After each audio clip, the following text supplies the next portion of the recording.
Bang, bang, bang. There was a noise outside the door. Jiang Ye opened his eyes, and felt a splitting headache. Jiang Ye, open the door for me, quickly. You even dared to steal your brother's favorite watch. I must teach you a lesson today. An angry female voice came from outside the door. Jiang Ye's eyes were full of confusion. He looked around, and the familiar simple room in front of him quickly brought his thoughts back to reality. He picked up the phone on the bedside table, whose screen had long been shattered into a spider web, and checked the time. Then, his gaze fell on a half-eaten piece of cake on the desk beside him, and a dark light flashed in his eyes. Everything told him that he was finally back. Jiang Ye, I'm warning you, if you don't open the door, you'll be dead today. The girl outside the door became even angrier. Jiang Ye calmly turned on his phone and pressed the 3 numbers 110. Hello, I want to call the police. After hanging up the phone, Jiang Ye got up and opened the door. Unexpectedly, at this time, the person outside the door was getting impatient because he had not opened the door for a long time. So, the moment he opened the door, a big foot kicked him hard in the stomach. The room was small, and he fell on his back onto the desk, then collapsed to the ground. He held his stomach, hunched over in pain, his thin, pale face covered in cold sweat, and his eyes were bloodshot. Hey, Master Jiang, are you okay? Jiang Qi, the boy who kicked someone, finished speaking with a surprised look on his face, then turned to look at Chen Nianwei standing behind him, pretending to be panicked and said, Miss Qi, this is none of my business. I didn't expect young Master Jiang to open the door suddenly. Chen Nianwei was also shocked when she saw Jiang Ye suddenly kicked to the ground. But when I think of what he has done, I immediately feel that he deserves it all. It's okay, Zheng, he showed up all of a sudden, it's not your fault. Nianwei looked at Jiang Ye with disgust. Jiang Qichen heard this and turned his head to look at Jiang Ye again, with a hint of sarcasm and complacency in his eyes. Jiang Qi is the son of Jiang Feng, the Chen family's steward, and grew up in the Chen family. Although he is not of high status, everyone in this family treats him as half a family member. The original young master Chen Xingwen had played with him since childhood, and the two were even classmates. Jiang Qichen hates Jiang Ye very much. It seemed like he was venting his anger on Chen Xingwen's behalf, but in fact, he was just jealous. How could Jiang Ye, a country bumpkin of lowly status, become the young master of this family in the blink of an eye? Although he seems to be in a good position on the surface, he is actually still a servant in this family. How could he not hate someone who was far inferior to him, suddenly becoming his master? Jiang Ye, have you finished pretending? Hurry up and come to the living room with me. Mom and Dad are waiting for you. Chen Nianwei was filled with impatience when she saw Jiang Ye lying on the ground with his hands on his stomach. Forget it, Zheng, go pick him up and bring him to the living room. Who has the time to waste with him? I'm sorry, Master Jiang. Jiang Qichen walked up to Jiang Ye and stretched out his hand to him. Jiang Ye looked at his thick arms, a trace of hatred flashed in his eyes, and he raised his hand and waved it, opening his hand. Take your dirty hands off me. I can walk by myself. Jiang Qichen and Chen Nianwei were stunned when they heard this. What's wrong with this redneck? Normally, he is always so timid and acts as if he were a mouse. Why is he so bold today? How dare you scold him? Since young Master Jiang can leave on his own, that's great. Jiang Qi had a smile on his face, but he had already thought about how to punish this country bumpkin. The house where Jiang Ye lives in Chen's house is on the underground first floor. It used to be a small storage room. There is an elevator next to it, but Jiang Ye is not allowed to take the elevator. Because the first time he took the elevator alone, it happened to break down and he was trapped inside for the entire afternoon. At that time, he even thought he was going to die in this iron box. It took several hours for maintenance workers to free him. At that time, his mind was filled with the joy of escaping death, and after seeing his family, he couldn't help crying. But what awaited him was a barrage of criticism. His mother, He King-Xiu, said he was stupid and couldn't even take an elevator, forcing her to climb the stairs. She also ordered him not to take the elevator again. From then on, he never took the elevator at home again. But in this life, Jiang Ye will never let himself down again. After seeing Chen Nianwei and Zhang Qichen enter the elevator, he followed them in. When they saw him come in, they were slightly startled. But this was just a small matter after all, so neither of them said anything. With a ding sound, the elevator opened on the first floor. The luxuriously decorated living room comes into view. Jiang Ye just glanced at them lightly, and then shifted his attention to the three people sitting on the sofa in the living room. A middle-aged couple with good temperament and a handsome boy who looks aggrieved. The middle-aged couple were Jiang Ye's biological parents, Chen Taehe and He Qingxiu.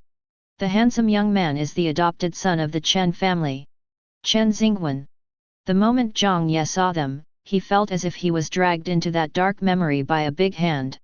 When he was young, he was abducted by human traffickers and sold to a mountain.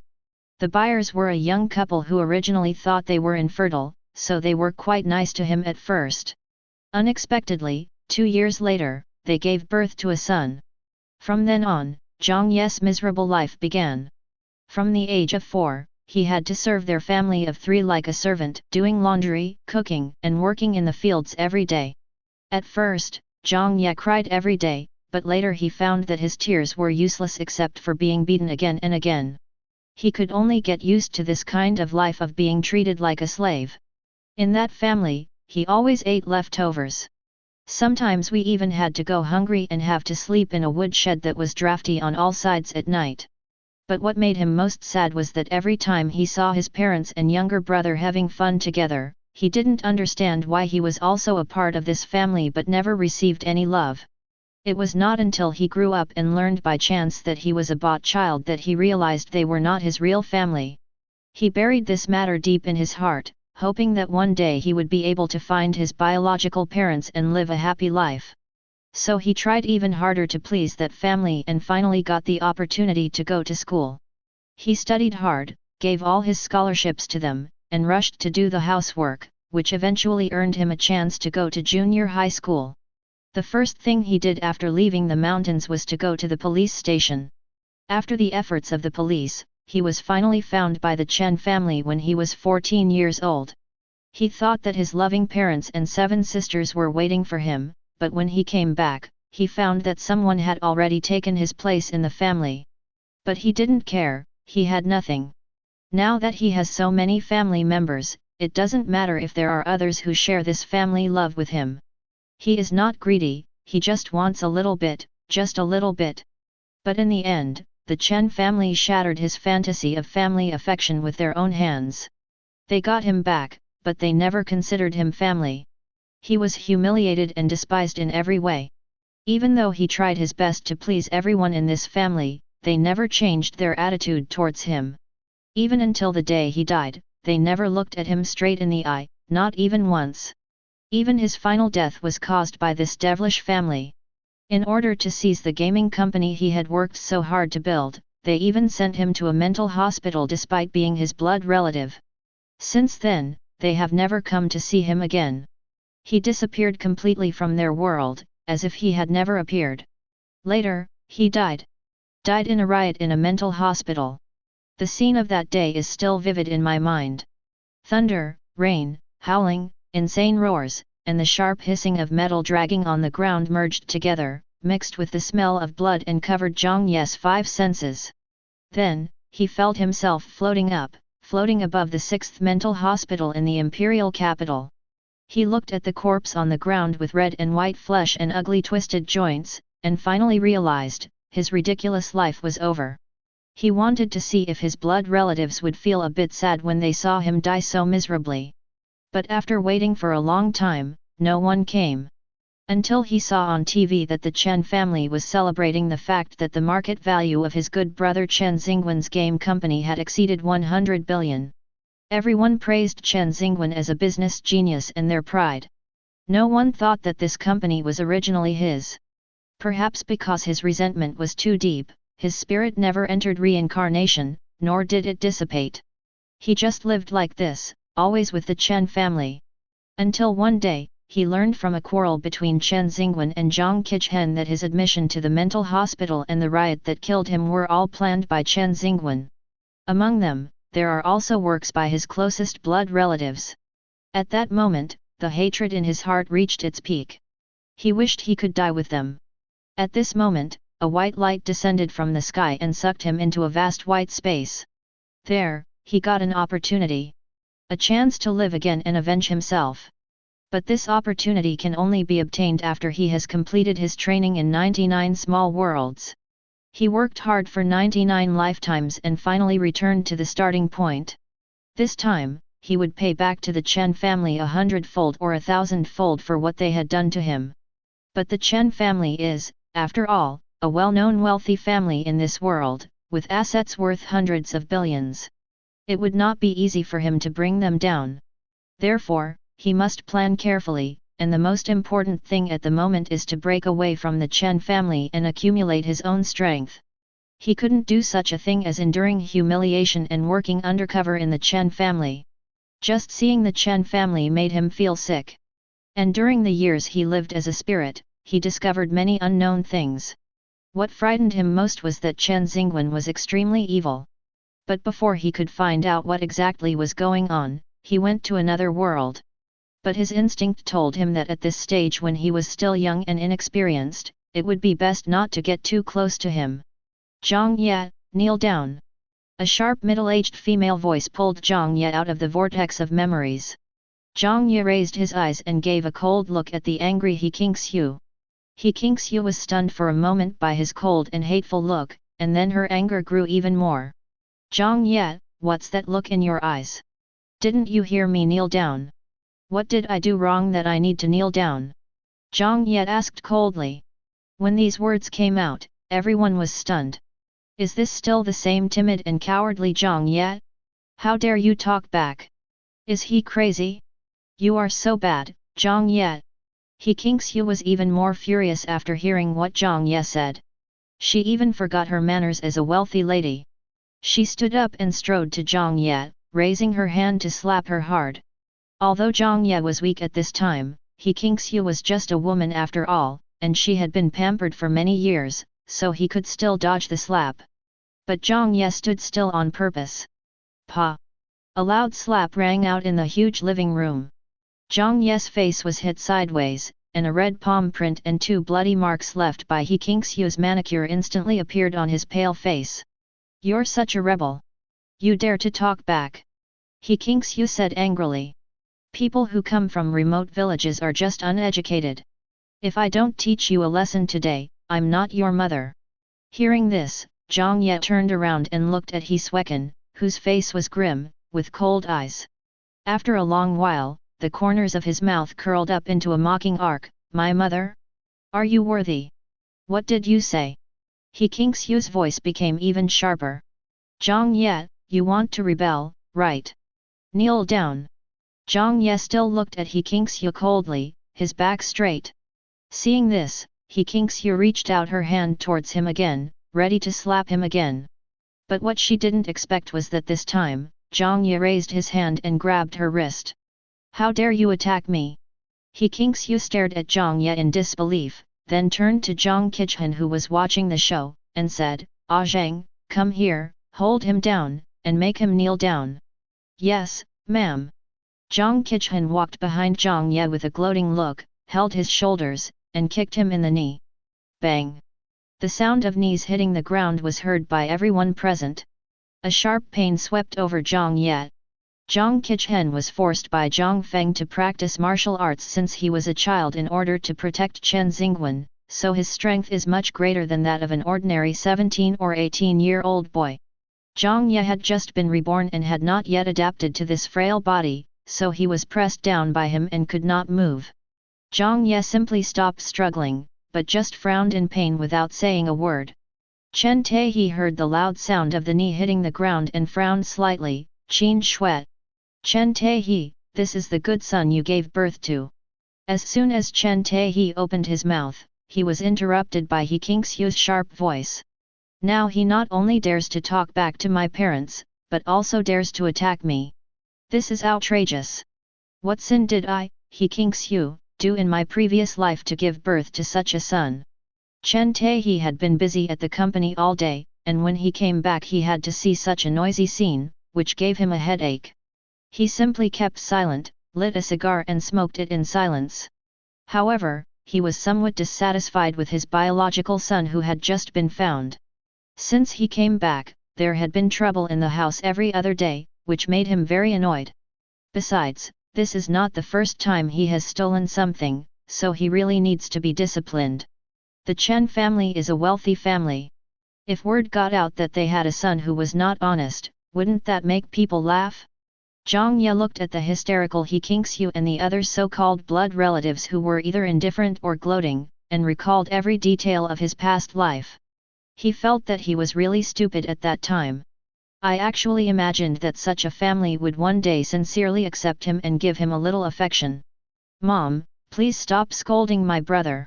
At this time, Chen Xingwen, who had been watching coldly, finally came over. Mom, calm down first. Brother Jiang Ye definitely didn't mean it. He patted He Kingxiu's back gently and comforted her in a warm voice. Then, he turned to look at Jiang Ye, and said with a wronged look, Brother, don't make Mom angry again, that watch, I don't want that watch anymore, let's just let this go, okay? Jiang Ye looked at the sacrifice that was pretending to be difficult and sneered. Chen Xingwen, have you had enough of acting? He Kingxiu had calmed down a little after being coaxed by her precious son, but when she heard Jiang Ye say this, she became angry again. She pointed at Jiang Ye and said angrily, Jiang Ye, what do you mean? Your brother is speaking for you, and you are still saying this? I tell you, if you don't hand over your brother's watch today, I will break your hand. Just then, a siren sounded outside the door. There was a hint of coldness in Jiang Ye's eyes. It's finally here. Who called the police? A middle-aged policeman led a young policeman into the Chen family's gate and asked. The middle-aged policeman Li Yang's eyes swept across everyone's faces, and then fell on the thin boy who was kneeling alone on the ground, and his brows were furrowed.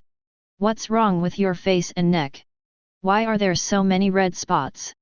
Only then did everyone realize that a large red spot had appeared on Jiang Ye's face at some point. He ate peanuts. Chen Nianwei pointed at Jiang Ye in surprise. Except for He Kingxiu and Chen Xingwen, everyone in the Chen family is allergic to peanuts. Even if they eat just one bite, they will break out in rashes all over their bodies. The worst case is Chen Taehe, who even went into shock. Hearing this, Li Yang quickly stepped forward and helped Jiang Ye up. Young man, are you okay? Do you want to call an ambulance? Jiang Ye shook his head, no, uncle, thank you. I called the police. Did you call the police? Chen Taehe became annoyed instantly after hearing this. He cared most about his face in his life. If people knew that the police came to his house in the middle of the night, who knows what would happen? Jiang Ye, what's going on? Why did you call the police? Chen Taehe asked angrily. Jiang Ye didn't even look at him, and continued to Li Yang, Uncle, the son of this family knew that I was allergic to peanuts, but he deliberately added peanut products to the cake, trying to kill me. Also, the son of this family lost a watch, which is said to be worth more than 2 million. Now they say that I stole it, but I didn't steal it. They tortured me into confessing. Uncle, look at my face and my knees. As he spoke, he pointed to the slap marks on his face and unzipped his trouser legs. Li Yang has a son who is about the same age as Jiang Ye. Therefore, at this moment, he looked at the red marks and blood stains on Jiang Ye's skinny face, plus the bruise on his knee, and felt sour in his heart. After hearing Jiang Ye's words, everyone in the room turned their eyes to Chen Xingwen. Chen Taehe, when did you give Jiang Ye the cake with peanuts in it? Chen Xingwen was extremely flustered. What on earth was wrong with this idiot? You dare to call the police? Do you want to kill him? Such a vicious heart. No. Chen Xingwen shook his head repeatedly, Dad, I did give my brother a piece of cake, but that was because I knew that my brother made a mistake and made Mom unhappy. Mom punished him by not allowing him to eat. I was afraid that he would be hungry, so I kindly gave him a cake. There were no peanuts in that cake at all. As he said this, he looked at Jiang Ye, with a face full of grievance and unwillingness after being wronged. Brother, how could you frame me like this? I have already said that I don't want that watch, why do you still slander me in front of the police, uncle? I know you don't like me, but you don't have to joke with your own body. You are allergic to peanuts and you still want to eat peanuts. If something really happens to you, how sad will mom and dad be? When everyone heard this, they immediately understood. He Kingsyu pointed at Jiang Ye and said angrily, Jiang Ye, you are using these despicable means to frame your brother again. Before, your eldest sister bought you a pair of shoes, but you cut them and broke them, and you put the blame on your brother. I didn't settle the score with you, and now you dare to frame your brother and kill you. He Kingsyu became angrier as she spoke, and then looked at Li Yang. Comrade police officer, just take this vicious little BD away and lock him up. He has made our family a mess. I really can't stand it anymore. Uncle, look. I've said so much, my face has turned into this, and I even chose to call the police, but it's still not as good as a few words from their precious son. Jiang Ye smiled bitterly, Uncle, I haven't finished eating that piece of cake yet, it's on the desk in my room, and the watch, I really didn't take it, please help me, give me a clear name, otherwise I will be beaten to death by them. After hearing this, Li Yang felt even more distressed for the thin boy in front of him. He had been handling cases for so many years that he could naturally hear the obvious direction in Chen Xingwen's words just now. I also felt that the favoritism of the Chen family was outrageous. But this is someone else's family affair after all, and even if he is a policeman, he has no right to interfere. However, as for what the child said, it involved breaking the law, so he naturally couldn't just sit back and do nothing. Child, don't worry. We will do our best to find out the details of the matter. If you are truly innocent, no one will be able to hurt you. Thank you, police officer. Afterwards, Li Yang asked his men to take the half cake as evidence. When Chen Xingwen heard this, he panicked instantly and quickly winked at Jiang Qichen. Jiang Qichen immediately understood and quietly stepped back, intending to get rid of the cake without anyone noticing. Unexpectedly, Li Yang saw all the secrets between the two. Li Yang immediately stopped Jiang Qichen and said, Young man, help my colleague lead the way. Be careful. That is evidence. If you destroy it, you will go to jail. Jiang Qichen was just a high school student after all. When he heard this, he was so scared that his neck shrank. He didn't dare to do anything and had to lead the way obediently. Chen Xingwen became even more panicked. When Li Yang saw his reaction, he was even more convinced that this kid was hiding something. After a while, the young policeman brought the cake and put it in an evidence bag. Okay, the cake has to be sent back to the bureau for testing to see if it contains peanuts. Now, let's talk about the watch. Seeing that the situation was getting more and more serious, Chen Taehi could no longer sit still.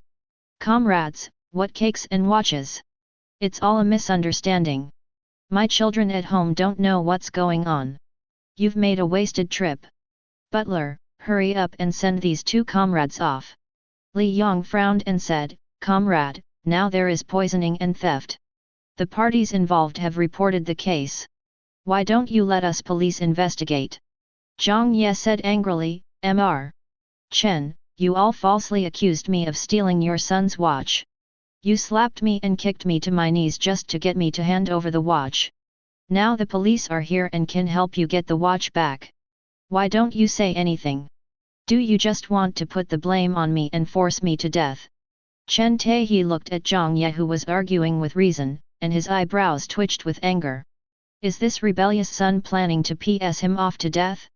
As expected, he grew up in a remote area and didn't even know that family disgrace should not be made public. Brother, I've already told you that I don't want the watch anymore. Just think of it as something I accidentally lost. Why are you still doing this? Don't you know how important reputation is to a family like ours? Chen Xingwen was also panicked. He didn't expect that the matter would end up like this. If the police really want to investigate further, I'm afraid it will affect him. Jiang Ye sneered, why? Your reputation is important, but my reputation is not? Chen Xingwen, you should understand that I am the one who was poisoned and framed for stealing. I just want the truth and to be cleared of all charges, isn't that right? Jiang Ye, do you think we will be fooled by your tricks? He Kingxiu was completely angry. She had already determined that the person who stole the watch and the person who staged the poisoning were both Jiang Ye. She pointed at him and said sternly, "I'm telling you, forget it. I didn't want to teach you a lesson because you were still young. Now that you've become so rampant, I don't have to consider your feelings. Check it out. Jiang Ye, I'm telling you, this time, I won't show mercy. As long as I get evidence of your theft today, I will send you to jail myself." He Kingxiu thought that Jiang Ye would panic after hearing this. But what she didn't expect was that Jiang Ye was extremely calm, and the corners of his lips even raised. "Okay, as long as you can prove today that I stole the watch, you don't have to do anything, I will go to jail by myself." Chen He wanted to stop it, but He Kingxiu stopped him directly. "Hubby, don't be fooled by this unfilial son. He is stirring up trouble just because he knows that we feel sorry for him. We must not let him succeed this time, otherwise, he will not take us seriously in the future." When Chen He heard this, he thought it made sense, so he allowed the police to investigate. "When did you lose your watch?" Li Yang walked up to Chen Xingwen. Chen Xingwen's heart tightened, and before he could say anything, He Kingxiu interrupted him, "Wen, don't be afraid, Mom and Dad are here, just tell the truth, don't worry about Jiang Ye, you are really harming him by protecting him now." After all, Chen Xingwen was only 17 years old at this time. He had been raised in the palm of his hand and had never dealt with the police. At this time, he was already at a loss. "Young man, I am asking you a question. Please cooperate with me. When and where did you lose your watch?" Chen Xingwen trembled all over, in. Seeing him hesitating, He Kingxiu thought he was afraid of the police, so she immediately took over the conversation. "My son is timid, and now he must be scared. Let me help him. His watch was lost at home, the day before yesterday. Only he and Jiang Ye were at home that day. Jiang Ye used to be a dishonest person, and many things were lost at home, and they were all stolen by him." Li Yang felt a little uncomfortable with He Kingxiu's behavior. He looked at Chen Xingwen, who had a ruddy complexion and was a head taller than He Kingxiu, but was still protected behind his mother. He then looked at Jiang Ye, who chose to call the police to clear his own name, and was dressed simply, thin, with large red spots on his face caused by allergies. He couldn't help feeling a little sad. "Kid, what is your relationship with this family?" he asked Jiang Ye softly. Jiang Ye laughed at himself. "What's the relationship? Uncle, you have to ask them about this question." Li Yang was stunned. In fact, he already had a guess in his mind. This family treated this child so badly. He might be a servant's child. After all, looking at the house this family lives in and the brand name clothes they are wearing, even if they are relatives, it is impossible for them not to buy them decent clothes. "Ma'am, what is the relationship between this child and your family? Where are his parents?" Li Yang looked at He Kingxiu. He Kingxiu heard this and was about to say Ye was her son, but she turned her head to look at Chen Xingwen, fearing that he would feel uncomfortable, and changed the subject. "This child is adopted by us." When everyone heard this, they didn't think there was anything wrong. Because in their view, they have noble blood flowing in their bodies, and people like Jiang Ye who grew up in poor mountains and bad waters are not worthy of being their blood relatives. After hearing He Kingxiu's answer, Li Yang felt a little surprised. "An adopted child, that's an adopted child. But since you adopted them out of kindness, why treat them so harshly?" Jiang Ye almost couldn't laugh out loud after hearing He Kingxiu's answer. Since he said this in front of the police, it would be easier for him to leave tonight. "Uncle Police, you can see that there are surveillance cameras everywhere in this house. Since they said the watch was lost at home, you can check the surveillance to see where his watch was lost the day before yesterday, where I was at the time, and whether I stole his watch. By the way, you can also check whether he tampered with the cake." An hour later, the police finished watching the surveillance video. It was discovered that Jiang Ye was in the room the entire day, and only came out to go to the toilet twice, and never left the basement floor. Chen Xingwen wore his stolen watch on his wrist until he went back to his room to sleep at night. Li Yang looked at Chen Xingwen, who looked ashen, and asked, Did you really lose your watch the day before yesterday? Chen Xingwen panicked a little, and stammered, but, maybe it was yesterday, I remembered it wrong. Yet, Li Yong has seen many criminals and is very familiar with this kind of guilty expression.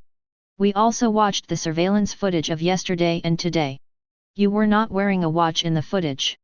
This means that your watch has always been in your room. So why do you say your watch was stolen? When He Kingxiu saw Li Yong actually talking to her precious son like this, she immediately said angrily, "What's wrong with you? My son is not a criminal, why do you talk to him like this? What's your police number? I'm going to call your director to complain about you now." Li Yong was a stubborn person, and he was extremely angry when he was threatened like this. His face turned cold. "Madam, our law enforcement recorder has been turned on all the time. All my actions have not violated any rules. If you want to complain, go ahead. Now, please don't interfere with our investigation."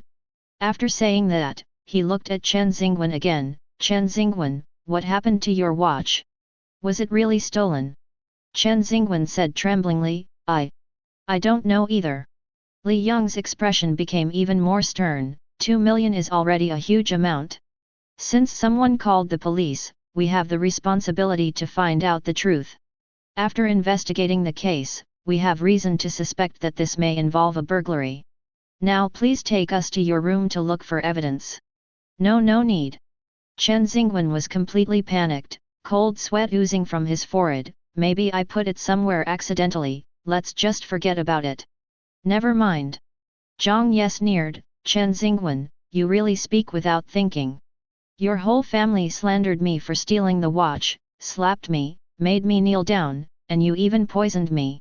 Now you just say you accidentally put it somewhere. Do you want to cover this matter up?" Before Chen Xingwen could say anything, He Kingxiu couldn't sit still anymore. She rushed up and pointed at Jiang Ye's nose and cursed, "Jiang Ye, what on earth do you want to do? And what do you mean by slander? If you weren't a petty thief, would everyone suspect you of this? Why didn't we suspect Zhang?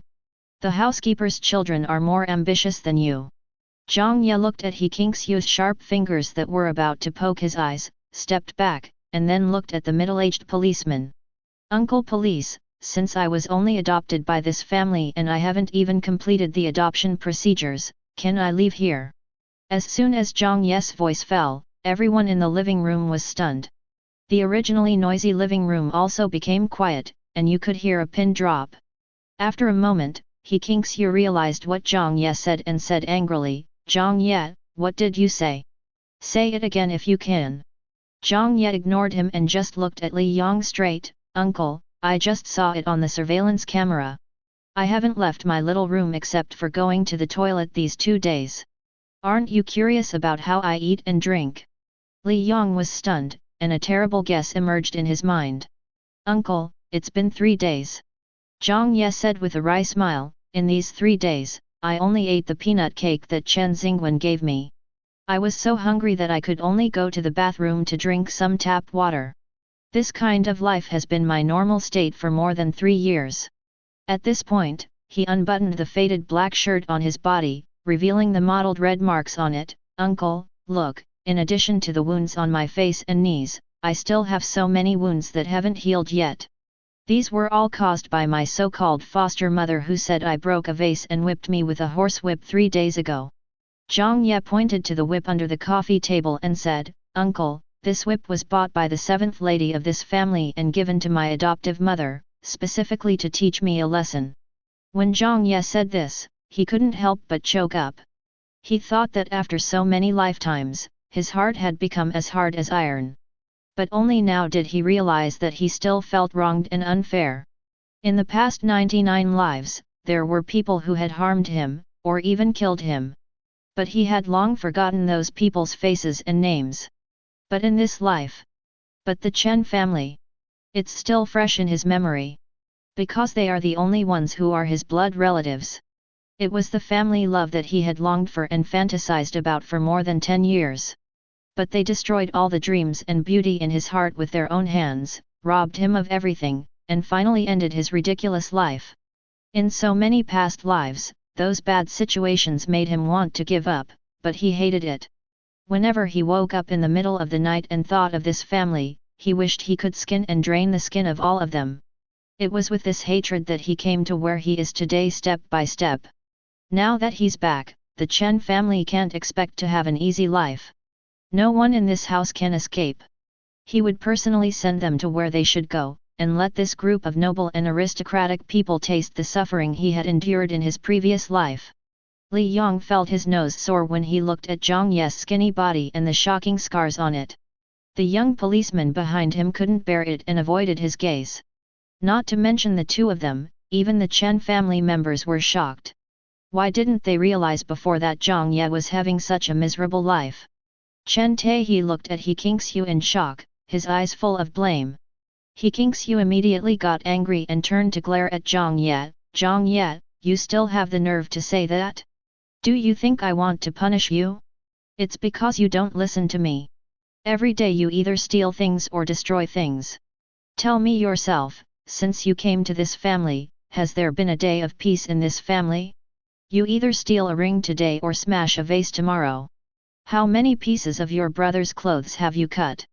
My son has evil intentions. Can't I, as a mother, discipline you? Did I steal it? Jiang Ye couldn't hold back his anger anymore. He roared with red eyes, will you let me touch the things in this house? How can I smash them? Use my mind? Also, when did I cut Chen Xingwen's clothes? Did any of you see it with your own eyes? Everyone had never seen Jiang Ye so hysterical before, and they were all shocked. But He Kingxiu's dislike for Jiang Ye was already deeply rooted. At this moment, she was not thinking about whether she had really misunderstood this lost and found son, but felt that he was relying on the police to be here, so he dared to be so presumptuous. She had even thought about how she was going to punish this little beast after the police left. Jiang Ye, don't mess around with me here. Do you think we will overturn all the mistakes you made in the past just because we misunderstood you this time? Don't even think about it. I have seen through you a long time ago. You have been raised crooked by those inferior people since you were a child. Our Chen family doesn't want such a son. If you want to stay, I must make you change your bad habits. Go check the surveillance. Jiang Ye shouted at the top of his lungs, there are so many surveillance cameras at home, will you die if you check them once? That's enough. Chen Taehi watched as this farce became increasingly difficult to end, and could not help but shout, Jiang Ye, stop it. Jiang Ye suppressed his anger, swept his eyes over the faces of everyone in the Chen family, and then fell on He Kingxiu's face, which had always been elegant and graceful but whose beauty was now destroyed by anger, and sneered. Then, he looked at Li Yong again, Uncle, I want to leave this house. Can you help me take a ride? I need to go to the hospital. Jiang Ye, how dare you? Chen Taehi's eyebrows almost stood up in anger. This rebellious son, how dare he do that? This is a slap in his face. Jiang Ye turned his head and looked at him coldly, Chen Taehi, if you dare to stop me today, I will sue your Chen family for abusing a minor, and your baby son for poisoning me. As for the evidence, every camera in your house should have captured it. After hearing this, Chen Taehi was so angry that his breathing became heavy. Li Yong looked at Jiang Ye with a determined look on his face, and thought of the family's attitude towards the child and the suffering he had endured, and sighed softly. Even if it was a stranger, seeing his severe allergic reaction, he would be concerned about whether he was feeling unwell, right? He patted Jiang Ye on the shoulder, you haven't gone through any adoption procedures, and there is no legal relationship. Since you are not living well here, it is your freedom to leave. He paused here, worried that when he went to pack up, these people would bother him again, so he said, how about this, I will accompany you to pack up, and then take you to the hospital. Your allergy symptoms need to be treated quickly. After saying that, Li Yong put his arm around his shoulder and walked him back to his room. When he arrived at Jiang Ye's room, he felt even more that letting the child leave was the right thing to do. He couldn't have imagined that in such a luxurious villa, people would actually live in such a cramped and damp room. This family is interesting, they want to adopt someone but they don't treat them as human beings. If this gets out, I'm afraid their spines will be broken.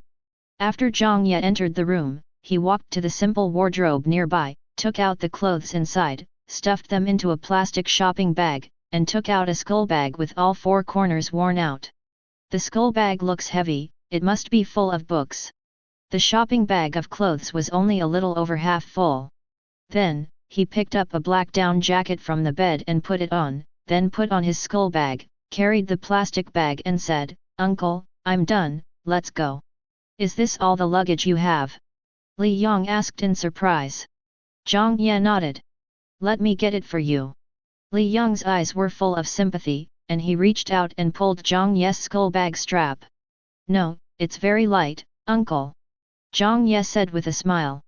Li Yang looked at Jiang Ye's face full of excitement about leaving here, and did not insist. He just snatched the plastic bag from his hand and walked out with him. He looked at Jiang Ye coming out with his skull bag, her eyes full of disdain. Until now, she still felt that Jiang Ye was just acting. After all, this isn't the first time. "Jiang Ye, I'm warning you, if you step out of this door today, don't even think about coming back." Jiang Ye said calmly, "I have lived in your Chen family for more than 3 years.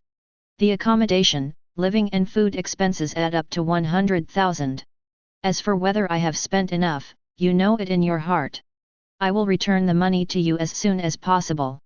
From today on, I, Jiang Ye, have nothing to do with you. After I leave, I hope that your family will still love each other, be safe and healthy. You must wait for me to send you to hell with my own hands." After saying that, Jiang Ye left without looking back. Li Yang sent him to the hospital. At this time, his allergic reaction was already quite serious and he had difficulty breathing. The doctor was angry and blamed Li Yang. "What's wrong with you parents? Your child has such a serious allergy, but you didn't take him to the hospital earlier." Li Yang did not explain, but apologized repeatedly and urged the doctor to treat him as soon as possible. Afterwards, Li Yang ran around and finally got Jiang Ye to successfully start treatment. Li Yang knew that Jiang Ye hadn't eaten for a long time, so he bought him some light food. Jiang Ye felt much better after the drip. Jiang Ye was a Taoist priest in one of his previous lives. He believed in cause and effect and didn't like to owe others too much. After knowing that Li Yang had paid a lot of money for him, he insisted on returning the money to Li Yang. But Li Yang was full of sympathy for him at this time, so he naturally refused to accept it. Jiang Ye's body had not fully recovered yet, and he was unable to pull the strong Li Yang, so he had to secretly note down his work address and planned to find an opportunity to send the money over another day. Unexpectedly, at this moment, he suddenly saw Li Yang's expression changed. The parents' palace suddenly becomes dark. Jiang Ye then realized that his Suanman magic might have come back with him. So he quietly felt it and found that his divine eyes were following him. It's just that his body is too weak now, so his third eye is in a dormant state. As a result, he didn't discover this when he was just reborn. However, because of what he felt just now, the Suanshi blood in his body was activated, and he could see things that ordinary people could not see. "Uncle, you'd better call your mother now."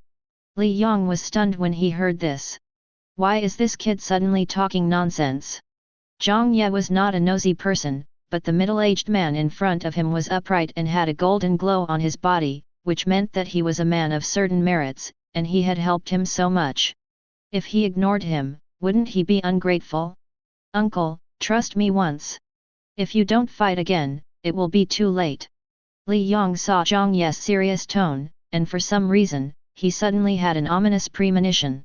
He thought about it and decided that it was just a phone call and not a big deal, so he might as well just consider it as a way to gain peace of mind. Thinking of this, he took out his cell phone and was about to make a call when Jiang Ye spoke again. "No, don't call your mother. She probably can't answer the phone right now. Call a neighbor. Someone who can find your mother immediately." After hearing this, Li Yang felt even more flustered for some reason. Although Jiang Ye in front of him was only a teenager, he gave him a particularly trustworthy feeling. He didn't hesitate any longer and quickly made a phone call. "Uncle Li, are you asleep? I'm so sorry to bother you. Could you please come to my house to check on me? I don't know why I feel so uneasy." Uncle Li was his mother's neighbor across the street. In order to prevent accidents or her mother forgetting to bring the key, Uncle Li left a spare key to her mother's house at his home. Listening to the footsteps on the other end of the phone, Li Yang's heart unconsciously rose. After a while, he heard Uncle Li on the other end of the phone calling his mother's name, but there was no response. Then, Uncle Li suddenly shouted his mother's name loudly, "Xiao Li, your mother fell down in the bathroom." Li Yang's heart sank. After learning that his mother was in trouble, Li Yang left quickly. At night, Jiang Ye felt that his discomfort had eased a lot, so he walked out of the hospital alone and went to a nearby internet cafe. He asked for a small private room, and after turning on the computer, he touched the keyboard, and his memory was pulled back to the time when he became a top hacker. Countless memories flew through his mind, and he placed his hands on the keyboard, his fingers flying. Half a minute later, he entered the Chen family's surveillance system. He didn't want to see what the Chen family was doing now. He knew that they were definitely coaxing their beloved son Chen Xingwen and scolding him for his ignorance. Jiang Ye quickly saved all the footage of him being bullied by the Chen family on surveillance, waiting to use them in the future. Then he went back to the hospital to sleep. He is still very weak and needs to be well cared for some time. The situation of the Chen family at this time was similar to what Jiang Ye had guessed. Except for Chen Xingwen, everyone had a look of anger on their faces. Chen Taehe was smoking a cigar with a dark face, and He Qingxiu, who was sitting next to Chen Xingwen, kept cursing Jiang Ye in a shrill voice. Children who were brought up in small places are no good. They are rebellious and even dared to run away from home. If he wasn't my own son, I would have strangled him to death long ago. Chen Nianwei was browsing her phone while smiling nonchalantly. "Okay, Mom, don't be angry. This isn't the first time Jiang Ye has run away from home. He just wants to get attention. Let's ignore him. He'll be back in a couple of days. Then you can give him a good beating and let off some steam, right?" Chen Xingwen pulled He Qingxiu's hand and said with a guilty look, "Mom, today's incident is all my fault. If I hadn't lost my watch, you wouldn't have suspected Brother Jiang Ye. If it weren't for this, Brother Jiang Ye wouldn't have called the police and brought shame to our family." At this point, he paused, his eyes turned red, and then he choked and continued, "Maybe it's all my fault. Brother Jiang Ye doesn't like me so much that he even slandered me with his own life. I really don't know what happened to that piece of cake. But now that things have come to this, I have nothing to say. Just consider it as paying back what I owed to my brother over the years. Maybe it's time for me to leave you. After all, my brother is the real young master of the Chen family. I have occupied his position for so many years and enjoyed your love for so many years. I am already very satisfied." After saying that, Chen Xingwen let go of He Qingxiu's hand and was about to stand up. He Qingxiu looked at him anxiously, hugged him tightly, and said heartbrokenly, "Wen Wen, how can you say such things? Isn't this tearing out my heart? I have loved you so much for so many years, don't you know? If you leave me, how can I live?" Upon hearing this, Chen Xingwen seemed reluctant to let go. He hugged He Qingxiu's waist and burst into tears. Seeing her beloved brother crying so heartbreakingly, Chen Nianwei was so distressed that tears streamed down her face. She also hugged Chen Xingwen, "Brother, don't be like this. It's not your fault that seventh sister is sad. If you want to blame someone, blame that Jiang Ye for being narrow-minded. He can't even tolerate such a well-behaved brother like you. Since he can't tolerate you, you should leave." Chen Xingwen didn't say anything, but just continued to cry loudly. Chen Taehe, who was standing aside, listened to the intertwined cries of the three people, and the irritability in his heart had long been replaced by heartache. He put down the cigar in his hand, stood up and patted Chen Xingwen on the head. "Okay, son, don't cry, don't worry, your position in this family is irreplaceable. If our Chen family is destined to have only one son, it will only be you." Chen Xingwen felt relieved after hearing this. He just staged such a big drama because he was worried that the head of the family, Chen Taehe, would see through his frame-up and harbor a grudge against him. Now that Chen Taehe's attitude is clear, he has nothing to worry about.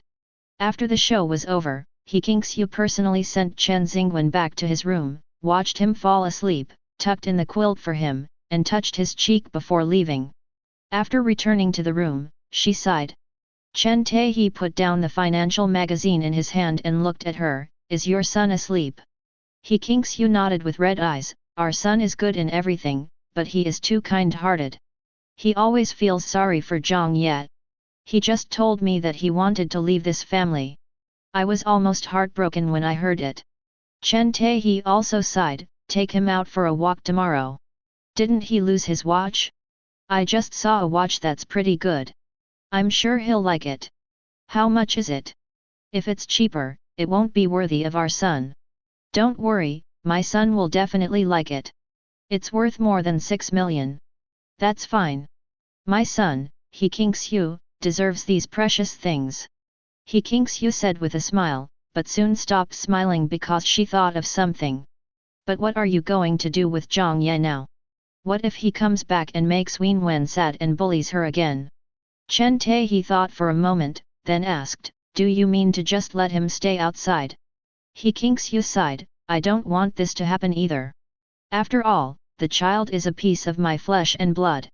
But you can see that the child has been spoiled and is not presentable at all.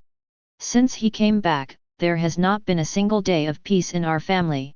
If you ask me, I should have not brought him back in the first place. After hearing this, Chen Taehi felt a little annoyed. After all, he is the blood of our Chen family. We can't let him wander around alone, right? Besides, I didn't expect this child to be like this. Now that we have him back, everyone in the circle knows that we have another son.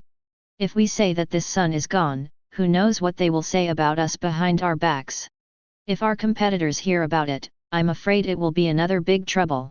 He Kingxiu was silent for a moment, then nodded slightly, what you said makes sense. But this little BD is so presumptuous this time, we must teach him a lesson. I will cut off all his financial resources now, and also forbid his sisters to help him. If I don't cure his bad habits this time, I won't be named he. As she spoke, she looked at Chen Taehi and said seriously, you two are not allowed to send anyone to look for him, and you are not allowed to give him a dime. I don't want to see how a country bumpkin like him from the mountains can survive in a place like the imperial capital. This time I must make him kneel down and apologize before I will let him into the Chen family's gate.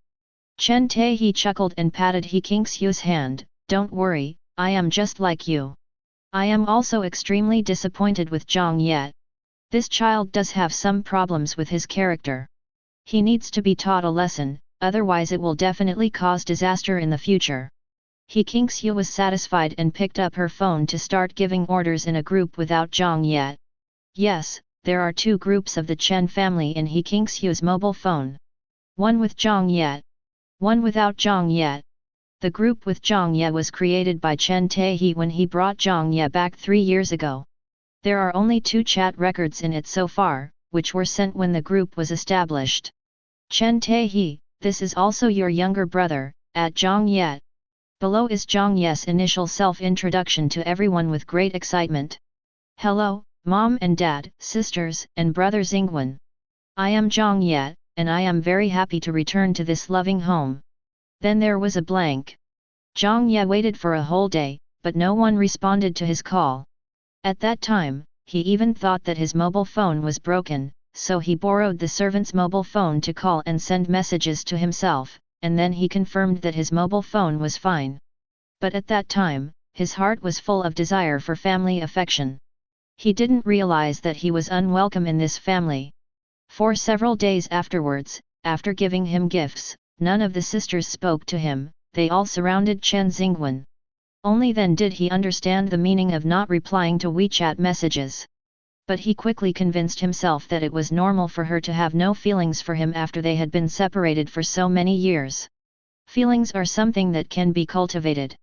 He can work hard to make his parents and sisters see his strengths, rebuild relationships with them, and become a real family. Who knew that this effort would take 7 years? Until he worked himself into a mental hospital, and then died in the riot. Jiang Ye didn't know yet that He Kinmo had held a disciplinary meeting against him with the Chen family last night.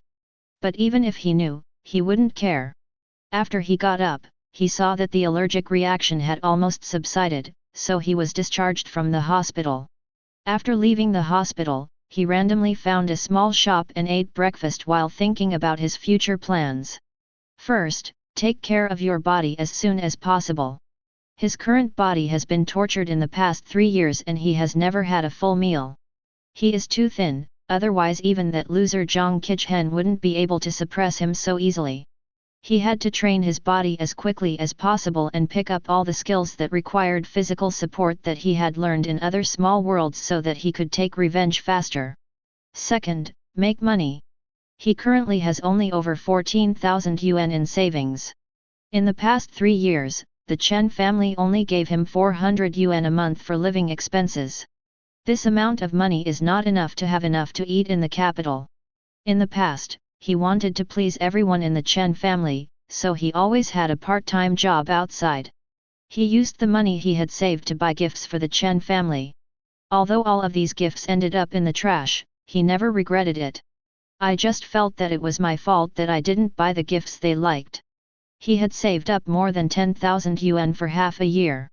Because King Xu's birthday was coming soon, he couldn't afford any expensive gifts like jewelry, so he wanted to buy her a scarf. But now, it's impossible to buy a scarf. He actually wanted to buy a hemp rope for King Xu so that she could hang herself. Right now, the most important thing for Jiang Ye is to give them the 100,000 yuan he spent at the Chen family in the past 2 years.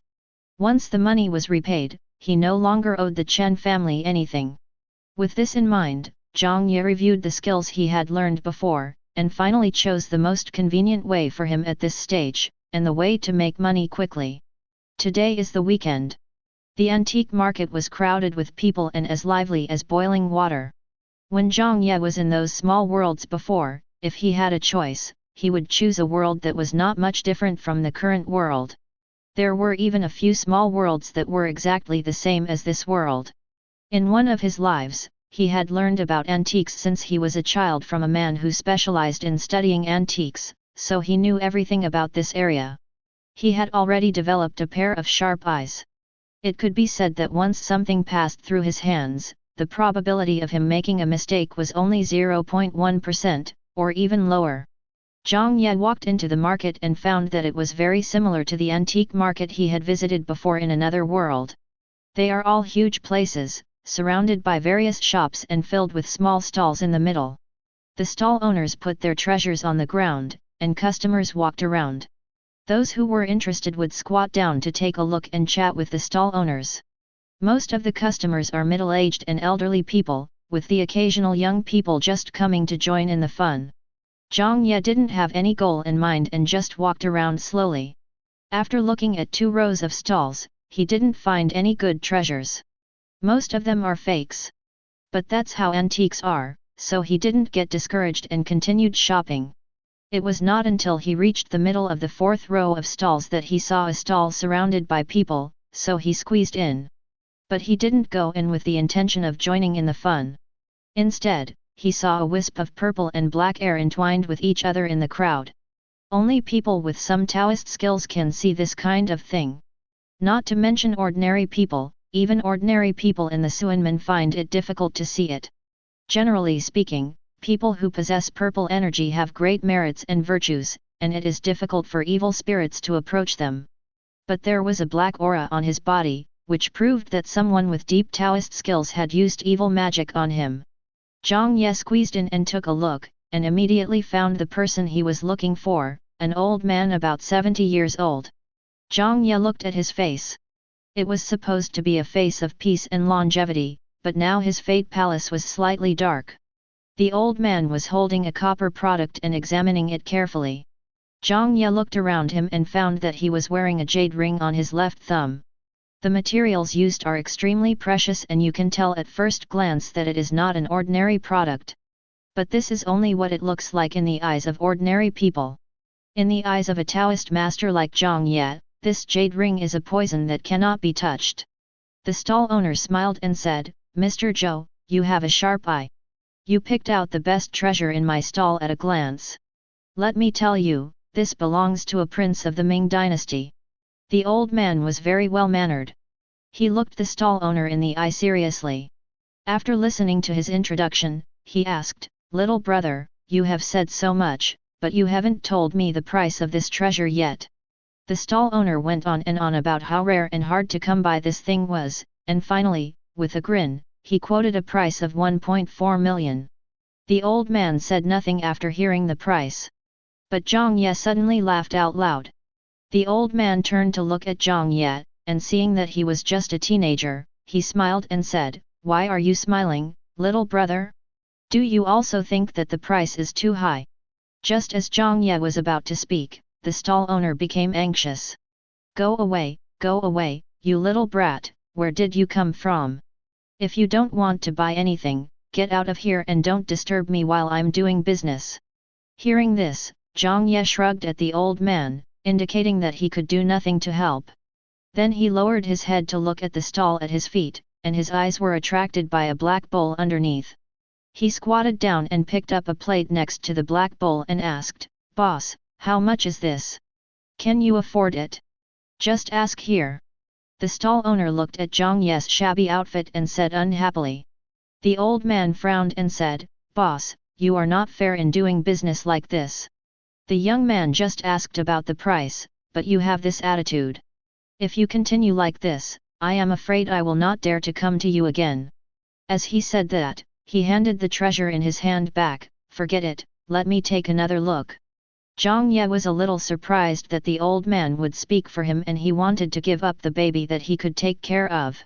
He had just seen that the old man was very fond of the treasure in his hand.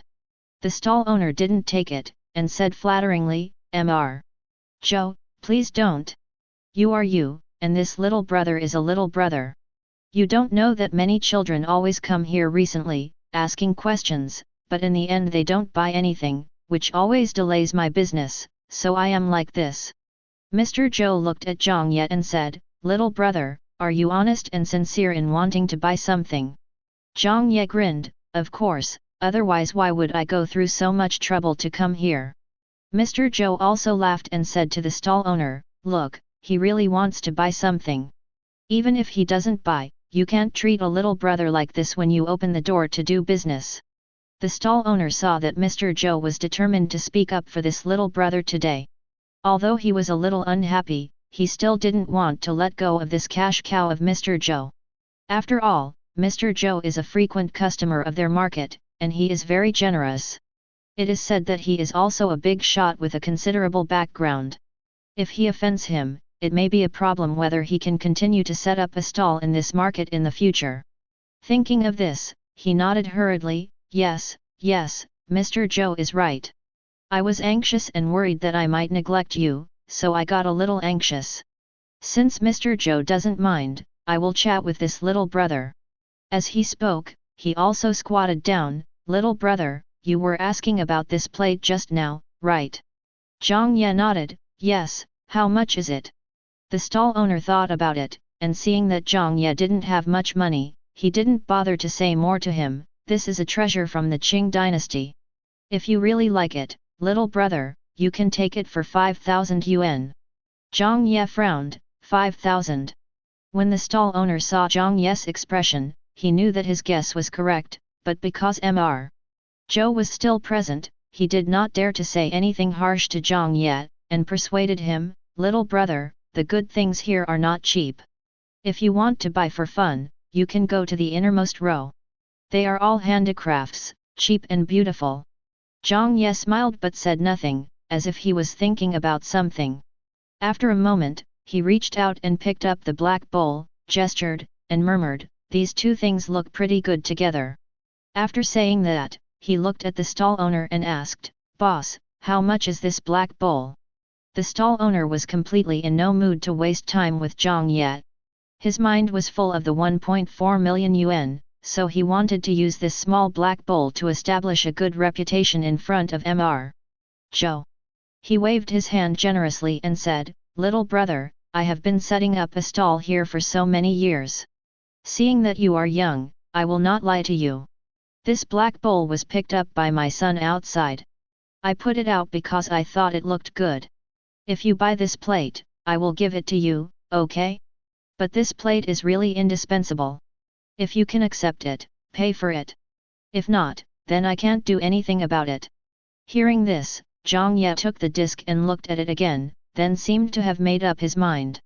Okay, uncle, I'll buy both of them. How do I pay for them? The stall owner was stunned when he heard this. He didn't expect this guy to actually spend 5,000 yuan to buy this broken thing. You know, he has had these two things here for more than a year, and only 2 people have asked about these plates, but they were all scared away by the price he quoted. And he only quoted 3,000 yuan at that time. This guy actually spent 5,000 yuan to buy these two. He is so lucky today. After Jiang Ye paid, the stall owner happily helped him pack the items and handed them to him. When everyone saw Jiang Ye paying the money, they all joked about it. Kids nowadays are really amazing. They look so ragged, but they can actually spend 5,000 yuan to buy 2 junk. If this were my son, I would break his legs. That's right. You dare to come to this muddy antique market without knowing anything. I'm afraid you'll be crying in anger soon. Ah! You are so young, but you don't study hard in school. You have to run out to deal with this stuff. I'm afraid it won't be long before you lose everything. Jiang Ye turned a deaf ear to the discussion, quietly left the crowd, and found a step at the back to sit on. The vendors at the nearby stalls already knew that Jiang Ye had spent 5,000 yuan to buy a broken bowl and a broken plate, and now they treated him like the god of wealth, warmly inviting him to visit their stalls. Jiang Ye refused them one by one and sat on the steps waiting for the old man to complete his deal. A moment later, as the transaction was completed, Mr. Zhou turned around and was about to leave, when he suddenly saw Jiang Ye looking straight at him, and became even more curious about this young man. He walked up to Jiang Ye, looked at the bag in his hand, and said earnestly, "Young man, you are still young, just take a look at this kind of place, don't do it in the future. It's not easy for your parents to make some money." Jiang Ye curled his lips and smiled, "It doesn't matter, I'm an orphan." Mr. Zhou choked, thinking that he had mentioned the other person's sad story, and didn't know what to say for a moment. "Mr. Zhou likes antiques very much?" Jiang Ye asked again. Mr. Zhou nodded, "I am old now, and I don't have any other hobbies." Jiang Ye thought for a moment, then took out the small black bowl from the bag beside him and handed it to Mr. Zhou. "Mr. Zhou, can you please help me check the age of this thing?" Mr. Zhou was stunned. How could a black bowl have such an age? At most, it was something that came out more than a decade ago. Jiang Ye had lived so many lives that he could naturally see what he was thinking, but he said nothing and just continued to hold the bowl.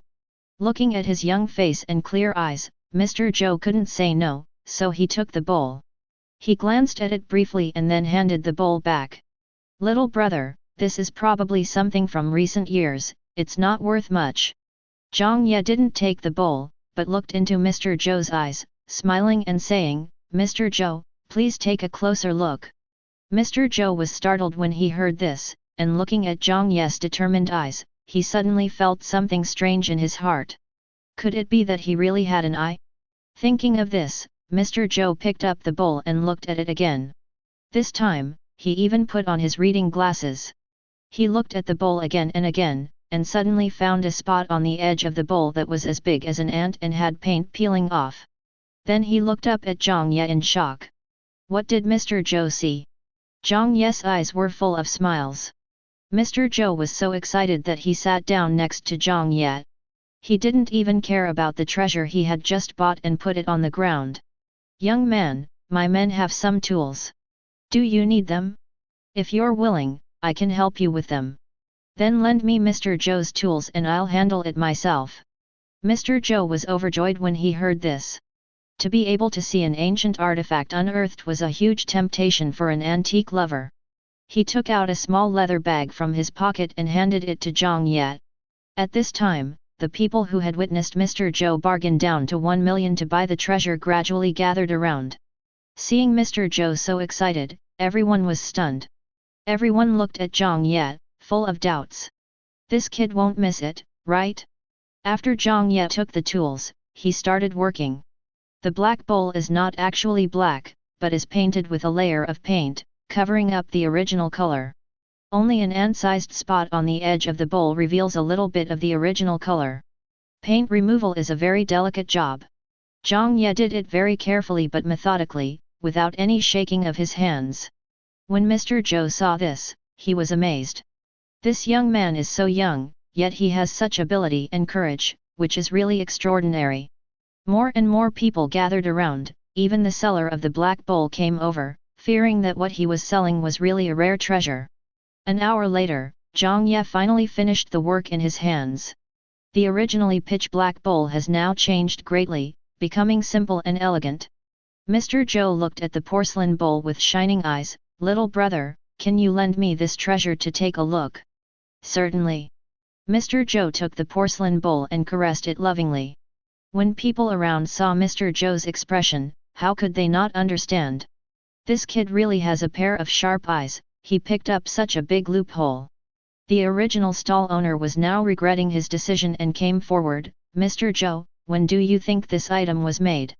Old Zhou didn't even raise his head. "It should be from the Tang dynasty." Everyone gasped. "Damn, this guy has made a fortune. This Tang dynasty porcelain, looking at Mr. Zhou's condition, it must be worth several million. This kid has really sharp eyes. We were just laughing at him, and now he's getting slapped in the face. If you ask me, the one who suffered the most is the boss. He originally spent 5,000 yuan to buy a broken plate and was very proud of it, but in the end he gave the other person a bowl worth millions." Ha ha ha ha ha ha. The stall owner felt his blood boiling when he heard these discussions. He rushed forward and said, "I won't give you this bowl, I won't give you this bowl." Jiang Ye had seen this kind of thing many times, so he had been on guard since he gave the bowl to Mr. Zhou. Seeing the stall owner rushing over, he stood up and stopped the stall owner. The stall owner angrily said, "You little BD, if you don't want to die, get out of here. I'm selling plates, not this bowl.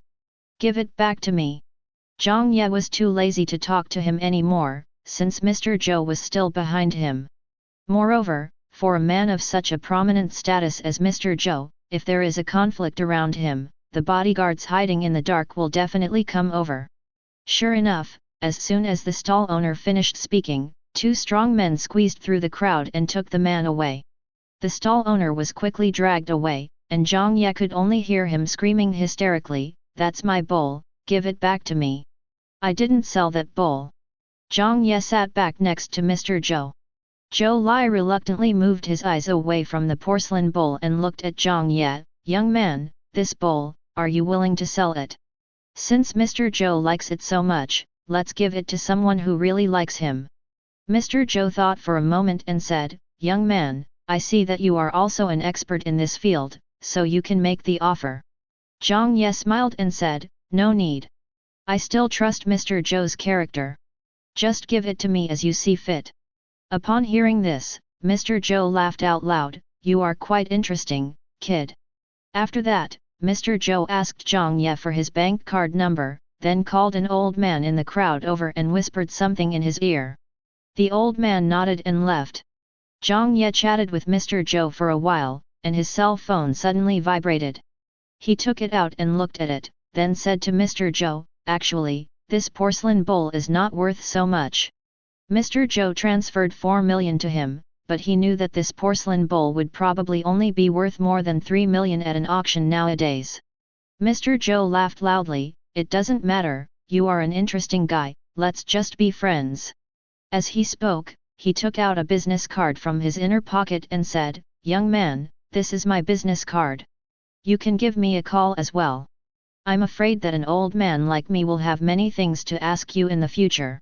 Jiang Ye took the business card with both hands and took a look at it. There is no position or identity, just 3 simple words. Zhou Moxun. Below is a phone number.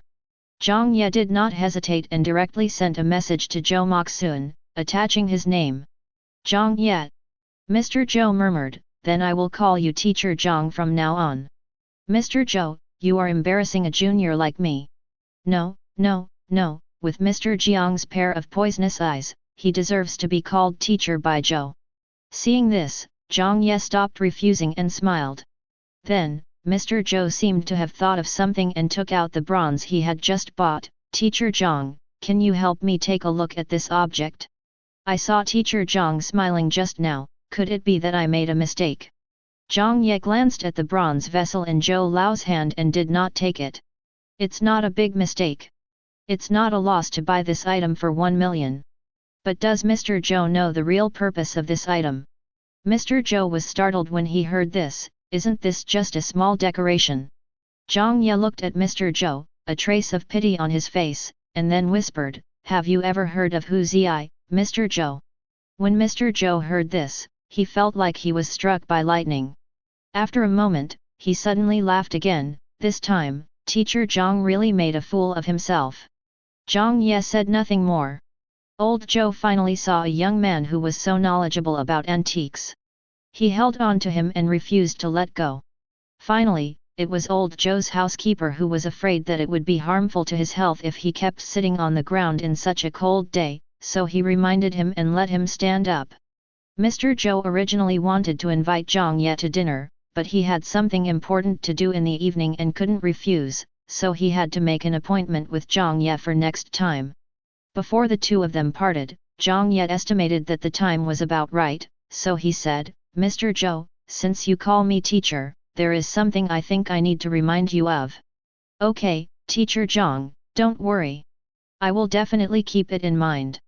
Mr. Zhou thought that Jiang Ye wanted to teach him knowledge about the antique world and was very interested. Unexpectedly, the next second, Jiang Ye's face became serious. He pointed to the jade ring on Mr. Zhou's left thumb. If Mr. Zhou is willing to trust me for once, don't wear this jade ring. Today's trip to the antique market brought me much more than I expected. In just one afternoon, not only did I make 4 million, I also got to know a big boss. Jiang Ye has searched the name Zhou Moxun on the internet. It was discovered that he had once been a high-ranking military official, and had made numerous contributions to the country. This is also the source of the purple energy on his body. The Zhou family has been engaged in business for generations and has a deep foundation. They are a truly wealthy and prestigious family. And it is not comparable to a half-baked family like the Chen family. The moment Jiang Ye saw Mr. Zhou, he knew that he was no ordinary person and decided to get to know him. He is too weak now. If he has some help, he can accumulate his strength faster. And Mr. Zhou's identity did not disappoint him, and even gave him a big surprise. Although now because of the jade ring incident, Mr. Zhou did not completely believe him. But he had to do this. Putting aside the possible help that Mr. Zhou might bring to him in the future, just based on the purple aura on him, he would not sit idly by.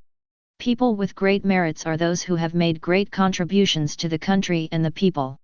As a master of mysticism, once he meets such a person, there is no reason for him to stand idly by. Not to mention that the spiritual energy in this world is thin. If he rescues him, it will also be beneficial for him to recover his cultivation. If all goes well, the merits of Mr. Zhou may even help him reopen his third eye. After moving out of the Chen family, Jiang Ye naturally needed to find a new place to live. But he is in no hurry to rent or buy a small house. In the previous 99 lives, he had been busy with various tasks in order to be reborn. This is his last life, and he will never again let himself be wronged in any way.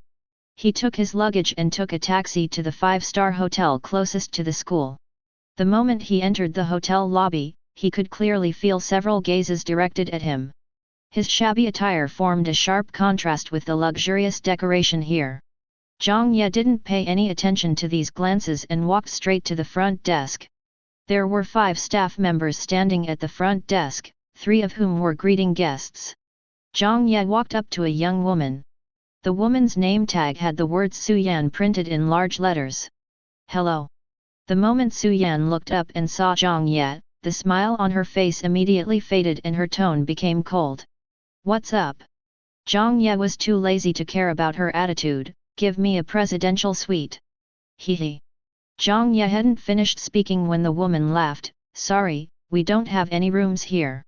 If you want to find a room, go look for a guest house. Jiang Ye was so angry that he laughed after hearing this. It was hard to imagine that the front desk staff of a 5-star hotel had such quality. Hello, sir. Check in this way. Before Jiang Ye could say anything, the woman said to a young couple standing behind him.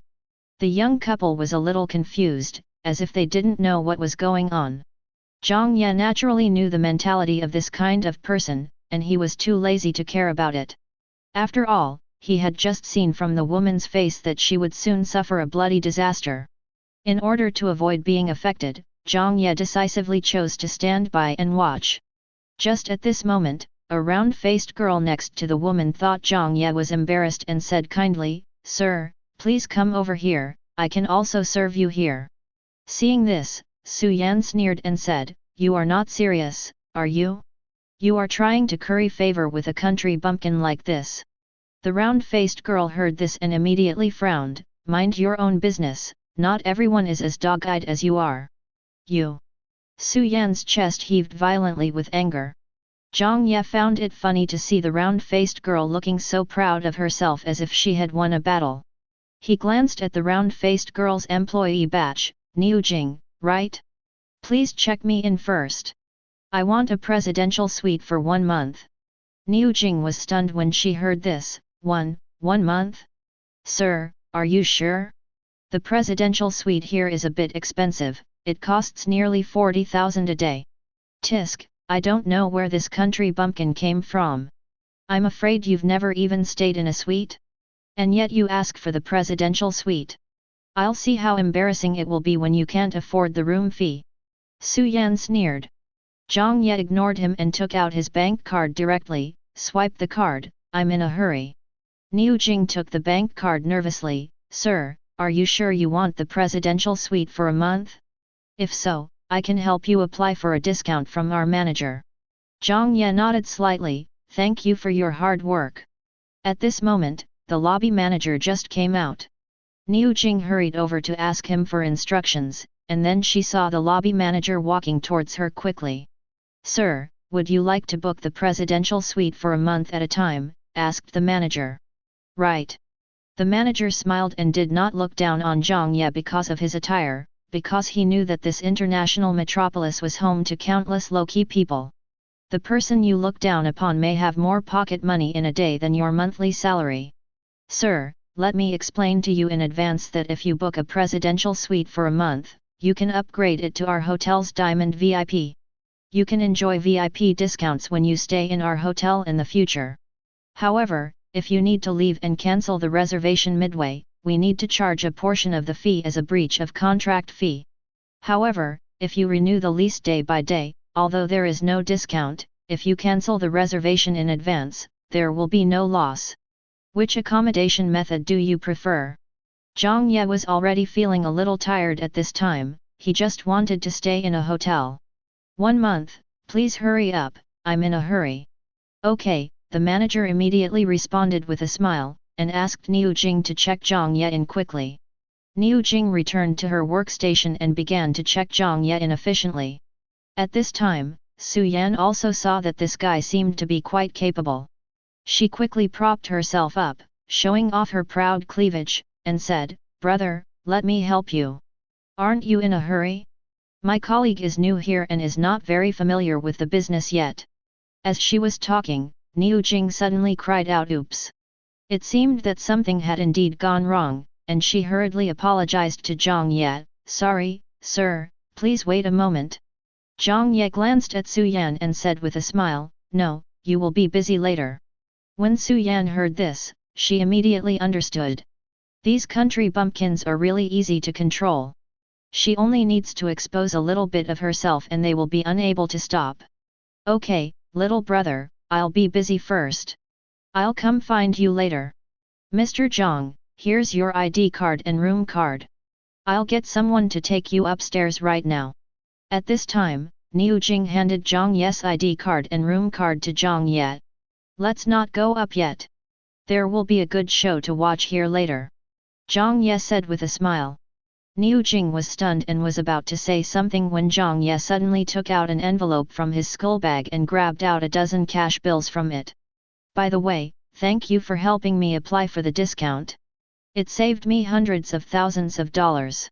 I don't have much cash on me, so this is a tip for you." Niu Jing was startled, and then her eyes were filled with surprise. Thank you, Mr. Jiang. After saying that, she glanced at Su Yan complacently, and Su Yan's eyes looked at Jiang Ye even more scorchingly. This is a lot for helping to book a room, so if she is busy later, won't it be even more? Who is Su Yan? At this moment, a sharp female voice resounded throughout the hall. Jiang Ye knocked on the table in front of Niu Jing. It's time to watch the show. As he spoke, he glanced at Su Yan, who was hiding under the front desk with a pale face, with a half-smile. The lobby manager walked over and said, "Ma'am, I'm the manager here. If you have anything to say, you can talk to me. Please don't disturb our guests." The middle-aged woman pushed the lobby manager away and yelled again, "Su Yan, get out of here. You dare to seduce my man? If I don't beat you to death today, I will take your last name." At this moment, Jiang Ye knocked on the front desk and said, "Su Yan, someone is looking for you. What are you doing squatting there?" When the middle-aged woman heard this, she rushed over angrily. As expected, she saw Su Yan squatting there with a guilty look on her face. She grabbed her hair and pulled her out, then slapped her in the face and tore off her clothes. But the farce did not last long, and soon security guards came and took people from both sides away. There was no more good show to watch, so Jiang Ye didn't stay in the lobby for long. He winked at Niu Jing and went to his room. Niu Jing thought back to everything that had just happened, and it took her a long time to realize the weirdness of it. He said before that Su Yan would be busy, and he also said that he wanted to see the good show. Could it be that he knew that something like this would happen to Su Yan? Thinking of this, she felt a chill on her back. In addition to this job, Niu Jing also has a part-time job. She can be considered half a Taoist, so she knows much more about metaphysics than ordinary people. Now, she just felt that she seemed to have met the leader of Suanmen. After Jiang Ye entered the room, he took a look around inside and found the conditions were pretty good. The most important thing is that it is only 5 minutes away from his school's pedestrian street. He never had to be late again. The high school that Jiang Ye attends is called Jinghua High School, which is one of the best aristocratic high schools in the capital. The students there are either rich or noble. However, for the sake of the admission rate, the school still specially recruited a group of students with excellent academic performance but from poor families. The 3-year tuition and living expenses of these students are all provided by wealthy people. For the rich, this is not simply a good deed. By spending very little money, you can gain a reputation as a philanthropist and find a study partner for your children. When the poor students grow up, they can enter the family business and continue to work for them. Kill 3 birds with 1 stone, why not do it? What's funny is that Jiang Ye, a real rich kid, also took this path when he entered Jinghua High School. The Chen family lives more than 10 kilometers away from Jinghua High School. Chen Nianwei and Chen Xingwen are driven to school by their family driver every morning. On Jiang Ye's first day of school, he also thought he could go to school with them. But when he went out, he watched the car drive away in front of him. The funniest thing is that they were each in a car. Chen Xingwen actually brought the housekeeper's son Zhang Qichen with him in the car. He, the real young master of the Chen family, doesn't even have the qualifications to ride in a car. The Chen family's villa is located in a remote area, and one has to walk several kilometers to get to the bus. So Jiang Ye was late on the first day of school. When he returned home for dinner, he wanted to discuss with Chen Xingwen to see if he could take him to school in the future. Unexpectedly, before Chen Xingwen could say anything, Chen Nianwei spoke up, "How dare you say that? We were waiting for you this morning and were almost late, but you didn't even get up. Now you're pretending to be nice, aren't you just trying to slander your brother by not letting you take the bus? Do you know that your brother was late this morning and even fell down while running?" When He heard that her beloved son fell down because of Jiang Ye, and that Jiang Ye deliberately accused her beloved son of targeting him at the dinner table, she was so angry that she slapped him on the spot and drove him back to his room and did not allow him to eat. From that day on, Jiang Ye never mentioned taking the bus to school again. This resulted in him having to get up before dawn every day for more than 2 years, run to the bus stop to catch the bus, and then take several buses to get to school. Because of this, he arrived at school sweating profusely every day. But even so, he is often late because of traffic jams. His classmates disliked the smell of sweat on him and were willing to talk to him. Sometimes when passing by him, he would cover his nose exaggeratedly. It was as if he was emitting a foul odor all the time. As time went by, Jiang Ye's heart was gradually filled with inferiority. He no longer took the initiative to talk to people, and closed himself in his own world. The bangs on his forehead became longer and longer, and he looked old and vigorous without any youthful vigor. After Jiang Ye put down his luggage, he took out his cell phone and planned to make a final break with the Chen family. He found the card number that the Chen family used to transfer money to him and transferred 100,000 yuan into it. He then took a screenshot and sent it to the Chen family group, and then sent a WeChat message. Chen Taehi, the 100,000 has been transferred. From now on, I, Jiang Ye, will no longer have any relationship with the Chen family. Afterwards, Jiang Ye left the group directly. At the same time, the WeChat and other contact information of everyone in the Chen family were deleted. From then on, he no longer owed the Chen family anything. From now on, it will be his turn to collect the debt from the Chen family. After doing all this, Jiang Ye slept peacefully, then went to a nearby shopping mall, bought himself some clothes, and cut his hair short. He didn't have time to take care of it before and he didn't have money, but now he has everything, so he naturally won't let himself look so miserable again. After all, he still understood the principle of respecting the clothes first and then the person. Besides, he didn't want to go through what happened to the front desk clerk today again, as it would affect his mood. Afterwards, he went to the Huxia medicine store again. His body has not been healthy in the past 10 years or so and needs some good conditioning. He prescribed himself a prescription, which contained some common herbs, but they were of great benefit to his body. He had the medicine made into a soup, and for the next month, 1 packet was enough to be taken every day.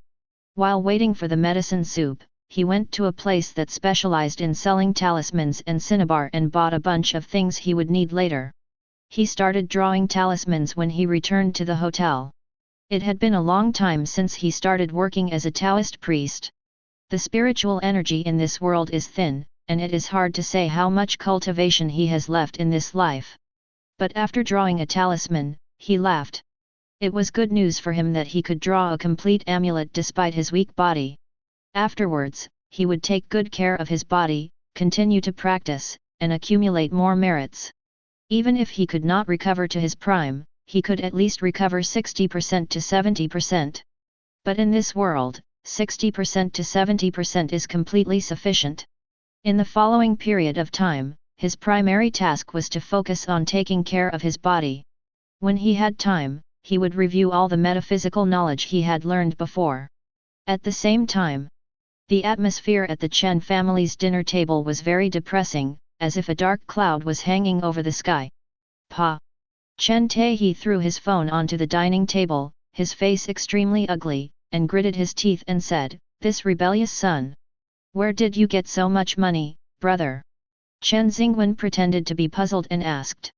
He Kingxiu's face was also very ugly. Where could it come from? It was taken from home in the past few years. This little beast is really interesting. He took our money and gave it back to us. Does he think I will believe his tricks? Dream on. How much money do you give to this unfilial son every month? Chen Taehi looked at He Kingxiu. He Kingxiu thought for a moment, how should I know?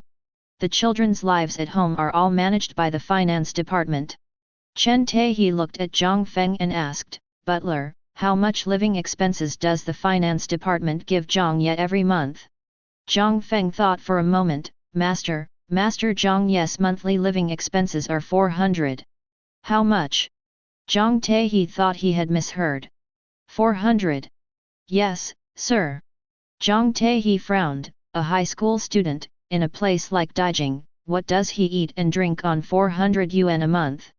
Zhang Feng glanced at He Kingxiu with a guilty conscience. Master, Madam said before that Master Jiang Ye has just arrived and we can't give him too much money, lest he learn bad things, so the living expenses given to him by the family have always been 400 per month, and they are paid on Mondays. When Chen Taehi heard this, he looked at He Kingxiu and felt something strange in his heart. He Kingxiu thought Chen Taehi was blaming her, and immediately said angrily, "What's that look in your eyes?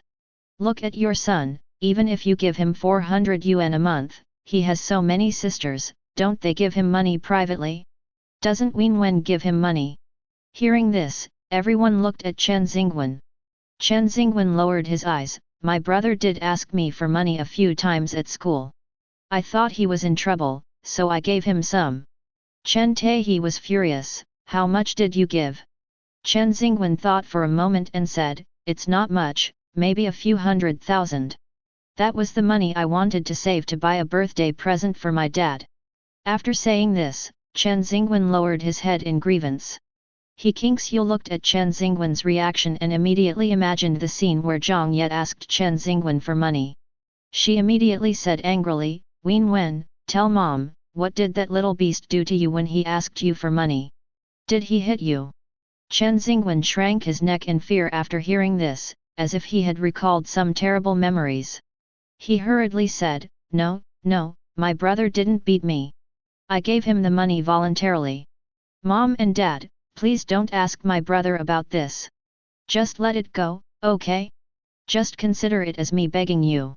Chen Xingwen's reaction made He Kingxiu and Chen Taehi more convinced that Jiang Ye had used extremely excessive means to get the money from Chen Xingwen. "Don't be afraid, Mom is here."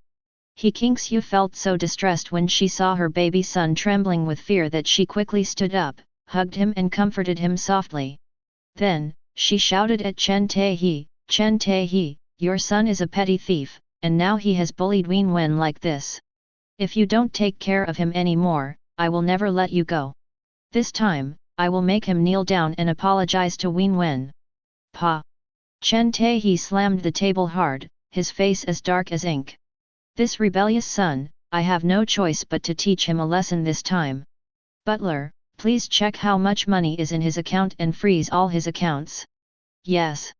Seeing that Chen Taehi was really angry this time, the butler agreed and left quickly. Chen Xingwen, hiding in He Kingxiu's arms, curled up his lips into a smug smile. He Kingxiu, her fifth daughter Chen Yulan, and her seventh daughter Chen Nianwei had been out shopping all afternoon. When they got home and saw Chen Xingwen sitting on the sofa reading a book, they immediately smiled and said, "Hey, Wenwen, why are you reading again? You finally have a day off, you should take a good rest and stop pushing yourself so hard." Chen Xingwen put down the book, stood up and said with a sweet smile, "I have nothing to do anyway, so I thought I'd take a look. The college entrance examination is less than half a year away, so I have to get nervous." He Kingxiu stretched out her hands and touched her baby son, her face full of pride. "Oh, my Wenwen is really ambitious. She will try her best to win the top score in the college entrance examination for her mother." Chen Yulan also said proudly, "Of course. My brother's grades are so good, he has already been booked as the top scorer in the college entrance examination." Chen Nianwei heard this and deliberately made a bitter face, "Mom, fifth sister, you are biased. I will also take the college entrance examination soon, but you only let my younger brother take the top spot. What about me?" He Kingxiu glanced at her and said, "Come on, with your grades, how can you compare with your brother? You, just follow me abroad for a few years and come back with a diploma." Chen Nianwei and Jiang Ye are twins, a boy and a girl, so they are also in their third year of high school this year. But she is more playful and her academic performance is not very good. When Chen Nianwei heard He Kingxiu say this about her, a trace of displeasure flashed through her heart. In fact, sometimes she was a little jealous of Chen Xingwen. She was the same age as Chen Xingwen, but it seemed that there was only Chen Xingwen in her mother's eyes. But Chen Xingwen was so well behaved and likable, so she really couldn't hate him. "Like everyone else in this family, I like this younger brother very much." Chen Xingwen was extremely sensitive. He sensed the loss in Chen Nianwei's heart at a glance, and immediately went over and put his arm around Chen Nianwei's shoulders. "Mom, please don't say that about seventh sister. She's actually pretty good too. Her grades have improved by more than 30 points this semester, and she's ranked in the top 10 in the class. I'll help her with her studies next semester, and it'll be enough for her to get into a good university. Then I'll ask Dad to help, and I'll definitely get her into the best university abroad to study fashion design, which is her favorite subject. Chen Nianwei was so moved after hearing this that she hugged Chen Xingwen and jumped and laughed, ha ha ha, my brother still loves me the most. He Kingxiu looked at the loving scene of her children with a smile on her face. Okay, you two, one of you will get the top score in the college entrance examination, and the other will go to a good university abroad, to make mom proud. At this time, she had long forgotten that she had another son who was about to take the college entrance examination, and that son was even her biological son. Chen Xingwen saluted mischievously, and said loudly with a smile, yes, my dear mother. Everyone laughed when they saw him like this. He Kingxiu poked Chen Xingwen's forehead and said, you'll be an adult soon, but you only know how to act funny and make your mother happy.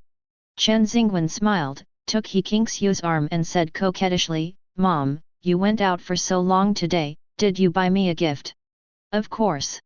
Mom will never forget our baby Wen Wen, no matter who she forgets. He Kingxiu pointed to several paper bags with big brand logos printed on them. Here, these are what Mom sold to you. As she spoke, she rummaged around inside, first took out a watch and put it on Chen Xingwen. Come here, son. Didn't you lose the watch your dad gave you? Mom will give you another one. It's 3 times the price of your dad's watch. Chen Xingwen was so happy that he immediately held He Kingxiu's face and kissed her hard. Mom, you are so good, I love you so much. Seeing that her precious son was so attached to her, He Kingxiu's mood, which had been very annoyed by Jiang Ye, suddenly improved. Then she took out a red sweater and tried it on Chen Xingwen. I just said that my son looks good in this red sweater. Come on, try it on for Mom to see. At this time, Chen Yulan took out a gift box. And this, brother, this is a gift from 5th sister. It is a limited edition necklace designed and made by 5th sister herself. There is only one in the world.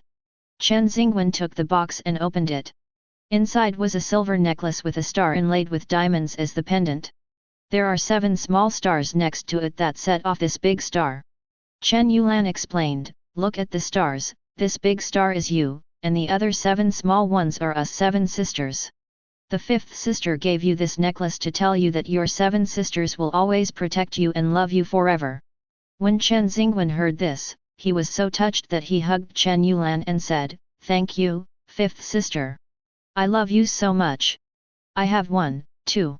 Chen Nianwei was afraid that she, the 7th sister, would be outdone, so she quickly took out a pair of shoes and said, brother, look, is this the limited edition sneaker you wanted the most?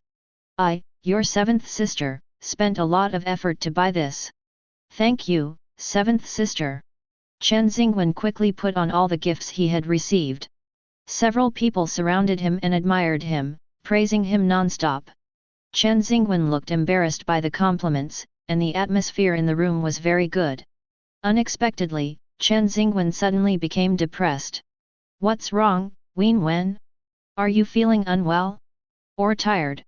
He Kingxiu asked with a worried look on her face. It's okay, Chen Xingwen shook his head, I'm just worried about my brother. He hasn't been home for so long, and I don't know how he's doing outside. When everyone heard this, their expressions froze for a moment.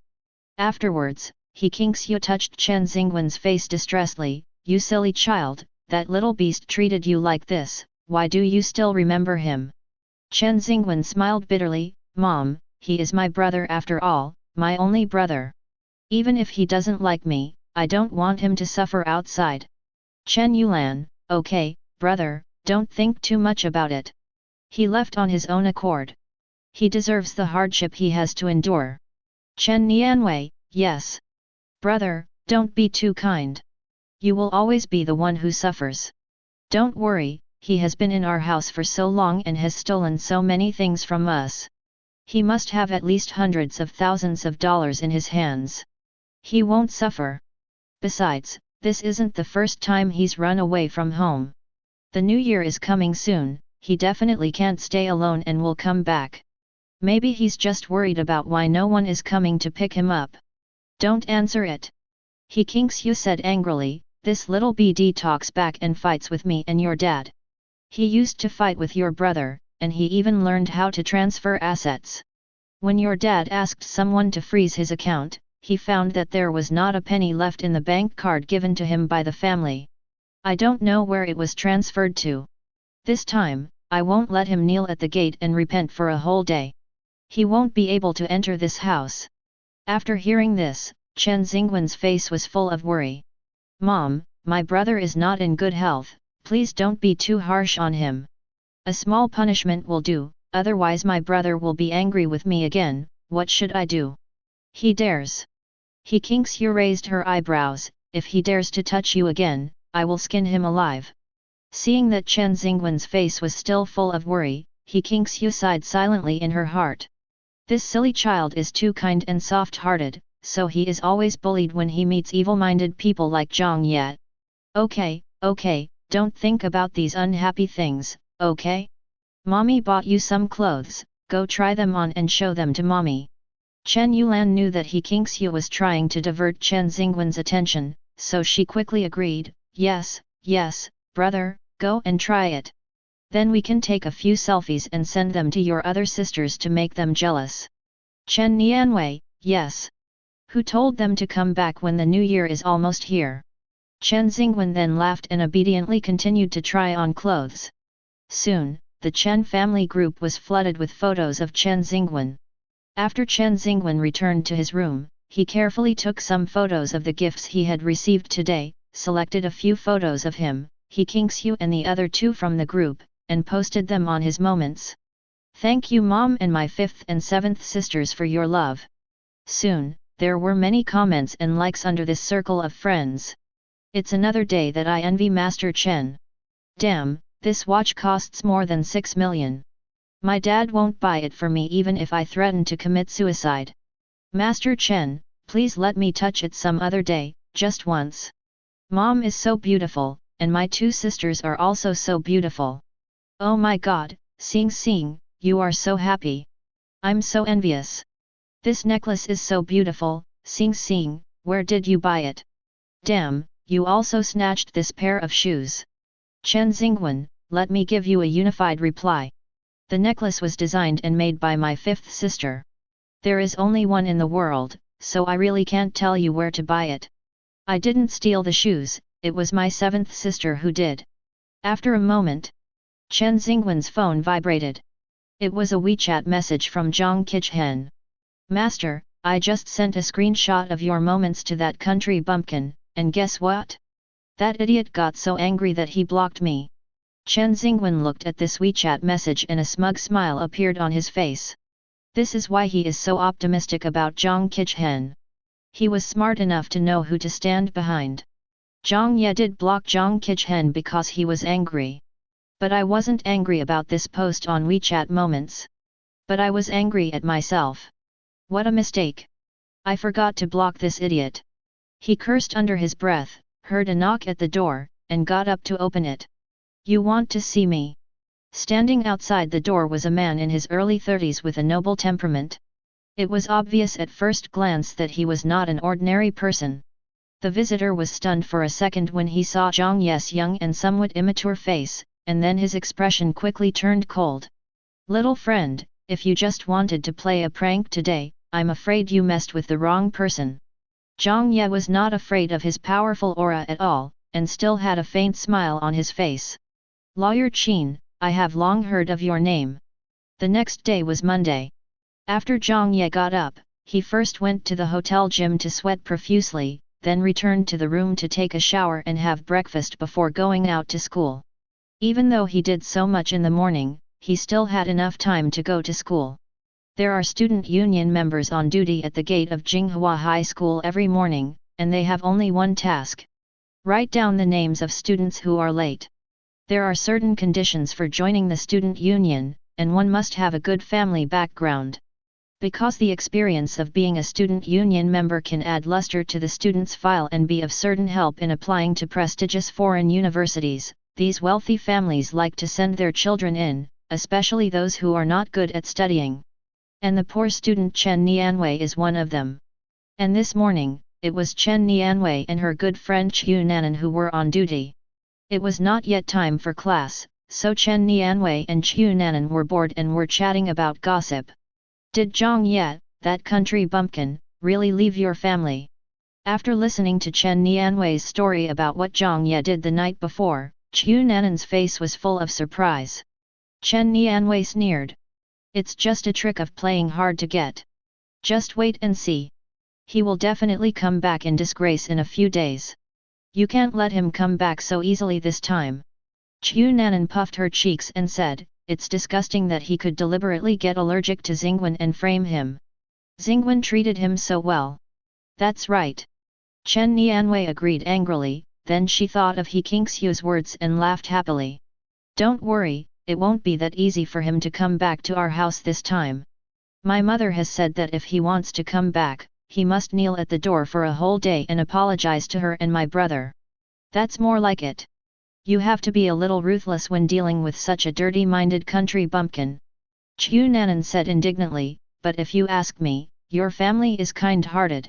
Why did you adopt such a person and let him go to such a good school? You should just let him go back to washing dishes. No one except the Chen family knew that Jiang Ye was the biological son of the Chen family. When Chen Taihe brought Jiang Ye back, Chen Xingwen acted as if the sky had fallen. Chen Taihe and He Kingxiu were worried that she would be sad, and they also felt that Jiang Ye's behavior was really not presentable, so they announced to the public that he was just an adopted son of the Chen family, and they didn't even change his last name. Chen Nianwei also felt that it was very shameful to have a brother like Jiang Ye, so every time someone mentioned Jiang Ye's adopted son status, she not only did not feel guilty, but even felt a little happy in her heart. It seemed that her biological brother was really the outstanding and handsome Chen Xingwen, rather than the country bumpkin Jiang Ye. It's because my parents feel sorry for him. Chu Nanan sighed softly when she heard this, then suddenly thought of something and said excitedly, Hey, Wei, you said. Jiang Ye has left your house, so you still have the nerve to come to school. Why should she be embarrassed? Such lowly people are very shameless. That's true. He finally got the chance to go to an aristocratic school with people like us. How could he give up so easily? When Chu Nanan was halfway through her words, her voice suddenly lowered. Chen Nianwei was puzzled and turned to look at her. Seeing that she was staring blankly ahead, she followed her line of sight. Jiang Ye, who seemed to have been reborn, was walking towards the school gate at a leisurely pace. He cut his hair short and no longer walked hurriedly with his head down, but with his head held high. More importantly, he actually changed out of the school uniform that had remained unchanged for thousands of years. Jinghua High School does not require students to wear school uniforms except on some important occasions. So students usually dress as flamboyantly as possible. Looking around the whole school, Jiang Ye is the only one who wears school uniform all year round. Chu Nanan looked at Jiang Ye's clothes and exclaimed, how can Jiang Ye afford such expensive clothes? Chen Nianwei was stunned for a moment, then took a closer look at Jiang Ye's ordinary, basic clothes that were of no brand at all, and asked in confusion, are his clothes expensive? I think so. Although I can't tell what brand his clothes are, just looking at the fabric and workmanship, I know they won't be cheap.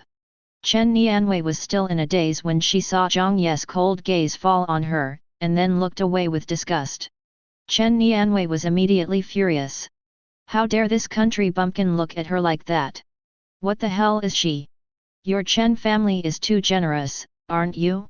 You actually gave so much money to an adopted son. Humph, his money is not clean at all. Chen Nianwei frowned, how can a country bumpkin wear such nice clothes? Wait, I will expose his true face in front of everyone. After saying that, he sent a WeChat message to Zhang Qichen. Jiang Ye's classroom is class 7 of grade 3. He attracted a lot of attention as he walked back to the classroom. There's no way, his change is really too great. Also, because of the deliberate publicity by Chen Xingwen and Chen Nianwei, he is quite well known in the school. He was even given an extremely insulting nickname. Stinky Mud.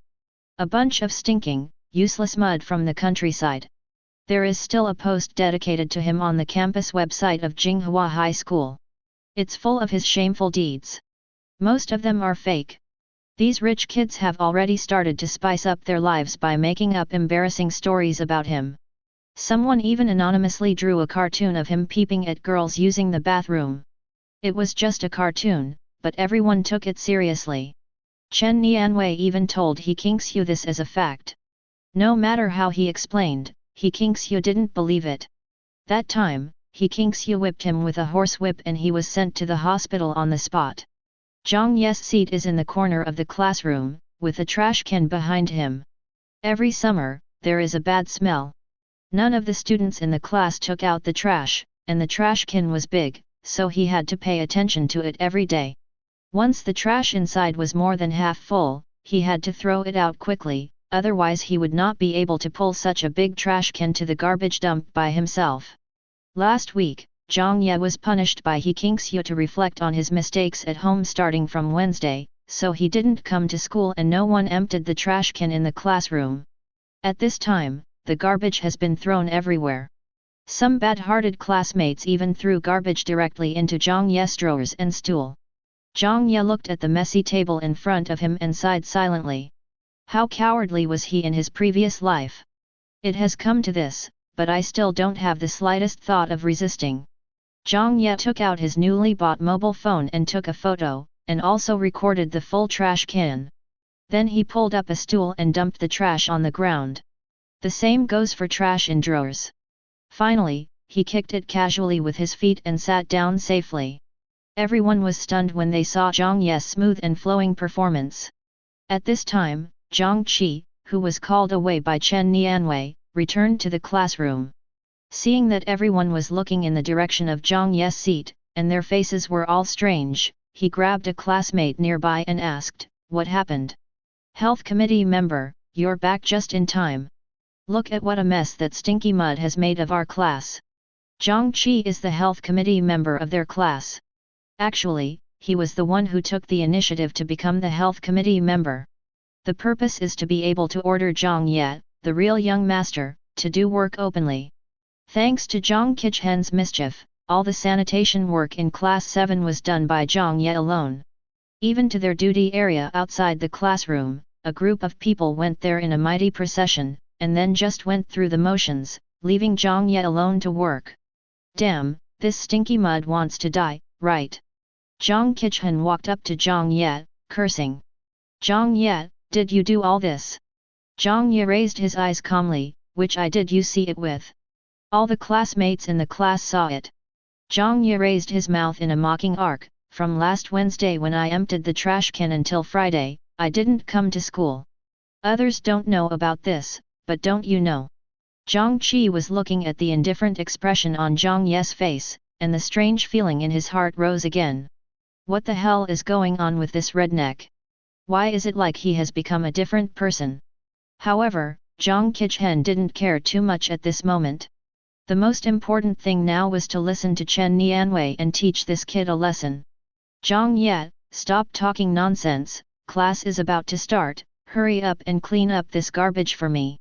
Jiang Ye sneered, "Why should I listen to you? I am the health committee member. If I tell you to go, you have to go." "Health commissioner? You look so proud, I thought you were the President of the United States." Jiang Ye looked at Zhang Qichen with a look of sarcasm, "Why? Are you starting to learn to take over your father's job so soon?" No one in the school knows Zhang Qichhen's true identity except a few people from the Chen family. Everyone has always believed that Zhang Qi is a relative of the Chen family, and no one knows that he is the son of the Chen family's housekeeper. This point was originally proposed by Chen Xingwen. It is to prevent him from being excluded in this aristocratic school.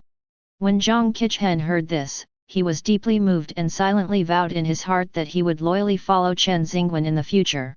But at this time, facing Jiang Ye's ridicule, he had lost his mind. His hands were clenched into fists, and his knuckles crackled. At this time, Chen Xingwen also came back from the teacher's office. Looking at Zhang Qi standing in front of Jiang Ye with a rage, he knew that a good show was about to begin. So he quietly stood behind the crowd, waiting for the scene where Zhang Qi was about to punch Jiang Ye in the face. "Jiang Ye, you're looking for death. Jiang Qichen suddenly reached out and grabbed Jiang Ye's collar. Jiang Ye was dragged to his feet, but his face did not show the panic he had shown in previous situations. What? You want to hit me? Jiang Ye looked at Jiang Qichen with a half-smile, his face full of provocation. I'm warning you, if you dare to make a move, don't blame me for being rude. Jiang Qichen actually didn't want to attack Jiang Ye in public. After all, Jiang Ye was the young master of the Chen family no matter what. If he took action, the teacher would definitely ask the parents to come over. By then, his father, who always bows and nods to the master and the mistress, will also come along. By then, everyone will surely see the humble status of his father. Jiang Ye, I'll say this one last time, go take out the trash. Jiang Qi was suppressing his anger and said through gritted teeth. Order me. Jiang Ye sneered, who do you think you are? Jiang Qichen was now completely furious, and the remaining rationality in his mind was completely engulfed by anger. He raised his fist high and smashed it into Jiang Ye's nose with all his strength. With this punch, Jiang Ye's nose was broken. There was a murderous intent flashing in Jiang Qichen's eyes. Chen Xingwen, who was hiding behind the crowd, raised the corners of his lips, with a hint of satisfaction in his eyes. This country bumpkin who didn't know his own limitations actually dared to call the police to harm him, he should be beaten to a pulp. However, what he didn't expect was that the scene he imagined of Jiang Ye's nose bleeding and then falling to the ground with his hands covering his face and screaming did not appear. Instead, Jiang Ye not only caught Jiang Qichen's fist, but also made Jiang Qichen scream suddenly. The next second, Jiang Qichen suddenly rolled on the ground, holding his stomach and wailing loudly. Jiang Qi was staring with disbelief at everything in front of him. What's going on? When did this loser Jiang Ye become so powerful? You know, Jiang Qichen has been practicing martial arts since he was a child. If he really wanted to fight, a few ordinary adult men would not be his match. Why was Jiang Ye able to subdue him so easily? In fact, Jiang Ye's current skills are still far behind those of Jiang Qichen, a martial artist. But in the past 2 days, Jiang Ye has been paying attention to regulating his body. He eats every meal on time and in the right amount. He has recovered the strength of an ordinary person of his age. As for his ability to subdue Jiang Qichen, it was entirely due to the power of metaphysics. He had anticipated early on that someone would cause trouble for him when he came to school today, so he prepared a big gift for these lucky people. Heartbreak Talisman. The moment the talisman enters the body, one will feel a cramping pain in the abdomen. Of course, Jiang Qichen's pain was not caused by problems with his abdomen. If that were the case, I'm afraid he would also suffer backlash. He always remembers the law of heaven and earth that Master Xian cannot attack ordinary people at will. However, if an ordinary person were to attack the Master could protect himself and fight back. However, Master Xian cannot resist as he pleases. For example, if someone just kicks you lightly, you cannot just use a flame talisman to burn that person to ashes. Otherwise, the world would have been ruled by Suanqi long ago. Under the constraints of heaven, no matter what means the mysterious master uses, the effect can only be comparable to that of an ordinary person. In other words, the pain that Jiang Qichen is feeling now is exactly the pain that Jiang Qichen's punch will bring him. But he transferred the pain to Jiang Qichen's abdomen. It was just the right time to avenge the kick that Jiang Qichen gave me that night. Jiang Ye looked at Jiang Qichen, whose face turned pale with pain, with cold eyes. Jiang Qichen, what's wrong with you? Jiang Ye, what did you do to Jiang Qichen? How did he become like this? Jiang Ye, you are too much. We are all classmates. Why do you treat Jiang Qichen like this? Several classmates who were usually close to Jiang Qichen stood up and spoke up for Jiang Qichen. Jiang Ye glanced at them, too lazy to pay attention, and his eyes fell on Chen Xingwen behind the crowd.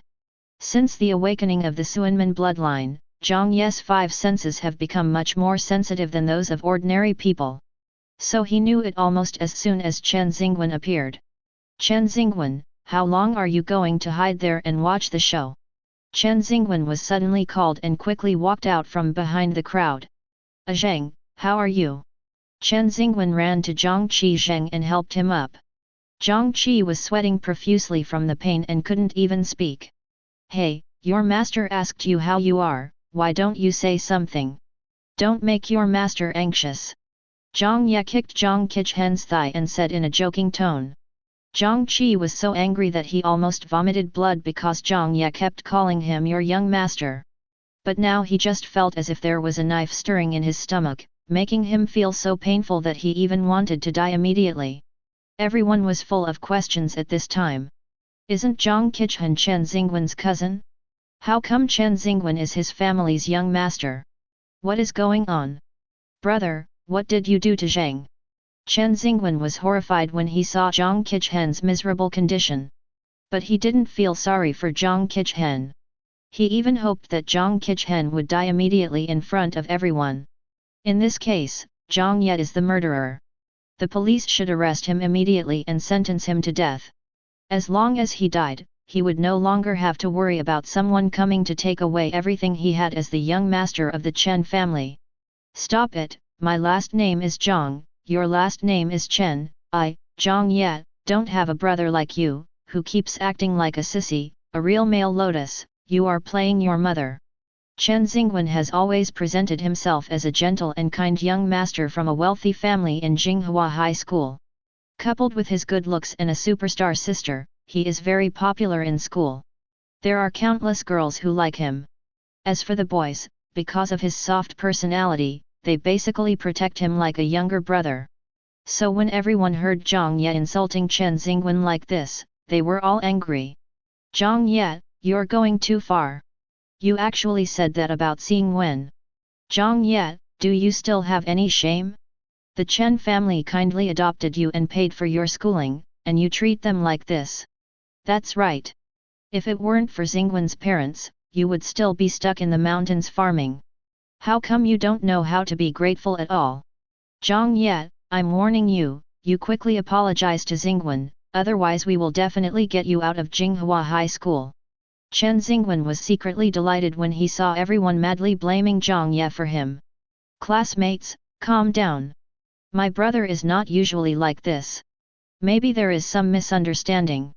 I don't believe he would do this to me. When everyone saw Chen Xingwen being scolded like this and still speaking up for Jiang Ye, they felt even more sorry for this silly young master. Xingwen, don't be fooled by this kind of people from the mountains. I tell you, people from that kind of place are all black-hearted. Your family helped him so much, but he actually stabbed you in the back. This kind of person is not worthy of your kindness. That's right, Xingwen, you must tell your uncle and aunt about what happened today.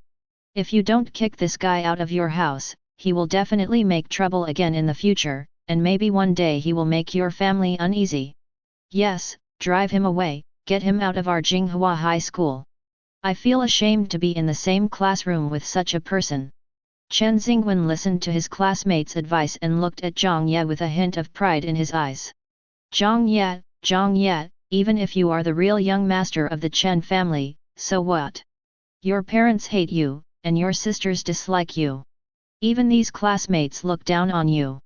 In this world, except for the Chen family members who are unwilling to acknowledge you, no one even knows that you are the blood-related young master of the Chen family. What do you have to fight with me? Everything in the Chen family is destined to belong to me, Chen Xingwen. Chen Xingwen, are you very proud? Jiang Ye had lived under the same roof with Chen Xingwen for 3 years, and during these 3 years, he had been framed by Chen Xingwen many times. He also saw Chen Xingwen acting in front of him and the Chen family. So he saw through Chen Xingwen's pride at a glance.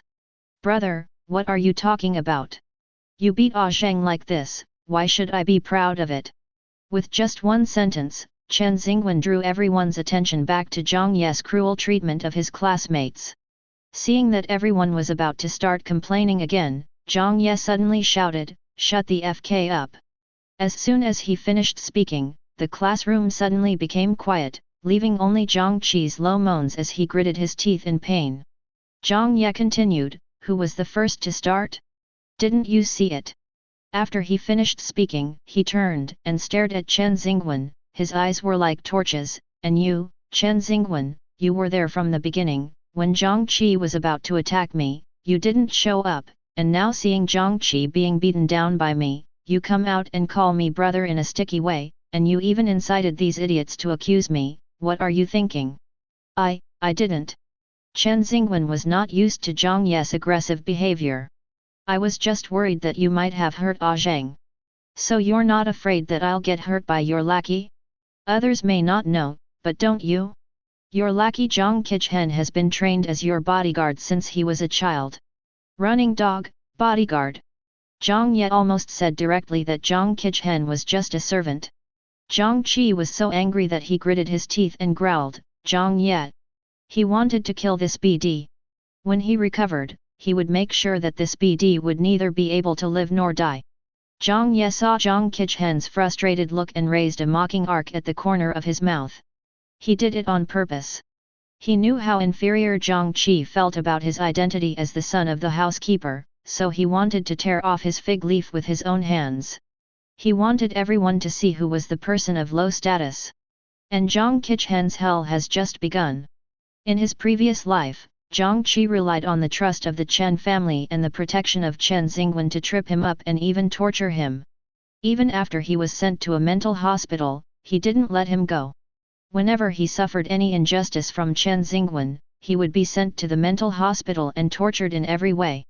Only in this way will he feel that his status is not so humble. After all, the real young master of the Chen family can only kneel at his feet and polish his shoes.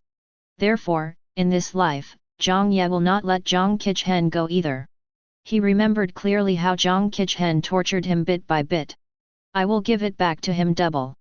What's all the fuss about so early in the morning? Just then, a young man wearing gold-rimmed glasses walked into the classroom. He is the head teacher of Class 7, his name is Zhao Junfen, and he is said to be a top student who studied abroad from a famous university. Zhao Junfen came over and was stunned for a moment when he saw Jiang Ye's drastic change. Teacher Zhao, look at what Jiang Ye has done to Jiang Qichen. A female classmate immediately complained. Zhao Junfen was shocked when he saw Jiang Qi holding his arm and sweating profusely. He quickly said, why don't you call an ambulance? Then, he looked at Jiang Ye again and angrily said, Jiang Ye, are you crazy? You actually hurt your classmates like this. You are breaking the law, do you know that? After hearing this, everyone finally reacted. Isn't it illegal for Jiang Ye to beat someone up like this? If the police investigate this, you will go to jail. So, several people who were close to Jiang Qichen looked at each other, quietly walked out, and called the police. Teacher, it was Jiang Qichen who started it first. I was just defending myself. Who knows why he pretended like this? Jiang Ye leaned on the desk behind him, looking calm and composed. Although Zhao Junfen's family is not well off, since he came to this school, he has got along very well with these rich kids thanks to his outstanding social skills. Among them are Chen Xingwen and Jiang Qichen. As the head teacher who knew the situation of the entire class very well, he naturally knew that Jiang Ye was just an orphan with no one to rely on, and it was the kindness of the Chen family that took him in. Such students are not within his sight at all. In order to get along with the students, he often teased Jiang Ye in public, often making the whole class laugh. Therefore, Jiang Ye, who used to have low self-esteem and was weak, was helped a lot by this teacher. Jiang Ye, no matter what, you shouldn't beat someone up like this. The school rules clearly stipulate that students are not allowed to fight. I think you don't want to go to school anymore, right? Zhao Junfen looked at Jiang Ye coldly. I thought Jiang Ye would lower his head and pick his fingers nervously when facing his criticism, just like before. At that time, he would report the matter to the Academic Affairs Office, hold a class meeting, invite all the parents of these students to the school, and build relationships with them. Of course, most of the parents of these chairmen and general managers cannot spare the time to attend parent-teacher meetings. Usually it is the housekeeper who comes over. To express their apologies, the butlers usually come with expensive gifts. After a parent-teacher conference, these gifts alone are worth hundreds of thousands of dollars. He has been in this school for more than 2 years, and he has already made millions just from parent-teacher conferences. Thinking of this, Zhao Junfen felt a little excited. But what he never expected was that Jiang Ye actually turned around and met his gaze without dodging. Teacher Zhao, I just said that it was Jiang Qichen who started it, and I was just defending myself. Could it be that in Teacher Zhao's eyes, I should just stand there and let Jiang Qichen beat me up? Today's Jiang Ye is so weird. Could it be that this kid couldn't stand being bullied for so long and was finally starting to fight back? But he is an orphan with no one to rely on and a humble background. Even if he wants to resist, he should consider his own strength, right? Zhao Junfen sneered, Jiang Ye, you said that Jiang Qichen started it first, why don't you also tell us what you did to provoke him? Jiang has never fought with anyone in school, why did he only fight with you? Teacher Zhao, are you going to use the victim theory? If I punch you now, will you first reflect on yourself and ask yourself why I didn't punch someone else but you? Zhao Junfen was speechless for a moment when he heard this, and then he saw the sarcastic expression on Jiang Ye's face, and he became furious. Jiang Ye, is this how you talk to your teacher? You are just like a country bumpkin, you have no manners at all. It is a shame for Jinghua High School to have a student like you. You are obviously a bumpkin from the countryside, but you still have to shamelessly stay in a world that does not belong to you. I'm telling you, Jiang Ye, this time, no matter what the reason is, you beat Jiang Qichen like this, which is a real violation of school rules. I must tell the principal about this, and you can just wait to be kicked out of Jinghua High School and go back to being your country bumpkin.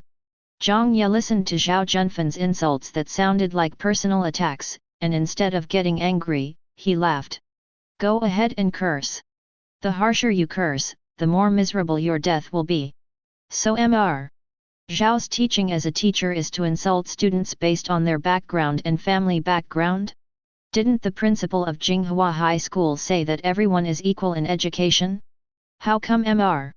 Zhao's equality means that he treats rich students as brothers, but treats poor orphans like me as uneducated country bumpkins? Also, what world is this that doesn't belong to me? I don't know. In Mr. Zhao's eyes, this world is divided into two. One is the high and mighty Jinghua High School, and the other is the world that belongs to a country bumpkin like me. Jiang Ye directly brought out the principal's words, and Zhao Junfen naturally had nothing to say. He held it in for a long time, and was so angry that his face turned red and his neck became thick, but he could only utter one sentence. Well, Jiang Ye, you are so bold. How dare you talk to me like that? Brother, don't be so angry with Teacher Zhao. Teacher Zhao is doing this for your own good.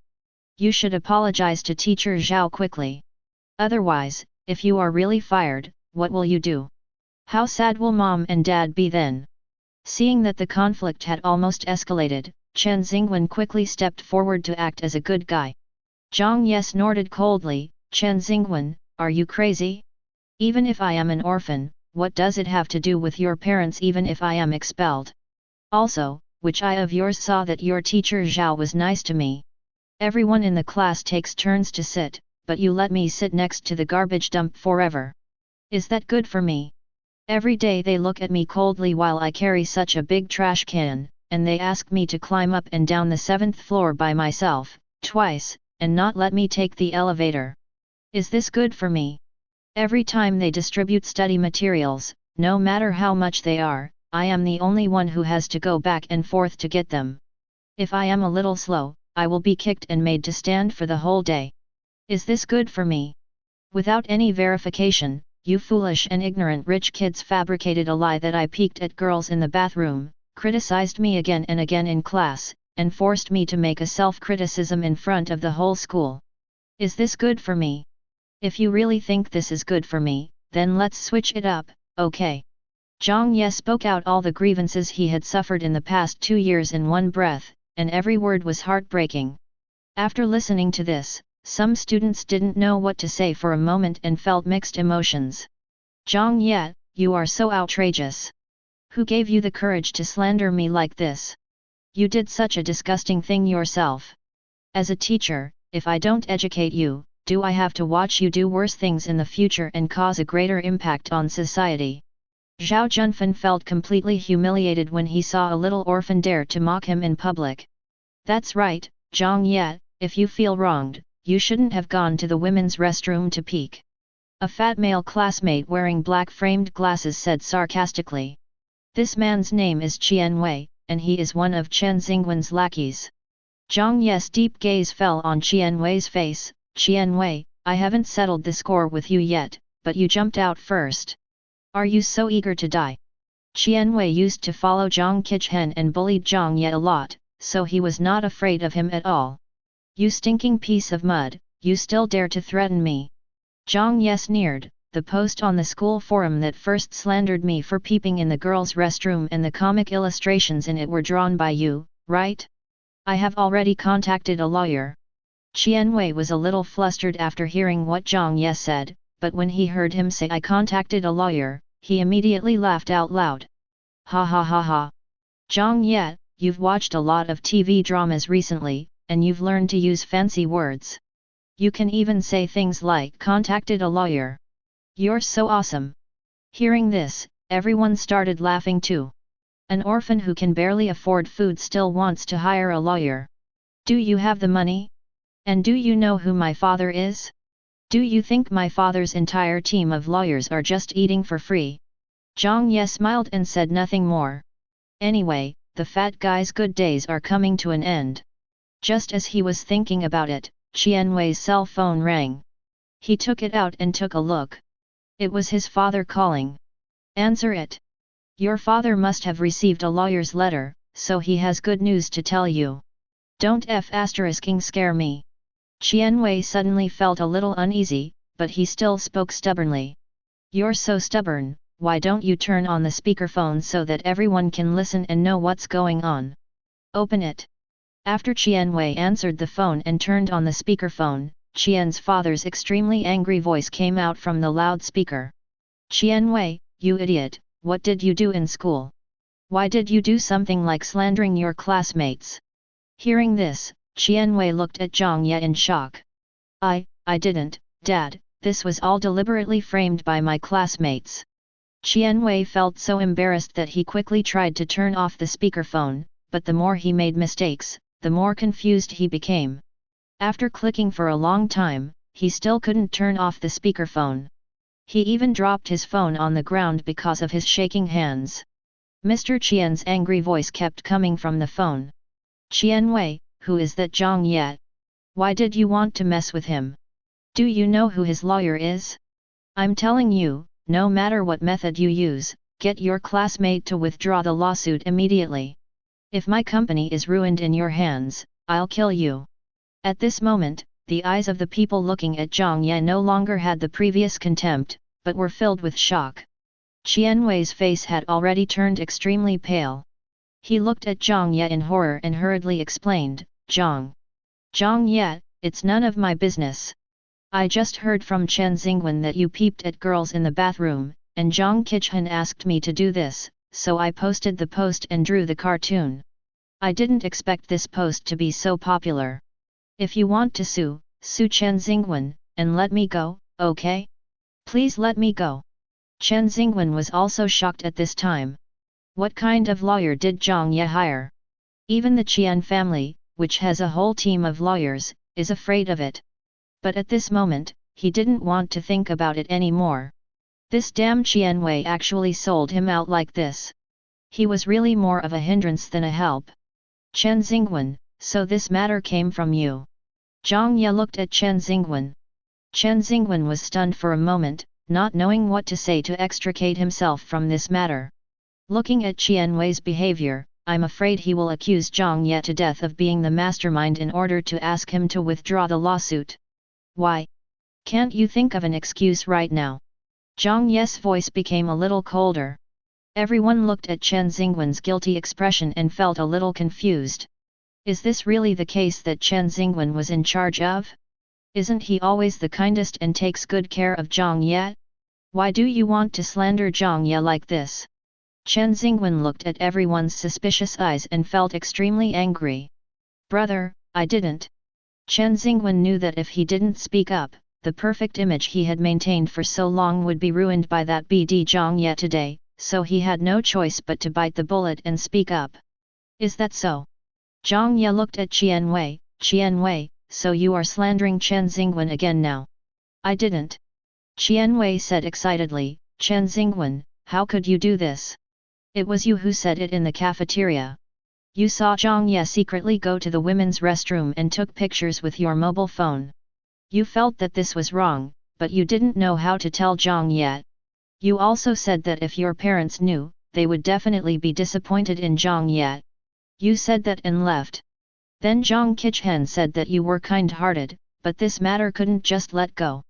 You wanted everyone to know Jiang Ye's true mask, so you asked me to draw comics and post them. Jiang Qichen, stand up and speak. It was obviously your idea. Why should I be responsible for it now? So, Chen Xingwen, which eye of yours saw me enter the women's restroom? Which day and which women's restroom did I enter? Jiang Ye's cold eyes swept towards Chen Xingwen. I. Chen Xingwen's eyes were evasive. Jiang Ye sneered, Chen Wei, since Chen Xingwen refuses to say, then you tell me when he saw it and which women's restroom I went to. I'll tell you everything, Chen Wei nodded heavily. Xingwen. At this moment, Chen Nianwei's voice suddenly rang out. Jiang Ye turned his head and saw Chen Nianwei with a flushed face appearing at the door of the classroom. She ran to Chen Xingwen with an anxious look on her face. When Chen Xingwen saw Chen Nianwei at this moment, it was like seeing a savior. He looked at Chen Nianwei with a wronged expression. Seventh sister, I really didn't. After saying this, his body suddenly went limp and he fell down. Younger brother. Chen Nianwei was horrified. Jiang Ye, what did you do to your brother again? When Chen Nianwei saw Chen Xingwen fainted, she was very worried and turned around and yelled at Jiang Ye. Jiang Ye smiled and said, how can I know why my brother fainted earlier or later, but fainted when I told him the truth that was unfavorable to him. Chen Xingwen gritted his teeth in hatred as he heard Jiang Ye almost say that he was pretending to be unconscious. But now that things have come to this, there is nothing he can do and he can only close his eyes tightly. Jiang Ye, stop being so sarcastic. I'm telling you, I will never let you go this time. I see your parents are coming. How are you going to explain to them? After that, Chen Nianwei asked a few boys who usually got along well with Chen Xingwen to carry Chen Xingwen to the school infirmary. On the way, she couldn't hold back her anger, so she called Chen Taehi and He Kingsyu separately, and told the Chen family's WeChat group about Jiang Ye knocking Chen Xingwen unconscious at school. In the classroom, Zhang Qi was watching Chen Nianwei, who hadn't even looked at him since she entered the classroom, and he felt very disappointed. But Jiang Ye deliberately mocked him, how is it? Seeing your seventh miss ignoring you who is pretending to be so miserable, does your heart break? Jiang Qichen's pupils trembled when he heard this. It was true that he had a crush on Chen Nianwei since childhood, but he hid it very well and didn't even tell Chen Xingwen. How did Jiang Ye know this? Who called the police? Before he could figure out the reason, a voice came from the door. Everyone turned around and saw the school security guard and two policemen walking in. When Jiang Ye saw the person coming, he was suddenly stunned. How is this such a coincidence? It's him again. Jiang Qichen's friend immediately said, Uncle Police, we called the police. There was a fight in our class and Jiang Ye almost beat Jiang Qichen to death. Li Yang was obviously surprised to see Jiang Ye, whose image and temperament had changed drastically. However, after hearing what the student said, he immediately suppressed his ecstasy and walked over with a stern face. You hit that person. Li Yang looked at Jiang Qichen who was still lying on the ground, then looked at Jiang Ye, and asked. I didn't hit him. Jiang Ye said calmly. Uncle Police, he's lying. He was the one who beat us up. All of us in the class saw it. He even made another student faint from anger. That's right, police officer, he is lying, arrest him immediately and put him in jail. Everyone be quiet. Li Yang listened to everyone's chattering, frowned, and shouted angrily, then he looked at Jiang Qichen and asked, Did Jiang Ye beat you? Jiang Qichen's stomach pain did not subside at all. He nodded with difficulty and said through gritted teeth, Yes. Li Yang looked around and finally set his sights on Zhao Junfan's face, Who are you? A teacher at school. Comrade police officer, I am their class teacher. Then tell me what happened? Was it really Jiang Ye who beat the student on the ground? Zhao Junfen heard this and looked at Jiang Ye, his eyes full of resentment. Comrade police officer, the child lying on the ground is Jiang Qichen, the health committee member of our class. He is usually very well behaved, not only has excellent grades, but is also helpful. Jiang Ye, on the other hand, is withdrawn and has a weird temper. He never interacts with his classmates. Li Yang waved his hands impatiently. All right, what I'm asking is whether the student on the ground was really beaten by Jiang Ye. You don't need to judge the character of these two students here. Zhao Junfen's face froze, then he nodded, yes, Zhang Qi was beaten by Jiang Ye, and all the classmates witnessed it. Did you see that, too? Zhao Junfen was stumped by the question and couldn't utter a word for a long time. Li Yang snorted, you speak so confidently, I thought you saw it with your own eyes. After saying this, he frowned and said, the student was beaten like this, and as a teacher, you didn't call an ambulance, but why didn't you even send him to the infirmary? Zhao Junfen's face turned pale. He was just thinking about killing Jiang Ye, the country bumpkin, and didn't expect so much. I'll call an ambulance now. He quickly took out his cell phone. Li Yang waved his hands. He didn't quite believe that Jiang Ye, a skinny and small guy, could beat Jiang Qichen, who was as strong as an ox, into this state. After all, he had just seen Jiang Qi forcing Jiang Ye to kneel on the ground 2 days ago. With your small body, can you use such heavy hands? He looked at Jiang Ye with a half smile. Jiang Ye shrugged, he wanted to hit me, I just blocked it, who knows why he became like this. As he spoke, he squatted down and patted Jiang Qi's stomach, which he had been holding. Jiang Qichen, the police are here, are you still going to pretend? If you continue to pretend, it will affect the police's handling of the case and you will be held accountable. The moment he finished speaking, Jiang Qichen felt that the heart-wrenching pain just now disappeared in an instant. He was stunned and looked at Jiang Ye with puzzled eyes. But soon, he realized that if he suddenly stopped feeling pain, everyone would think he was pretending. It is deliberately slandering Jiang Ye. Then he really lost face. So, he decided to keep pretending and send Jiang Ye, the BD, to jail. Uncle Police, he hit me in the stomach, it hurts so much. However, what Jiang Qichen didn't expect was that Li Yang had been a police officer for so many years, and had seen all kinds of criminals and injured people. He even didn't know how many injuries he had suffered, big and small. How could he not see that a person was pretending to be injured? His face turned completely cold and he kicked Jiang Qichen's butt. Jiang Qichen, I'm warning you. If you deceive the police, you will be held legally responsible. Do you want to eat some free food from the government? Jiang Qi was shocked and revealed more flaws. But now that things have come to this, if he doesn't continue pretending, he would be too ashamed to stay in this school. I had no choice but to grit my teeth and say, Uncle Police, I really didn't lie, my hand really hurts. You're so good, you won't cry until you see the coffin, right? Li Yang snorted coldly, and then ordered his apprentice, Xiao Lu, send the man to the infirmary and ask the medical staff to make a simple injury report first. Then, he turned his head and looked at Jiang Ye, does your classroom have surveillance cameras? Jiang Ye nodded.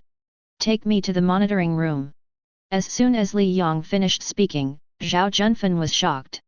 If this matter gets out of hand and affects the school's reputation, the principal will probably skin him alive. He quickly stepped forward and said, Comrade Police, I'm so sorry, the classroom surveillance camera is broken right now. Li Yang was so angry that he laughed, that's just right.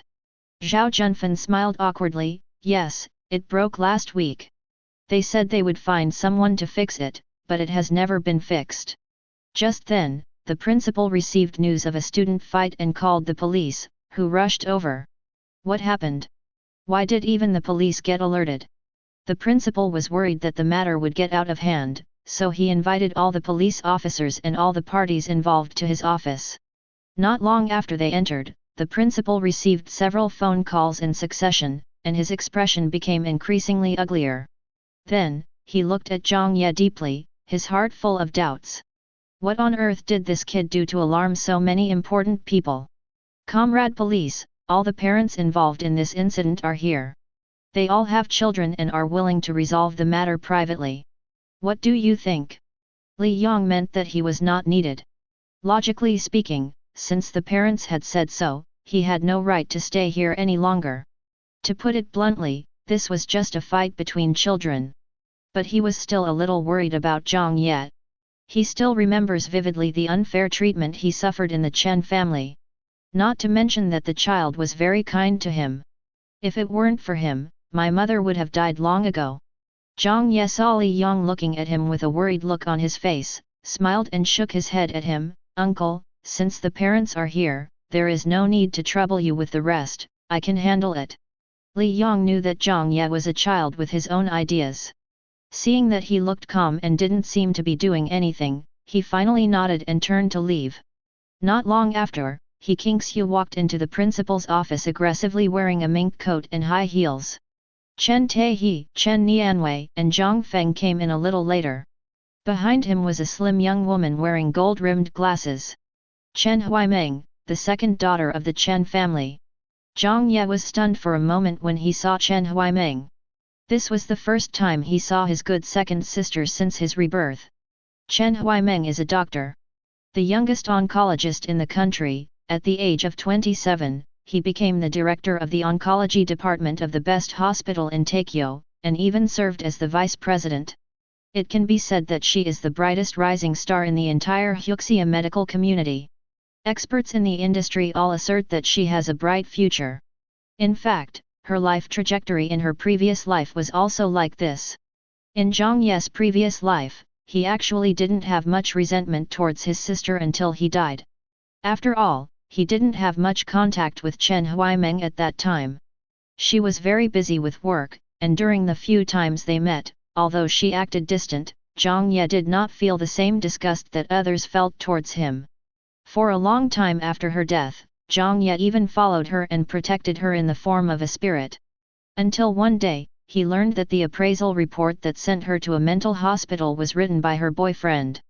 Now seeing this good second sister again, Jiang Ye almost couldn't resist the urge to go up and tear him to pieces.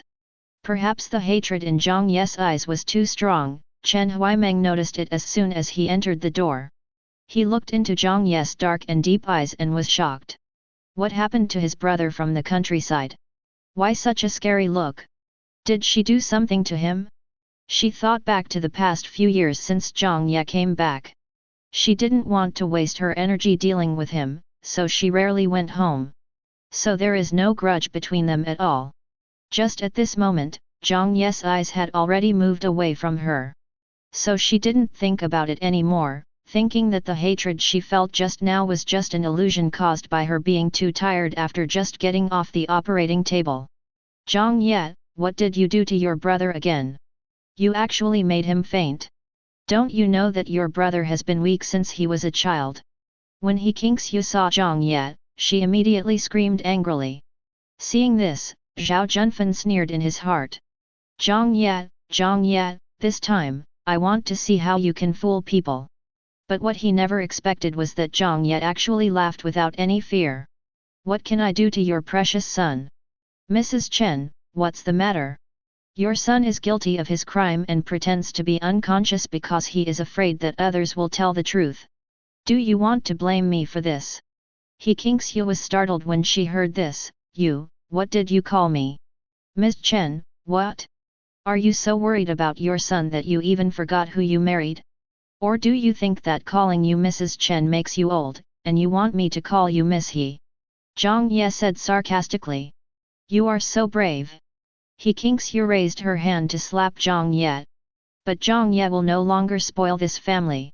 If she and Chen Taihe were not his biological parents, he would have wanted to teach them a lesson. Just like the pain Jiang Qichen had just suffered. I don't know if these two old bones can bear it. It's a pity that the more powerful the master is, the more he will be restricted by the laws of nature. If he dared to attack his blood relatives, the backlash he would suffer would be enough to destroy all his cultivation. Therefore, no matter how much he hated them, he could not use metaphysical means to deal with them. But it's better this way. Killing them all at once would be a real bargain for them. They should just watch helplessly as they lose everything bit by bit and head towards hell step by step. Suffering in endless despair, unable to live or die. Just like the countless days and nights in his previous life. However, not being able to lay hands on blood relatives does not mean that one must obediently accept their beatings. Jiang Ye turned around and avoided the slap from He Qingxiu. He Qingxiu obviously didn't expect him to dare to dodge, and she used too much force and couldn't retract her strength for a while. Plus she was wearing a pair of 10-centimeter high heels. Then, under the influence of inertia, her body twisted and she fell heavily to the ground. Ah! The sudden severe pain in her waist made her cry out in pain. Mother! Wife! Lady! When the Chen family members saw each other, they rushed over and tried to help He Qingxiu up in a panic. No, no, no, don't touch me! He Qingxiu screamed, my waist seems to be broken. Don't move mom yet, she must have sprained her back. Chen Huaimeng said immediately. Jiang Ye, you BD! You broke my mother's waist. Aren't you afraid of retribution? Chen Nianwei completely lost her mind and started cursing at Jiang Ye. Don't worry, it's not me who will be punished, but you, the Chen family. Jiang Ye chuckled and raised an eyebrow at He Qingxiu. Look, your mother is like this now, it's her retribution, and are those eyes of yours just for show? If your mother wants to hit me, do I have to stand there stupidly and take her slap on my face instead of hiding? Not only did she fail to hit someone, she also broke her waist. She can only blame herself for being a waste. The word waste was He Qingxiu's favorite adjective to describe him in the past. No one expected that Jiang Ye, who had always been weak and incompetent, would not only dare to dodge He Qingxiu's slap, but also dare to insult her like this. Everyone was stunned for a moment. Jiang Ye, you beast! After He Qingxiu finished cursing, she grabbed Chen Taihe's arm tightly. Chen Taihe, are you just going to watch your son insult me? Beat him! Beat this beast to death! He Qingxiu's angry and sharp voice brought everyone back to their senses, and everyone's faces were instantly filled with anger. Chen Taihe stood up suddenly, pointed at Jiang Ye's nose and cursed, rebellious son, are you crazy? Why don't you apologize to your mother quickly? Otherwise, I will beat you to death today and pretend that I don't have a son like you. Jiang Ye looked at Chen Taihe for a while, then suddenly laughed. Chen Taihe, you are so young, but you already have Alzheimer's disease. What did you say? Chen Taihe stared at Jiang Ye in disbelief. I say. Chen Taihe, are you suffering from Alzheimer's disease? Jiang Ye deliberately raised his voice a little, and the smile on his face became even more sarcastic. You forgot so quickly that I have no relationship with your Chen family anymore. I have already paid you back for all the expenses I have incurred in your Chen family over the past few years. No more, no less. Now, in my eyes, you are worse than a dog. Having said this, he paused, his face turned cold, and he stared at Chen Taihe with his deep eyes. So, what are you barking at? Jiang Ye's words were like a huge thunder, which made everyone present stunned. At first, Chen Taihe's anger was still burning with the rebellious words coming out of his son's mouth, whose personality had changed drastically. But for some reason, when his son's cold eyes suddenly fell on him, he felt cold all over, as if someone poured a bucket of ice water over his head in the coldest days of winter. For a moment, he even doubted that the boy in front of him was not his weak and submissive son. It's the evil spirit that climbed up from hell. In fact, to a certain extent, his suspicion was not wrong. Although Jiang Ye is not an evil ghost crawling out of hell, he is scarier than an evil ghost. Because, he is hell. It is the hell of all the Chen family. UBD, not only did you knock your brother unconscious, but you also hurt your mother's back. Now you dare to speak rudely to your father. Today, as your elder sister, I will teach you a lesson. Chen Nianwei saw her father standing in front of Jiang Ye in a daze, thinking that he was so angry at Jiang Ye that he became speechless, so she rushed up quickly and raised her hand high towards Jiang Ye. Anyway, she had slapped Jiang Ye many times before, and Jiang Ye never dared to fight back. There was even one time when she went out with a group of boys at night, and the boy she liked was flirting with another girl and ignored her. She was so angry that she cried on the way home. When she walked to the door of her house, she ran into Jiang Ye, who was returning late. Jiang Ye saw her crying and asked her anxiously if she was being bullied. She was furious at the time, and when she saw Jiang Ye's eyes and eyebrows that were somewhat similar to hers, she felt insulted.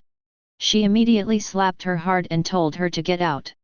Jiang Ye didn't dare to say a word at that time, and even kept apologizing to her in a humble manner. So she felt that as long as she took action, she would be able to make this BD realize his mistakes and see his true identity. However, she overlooked one thing. Jiang Ye doesn't even care about her parents now, so how could he be afraid of her, a sister who is the same age as him? However, for Jiang Ye, there is still a difference between Chen Nianwei and Chen Taehe. Chen Nianwei is just her sister and does not have the grace of giving birth to her. As long as he didn't resort to metaphysical methods, it would be fine to teach her a little lesson. So, when Chen Nianwei's slap fell, he raised his hand and firmly grasped her wrist. Chen Nianwei had never expected Jiang Ye to treat her like this, so she was stunned for a moment. But what she didn't expect was yet to come. There was a sudden sharp pain in her wrist. Even though Jiang Ye's body has only recovered a small part, he is still a man, not to mention that he has been doing farm work since he was a child. After coming to the Chen family, he often did some moving work when he worked part-time outside. It was too easy for him to pinch her wrist and hurt her. Ah! Chen Nianwei felt as if the wrist that was pinched by Jiang Ye was broken. Let me go, you BD. Chen Nianwei was in so much pain that tears came out and her body curled up. But Jiang Ye did not let her go, instead he showed an ambiguous sneer. BD? Miss Chen Qi must have forgotten that you and I lived in the same womb for 9 months. I am a BD, so what are you? How dare you, a country bumpkin, compare yourself to me? Pa! Before Chen Nianwei could finish her words, she was interrupted by a loud slap. The next second, she felt a burning pain on the left side of her face. He dared to hit her? How dare Jiang Ye, this BD, hit her? Ah! Chen Nianwei felt that she had been greatly humiliated. She screamed wildly and reached out to hit Jiang Ye. But Jiang Ye did not give her a chance. He pinched her wrist with his left hand even harder, and then raised his hand again. Pa! Another slap. Generally speaking, I don't hit women, but, do you remember how many times you slapped me when I returned to the Chen family? As he said that, he slapped Chen Nianwei on the right cheek with his backhand. Pa! You can't remember, right? I can't remember either. Pa! Do you know why I can't remember? Pa!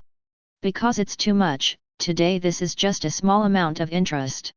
Chen Nianwei, remember this, from now on, you'd better stay away from me, otherwise, as long as I hear your dog barking, there will be an extra palm print on your face. Pa! Do you understand? Jiang Ye's voice suddenly rose, and his brows were filled with a cruelty that had never appeared before. At this moment, Chen Nianwei felt as if her brain was beaten into pieces. She stared at Jiang Ye with horror. She just saw it, she saw the murderous intent in Jiang Ye's eyes. Jiang Ye wants to kill her. Jiang Ye wants to kill her. Listen. I understand. Chen Nianwei shivered as she endured the burning pain on both sides of her cheeks. Very good. Jiang Ye finally let go of her hand and pushed her back. Chen Nianwei was so frightened that her legs went weak. She took a few steps back and threw herself into Chen Huiman's arms, shaking violently all over. Jiang Ye's threat was still ringing in her ears, and she even subconsciously lowered her voice when crying. No one present has reacted until now. Although they have realized that Jiang Ye has changed completely. But becoming so outrageous was beyond their expectations again, so much so that their minds were completely blank at this moment. Mr. Chen. Just then, a middle-aged male voice appeared at the door. Chen Taehe finally came to his senses. When he turned around and saw the person coming, his face was full of surprise. Mr. Chen? Why are you here? My child is ignorant and has offended your son. When Chen Taehe heard this, his face changed immediately. What did his son do to Wen Wen? Director Chen smiled awkwardly. It's not that young master, it's another one. Chen Taehi was stunned and didn't react for a moment. Why are you still standing there? Go over and apologize. Mr. Chen kicked Chen Wei hard on the butt. Chen Wei had been severely scolded by his father before he came over, and his eyes were still red. He walked up to Jiang Ye with a wronged look on his face and bowed deeply. Jiang Ye, I'm sorry, I know I was wrong, please forgive me. Chen Taehi then realized who the other young man Mr. Chen was talking about, and his expression instantly eased a lot. It's just the kids playing around. There's really no need for you to come here in person, Mr. Chen. Although the Chen family's business is not as good as the Chen family's, the Chen family runs a chain of supermarkets, and they have supermarkets all over the country. If the Chen family could become friends with the Chen family, it would bring many benefits. So he immediately planned to use this incident to establish a good relationship with the Chen family. After hearing this, Chairman Chen breathed a sigh of relief and a smile immediately spread across his face. Okay, thank you so much, Mr. Chen, for being so generous. Then, what about withdrawing the lawsuit? Chen Taehi was stunned when he heard this. Withdraw the lawsuit? What does that mean? This guy also sued your son. Chairman Chen nodded awkwardly. Chen Taehi turned his head and looked at Jiang Ye. You kid, we are classmates and have been together for so long, why did you sue for such a small friction? Jiang Ye watched Chen Taehi jumping up and down like a clown and found it really funny. At the same time, he hated his previous self even more. With a father like this and a family like this, what on earth could he have hoped for in his previous life? After hearing that the person who was offended was Chen Xingwen, his whole aura changed. He looked like he wanted to rush up and tear the person to pieces immediately. And when it comes to him, without even asking what the matter was, he simply labeled it a minor friction between classmates and forgave him with a few words. Did he know how he had been living for the past year or so because of this little friction? How many cold stares and insults he endured? He doesn't know, and he doesn't want to know. As long as it wasn't his beloved son Chen Xingwen, nothing else mattered. Even if he was stabbed by Chen Wei today, he would probably just say, it's okay, it's just children playing around, his wound will heal on its own in a couple of days. But the reality is that wounds don't heal on their own. The grievances he has suffered will always be deeply engraved in his heart. He wants justice for himself. He wants everyone who has stabbed him to pay the price. He wanted to chop off the hands of these people who stabbed him. Including the Chen family. None of your business. Jiang Ye looked at Chen Taehi with a mocking look on his face. After hearing this, the smile on Chen Taehi's face froze instantly. Chairman Chen was also shocked. Wasn't it said that this kid was adopted by the Chen family from the countryside and was as timid as a mouse? How dare he talk to his adoptive father like that? So how can you say you have adopted a child? This guy must have found a godfather. Chen Taehi, who has always valued face more than anything else, was now severely humiliated by his own son in front of potential partners. He was so angry that veins on his forehead were throbbing. Jiang Ye, I'm warning you, stop it now. If you dare to act recklessly again, I will be rude to you. Chen Taehi gritted his teeth and spoke almost word by word. How do you mean impolite? Jiang Ye chuckled. Lock me up and don't give me food for a few days, or kick me into the swimming pool in the cold winter and don't let anyone save me because I can't swim, so I almost drowned? Or call me into the study and beat me severely with the whip your seventh daughter gave you. Chairman Chen looked at Jiang Ye saying these things with a nonchalant expression that made people feel suffocated just by listening to them, and subconsciously looked at Chen Taehi with disgust. He wants to adopt someone and torture them at the same time. Is this person mentally ill? Chen Taehi was also shocked by Jiang Ye's words. Is he so harsh on Jiang Ye? He has never hit any of his children at home. There are so many children in the family, and he has never touched any of them since they were young. How could he have hit Jiang Ye so many times? Could it be that Jiang Ye remembered it wrongly? When did I hit you? Chen Taehi was about to speak when he suddenly remembered everything. He was locked up and not allowed to eat because he stole for the third time. That time, he stole his third daughter's favorite necklace. He kicked him to the ground because he had deliberately pushed Chen Xingwen into the freezing cold swimming pool in winter, so he kicked him down in anger. The time he was whipped with a horsewhip was because he splashed hot soup on Chen Xingwen, burning a large area of the back of Chen Xingwen's hand red. Only then did Chen Taihe realize that he had done so many terrible things to Jiang Ye without realizing it. But it's not his fault. As a father, he has to teach his son well if he has character problems. He is not wrong. Thinking of this, Chen Taihe's original guilty feeling disappeared. Can you blame me for this? You were the one who made the mistake first. As your father, can I not discipline you? I made the mistake first. Jiang Ye sneered, I used to live worse than a dog in your Chen family. I didn't even dare to sit at the table to eat. How dare I enter your third daughter's room to steal things? How dare I do something against your precious son? Chen Taihe, you are as stupid as a pig. The Chen family will be defeated by you one day, and I am just waiting for that day. Jiang Ye! Chen Taihe shouted angrily. Jiang Ye met Chen Taihe's gaze without dodging. What? Are you going to teach me a lesson again? I advise you to take a look at your wife first. She is still lying on the ground and hasn't gotten up yet. As soon as he finished speaking, Chen Taihe's move to rush over suddenly stopped. He subconsciously turned his head to look at He Kingxiu lying on the ground, and his heart suddenly calmed down. This kid has gone completely crazy now. If he rushes up and does something to this kid now, I'm afraid that he will not care about the father-son relationship and fight with him. As the chairman of the Chen group, if he fought with his own son in public, he would become a laughingstock in the entire wealthy circle of the capital if the news got out. Thinking of this, he tried his best to suppress the anger in his heart, gritted his teeth and said, I will settle the score with you when I get home. Jiang Ye smiled faintly, look, I said you are as stupid as a pig, but you still don't believe it. You forgot that I am not a member of your Chen family at all. You can't see me when you go home. Are you waving a whip at the air? You! Chen Taihe suddenly felt so angry that his head started to hurt. Mr. Xiao Zhang! At this moment, a steady and deep male voice sounded outside the door. At the door, a middle-aged man with an imposing manner stood there. Chen Taihe and Chairman Qian were both stunned when they saw the visitor. Jiang Ye frowned slightly. Lawyer Qin, you are late. Qin Xian walked into the house, walked in front of Jiang Ye, and bowed his head to apologize. Sorry, Mr. Xiao Zhang, there is a traffic jam on the road.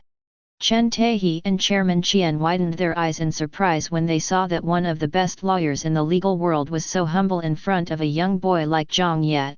What's going on? Is this still the legendary god-level lawyer? You know, this lawyer Qin has never failed since he entered the industry. How many wealthy nobles offered mountains of gold and silver in the hope of inviting him? But he never nodded. He always takes cases based on his mood. Not afraid of offending people at all. Because the Qin family is a well-known wealthy family in the imperial capital, he has the qualifications. When Chen Taihe's company was involved in a lawsuit a few years ago, he used a lot of connections and spent a lot of money just to treat him to a meal, but in the end, the other party didn't even show up.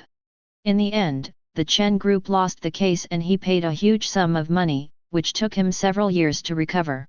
The big boss whom he had begged for help but failed in the past was now so humble in front of his son. How could he not be shocked? But soon he realized a problem. This is a once-in-a-lifetime opportunity to get in touch with this big guy. Lawyer Qin, I've heard of your name for a long time. He walked up quickly and stretched out his hand to Qin Xian. I'm Jiang Ye's father, Chen Taihe. Before Qin Xian came in, he had already heard the conversation between Jiang Ye and Chen Taihe, and knew that Jiang Ye seemed to dislike this person very much. So she glanced at him lightly, then looked away and looked at Jiang Ye, looking at him with a puzzled look. Jiang Ye didn't even look at Chen Taihe, and said indifferently, don't worry about him, he's just a mad dog. Qin Xian nodded and stood beside Jiang Ye without saying anything, not even looking at him. Chen Taihe's hand was suspended in the air for a long time before he withdrew it awkwardly. Lawyer Chen, I leave this to you. You decide what to do. I will never compromise. Qin Xian nodded, I understand, Mr. Xiaozhang, please rest assured. Principal, I still have to go to class. If you have any questions about what happened in the classroom today, please contact my lawyer directly. Jiang Ye said, turned around and looked at Zhao Junfen, then looked at the principal, and said seriously, by the way, principal, as a member of Jinghua High School, I don't want our school's reputation to be damaged, so I remind you in advance that people like Zhao Junfen are not worthy of being a teacher. For the sake of Jinghua High School and our students, I suggest that you deal with him as soon as possible. After saying that, Jiang Ye strode out of the principal's office, leaving everyone looking at each other in bewilderment and the confused principal. Zhao Junfen's face turned pale. Jiang Ye had already given him too many shocks today. The most important thing was that this orphan who had always had no background in front of him actually knew so many big shots that people as noble as Chen Taehi and Chairman Qian needed to please. If Jiang Ye really wanted to attack him, could he resist? The principal glanced at Zhao Junfen, whose forehead was already covered with cold sweat, and his heart sank. Then he looked at Qin Xian. What does he mean by this? Is he going to sue teacher Zhao? Qin Xian smiled faintly, unfortunately, my client has no such plan for the time being. The principal was stunned. Are you sorry for not suing? What's the meaning? Is what this kid is going to do more serious than suing? Damn it! What on earth did Zhao Junfen do to offend this little ancestor? Besides, wasn't he an orphan with no one to rely on? How come even the famous lawyer Chen can hire this high school student? Who is his backer? Thinking of this, the principal looked at Chen Taehi, the so-called adoptive father, in confusion. Chen Taehi also looked confused at this time. Well, I can't count on you. This guy is even more confused than him. Once Jiang Ye left, Qin Xian naturally had no need to waste time here anymore. Mr. Qian, my client's attitude is very clear. He firmly refuses to accept reconciliation. After all, what your son did to him was extremely bad and caused him serious psychological harm. In addition, my client is currently only a high school student with heavy schoolwork. I hope Mr. Qian will not disturb his life and study, otherwise.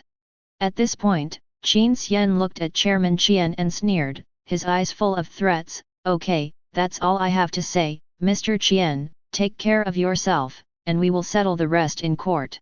After saying that, Qin Xian strode away. Qian Wei had been threatened by his father on the way here. If Jiang Ye refused to withdraw the lawsuit, not only would he go to jail, but the entire Qian family would be implicated. After all, Jiang Ye invited a big shot in the legal field.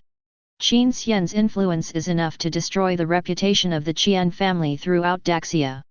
Thinking of this, Qian Wei could no longer control the fear in his heart and burst into tears. Dad, I don't want to go to jail. Chairman Qian was already upset, and now seeing this stupid son who had caused him such a big mess and was still crying, he became even more annoyed. Why are you crying? You've caused such a big disaster, and you still have the nerve to cry, you idiot. Shut up right now. Qian Wei was frightened by his father's sudden rage, and then he suppressed the grievance in his heart and sobbed, Dad. I know I was wrong. I really didn't mean it. I was deceived by Chen Xingwen and Zhang Qichen. They took advantage of me. At this point, Qian Wei suddenly had an idea and realized something. Yes, that's right, it was Chen Xingwen and Zhang Qichen, they were the ones who deliberately used me. Qian Wei suddenly pointed at Chen Taehi and said excitedly, it's your son Chen Xingwen. He didn't admit it just now. I was wondering why he suddenly fainted. He was afraid that I would tell the truth, so he pretended to faint. Why does Jiang Ye sue me but not Chen Xingwen and Zhang Qichen? You are all family, but you only know how to bully me. I'm telling you, if I really have to go to jail, I'm going to stab your son Chen Xingwen to death. Chen Taehi's heart was already filled with anger because of what Jiang Ye had done today. Now he was being scolded by a junior and his beloved son was being slandered, so he instantly became angry. What nonsense! Qian Swimming, is this how you educate your son? When Chen Swimming saw his son like this, he realized that there might be some hidden secret behind this matter, and his face immediately darkened. Chen Taehi, you don't need to worry about how I, Chen Swimming, educate my son. Son, don't be afraid. Tell me the whole story of this matter. Don't be afraid. Dad is here. No one can bully you. After hearing this, Chen Wei raised his hand to wipe away his tears and recounted the whole incident in detail. After hearing this, Chen Swimming's face turned pale. Well, you are really good at this, you want to slander someone, but you don't show up yourself, and you trick my son into doing it. No. Impossible. At this time, He Qingshu, who was lying on the ground, stood up with difficulty with the help of Zhang Feng. Wen Wen is a kind-hearted person. He would never do such a thing. It's you. He Qingshu pointed at Chen Wei and said angrily, you deliberately dragged my son into this in order to escape punishment. You have such a vicious mind. Chen Taehi frowned slightly. Although he was very angry, he didn't want to offend Chen Wei to death. Chairman Chen, this may be a misunderstanding. From what I know about my son, he would not do such a thing. Chen Swimming snorted coldly, you know your son, and I know my son too. If it weren't for your son and Zhang Qi who were using him, he would never have thought of such a method. Chen Taehi, I'm going to say this today. If you can't get your adopted son to withdraw the lawsuit, my Chen family and your Chen family will be irreconcilable. Son, let's go. After Chen Swimming left, the atmosphere in the office became even weirder. The principal looked at the Chen family and sighed silently in his heart. What the hell is going on? If he had known it would turn out like this, he would have just found a meeting room for them to have the fight. Now his office is filled with smoke and chaos. This Chen Swimming, does he really think he's a piece of cake? He actually dared to threaten our Chen family. What's even worse is that his son even slandered my Wen Wen. That little BD should sue his son to death and let his son go to jail. At this moment, He Qingshu's mind was full of Chen Wei's slander against Chen Xingwen, and she had completely forgotten what she had done to Jiang Ye because of this incident. Chen Taehi was extremely upset and didn't want to endure He Qingshu's sharp sound wave attack at all. He shouted, enough! He Qingshu was startled and stunned for a moment, then she flew into a rage and said, you yelled at me? How dare you yell at me? When Chen Huaimeng saw this, he felt overwhelmed. What is all this about? Worried that her parents were still angry and might start arguing again, she hurried forward to support He Qingshu. Mom, don't worry. You need to go to the hospital to get an X-ray of your waist to see if there is any problem with the bones. What hospital? Ah! He Qingshu tried to shake her hand away, but her movement was too big and it hurt the wound, causing her to scream in pain. Chen Huaimeng suddenly didn't dare to touch her.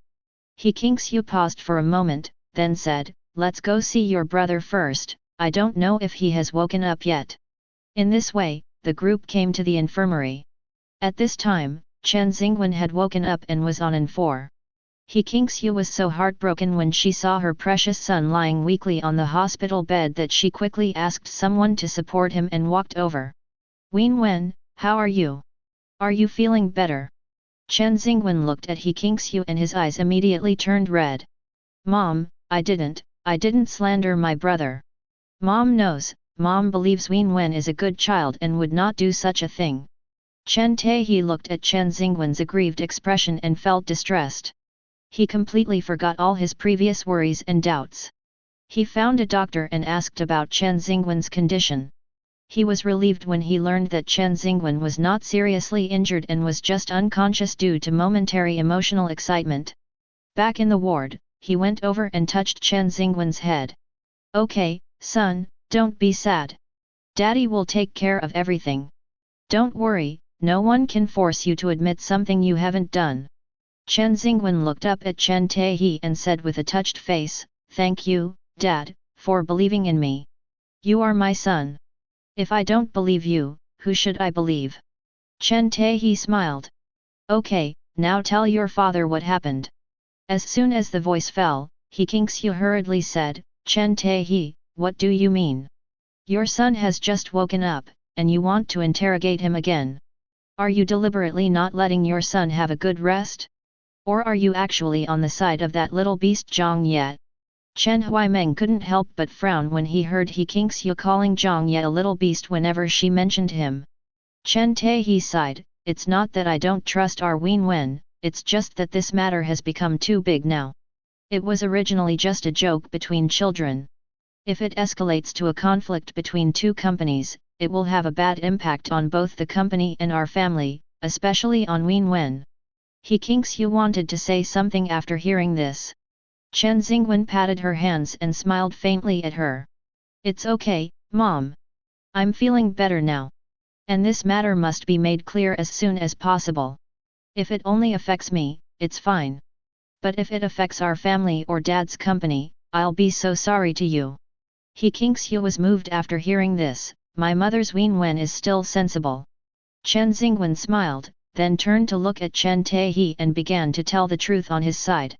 From the time he fell into a coma until now, he has already thought of a strategy, so he is naturally not afraid of being interrogated again. Mom and Dad, I really didn't intend to frame my brother.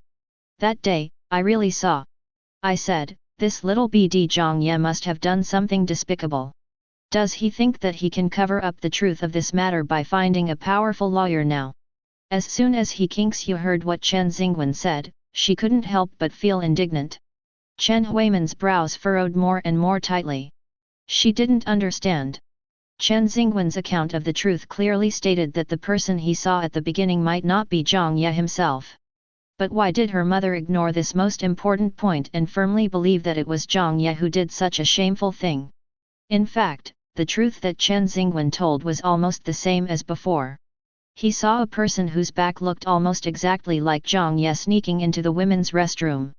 He then worried that this person was really Jiang Ye, so he couldn't help but bring up the matter in front of his classmates, wanting to seek advice on how to stop Jiang Ye from making mistakes again and bringing shame to the Chen family.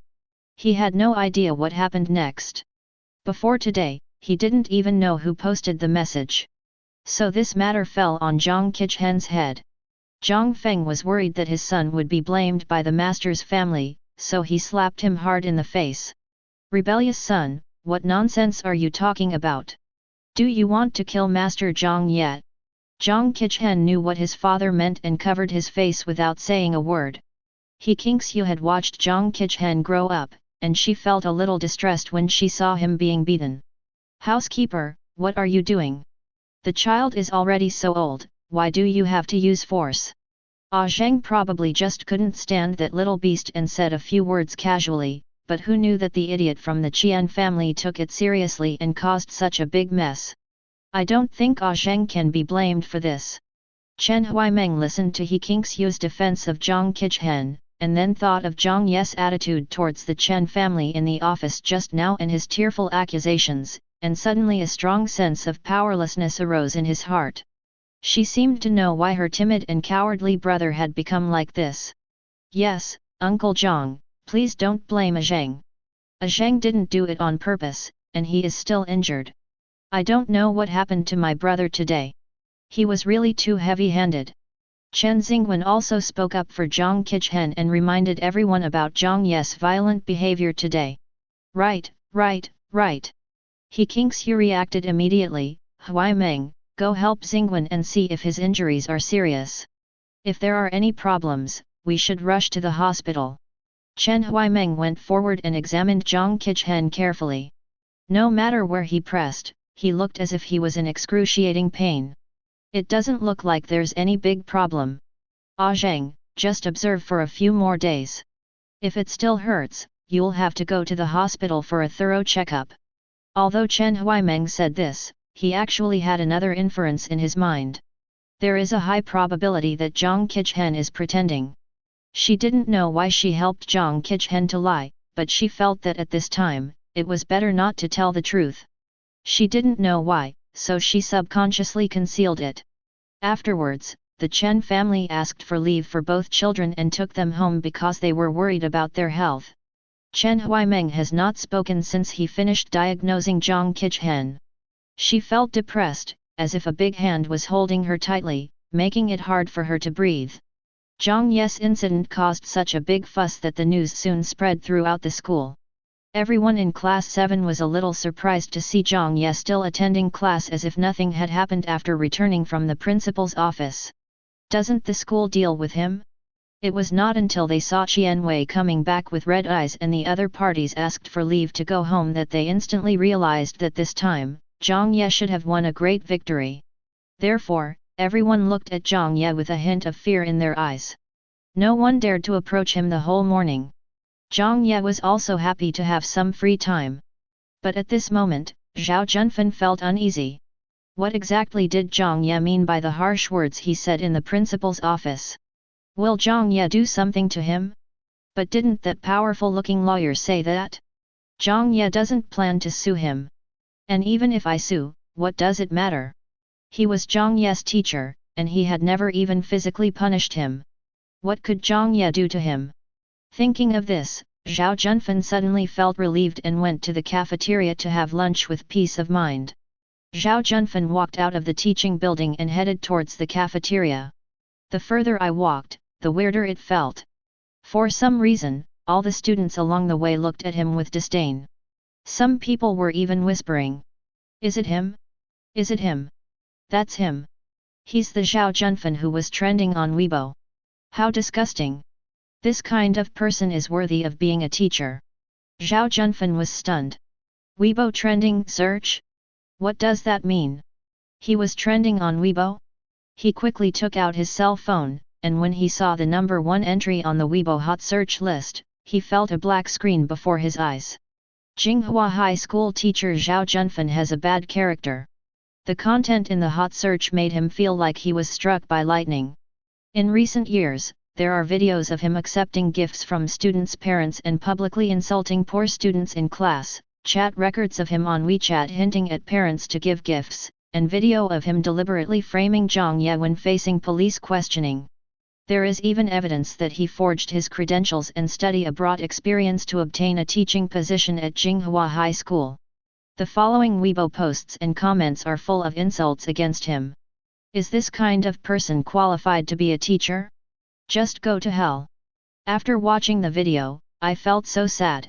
I can't imagine how painful it would be if my child met such a teacher. Poor children from poor families who firmly believe that studying can change their destiny. FK. What's wrong with us farmers? What's wrong with us workers? A young man from a small town who forged his ID is worthy of looking down on us. Zhao Junfen, come out and get beaten.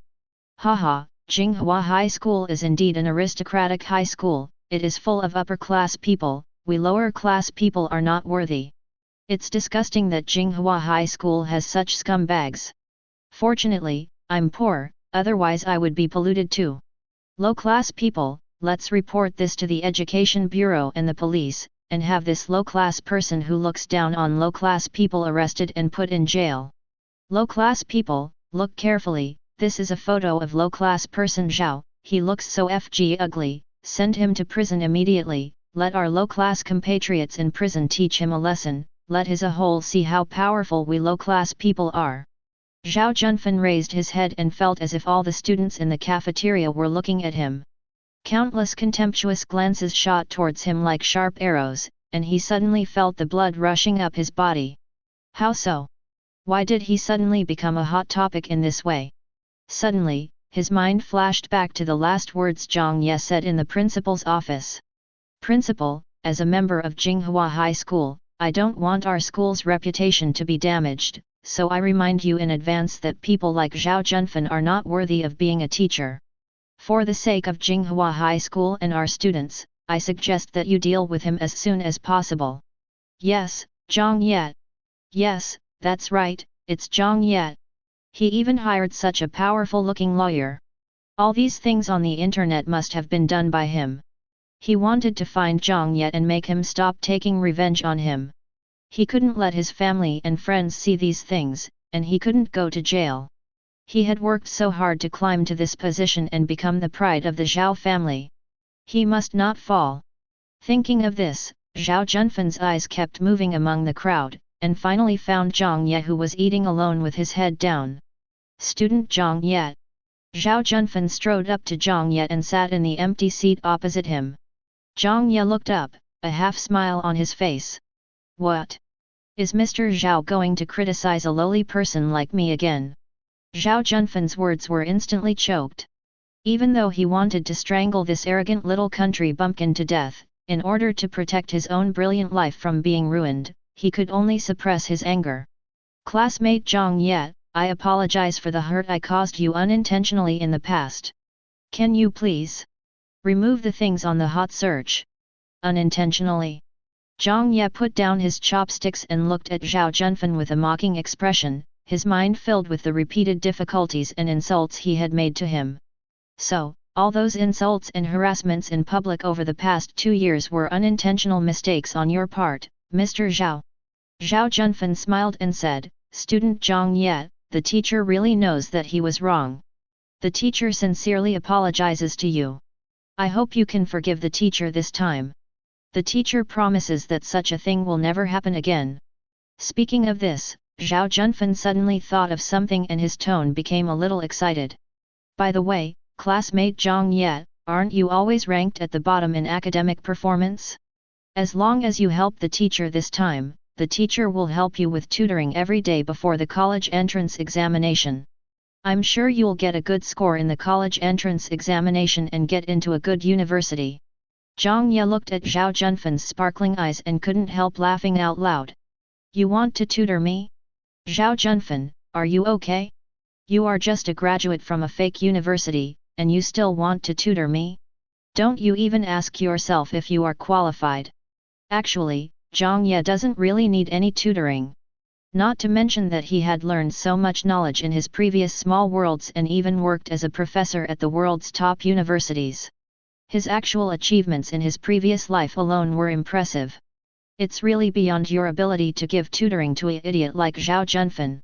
Zhao Junfen obviously didn't expect to be rejected and was stunned for a few seconds. Then, he looked steadily at the young man in front of him. It's the same face, just a new hairstyle and clothes, and the whole person is different.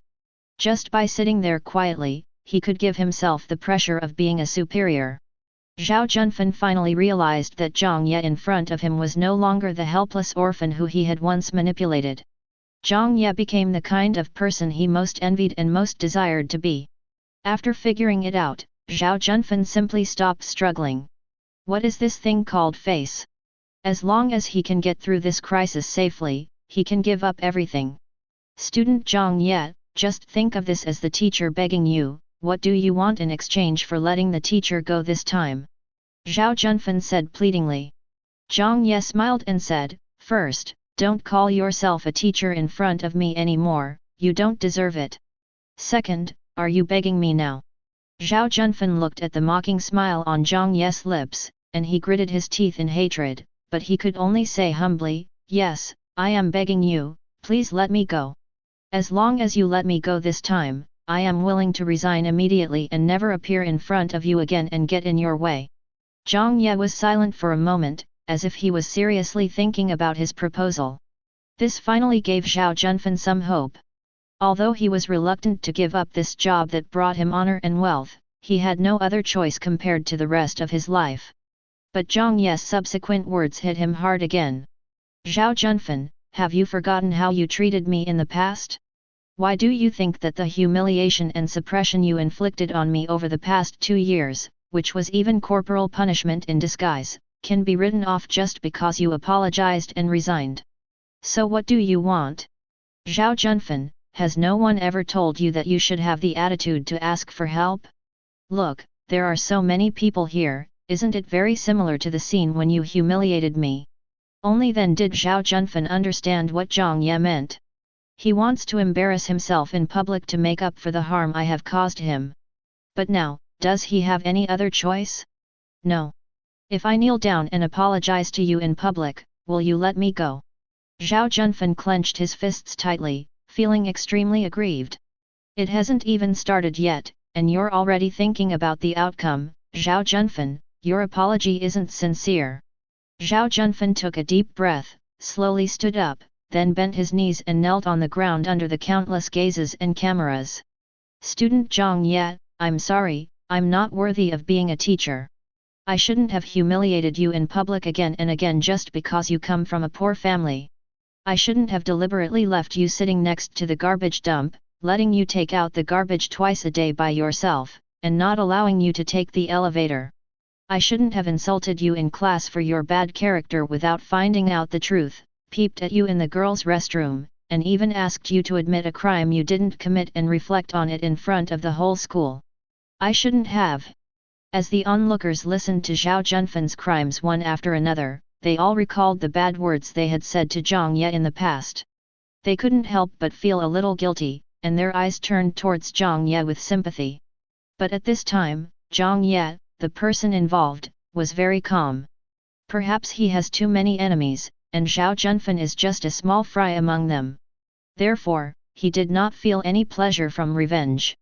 However, this does not mean that he will let Zhao Junfan off easily just because of his kneeling and words of repentance. He looked at Zhao Junfan, who was kneeling on the ground, and deliberately remained silent. Until Li Yong and two policemen walked behind Zhao Junfan. Zhao Junfan, we are from the Chaoyang Public Security Bureau. You are suspected of taking bribes and forging documents. Please come with us. When Zhao Junfan heard this, he turned pale with fright. Jiang Ye, tell them that this is all fake and you were just joking. Jiang Ye didn't say anything, just looked at him with a faint smile on his lips. Jiang Ye, tell me, didn't you promise me that you would let me go as long as I kneel down and beg you? Tell me. I can't go to jail. If I go to jail, my life will be over.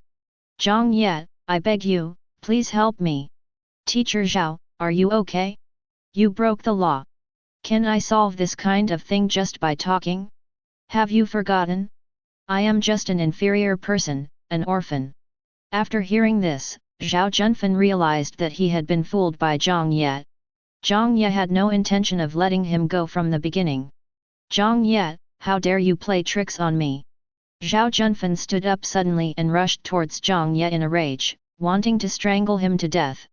But Li Yong behind him was prepared and kicked him down. Then, the two policemen behind him quickly rushed forward, held him down and handcuffed him. Take the man away. Li Yong said coldly. Zhao Junfan looked at Jiang Ye, his heart filled with resentment. He struggled hard and cursed at the same time. Jiang Ye, you BD, no wonder you are an orphan. You deserve it, you should die with your parents who died young. Jiang Ye, you will be punished, and you will not die well. Li Yong heard these curses, worried that Jiang Ye would be sad, and frowned. Why don't you take him out quickly? The two policemen immediately increased their strength and forcibly pulled Zhao Junfan out. Wait a moment. Jiang Ye suddenly spoke. The policeman paused and looked at Jiang Ye in confusion, only to see Jiang Ye stand up, walk to Zhao Junfan, and sigh softly. Your mouth is really too dirty. You should be more careful with it in the future, or else it will get rotten. After saying that, he raised his hand and patted Zhao Junfan on the shoulder, and silently slapped an evil curse talisman into his body. Zhao Junfan has no blood relationship with him, so if he dares to curse him, don't blame him for being rude. Anyway, it's just a small punishment talisman, there's no way it can backfire on him, so just treat it as a lesson for him and let him feel the pain for a few days. Cooperate with the police in their investigation, Mr. Zhao.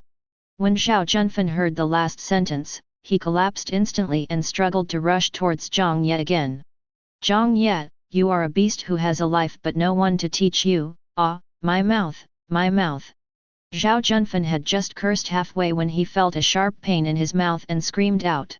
Only then did everyone notice that a sore the size of a fingernail had suddenly appeared at the corner of Zhao Junfan's mouth, and dirty blood mixed with pus was slowly flowing out.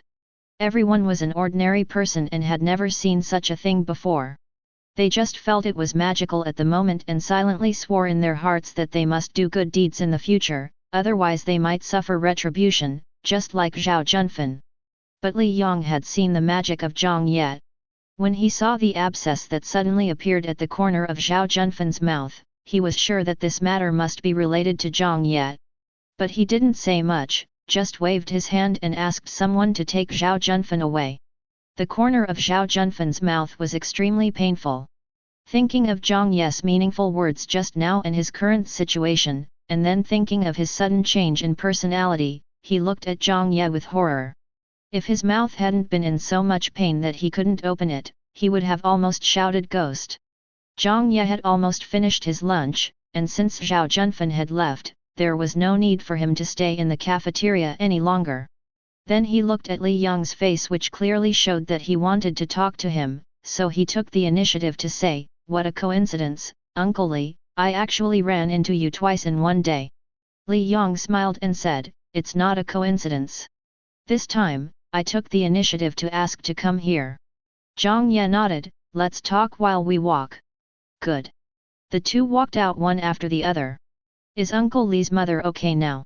Jiang Ye looked at Li Yang's face and saw that his parents' palace had almost returned to normal.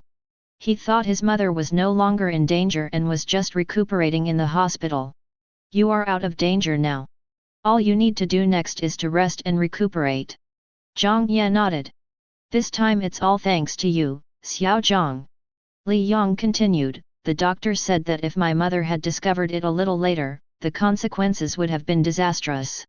The next day I wanted to thank you in person, but when I got to the hospital, I found out that you had already been discharged. I wanted to wait for you to get out of school tonight and come to see you, but I didn't expect this to happen again at your school. Why are you squatting on me? I have to thank you very much. After all, you are my mother's savior now. Jiang Ye smiled and said, no need, Uncle Li, you helped me once, and I helped you once, it's fair between us. No, Xiao Zhang, I still owe you. I helped you only because I was a police officer. I would do the same for anyone else, but you helped me with a life. Jiang Ye didn't say anything else. They both had different definitions of helping each other, so there was no point in arguing about it. Xiao Zhang, can I ask how you knew my mother was in danger? Jiang Ye thought for a moment, then said, when I was a kid in the mountains, I learned a little bit from a fortune teller. This reason was actually perfect. After all, no one would really verify it. But Li Yang knew as soon as he heard it that he was lying. However, Li Yang did not expose it. There are too many talented people in this world, and there must be people who are beyond his understanding. As long as Jiang Ye doesn't use his ability to do bad things, he would even be happy to see this young man with a miserable life use his ability to protect himself. However, it is still a bit scary to have sores in people's mouths. If he were discovered by someone with bad intentions, it would probably bring him endless trouble. Xiao Zhang, it's good that you have this ability, but try not to use it in front of others in the future to avoid causing unnecessary trouble. Jiang Ye knew what he was talking about, and also knew that he was just giving a kind reminder, so he smiled and nodded. I see. Thanks for the reminder, Uncle Li. Jiang Ye handed over Zhao Junfen's affairs to Qin Xian.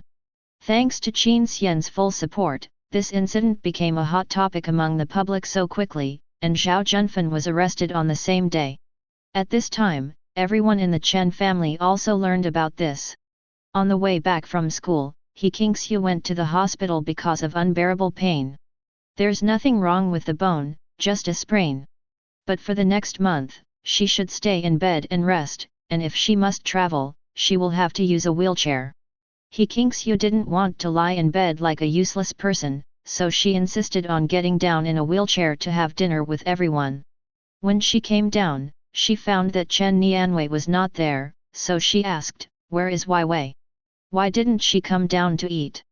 After hearing this, Chen Huaimeng was about to answer, but was beaten to the punch by Chen Xingwen. Sister Qi's face is terribly swollen. She doesn't want to see anyone and says she doesn't want to eat anymore. I've asked someone to deliver it to her. Mom, don't worry. When He Qingxiu heard this, she immediately remembered how Jiang Ye had hit Chen Nianwei today, and said angrily, Jiang Ye, this little beast, is really going against the will of heaven now. He doesn't care about anyone. He dared to hit your seventh sister in the face like this today. If there is any problem with your seventh sister's face, I will never forgive him. Chen Xingwen sighed, brother is really too much this time. If he is angry, he should come at me. Why did he hit my sister? My sister is a girl, how can she withstand his heavy hand? Mom, please go and see my sister later. She is so scared by my brother. I feel so sad when I see her. Because of what happened today, Chen Huaimeng began to doubt for the first time this younger brother whom he had loved since childhood. Now listening to him say these words, it seems even weirder. These words seemed to be comforting the mother and speaking up for the seventh sister, but every word made everyone hate Jiang Ye even more.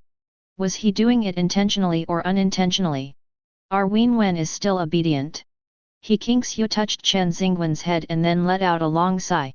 Oh, not to mention that little BD, just thinking about it makes me so angry that I can't eat. How could I have given birth to such a wicked child? If I had known earlier, I would have strangled him to death when I gave birth to him. Then, she looked at Chen Taiji again, it's all your fault. You insisted on bringing this little BD back. Now that it has caused such a big mess, what do you think we should do? What are you going to do about the Qian family? After an afternoon, He Kingxiu realized the seriousness of the problem. However, she was not thinking about the impact that would be brought to her family's company if she fell out with the Qian family. Instead, she was worried that the Qian family would drag her beloved son into the water in order to exonerate their own son. Chen Taiji's brows were filled with worry. What should I do? What can I do now? I don't know what this rebellious son did, but he even managed to move Qin Xian, the Buddha. The key is that this rebellious son is like a powder keg, ready to explode. He behaves like this no matter who talks to him. I don't know if he is possessed by evil spirits. What evil spirit has possessed you? He Kingxiu raised her eyebrows after hearing what Chen Taiji said. Chen Taiji, you don't need to excuse your son. He is obviously born like this and he didn't get a good education. The submissive look in our family before was all pretended. Have you forgotten what he did behind our backs before? Chen Taiji was already in a bad mood, and now He Kingxiu was refuting everything he said. Chen Taiji could no longer tolerate it, so he pointed at He Kingxiu's nose and yelled. He Kingxiu, what on earth do you want to do? Things are already bad enough, and you're still here. No matter what I say, you're going to refute it. And what do you mean by my son, my son? Didn't Jiang Ye crawl out of your belly? What right do you have to put all the blame on me? If you hadn't been unsure of him, he would have gotten lost. If he hadn't gotten lost, would he have been raised to be like this now? He Kingxiu looked at her husband with an angry face, and her memory was brought back to the darkest period in his life. At that time, Jiang Ye was not yet called Jiang Ye. But his name is Chen Xingwen. She gave birth to so many daughters before she finally got a son. Naturally, she treasured him very much and took him with her wherever she went. When Jiang Ye was just 2 years old, she took Jiang Ye to a beauty salon and made an appointment with several sisters to have a facial together. They were so engrossed in gossiping that they forgot about time. She completely forgot about Jiang Ye who was sleeping in the next room. When I remembered, Jiang Ye had disappeared. After that, she cried every day and used all her resources to search frantically but to no avail. At that time, Chen Taiji's parents were still alive, and they would sigh every time they saw her. He Kingxiu knew that it was her negligence that caused her parents to lose the grandson they had been looking forward to for many years. But he is also her son. It was a piece of flesh that fell off her body. How could she not be sad when her child was lost? Afterwards, her temperament changed drastically. Not only did she worry about gains and losses, but she also had an extremely bad temper. Whenever there was any disturbance in the family, he felt that someone was blaming him behind his back, saying that he was not worthy of being a mother, a wife, or a daughter-in-law. The servants in the house were replaced one after another. Chen Taiji was exhausted after a whole day at work, and when he came home he had to face a woman who was like a shrew. Naturally, he was exhausted. He was in his prime at the time and had a lot of wealth, so naturally he was surrounded by many beautiful women. What he didn't get at home, the woman outside gave him. He was naturally happy to accept it. For He Kingxiu, all this is the greatest shame in her life. She has been excellent and strong for so many years. In the end, her husband was snatched away by a small female employee. How could she bear this? So, she went completely crazy and had a big fight with Chen Taehi.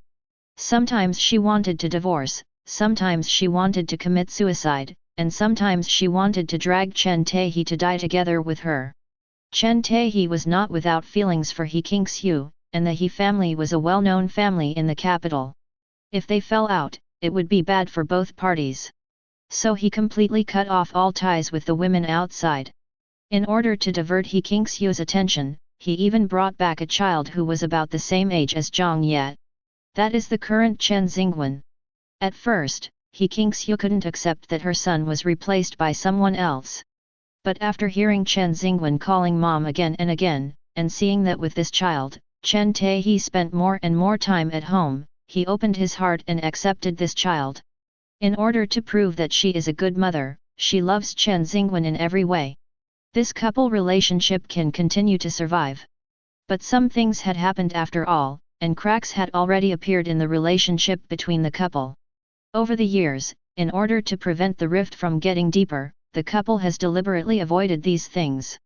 Although He Kingxiu had some resentment towards Chen Taehi in her heart because of what happened in the past, she always deliberately put on a strong attitude in front of him. But Chen Taehi felt guilty, and for the sake of his family, he endured it as much as he could and tried his best not to let the incident from the past be brought up again. But today, he really couldn't help it and revealed the scars in everyone's hearts. Although he felt a little regretful the moment he finished speaking, when he saw He Kingxiu's gloomy face, he inexplicably felt a sense of pleasure of revenge in his heart. After so many years, he is really fed up with this woman. The Chen family is now thriving, while the He family has been on the decline over the years, so he has nothing to fear. He doesn't want to endure it anymore. This day, if you can get through it, then get through it, if you can't, forget it. Chen Taehi. He Kingxiu was so angry that her chest heaved violently. She clenched her teeth and looked at her husband, with eyes full of hatred, whom she had been married to for many years. I want to divorce you. Divorce me if you want. Do you really think that I, Chen Taehi, will not survive if I divorce you, He Kingxiu? I've had enough of you, abch, for so many years. Seeing that she dared to threaten him with divorce, Chen Taehi was filled with anger. I didn't eat this dinner after all. Because He Kingxiu was so angry that she stood up from her wheelchair and swept all the food on the table to the ground. And she paid the price for this crazy action. He fell heavily to the ground. And her beloved son, whom she had always held in her arms and loved dearly, reflexively dodged back the moment she fell, for fear that he would be hurt. An ambulance arrived immediately and took her away. Chen Taehi was so angry that he didn't even bother going to the hospital. He hid in his study and drank alone. In the end, only Chen Huaimeng and Chen Xingwen went to the hospital. Before the old wounds have healed, new wounds have been added. This time, the doctor directly added a lumbar brace to He Kingxiu and strictly ordered her to stay in bed for a month. If the recovery is not good, sequelae will occur. Although He Kingxiu's anger had subsided a little at this time, since it concerned the quality of her life in her later years, she could only listen to the doctor. Chen Huaimeng finally got a day off. He wanted to go home to see his parents, brothers and sisters, and have a simple home-cooked meal, but he was forced to go through such a dramatic day. At this moment, he felt extremely exhausted. After making sure her mother was okay, she walked out of the ward and went to the smoking area at the end of the corridor to get some fresh air. She stood there for a while, but still felt dizzy, so she took out a cigarette from her bag to calm down. Second sister. Chen Huaimeng had just taken a puff of his cigarette when he heard Chen Xingwen's voice. Why are you smoking again? Smoking is bad for girls' skin. Chen Xingwen reached out and snatched the lady's cigarette from her fingers, frowning, his tone full of worry and blame. Chen Huaimeng looked at the well-behaved and handsome brother in front of him. For some reason, he suddenly felt his mind merge with Jiang Ye's cold and resolute face in the principal's office today. Second sister. Seeing that Chen Huaimeng was distracted, Chen Xingwen called out softly again.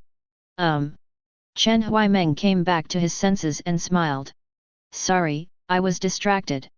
I've been working around the operating table non-stop for a while and I'm really exhausted. Chen Xingwen nodded, second sister is very kind-hearted. While saving the patient's life, you must also take good care of your own body. Okay, second sister knows. You are so young but you speak like an old man. I don't know who you learned this from. Chen Huaimeng reached out and rubbed Chen Xingwen's head. Chen Xingwen smiled, put out the lady's cigarette in his hand, and then put on a worried look and asked, "Are you upset about family matters, second sister?" Chen Huaimeng sighed, "A little bit. Mom and Dad are already this old, but they still have the energy to get a divorce. It's all my fault. If it weren't for me, our family wouldn't be like this today." Chen Xingwen lowered his head, and when he spoke the latter part, he choked up a little. Chen Huaimeng heard that there was something wrong with Chen Xingwen's voice, and hurriedly held his face and asked him to raise his head. Chen Xingwen turned his head away in embarrassment and wiped away his tears with his sleeve. "Don't look at me, second sister. I am so embarrassed. I am an adult and I am still crying here." After hearing this, Chen Huaimeng couldn't help laughing. "You know you're so old and it's embarrassing to cry, and you're going to lose money. Second sister, I want to cry too, but I feel so sad." Chen Xingwen seldom shed tears in front of the Chen family. When she was bullied by Jiang Ye in the past, she would just stand aside with red eyes in silence, not fighting or arguing, nor defending herself. At least this was the first time in recent years that Chen Huaimeng saw Chen Xingwen cry like this. Chen Huaimeng quickly hugged Chen Xingwen and patted his back gently. "Okay, don't cry, second sister is here, you can tell her if you have anything that makes you unhappy." "Second sister, it's all my fault. If only I hadn't been brought to the Chen family by Dad, my brother wouldn't have done anything out of hatred for me, and Mom and Dad wouldn't be getting divorced today." "Second sister, what if Mom and Dad really got divorced?" "I don't want Mom and Dad to get divorced, because I would be the biggest sinner in the Chen family." "Second sister, I'm really scared. I want to leave. I don't have the face to stay in the Chen family anymore.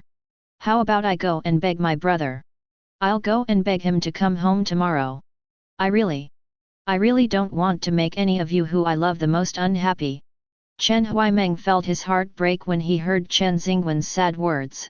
The little suspicion that he had towards Chen Xingwen disappeared in an instant, and he even felt a sense of dissatisfaction towards Jiang Ye.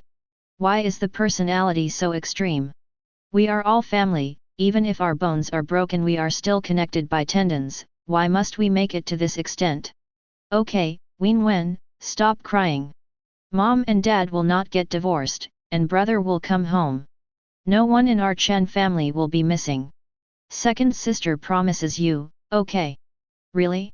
Second sister? Of course, when has my second sister ever lied to you? Mom and Dad quarreled tonight because they were angry and talked about something. Everything will be fine once they calm down. I will go back and persuade Dad. Mom has loved you the most since you were a child. You stay here with Mom." Chen Huaimeng comforted Chen Xingwen again, and left only after seeing that Chen Xingwen's emotions had finally calmed down. Chen Xingwen looked at her back, with a hint of complacency on the corner of his mouth. Chen Huaimeng frowned at him several times today, which clearly showed that he was dissatisfied or suspicious of him. How could he let this continue? Sure enough, men's tears should be shed at critical moments. After Chen Huaimeng's footsteps disappeared, he took out his cell phone and made a call. The moment the phone was connected, his tears fell again. "Sister, I'm so scared. Dad, cough cough cough." As soon as Chen Huaimeng pushed open the door of the study, he was choked by the smell of smoke inside and started coughing. He quickly walked over and opened the window. "Dad, how many cigars did you smoke?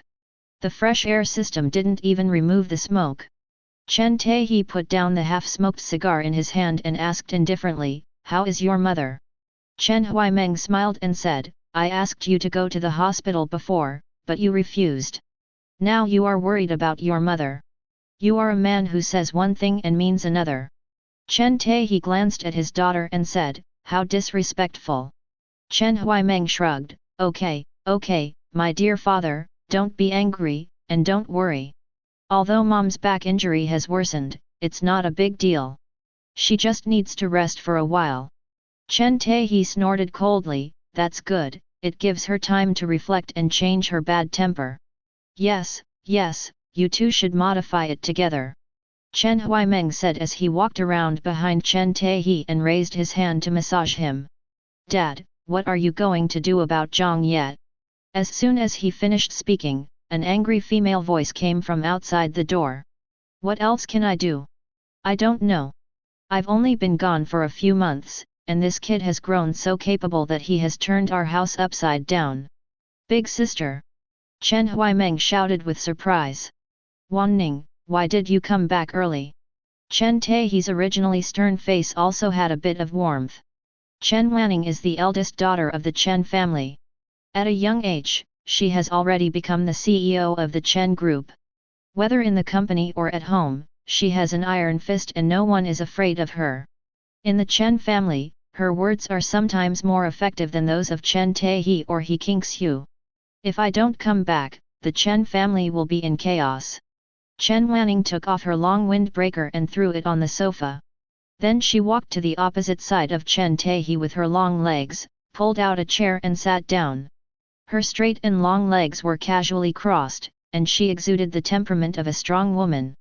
A half-grown kid from the countryside has caused such a mess in the family that my mother is in the hospital and my seventh sister's face is so swollen that she can't face anyone. He's even involved in a lawsuit, and you haven't figured out what to do with him yet. If this gets out, it will make people laugh. Chen Huaimeng felt a little uncomfortable. Why is it that when people mention Jiang Ye, they immediately think of him as a country bumpkin who knows nothing? But Jiang Ye is clearly their brother from the same mother, isn't he? Wanning, this matter is not as simple as you think. Chen Taehi almost blushed at his daughter's sharp words.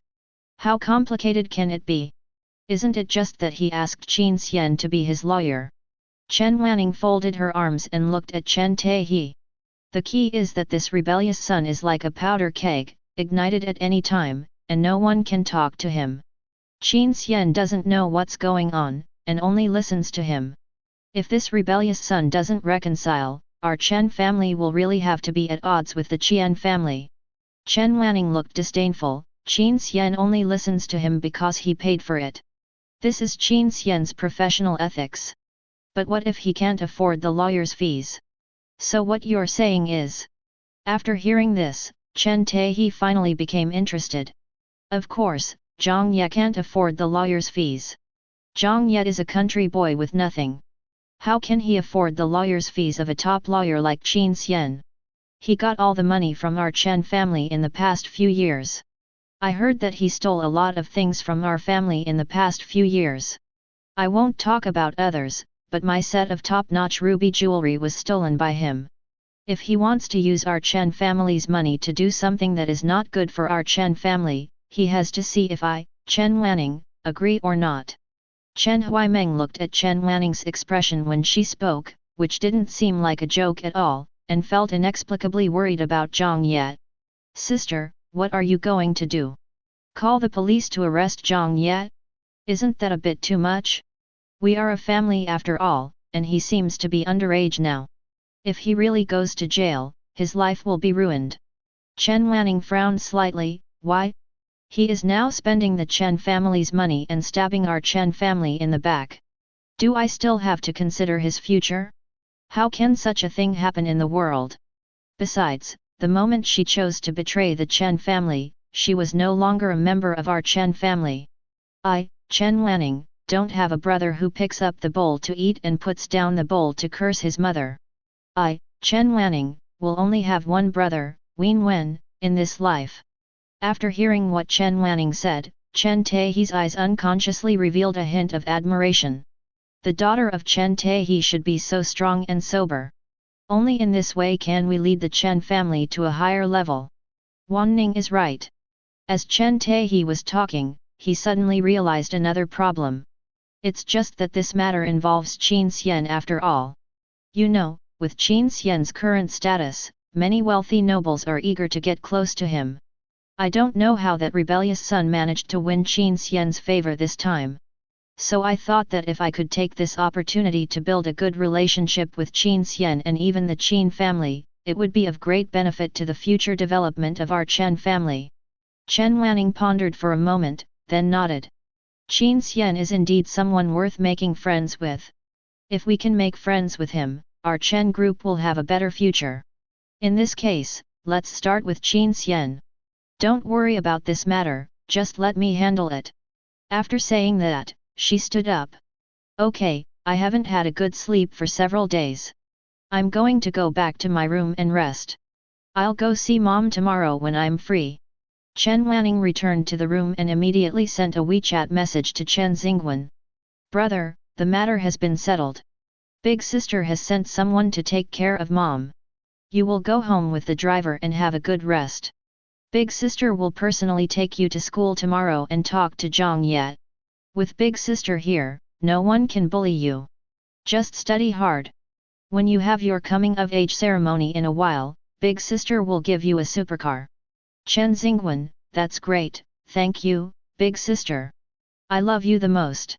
Chen Wanning looked at Chen Xingwen's sweet words with tenderness between her eyebrows. There are many children in the family, and it is inevitable that parents will not be able to take care of them all sometimes, so as the eldest sister, she often takes on the role of half a parent. She usually looks serious in front of her 6 younger sisters. So the 6 younger sisters were very afraid of her.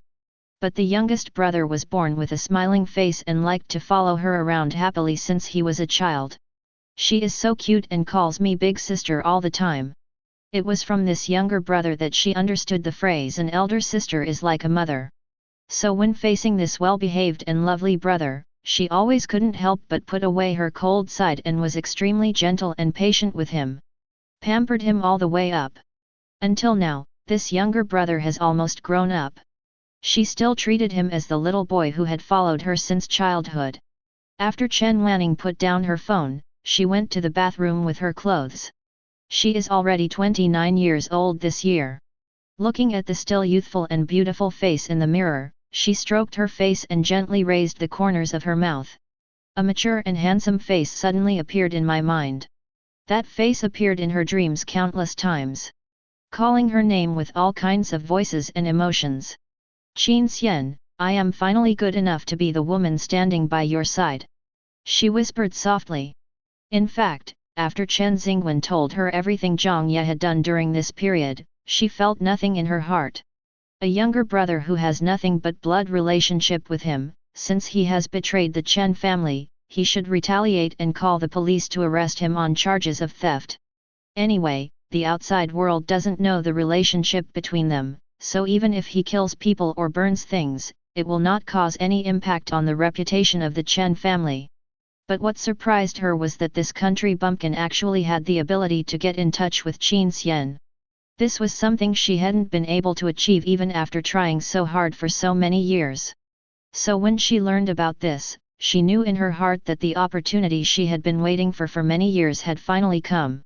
However, she still deliberately proposed the idea of calling the police to arrest Jiang Ye in front of Chen Taehe, because she knew him as a father well enough. In a way, they are the same kind of people. Among all the options, we will definitely choose the one that maximizes our benefits. So she was certain that Chen Taehe would choose to win over Qin Xian first. This matter was brought up by Chen Taehe, which meant that for the sake of the Chen family and the Chen group, she gave up the most convenient option and expended her energy to contribute to the Chen family. This has been her habit over the years. No matter what she does, she wants Chen Taehe to know that she is contributing to the Chen family. She wanted to let Chen Taehe know how much she had paid for the Chen family. In this way, she will have a greater chance of winning in the future battle for heir. Otherwise, given Chen Taehe and He Kingxiu's extraordinary love for Chen Xingwen, she couldn't guarantee that she could successfully inherit the Chen group. Although she doted on Chen Xingwen, she would not show any mercy if Chen Xingwen threatened her position as heir. Chen Xingwen can always be his favorite brother, but he can never be his competitor. Her current idea is that she can train Chen Xingwen well and let him make a new world out there. But Chen group can only belong to her, Chen Wanning. She didn't like Jiang Ye from the beginning, and even after Jiang Ye went missing, she was happy for a while, which was also related to the final selection of the heir. She knew how much Chen Taehi and He Kingshu valued boys over girls. Although the sisters had everything they were supposed to have since childhood, they still got too little compared to their younger brother. Therefore, she will not be able to sleep peacefully until she completely owns the Chen group. Having a brother who was not related by blood was already a threat to her position. Now she has a younger brother, how can she feel at ease? How can he come back? So even though she knew that her biological brother was treated unfairly at home and that her parents might have some misunderstandings or prejudices against him, she never thought of taking action to improve his situation at home. Even though she felt guilty towards her younger brother. But from her heart, Jiang Ye's decision to sentence the Chen family was something she was happy to see. Moreover, if Chen Xingwen had not been brought up by her and they had not had a deep affection for each other, Chen Xingwen's life in this family might not have been easy. The early morning sun shone on the magnificent gate of Jinghua High School, and a silver Rolls-Royce slowly stopped. Inside the car, Chen Wanning gently helped Chen Xingwen tidy up his clothes. Chen Xingwen curved his eyebrows and said, "Thank you, elder sister, for sending me to school. Are you stupid? You still say such things to your elder sister." The smile on Chen Wanning's face dispelled her cold and aloof temperament. "Study hard and don't worry about other things. I'm here." "Yeah, I know." Chen Xingwen nodded obediently and then quickly got out of the car. The incident involving Zhao Junfen had caused such a big stir that it had become a hot topic among the entire nation. In addition, he knelt down in public in the cafeteria to apologize to Jiang Ye yesterday, and Jinghua High School issued an apology statement to the public through its official Weibo last night, so almost all the students were talking about this matter. The fact that Jiang Ye hired a lawyer of Qin Xian's caliber to sue Qian Wei had already spread among the wealthy circles, and the students' parents had warned them not to offend Jiang Ye. So along the way, Chen Xingwen never heard anyone call Jiang Ye stinky mud or country bumpkin. Everyone was polite to Jiang Ye. But what made him most angry was that his name kept being mentioned. They all speculated that Jiang Ye was framed by Chen Xingwen for the crime of peeping at his female classmates going to the toilet. Chen Xingwen's perfect personality at Jinghua High School eventually began to show cracks. He almost gritted his teeth all the way into the school. However, the situation of Jiang Ye, another party involved in the incident, was at another extreme. He walked to school leisurely with his hands behind his back like an old man. Just as he was about to enter the school gate, a bodyguard in black stopped him. "Master Jiang Ye, the eldest lady wants to see you." Jiang Ye recognized the bodyguard's identity almost instantly. Sun Hao, Chen Wanning's personal bodyguard. He had dealt with this person several times, and each time they were not pleasant. When Jiang Ye first returned to the Chen family, Chen Wanning had been busy with an MA project. One night, he came home from his part-time job and found Chen Wanning appearing in the middle of the night looking for stomach medicine. At that time, he was working part-time as a delivery man, and the area he was responsible for happened to be the office building of the Chen Group. So he used a day's salary to order a lunch for her from a high-end restaurant. He was worried that it would affect Chen Wanning's work, so he just delivered the lunch to the front desk, claiming to be Chen Wanning's brother, and asked the front desk to pass it on. Later, she saw Chen Wanning posted a message on WeChat Moments. "Thank you, brother, for the lunch." The picture shows the lunch he delivered. She thought Chen Wanning was happy, so she sent them gifts for half a month. At that time, all his wages from his part-time job were used to order food for Chen Wanning. But what he didn't expect was that one day half a month later, when he had just put his lunch at the front desk, he saw Chen Wanning sending Chen Xingwen down. When Chen Wanning heard that he had brought her food, her face immediately turned cold. She asked Sun Hao to give her the food and warned him not to be so petty in the future. Jiang Ye didn't know why she said that until he saw the circle of friends that Chen Wanning posted half an hour ago. "It's another day when my younger brother delivers a love meal." The accompanying picture is a photo of him and Chen Xingwen. Jiang Ye then understood that, from the very beginning, the younger brother Chen Wanning had been referring to was Chen Xingwen. He was unwilling to give up and continued to send it to Chen Wanning. This time, he did not leave, but asked Chen Wanning to come down and get it. He wanted to explain everything to her in person. He wanted to tell her that he was not being petty anymore. Can you please not hate him? But in the end, he never waited for Chen Wanning, nor did he get a chance to explain.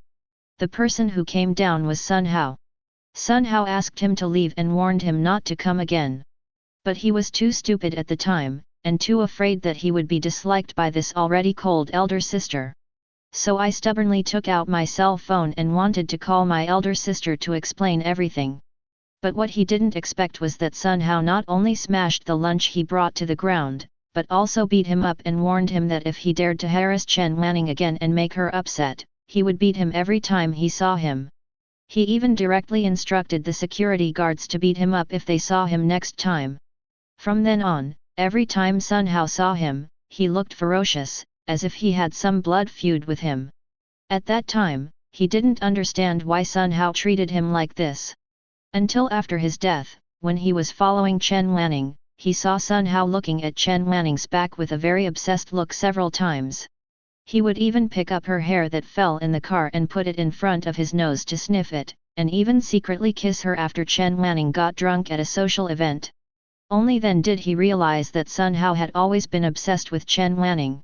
And he, the person who annoyed Chen Wanning, naturally became a thorn in Sun Hao's side.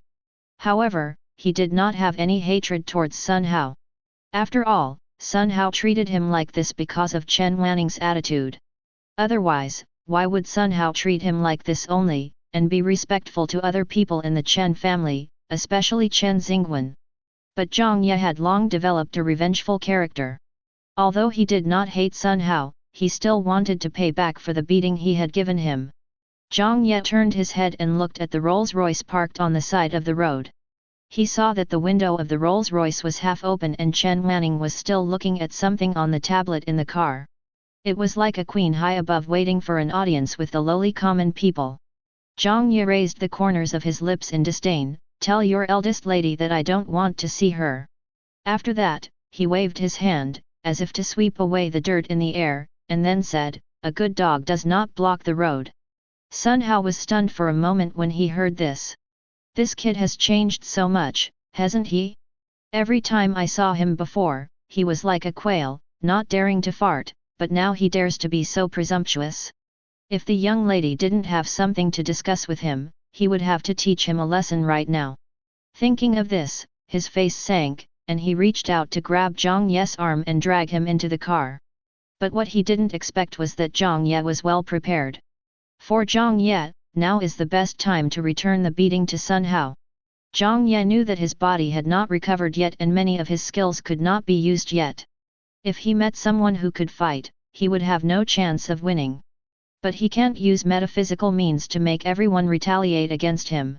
Just like Sun Hao, they just wanted to pull him into the car.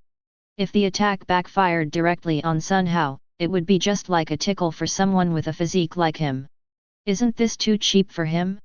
Since magic attacks don't work, we can only use physical attacks. In order to deal with people like Sun Hao, Jiang Ye bought pepper spray early in the morning. And it's a version of top-level self-esteem that's so spicy that it makes you want to die. Jiang Ye's understanding of self-defense is to make the other party suffer.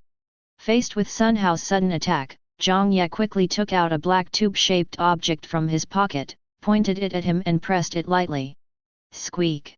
A stream of fine liquid appeared in front of Sun Hao, and Sun Hao suddenly felt a sharp pain in his eyes, as if he was going blind. Jiang Ye looked at Sun Hao, who was covering his eyes and rolling on the ground wailing in pain, and sneered. Don't worry, you won't go blind, it will just hurt for a few days. After saying that, he raised his foot and continued walking towards the school gate. Jiang Ye, what did you do? At this time, Chen Wanning, who heard Sun Hao's screams in the car, finally got out of the car and shouted to Jiang Ye in surprise. But Jiang Ye turned straight into the school gate without even looking back at her. Chen Wanning finally met Jiang Ye. But it was in the police station. She called the police in the name of Sun Hao, claiming that Jiang Ye had intentionally injured someone. As luck would have it, the person who responded to the call was Li Yang again. When Li Yang saw Jiang Ye, he was speechless. This kid is really good at causing trouble. He was beaten at home a few days ago, beat someone in the classroom yesterday, and injured someone at the school gate today. When Jiang Ye saw Li Yang, he didn't feel any waves in his heart, and even smiled heartlessly. Uncle Li, I said I was just acting in self-defense, do you still believe me? Li Yang couldn't help but roll his eyes at him, what's the use of me believing it or not? Now this matter must be taken back for investigation. Just go, I have a clear conscience, what am I afraid of? Jiang Ye said indifferently. So, Jiang Ye was taken back to the police station. This incident was like a thunderclap, causing an uproar among the students of Jinghua High School. Chen Xingwen didn't know the truth of the matter, he was just excited when he saw Jiang Ye being taken away by the police. The elder sister is the elder sister. She immediately asked the police to arrest Jiang Ye. That was really great. At the same time, in the police station, Chen Wanning was extremely excited. She took out a powder from her bag, touched up her already perfect makeup, and tidied her hair, just waiting for Jiang Ye to arrive. However, the person she was really waiting for was not Jiang Ye, but Jiang Ye's lawyer, Qin Xian. Originally, she had no intention of being ruthless to Jiang Ye right from the start. As long as he took her to see Qin Xian, it would be fine. But this boy was so ungrateful that he even dared to offend her. Then don't blame her for embarrassing him in front of the whole school by being taken away by the police. She trembled all over at the thought that she finally had the chance to be alone with the man she had been secretly in love with for many years. 8 years. She finally had the chance to get close to her male god and let him see her excellence and her shining points. But to her surprise, Jiang Ye came alone. And he was not at all panicked as she had expected. He seemed as relaxed as if he came to buy a cup of coffee. Where is Qin Xian? Why didn't he come? Chen Wanning frowned and almost couldn't help asking directly. Fortunately, she braked in time. The incident happened suddenly and Qin Xian is a very busy man, so it is normal that he couldn't get here in a short time. He must still be on the way. I've been waiting for so many years, I don't mind just a little while longer. Thinking of this, she felt relieved and looked at Jiang Ye with disdain. Ms. Chen, look, this is the person who you said injured your bodyguard, right? A policeman asked. Chen Wanning nodded with a haughty look on her face, yes, it's him. He is so young and yet he doesn't learn his lesson. He hurt people in the street. He is simply lawless. Li Yang already knew that Chen Wanning was also a member of the Chen family. After hearing this, he couldn't help but frowned. Ms. Chen, we have checked the surveillance footage at the school gate at the time of the incident. It was your bodyguard who first pulled Jiang Ye, and Jiang Ye used legal self-defense equipment purchased from legal channels. His behavior was far from intentional injury. Chen Wanning snorted coldly, so what? My bodyguard is still in the hospital and can't even open his eyes. I don't know if his eyesight will be affected in the future. Police comrade, don't favor him just because he is young. Li Yang was a little unhappy when he heard this. He was talking about the facts, so how could it be considered partiality? He was about to open his mouth to refute, but he heard Jiang Ye sneer and turned to look at him in confusion. Uncle Police, I want to call the police too. Why did you call the police? How dare you call the police? Chen Wanning said angrily. Uncle Police, I want to call the police. This Ms. Chen wants to kidnap me. You're talking nonsense. Whether I am talking nonsense or not, the police will make the decision. They have all watched the surveillance video. Your bodyguard said you wanted to see me, and I was afraid you would do something to me, so I didn't dare to see you. As a result, you ordered your bodyguard to threaten me with force. If I hadn't brought self-defense spray with me when I went out today, who knows where I would be now, and I might be missing some limbs. Li Yang didn't expect things to develop to this point and was completely stunned. Jiang Ye, you are so bold to falsely accuse me. Chen Wanning was so angry that she was shaking all over. She took a step forward and raised her hand to slap Jiang Ye gong. Li Yang quickly grabbed his wrist and said, Ms. Chen, where do you think this is? Is this your Chen family? Chen Wanning was a bit of a germaphobe and always thought highly of herself. She looked down on ordinary people. When she saw her wrist being pinched by Li Yang, she immediately flew into a rage and said, let go of your dirty hands. Who the hell do you dare to touch me? Li Yong shook her hand off with great force, his face extremely ugly. Ms. Chen, please respect yourself. If you dare to do it again, don't blame us police for taking coercive measures. Chen Wanning looked at the half-smile on Jiang Ye's face and became so angry that her face turned pale. But she also knew that if she continued, today would be even more embarrassing. So she took a few deep breaths. Comrade police officer, what Jiang Ye said is completely nonsense. I am his eldest sister. She has been running away from home recently.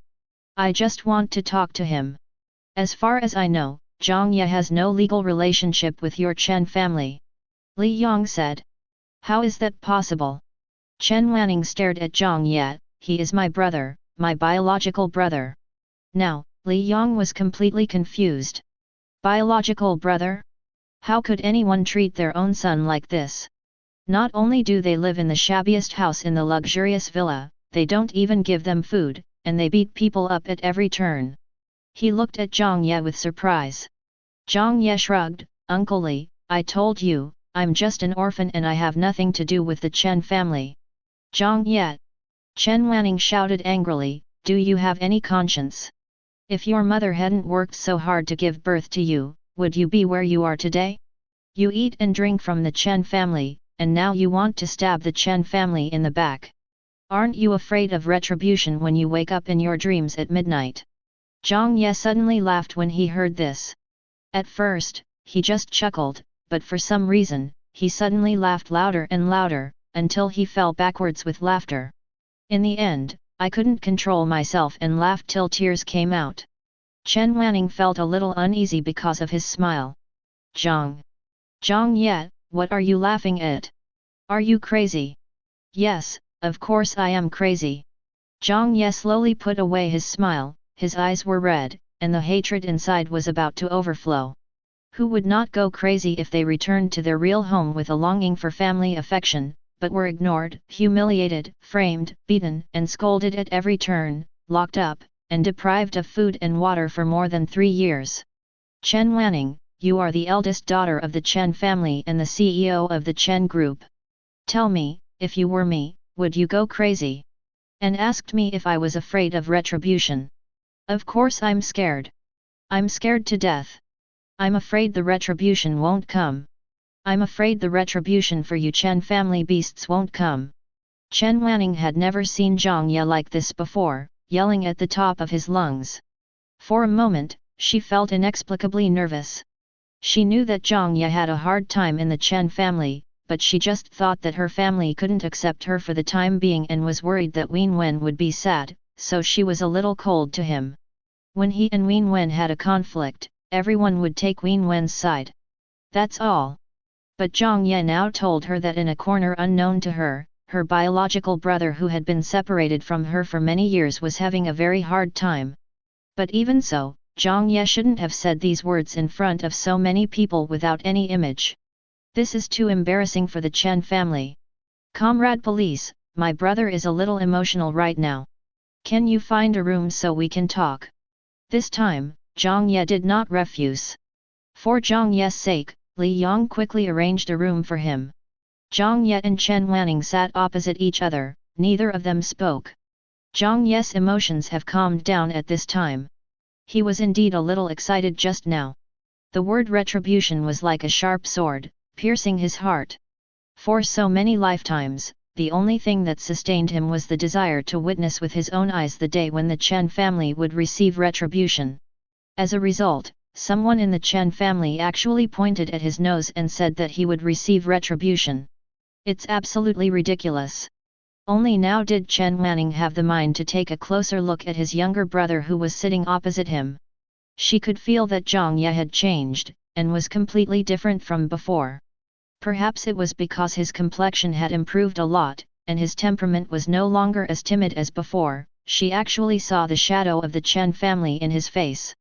For a moment, the scene of Jiang Ye calling her sister for the first time when she was 1 year old appeared in her mind, and then a wave of intense pain surged in her heart. It feels like being stabbed by countless needles. After a long while, she coughed softly and then said, "Why didn't you tell me before?" Jiang Ye laughed sarcastically, what are you talking about? How many of the WeChat messages I sent you before have you read? When I talked to you, have you ever been nice to me? Chen Wanning was choked and spoke for a long time. I am different from them. You know, I am too busy to manage such a big company. Hee. Jiang Ye crossed his arms. Yeah, I'm so busy that I don't even have time to send a WeChat message to my biological brother, but I have time to take my non-blood related brother shopping, eating, and buying him a birthday present. When Chen Wanning heard Jiang Ye comparing himself with Chen Xingwen again, she couldn't help but frowned. Who knew that the next second, Jiang Ye asked again, Chen Wanning, do you remember when my birthday is? Chen Wanning was stunned again. After thinking for a long time, she still couldn't remember when Jiang Ye's birthday was. Jiang Ye also knew the answer from her reaction, but he didn't feel anything in his heart. I expected this. He had long given up hope for this family. Alright, Chen Wanning, you've seen me now, and I've said what I need to say. Don't come to see me again. I have nothing to do with your Chen family. Jiang Ye stood up after speaking. Don't leave yet. Seeing Jiang Ye was about to leave, Chen Wanning stood up hurriedly. Don't leave yet, wait for your lawyer to come, I want to talk to him about withdrawing the lawsuit. Jiang Ye, I promise you, as long as you behave this time, I will take you home, and they will never treat you the same way as before. Jiang Ye laughed before Chen Wanning finished speaking. Chen Wanning saw the sarcasm in his smile and couldn't help but frown. Why are you laughing? Chen Wanning, Chen Wanning, no wonder you want to see me so urgently, it turns out your real purpose is this. Chen Wanning was shocked. What does he mean by this? You don't have to wait, Qin Xian won't come. What? Disappointing, right? I thought I finally had a chance to meet the man I've admired for so long, but he didn't even come. How do you know? Chen Wanning looked at Jiang Ye with horror. I know a lot of things. I know you much better than you know yourself.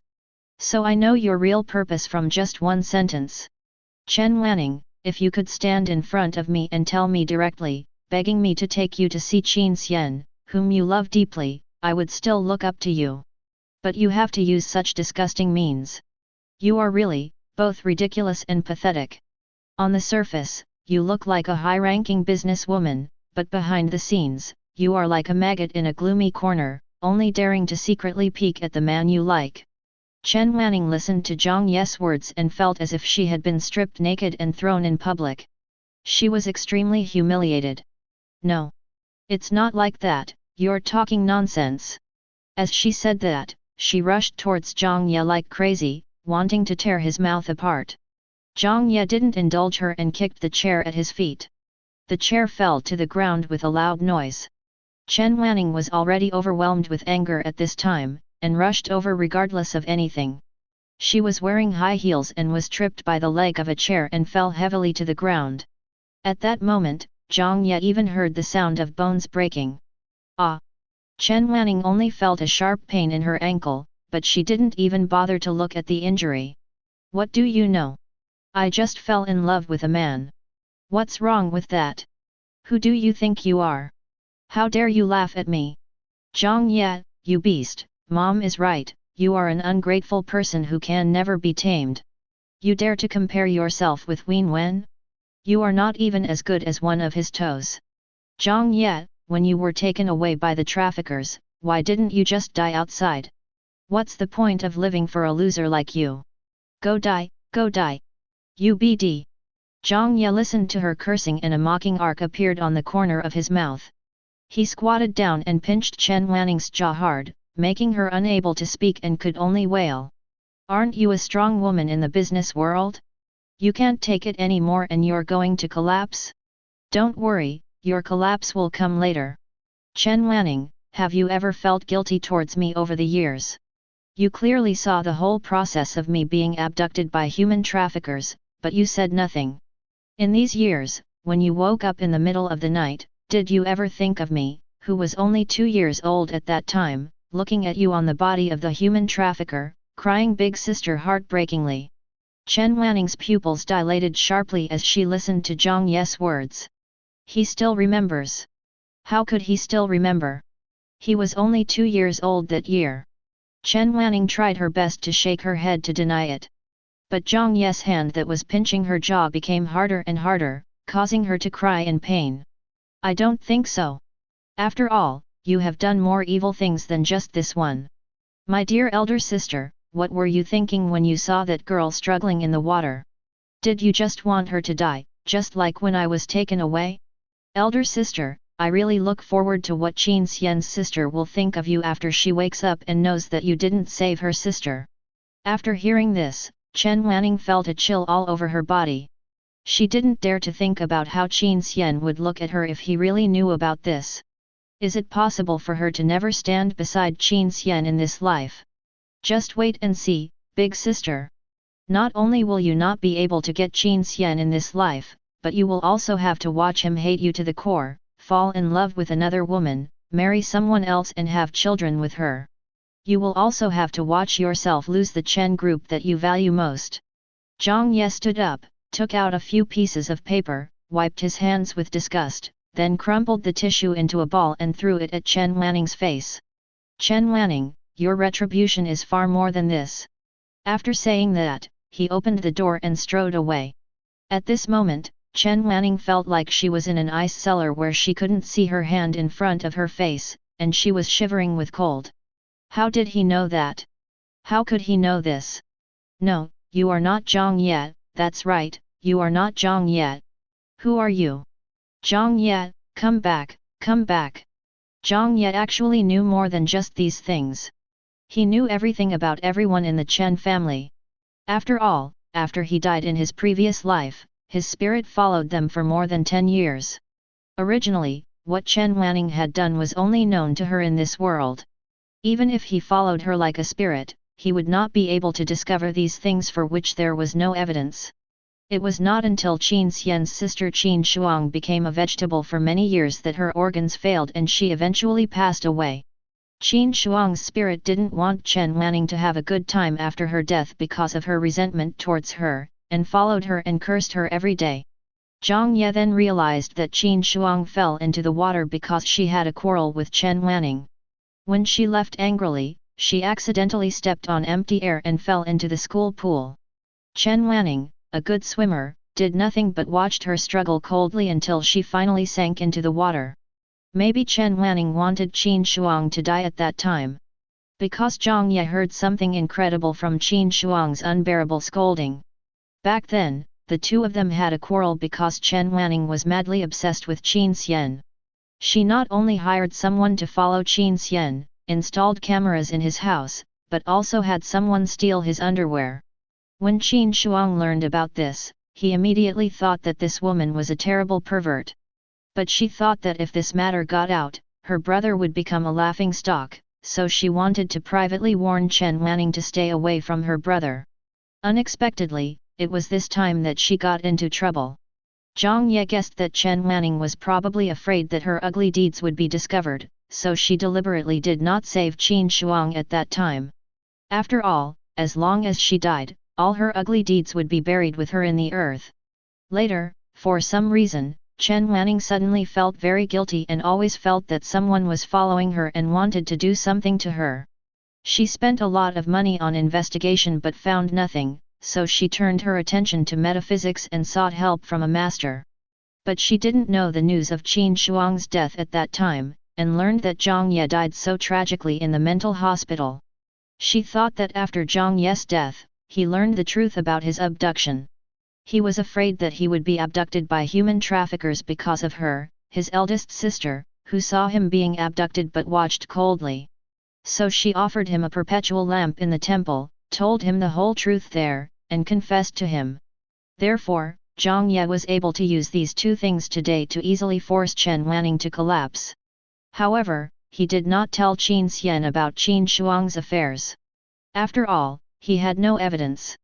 This kind of thing will be most powerful when it is told by Qin Shuang, the person involved, after she wakes up. Anyway, even if he didn't say anything, Qin Xian would still work hard for him. In his previous life, for the sake of Chen Wanning, he understood Qin Xian very thoroughly. He has a distinguished family background and seems difficult to approach, but he is actually a kind person who values feelings very much. The younger sister whom I raised became a vegetable due to drowning. She was filled with guilt. Over the years, he has always chosen to help those with little financial resources to fight difficult lawsuits. On the one hand, it was for his own sense of justice, but more importantly, it was to accumulate blessings for his sister. He dreamed of waking his sister up. The appearance of Jiang Ye gave him hope. Jiang Ye saw at a glance that the reason Qin Shuang had not woken up was because he had lost one of his 3 souls and 7 spirits. In this situation, even the most skilled doctors would not be able to wake her up. The Qin family was wealthy and powerful, and they had never thought of trying to wake Qin Shuang up through metaphysics. However, none of the metaphysical masters they found could really see what the problem was. Those who had a conscience said that it was a medical problem and that their metaphysical masters could do nothing about it. People without conscience will just mess around and cheat some money. Over time, the Qin family gave up the idea of looking for a mysterious master and could only pray for a miracle to happen. Until Jiang Ye appeared, they finally had hope. But Jiang Ye is not a philanthropist. What he wants is that as long as he needs Qin Xian at the legal level, Qin Xian must cooperate unconditionally. This is just a small matter for Qin Xian. As long as his sister can do it, let alone on the legal level, he would be willing to be Jiang Ye's assistant for the rest of his life. Of course, this is only Jiang Ye's apparent purpose. His real purpose was to use Qin Xian to torture Chen Wanning. Obviously, Jiang Ye succeeded. Chen Wanning was indeed tortured severely. Earlier at the police station, after Jiang Ye left, she fainted due to excessive emotion. After being sent to the hospital, although nothing serious happened, he woke up quickly. The most serious injury was a fracture in his left ankle. But she never spoke, and she ignored anyone who spoke to her. Chen Taehi was almost scared to death. What on earth did Jiang Ye do? How could he force his daughter, who had always been mentally strong, into this state? This rebellious son is going to turn their Chen family upside down. First, he caused his mother to sprain her waist, and then he slapped his 7th sister's face into a pig's head, causing his 7th sister to hide in the room until now, refusing to eat or drink, and even refusing to open the curtains. Now, he has caused his eldest sister to have a broken bone. The key is that the way she ignores anything he says really makes him worried. This rebellious son, how did he realize before that he had such great abilities? Wanning, please don't scare daddy, okay? What happened to you? Did that beast Jiang Ye beat you? Chen Taehi had no choice but to speak softly to Chen Wanning. Chen Wanning still didn't respond. Chen Taehi was completely helpless this time, and said angrily, okay, since you won't tell me, I will go ask that rebellious son now. If he really did something to you, I will catch him and make him kneel down to apologize to you. Don't worry, Dad will definitely help you get over this. No. Don't go.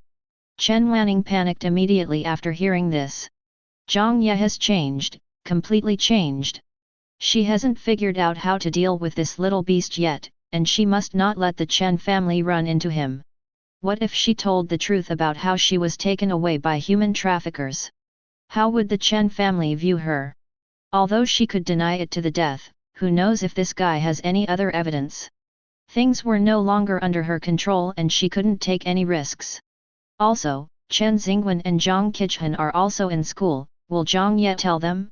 In any case, this matter cannot be made known to others first.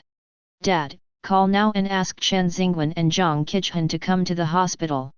Tell them that I have something urgent to discuss with them. Chen Taehi was stunned when he heard this. Ah? You want Wen Wen and Zheng to come over now? They are in school. What urgent matter do you want to find them for? Don't ask any more questions. Just let them come over now. The sooner the better. Chen Taehi thought about it and realized a possibility. Isn't that rebellious son going to attack Wen Wen and Zheng again? Chen Wanning was already extremely anxious at this time, and couldn't think of a reasonable explanation, so she said, just treat it as such. By the way, where is 7th sister? Your 7th sister is still at home hiding in her room. I don't know what's wrong with that girl. It seems that she has been frightened by that rebellious son. Chen Wanning breathed a sigh of relief. Okay, okay, seventh sister is at home, so just stay at home. After saying that, she thought of something, took out her cell phone from her bag, and sent a WeChat message. Find someone to investigate Jiang Ye. The more detailed the better, and fast. When Chen Xingwen was picked up by the bodyguards sent by Chen Taehe, he was completely stunned. Didn't the elder sister go to settle accounts with Jiang Ye?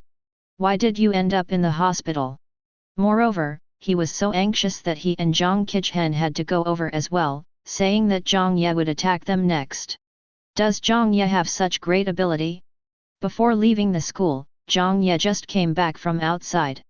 Chen Xingwen was full of doubts and walked quickly towards Jiang Ye. The bodyguard remembered Chen Taehe's instructions, hurried over, and reached out to stop Chen Xingwen. Master, the master said that you can't have any contact with him. In Chen Xingwen's eyes, even though Jiang Ye has changed his appearance now, he is still the little useless guy from the countryside at heart. Otherwise, I wouldn't have been forced by him to leave the Chen family. And now he has a bodyguard with outstanding skills following him, he doesn't believe Jiang Ye can do anything to him. It's okay, I believe my brother won't hurt me. Chen Xingwen smiled and then walked in front of Jiang Ye. Elder brother. Stop. Jiang Ye interrupted Chen Xingwen coldly as he started to speak. Chen Xingwen, stop disgusting me. How can you be my brother? I warn you, if you dare to call me like that again, I'll break your teeth. Chen Xingwen's face froze, and then he put on an extremely aggrieved expression, turned around and shouted, you were not like this before, why are you like this now? Why did you hurt my elder sister and beat her into the hospital? Jiang Ye smiled coldly. Chen Xingwen, others may not know, but don't you know? The previous Jiang Ye is already dead, killed by you, a fake who usurped the magpie's nest, and the Chen family's group of idiots. The Jiang Ye standing in front of you now is an evil ghost that crawled out of hell to take your life. And, who told you that I was the one who beat your vicious elder sister into the hospital? She obviously did something wrong and was scared into the hospital, okay. As for what the sin is, you can only ask your good elder sister. After saying that, Jiang Ye pushed Chen Xingwen aside and left. Chen Xingwen stood there in a daze, shocked by what Jiang Ye said. Did the elder sister scare herself into going to the hospital? She is such a strong woman with a strong character, what could have scared her into the hospital? Chen Xingwen vaguely felt that Jiang Ye seemed to have something on his elder sister. And this handle is enough to destroy my eldest sister. After Jiang Ye went upstairs, he looked down at the corner and saw Chen Xingwen still standing there with a puzzled look on his face. He knew that he was thinking about Chen Wanning. In his previous life, his gaming company was seized, and Chen Wanning contributed a lot. Because after several failed business ventures, Chen Xingwen had already begun to think about competing for the Chen group. Chen Wanning didn't want the fruits of her years of hard work to be taken away by others, but she also took into consideration the relationship between them as siblings, so she didn't do anything cruel to him. At that time, Jiang Ye's game company was extremely successful. So, Chen Wanning helped Chen Xingwen and his fourth sister Chen Lang to take over his company and handed it over to Chen Xingwen. If Chen Xingwen wasn't too young and immature, Jiang Ye would have handed Chen Wanning's evidence to Chen Xingwen so that the two of them could fight each other. However, although Chen Xingwen does not have the courage to fight Chen Wanning now, this does not prevent Chen Xingwen from causing trouble for Chen Wanning. After all, Chen Xingwen's ambition didn't develop in a day or two. Jiang Ye was sure that after today, Chen Xingwen would try every possible means to find something to hold against Chen Wanning. Now, he was waiting for Chen Wanning to realize her brother's ambition. In this life, without his game company, he really wanted to see where the relationship between Chen Wanning and Chen Xingwen, this pair of ruthless siblings, would go. Chen Xingwen pondered all the way, but couldn't figure out what kind of leverage Jiang Ye had on Chen Wanning that could make Chen Wanning so scared. But he had already made up his mind that he must get hold of this handle on Chen Wanning. From the moment he had the idea of taking everything in the Chen family into his possession, he knew that his biggest obstacles were his identity as an adopted son and Chen Wanning. Over the years, he tried hard to act like an obedient, well-behaved, and sensible son, which made him much more favored in the Chen family than the 7 biological daughters. Even if Chen's biological son returned, it would not have any impact on his status. He even forced him to the point where everyone hated him, and now he has directly rebelled against the Chen family, and the situation is like fire and water. Therefore, his only obstacle now is Chen Wanning. If he could get hold of this evidence that frightened Chen Wanning so much, he would be one step closer to his goal. Chen Wanning's reaction after seeing him made him more certain of his thoughts. The first thing he did when he entered the ward was to ask about Chen Wanning's injuries. "Sister, what happened to you? Why are you in the hospital?" "Big sister is fine." Chen Wanning had no intention of chatting with him about such trivial topics. "Wen Wen, you didn't have a conflict with Jiang Ye, did you?" Chen Xingwen shook his head and deliberately tried to answer, "No, when I left school, my brother had just returned from the police station, and we chatted for a while." Sure enough, Chen Wanni's face changed drastically when she heard this. "You talked to him? Didn't I tell you not to look for Jiang Ye? What did he say to you?" Chen Xingwen looked at the panic in her eyes and his guess was completely confirmed. But now was not a good time to get to the bottom of it, so he shook his head again, looking extremely aggrieved. "My brother didn't tell me anything. I just wanted to ask him why he wanted to hurt you, but he didn't want to talk to me at all. I also know that he doesn't like me. Now he doesn't even let me call him brother." Chen Wanning breathed a sigh of relief. It would be fine if she didn't say anything. Although she didn't know why Jiang Ye kept hiding it for him even though she knew everything, as long as he didn't say anything, it would be a good thing for him now. At least it gave her time to think about a solution. Just then, she received a message on her mobile phone. "Qin Shuang shows no signs of waking up, please rest assured." This is another good news for her. There is no evidence at all about what happened back then. As long as the BCH Qin Shuang doesn't wake up, Qin Xian will never know the truth. This BCH better die quickly. Late at night, Chen Xingwen tossed and turned, unable to fall asleep.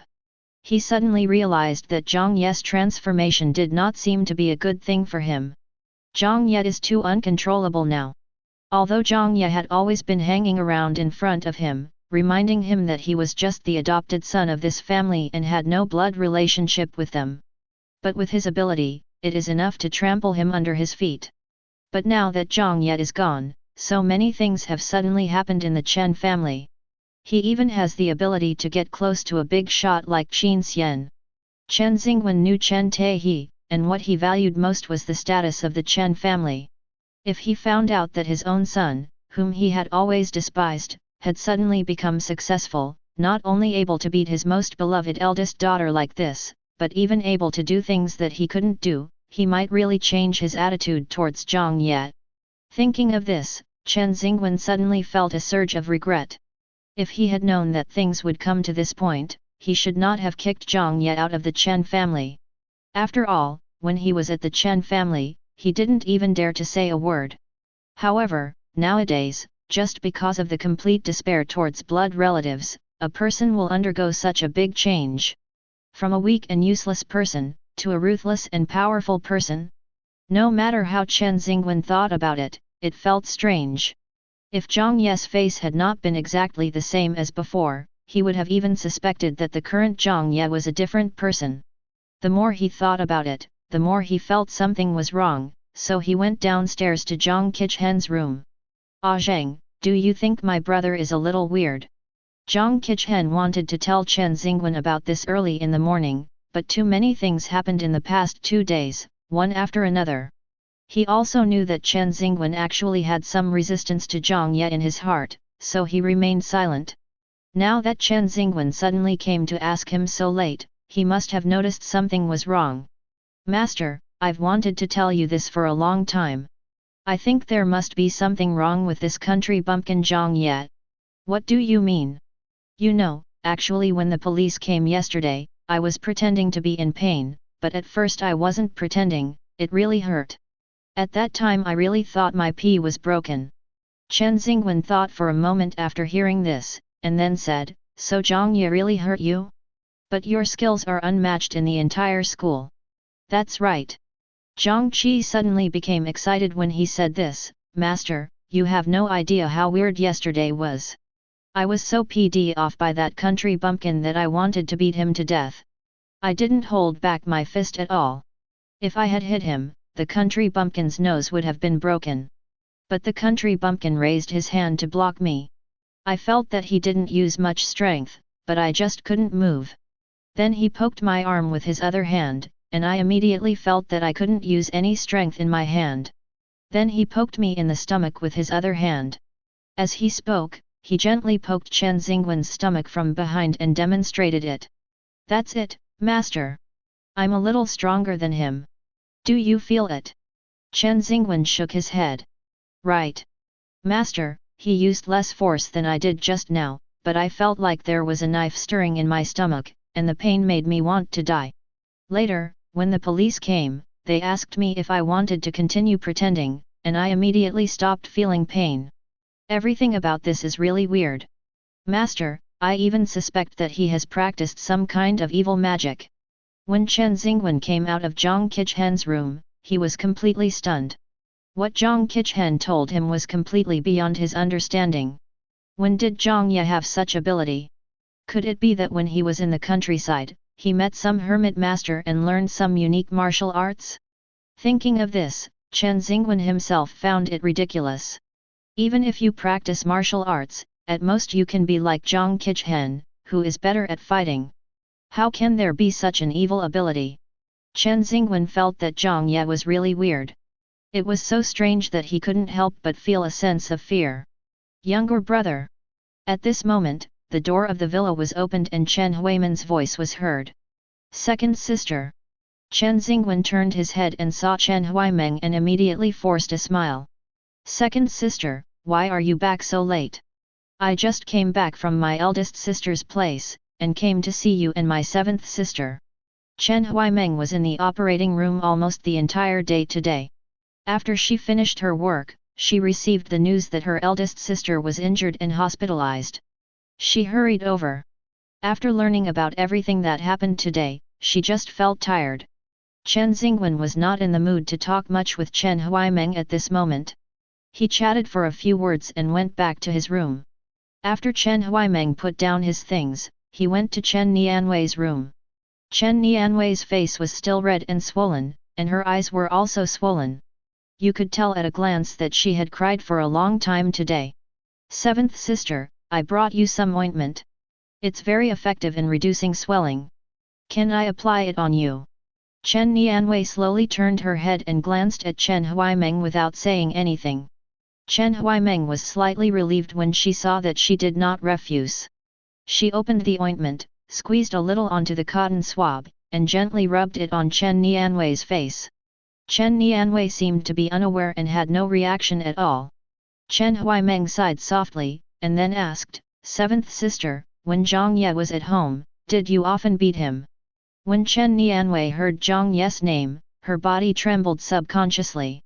Then, she sat up suddenly and grabbed Chen Huiman's hand. Second sister, can you help me apologize to Jiang Ye? Tell him that I know I was wrong and I will never bully him again. Can you ask him to forgive me and stop hitting me?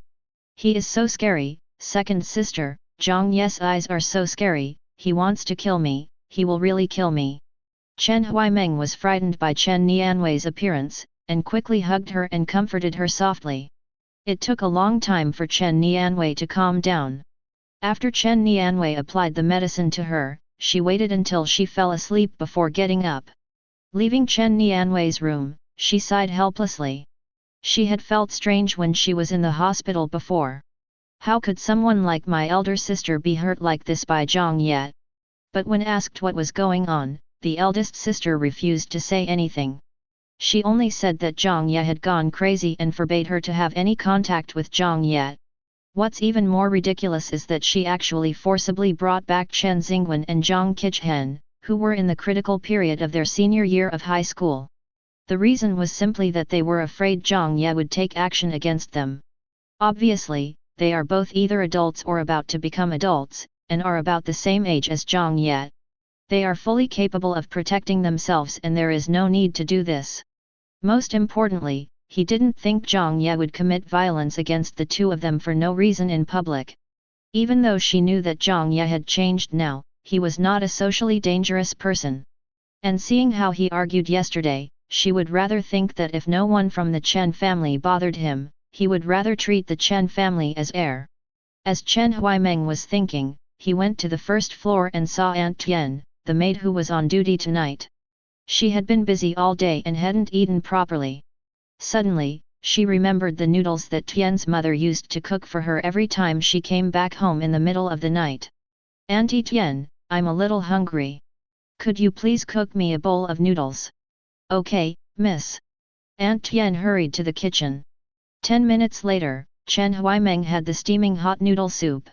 However, the moment she took a sip of the soup, she frowned. The taste was completely different from before. "Auntie Tian, how did you cook this noodle today? Why is it different from before?" Aunt Tian was stunned for a moment, not knowing what to say. Chen Huaimeng took another bite and then said, "Auntie Tian, this bowl of noodles is too oily. I didn't finish it today, and my stomach may not be able to handle it. Please help me cook another bowl of soup noodles like before, which is lighter."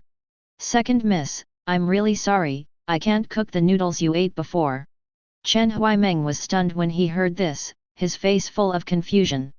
Auntie Tian continued, "Because every time the second miss came back home hungry in the middle of the night, the noodles she ate were cooked by young master Jiang Ye." "Jiang Ye?" When Chen Huaimeng heard this, he was stunned. How could this happen? Aunt Tian is the only person in this family who has ever felt sorry for Jiang Ye. She tried to hold back, but finally couldn't help but say a few words for Jiang Ye. "Second miss, please don't blame me for being nosy. Master Jiang Ye is a very difficult child. Second miss, I mean if Master Jiang Ye can come back in the future, can you treat him a little better? At least change his room. The room downstairs is really not suitable for living." Chen Huaimeng was stunned. She seemed to still not know which room Jiang Ye lived in when he was at home.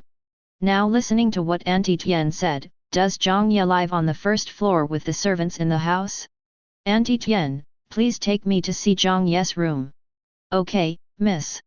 Aunt Tian was delighted to see that Chen Huaimeng not only did not blame her, but even suggested going to see Jiang Ye's room.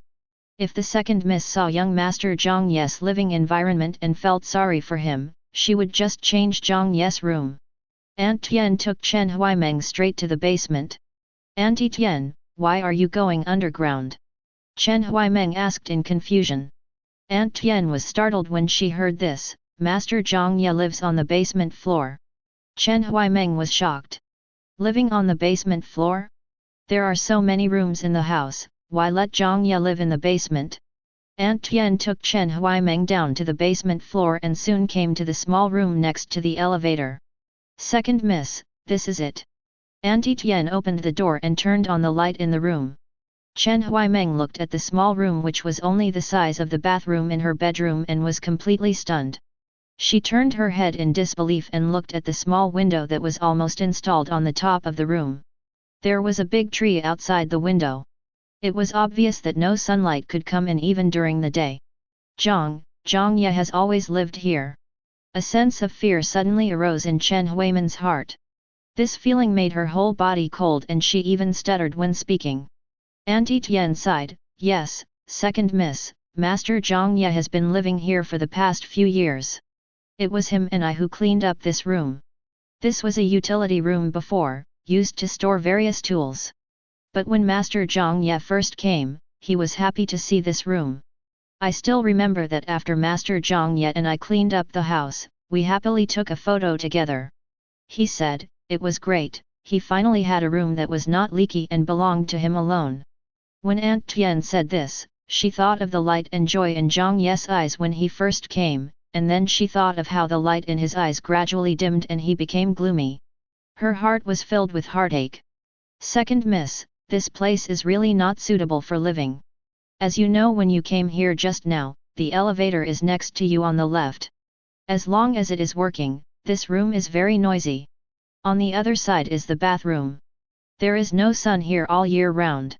It is very humid and very cold in winter. To be presumptuous, the places where we servants live are better than those of Master Jiang Ye. Although there are many people in the house, there are still empty rooms. Chen Huaimeng didn't know how he left Jiang Ye's damp and dark room. She felt as if she were having a nightmare. She couldn't believe that this was the place Jiang Ye had lived in for the past 3 years. But the Chen family clearly has an empty room. To put it another way, even if there is no empty room, you can still clean up a room. Chen Xingwen alone occupied 3 rooms, a bedroom, a study, and a cloakroom. So, why did Jiang Ye have to live in the basement? As Chen Huaimeng was thinking, he suddenly felt his face become moist. He reached out to touch it and found that he had been crying without knowing when. I feel bad for Jiang Ye. But more of it is self-blame and regret. No wonder Jiang Ye looked at her with such hatred before. No wonder Jiang Ye hated the Chen family so much. Not only was he unwilling to acknowledge them, he even hated them to the core. Now that she knew how Jiang Ye had spent the past few years in the Chen family, she realized that all of this was what they deserved. The house clearly has everything, and every child has it, even the housekeeper's children. But his family just wouldn't give it to him. Don't leave him alone. Everyone either ignored him, despised him, or bullied him. Yes. Auntie Tian asked a very good question. If you were going to treat him like this, why did you bring him back in the first place? With 400 yuan a month to live on, he can't even buy clothes or shoes. Live in the basement of a spacious and luxurious villa. There is no transportation to school. They would beat, scold, put them in solitary confinement and not allow them to eat. But this is not the cruelest thing for a person who longs for love and family affection. The cruelest thing was that he had to watch helplessly as another person who had no blood relationship with this family took his place and was loved by everyone. To him, this is probably the cruelest thing in the world. No wonder he has never liked Chen Xingwen. If she were Jiang Ye, I'm afraid he would also hate Wen Wen to the core. But even so, he never gave up treating them as family. He has been silently contributing to everyone and loving everyone in this family in his own way. Whenever he suddenly wanted to go home to live, he would worry that he was not liked by everyone and was disliked for being dirty, so he would specially cook a bowl of hot noodle soup for her in the name of Aunt Tian. But how did you do it yourself? At first, when she learned that her biological brother who had been lost for many years was finally found, she was happy. But later, she heard from her parents that Wen Wen was in a very bad state recently, so they asked her sisters to be careful and not let Wen Wen think that Jiang Ye was back and he would be abandoned. So during that period of time, she simply didn't go home and bought Wen Wen a lot of gifts to make him happy. She didn't realize at the time that Jiang Ye was just a child. He waited for so many years before finally meeting his real family. Although he was happy at that time, he still felt insecure, right? Especially since there is already someone in the family who has replaced him. This person took his name, used his room, and occupied the love of his father, mother, and sister. After all, he should be the saddest person at that time, right? But he never complained. He just silently gave to them, praying that one day they would be able to truly see him and give him some warmth of family love. Later, perhaps because he became jealous of Wen Wen's favor, he targeted Wen Wen everywhere and bullied her in secret. But when she learned these things, she immediately became like her other sisters, thinking that he had character problems and was spoiled by being raised in the countryside. So I felt dissatisfied with him and didn't want to see him at all. All these years, she mostly lived in the hospital and seldom came back home. She felt that the house was noisy and no longer peaceful because of Jiang Ye, and most of the gatherings with her sisters and brothers were held outside. But why didn't she think about it? When the 8 of them were having a happy party, eating and drinking together, Jiang Ye was alone at home. What was he doing? What was he thinking? He must be very sad. Thinking of this, Chen Huimen's resentment towards Jiang Ye for causing such a mess in the Chen family completely dissipated. The only thing she was thankful for now was that in the past few years, because she had little contact with Jiang Ye, she had never beaten or scolded him. Of course, she also knew that she had failed in her duty as a sister. She didn't even notice how much her brother had suffered. It won't be like this anymore. She had to make up for it. She wanted Jiang Ye to return to the Chen family and enjoy the love and resources that the Chen family's children still had. Thinking of this, she opened WeChat and wanted to send a message to Jiang Ye to chat with him. But she found out that Jiang Ye had deleted her. She felt sad and didn't know what to do. The chat box was filled with messages from Jiang Ye, the last of which was from a year ago. Second sister, the temperature is going to drop soon. Remember to put on more clothes when you go to and from get off work, and be careful not to catch a cold. Chen Huaimeng looked at this WeChat message and his mind suddenly went blank. She swiped her fingers subconsciously, and more chat records appeared in front of her. In fact, it is not appropriate to call it a chat history because the message boxes in it are all white. My fingers were sore from scratching, but I didn't see a single reply from her. Chen Huaimeng suddenly felt like he was about to suffocate. It was as if a big hand was tightly grasping her heart. She simply stopped swiping her finger and jumped directly to the day they added each other on WeChat and started from the beginning. Second sister, hello, I am your younger brother, my name is Jiang Ye, but I think you will call me Chen Ye soon, hehe. I finally came home today, but you are busy with work and don't have time to come back. I heard that you are a very good doctor. I am proud to have a sister like you, and I look forward to the day when you and your sister recognize each other. Second sister, I have been back for almost a week. Now I have not seen you. And third sister. Hehe, I wonder when you will be free to come back. I searched your name on the internet and found that you are a very famous and powerful doctor.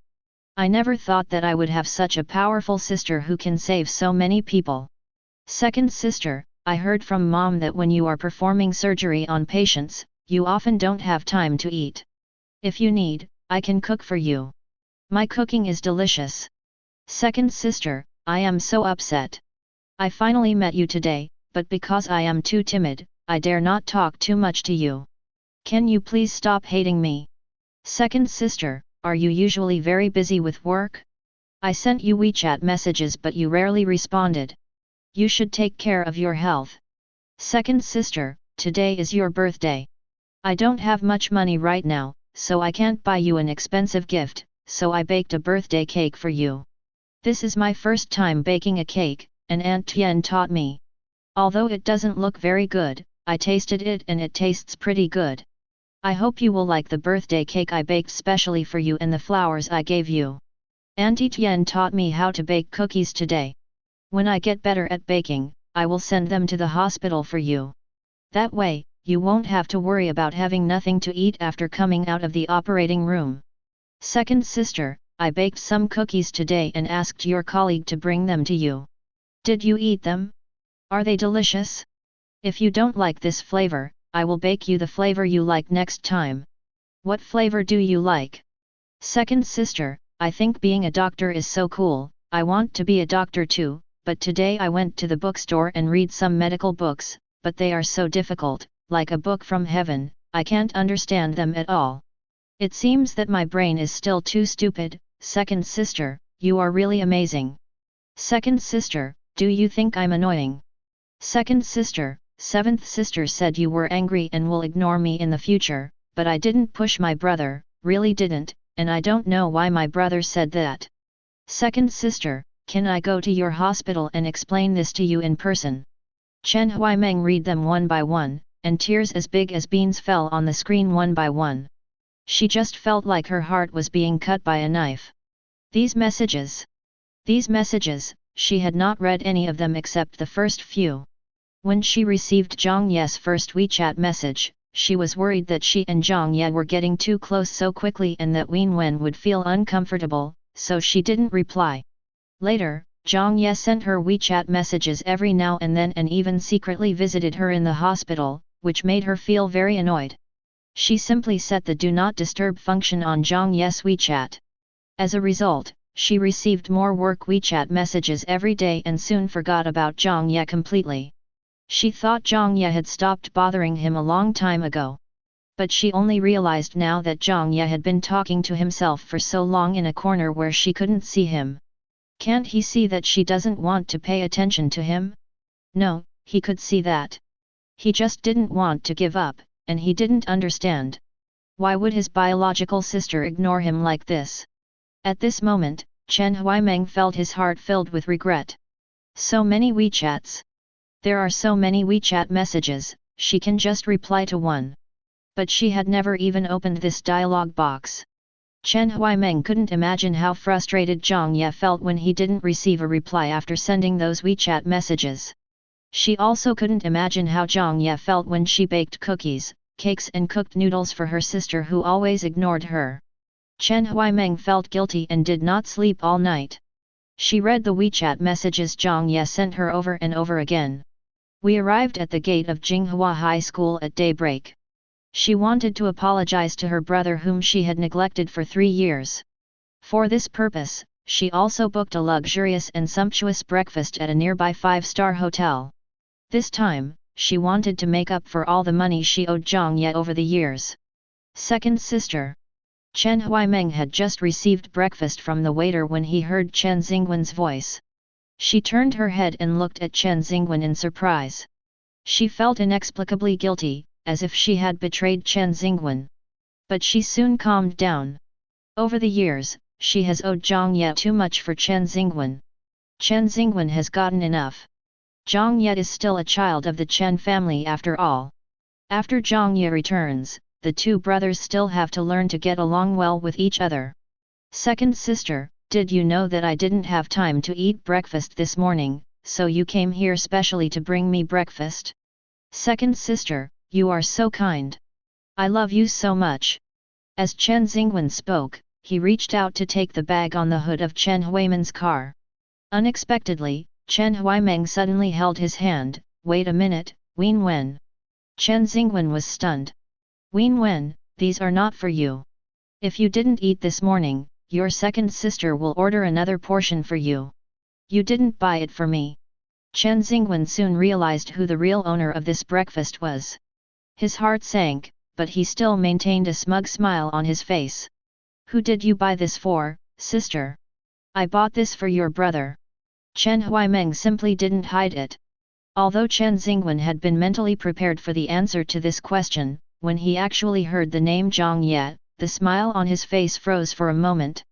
Chen Huaimeng was worried that Chen Xingwen would have wild thoughts, so he wanted to lay the matter out in the open. Wen Wen, you have grown up and are about to become an adult and a real man. I think it's better for you to know some things.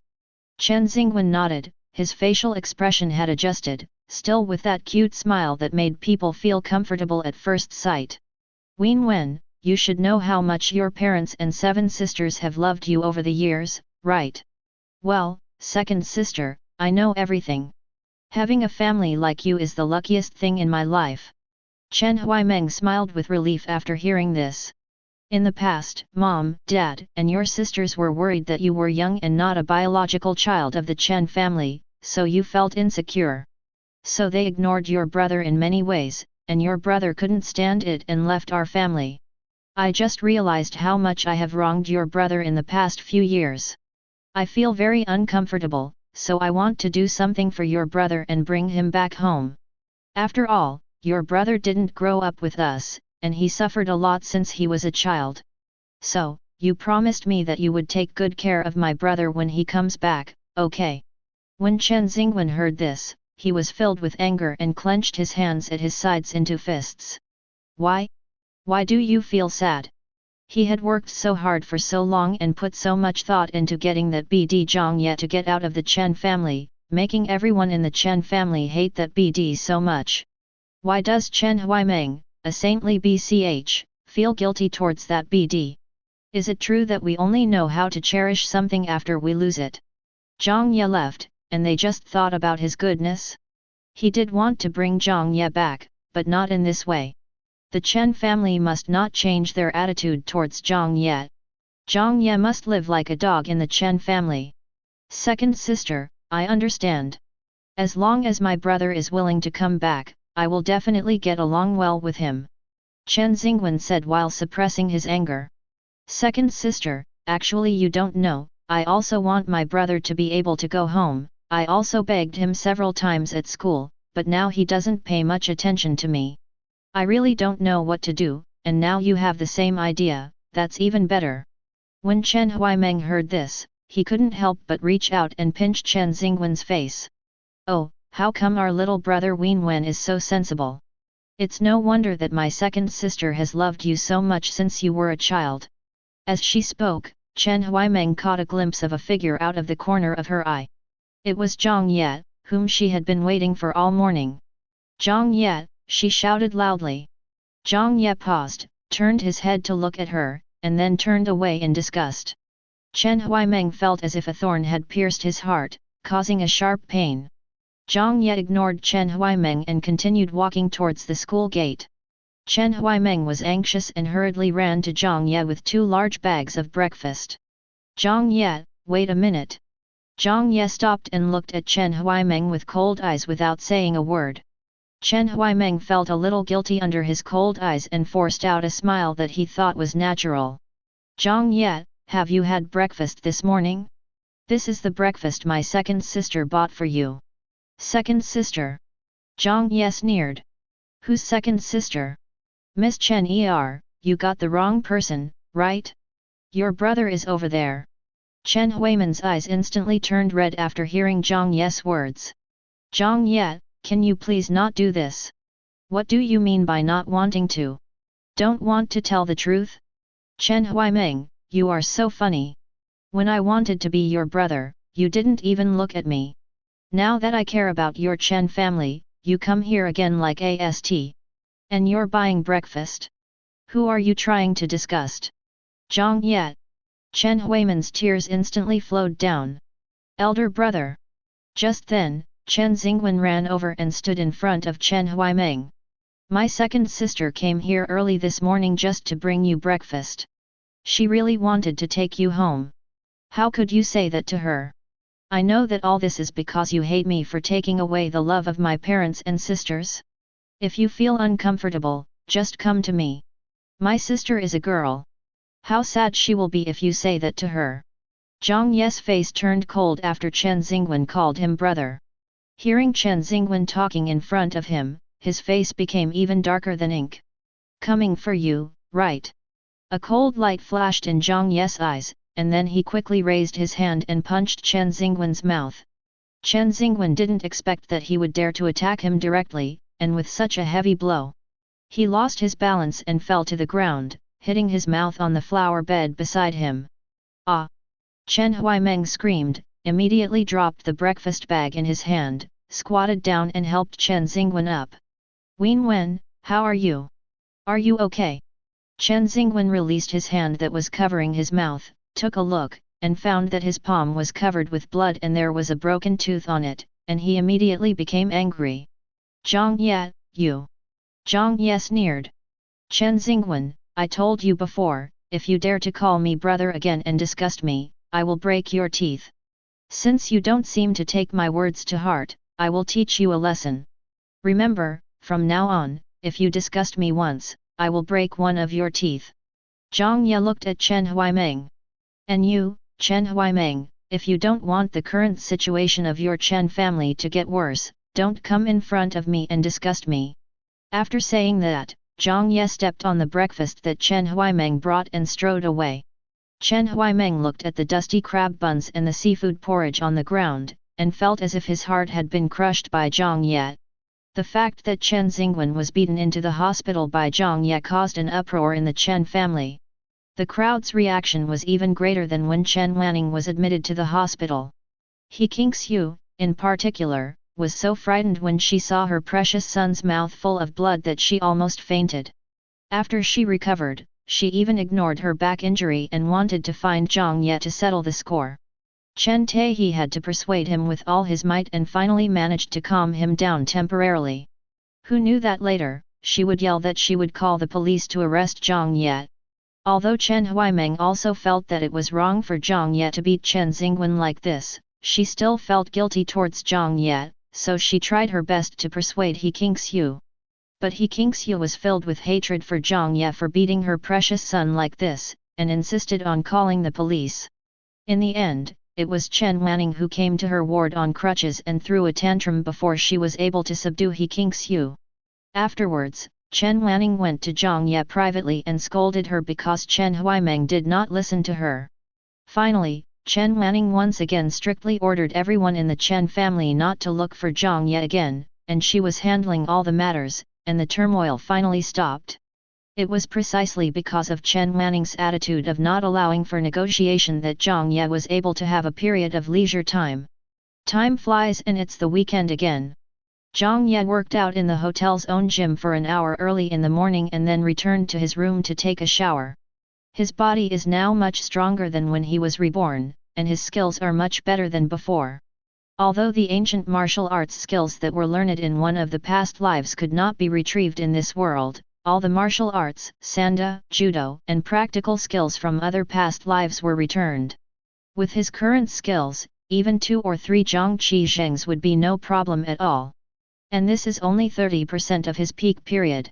However, he is quite satisfied with the current recovery speed.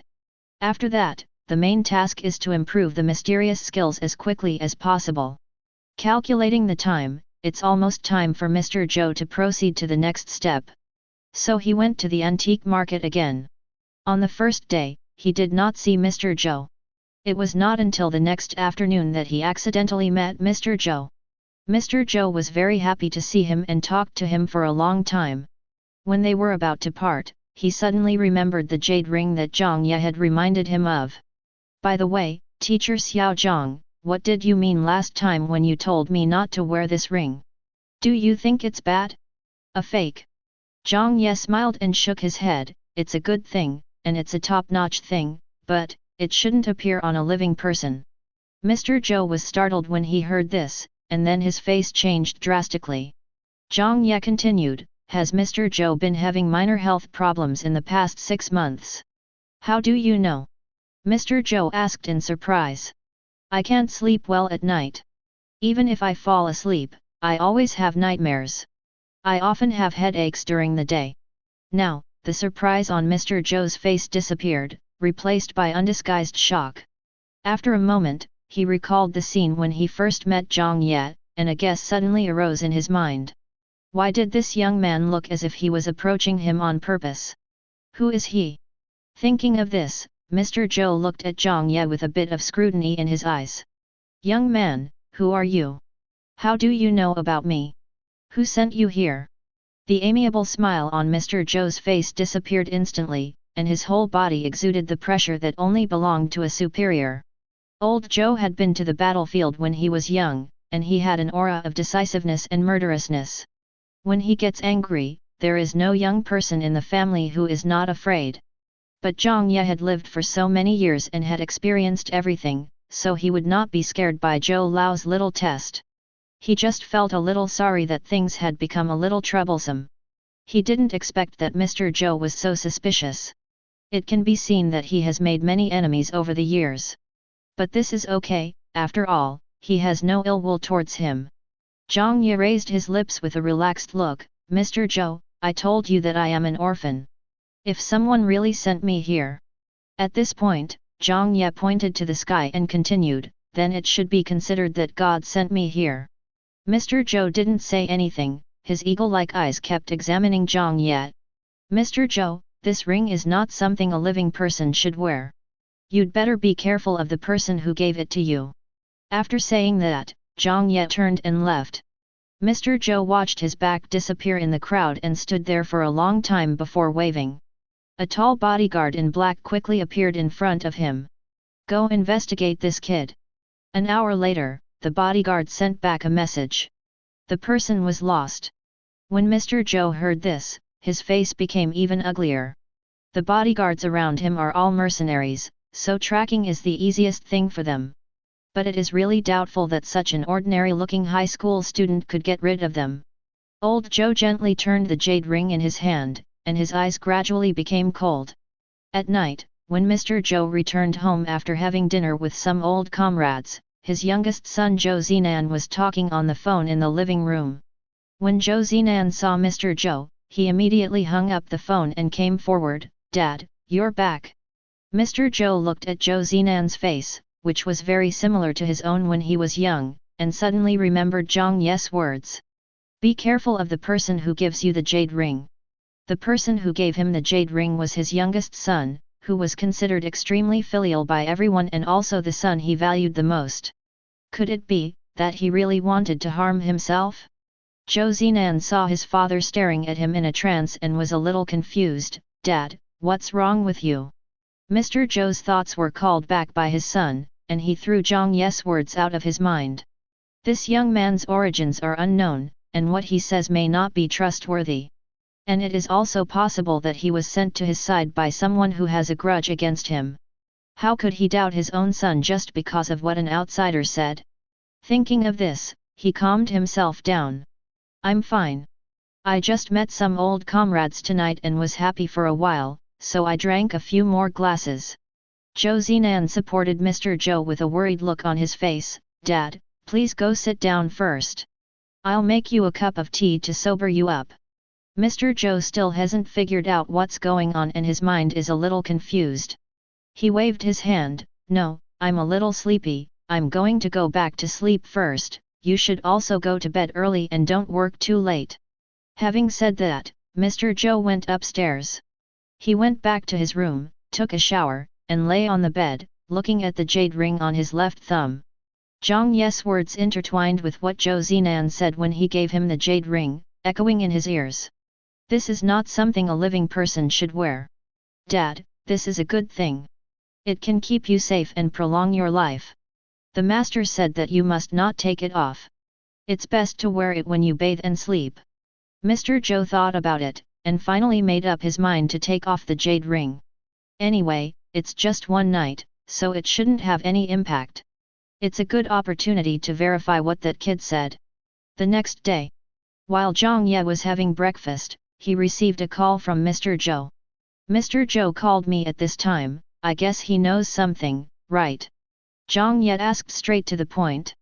Mr. Zhou on the other end of the phone had a low voice and seemed to be in a very depressed mood. "Mr. Xiao Zhang, can we meet and talk?" Mr. Zhou was born into a military family and had a tough personality. At the moment, he had not yet dispelled his suspicion of Jiang Ye and could not do something like enthusiastically calling the other party teacher Xiao Zhang. But Jiang Ye didn't mind. After giving an address, he hung up the phone. Half an hour later, Jiang Ye met Mr. Zhou in the hotel restaurant. The hotel's restaurant was on the 38th floor. The two of them sat by the window and could see the view overlooking imperial capital just by turning their heads. After Mr. Zhou sat down, he didn't say anything, his eagle-like eyes staring at Jiang Ye. Jiang Ye at this time had changed a lot from when they first met. Compared to before, his whole temperament is different. Although the clothes she wears are not top brands, they are no longer the cheap stuff she wore before. Apart from the fact that he was still thin due to malnutrition, he now looked like an ordinary young master from a wealthy family. But Mr. Zhou knew that he was not that simple. At such a young age, he can find a Tang dynasty porcelain bowl among so many fakes at a glance. We can also see the problem with the jade ring on his hand, and even escape from the mercenaries' surveillance without a trace, and we can't find any information about him. The most important thing is that he deliberately released his aura, but the boy didn't feel any pressure at all. Such a person, from any perspective, is not an ordinary person with no background. Before coming here, Mr. Zhou had already recalled every scene of his acquaintance with Jiang Ye. The more he thought about it, the more he felt that this guy was approaching him on purpose. So, who is he? Who sent him here? Seeing that Mr. Zhou had been silent, Jiang Ye did not take the initiative to speak, and slowly ate the hearty breakfast in front of him. He finished the last bite of fried egg, drank a sip of milk, wiped his mouth, looked up at Mr. Zhou, and asked with a smile, "Mr. Zhou wanted to see me today, and now I don't have the ring on my hand, it seems that he has noticed something is wrong. In this case, ask any questions you have." Mr. Zhou narrowed his eyes and asked directly, "Why do you approach me?" Jiang Ye chuckled when he heard this, but did not deny it. "Mr. Zhou, if I say I want to save you, will you believe me?" "Won't. It's really troublesome." Jiang Ye threw away the napkin in his hand and leaned back lazily. "I said that it's not good to be a good person." Mr. Zhou's face darkened. "Young man, I advise you not to be mysterious here. I, Zhou Moxun, am not someone you can fool around with." Jiang Ye put away the nonchalance on his face and said seriously, since Mr. Zhou thinks I am fooling you, or even has some intentions towards you, then you can just not come to me. I respect that you have fought for the country and the people, so I am kind enough to help you, but if you insist on speculating on me with malice, then there is nothing to talk about between us. After saying that, Jiang Ye stood up and wanted to leave. He wanted to help old Zhou because of the purple energy on him, but this did not mean that old Zhou could act superior to him. Originally, Mr. Zhou just wanted to trick Jiang Ye, but he didn't expect this young man to have such a tough character.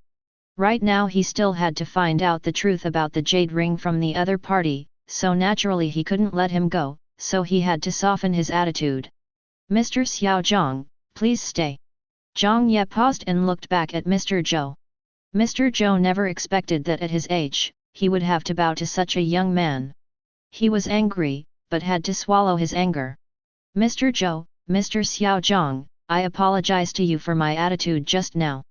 Jiang Ye heard this, smiled faintly, and said, okay, since Mr. Zhou said so, then I can't say anything else.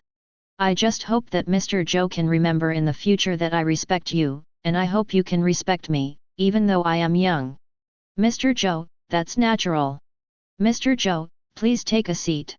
Having said that, Jiang Ye sat down again, called the waiter over, and asked for a pot of tea. Seeing Jiang Ye's calm and composed appearance, Mr. Zhou was so angry that he almost passed out. But Jiang Ye didn't seem to care. There is no such thing as being humble even if he has not saved anyone. Even if he is a person with great merits, it is not worth it for him to put himself in such a state. 10 minutes later, the waiter came over with a pot of tea, poured tea for the two of them, and then left. Jiang Ye picked up the teacup and took a sip, then said, Mr. Zhou, I know what you are thinking now. It's nothing more than that I was sent by your enemy to deal with you. As for how to deal with you, I think you must have your own ideas in your mind. I don't want to waste too much time explaining these things. I will only say these words once. If you believe me, I can save your life. If you don't believe me, we don't have to see each other again. When Mr. Zhou heard this, he was shocked. What's the meaning? Is this kid saying that this jade ring will kill him? Jiang Ye continued, my identity is very simple. I am just an ordinary high school student. I have to take the college entrance examination in the second half of the year. But I happen to be half a person in the Suanmen, so I know a little about metaphysics. I approached you before because I could see the purple air on you at a glance. People with purple air are people with great merits and can be protected by the heaven. I chose to help you for this reason. The purple air on your body has begun to be entangled with black air. This is because you have been bewitched by an evil spell. The problem lies with your jade ring. If this continues, you will die suddenly within a year. What? Died suddenly? Mr. Zhou's expression changed completely. Although he had survived a hail of bullets, he was not afraid of death. But who wants to die when they can live? And he died in such a way. That's right. Jiang Ye nodded slightly, and then added, of course, you can also choose not to believe it. After all, I can't prove to you something that hasn't happened yet. After hearing this, Mr. Zhou was silent for a long time, and then he said, what do you mean by saving me, Mr. Jiang? Jiang Ye thought for a moment, and explained in a straightforward way that ordinary people could understand, kill the real owner of this jade ring. Old Zhou was shocked again when he saw Jiang Ye calmly saying he wanted to kill someone with that still childish face. This young man really refreshed his cognition time and time again. But the next second, the face of his youngest son Zhou Zinan suddenly flashed before his eyes. According to Jiang Ye, is he going to kill his son? Jiang Ye saw the changing expression on Mr. Zhou's face, and guessed that the person who gave him the jade ring was probably someone he trusted very much. After all, people of their status have countless good things. If it doesn't have a special meaning, I won't wear it on my hand all the time. But the person who sends the gift may not be the real owner. Jiang Ye felt that there was no need for the old man to face this kind of thing now, so he expressed his thoughts. After listening to this, Mr. Zhou breathed a sigh of relief, but he did not completely believe Jiang Ye at this time, so he asked, I wonder when Mr. Jiang Ye can help me. Before Jiang Ye takes action, he should at least know what he is going to do. Since Jiang Ye said this was a matter of metaphysics, he had to find a few people in the metaphysics school to confirm the matter first. But Jiang Ye gave an answer that he had never expected. I've had some health problems recently, and I can't completely solve this problem right now, so you have to wait. During this time, you can also look for some other people from the Suanmen. If they can solve it, that would be even better. The answer given by Jiang Ye was completely beyond Mr. Zhou's expectations. He originally thought that Jiang Ye would rescue him directly, but he didn't expect that he would ask him to find someone else to check first. It was because of this sentence that Mr. Zhou's trust in Jiang Ye increased a little. Mr. Jiang, do you know anyone in the Suanmen sect that you can recommend? Jiang Ye shook his head, sorry, I don't know anyone. Mr. Zhou was a little unconvinced, doesn't Mr. Jiang have any master or fellow disciples? Jiang Ye knew that Master Zhou was testing him, and said with a smile, my master has long passed away, and I don't have any fellow disciples. Jiang Ye did have a master, but he was in another world, and even in that world, he had already passed away. So he wasn't lying. Since the last time I had a deep chat with Zhou Lixin, the two have lost contact. Jiang Ye went to school and came home normally, taking care of his body, while Mr. Zhou was busy looking for a master to verify Jiang Ye's words. In a blink of an eye, Jiang Ye's stay at this hotel is about to end, and it's time to look for a suitable house. Although he only has a little over 2 million in his hands now, it is not a big problem for him to earn enough money to buy a villa. He was idly scrolling through the computer, looking at the villas for sale, but there was not one that suited his taste, so he simply put down his phone and turned on the computer. The computer page shows a metaphysics forum. He scrolled the mouse and checked the posts above, and suddenly one of them caught his attention. Please, sir, help me figure out what's wrong with me. A generous reward. Jiang Ye clicked on it and saw a photo.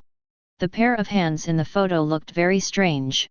One was the hand of a young woman, while the other was surrounded by black air, and the flesh and blood had obviously begun to wither. Such a strong evil spirit. Jiang Ye immediately became interested. I didn't expect that there were such powerful things in this world. There was a phone number in the post, and he called it directly. Hello, who is this? There was a young woman on the other end of the phone, but her voice was very weak, and for some reason, Jiang Ye felt that the voice sounded familiar, as if he had heard it somewhere before. The one who saved your life. Jiang Ye said and directly reported an address. I'll give you an hour to come here, otherwise the evil spirit in your hand will suck you dry. Niu Jing listened to the beep sound of the phone being hung up. She was confused for a moment, and then she became furious. Where did you come from, you little jerk? How dare you threaten me with such brazen words? Aren't you afraid that I will use my metaphysical power to curse you? After saying that, she threw away her phone and began to look at her black right hand with a sad face. Suddenly, Jiang Ye's words evil spirit suddenly came to her mind, her face changed instantly, and then she recalled the address Jiang Ye left. Holy crap! This address, can't it really be that address? Asterisk. Ding dong!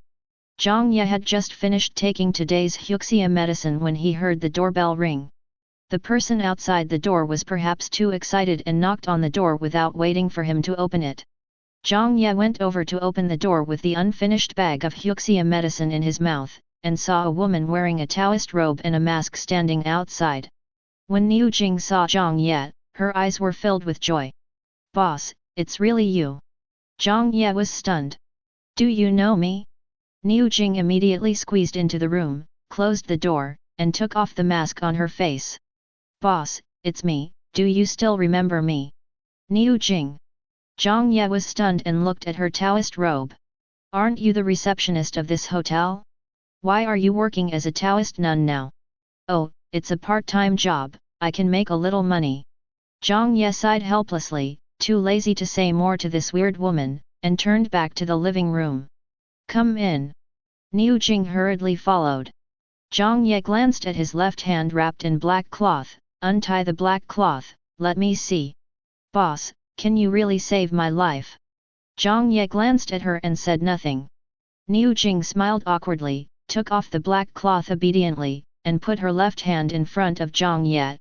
Jiang Ye retreated, frowning, "Why don't you put it in my mouth?" "Sorry, sir, I'm too excited." Niu Jing said this and retracted her hand. Jiang Ye finally had the heart to look at her hands, and soon his eyes lit up. The black energy in Niu Jing's hand now looks even thicker than in the photo. He stretched out a finger and poked Niu Jing's hand. Niu Jing suddenly became anxious. She had felt how powerful the things on it were in the past few days. "Although I know that the boss is quite powerful, but he is too young, I am still a little worried that this thing will hurt him, so I hurriedly said, 'Don't touch it, boss.'" Before Niu Jing could finish his words, Jiang Ye's finger had already poked his wrist. The next second, something surprising happened to her. The piece of skin that was poked by Jiang Ye instantly returned to normal, and the dark air around it fled in all directions as if it had encountered something terrible. For a moment, Niu Jing even seemed to hear a shrill scream. But at this moment, Niu Jing's mind was filled with shock at Jiang Ye, so much so that she thought the scream was made by the little man in her head. Being able to make such a powerful black energy so afraid, Niu Jing no longer doubted Jiang Ye's strength. The boss can definitely save her life.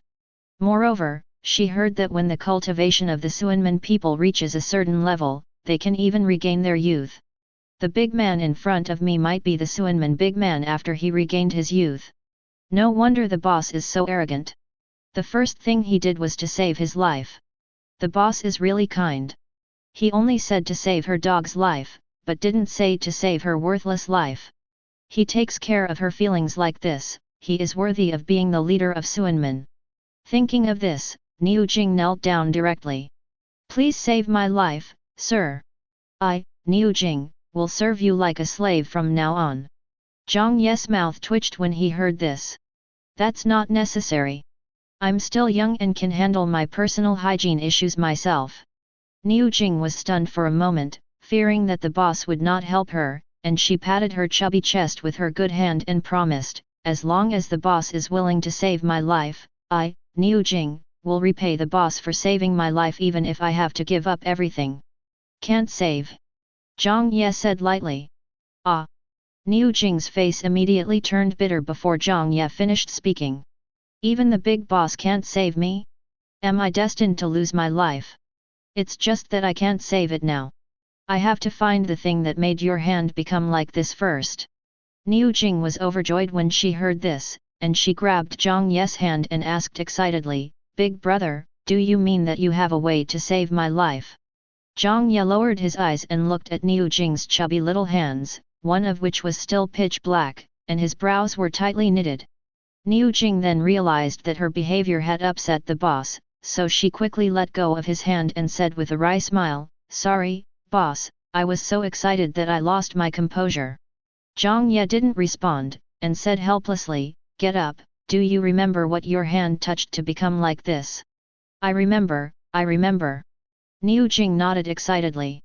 Then she told the whole story. Jiang Ye then realized that it was when this kid was having dinner with a group of Suanmen people a few days ago that he heard that some strange things happened in a rich family's home. The family moved into a new house some time ago, but that night, the child in the house started crying and making a fuss. Soon after, accidents happened to the adults in the family, either minor car accidents or problems at work. In short, there are constant small disasters and misfortunes. The family thought that there was something wrong with the feng shui of the house and that it was unlucky for them, so they moved out immediately. Unexpectedly, the situation did not improve, and even tended to get worse. It just so happened that there was an old man in the family who had some knowledge of metaphysics, so they immediately decided to find a big man to do the ritual. Who would have thought that after wave of big guys came, the situation at home did not improve at all. Until I met the unlucky Niu Jing. This little fat girl didn't know what was going on, but she found a piece of scrap metal inexplicably. She felt uncomfortable with the piece of scrap metal, so she picked it up and took a look at it. Unexpectedly, my hands started to hurt that night and soon turned black. After listening to the whole story, Jiang Ye became interested in Niu Jing. How did you find that piece of scrap metal? I don't know either. Niu Jing said, scratching her head awkwardly. Boss, my life is almost in danger now. I won't hide it from you. I'm just a novice. I heard that the family offered a lot of money. As long as Master Xian was willing to go, they would give me 50,000 yuan. If I could successfully solve their family's problems, they would even be willing to give me 5 million yuan. So I thought about giving it a try. That's 5 million yuan. What if I get lucky? After this job, I can retire. Jiang Ye couldn't help laughing when he heard this. In a sense, you are really a blind cat that has caught a dead mouse. Ah! Niu Jing was completely confused after hearing what Jiang Ye said. Jiang Ye pointed at Niu Jing's blackened hand, aren't you entangled by the dead rat? Niu Jing wanted to cry but had no tears. Boss, you must save me. I am still so young, I don't want to die. I promise I will never cheat anyone again. Jiang Ye waved his hand, get up, take me over there first. Niu Jing was overjoyed when she heard this, and quickly left with Jiang Ye. After the two entered the elevator, Niu Jing naturally pressed the button for the basement floor. After the two of them got out of the elevator, Niu Jing asked, Boss, where is your car? Jiang Ye was stunned, car? I don't have a car. I thought you had a car. Niu Jing, boss, you flatter me too much. I still live in a village in the city, how can I have a car? I just saw you staying in such a nice hotel, so I thought you must have a car. Jiang Ye was speechless, I am not yet an adult, so I cannot get a driver's license. Niu Jing was embarrassed when she heard this, I'm so sorry, sir, I got distracted. Please wait a minute, I'll call a taxi. As she spoke, Niu Jing took out her cell phone, opened the taxi app, and after struggling for a long time, she reluctantly called a private car. After all, the boss is here to save his life, so he can't be too stingy. After some trouble, the two finally set off. After getting in the car, neither of them spoke. Niu Jing was a little intimidated by Jiang Ye, but Jiang Ye was too lazy to speak. After a moment, Jiang Ye suddenly heard Niu Jing hiss. He turned his head and saw Niu Jing suddenly grabbing her hand wrapped in black cloth, her face full of pain. What? Is it hurting? Niu Jing nodded with difficulty, then turned her head and looked at Jiang Ye with pleading eyes. Boss, can you hold my hand? I think they are quite afraid of you. Every time you touch my hand, I feel very comfortable there. The driver in front was driving and suddenly heard Niu Jing's words. He couldn't help but shudder.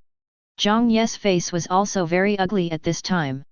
He gritted his teeth and said, Are you FG sick? I'm sorry, boss. I know I was wrong. Please don't be angry. Niu Jing quickly admitted her mistake. Jiang Ye took a deep breath, suppressed the discomfort in his heart, took out a talisman from his pocket, and slapped it on Niu Jing's left hand. Before Niu Jing could react, a bright yellow talisman paper disappeared from his hand. The next second, the heart-wrenching pain disappeared without a trace. Holy crap! Boss, what did you use on me? How come it disappeared in a flash? And I don't feel any pain at all now, boss, you are so awesome. Jiang Ye just felt that his ears were very noisy, so he turned his head away, closed his eyes and ignored him. Soon, the vehicle arrived at its destination. Niu Jing said excitedly, the boss is here.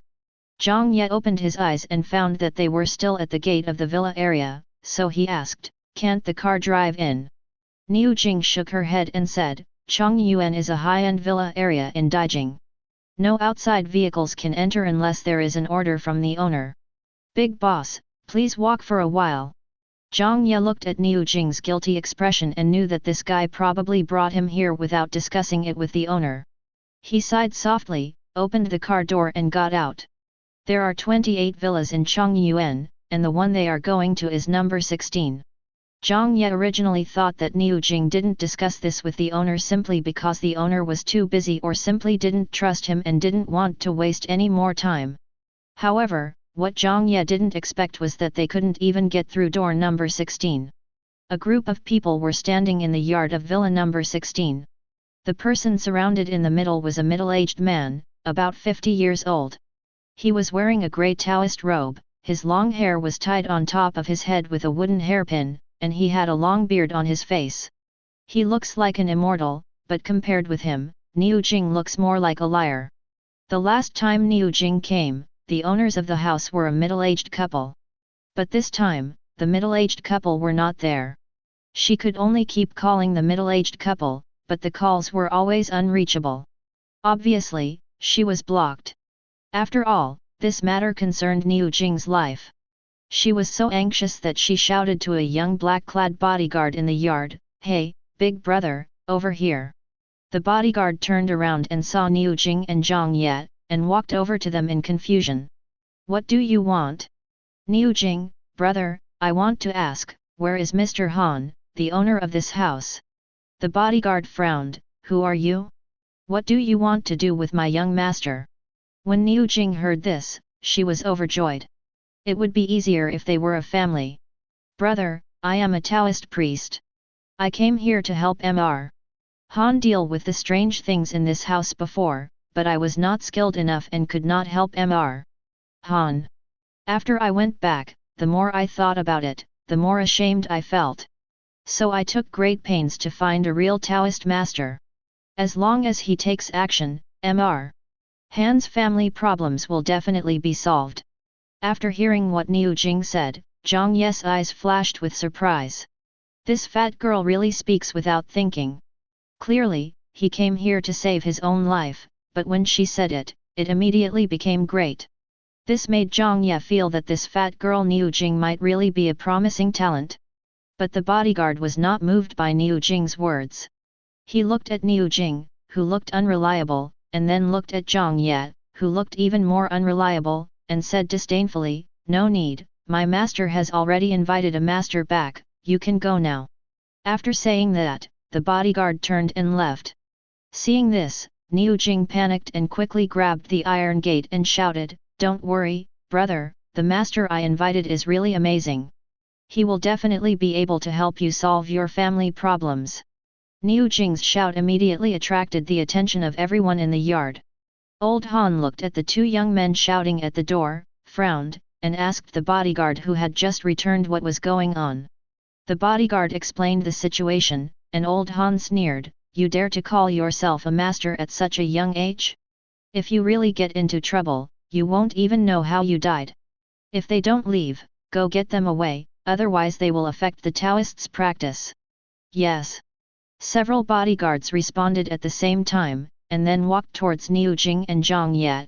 Niu Jing was so frightened when she saw them coming so aggressively that her legs went weak. What should we do?" "Boss, I think we might get beaten up." Jiang Ye sighed, "Let's go first, come back later." Having said that, he turned and left. Niu Jing also ran quickly, but they did not go far. Instead, they sat down in a pavilion next to Villa number 16.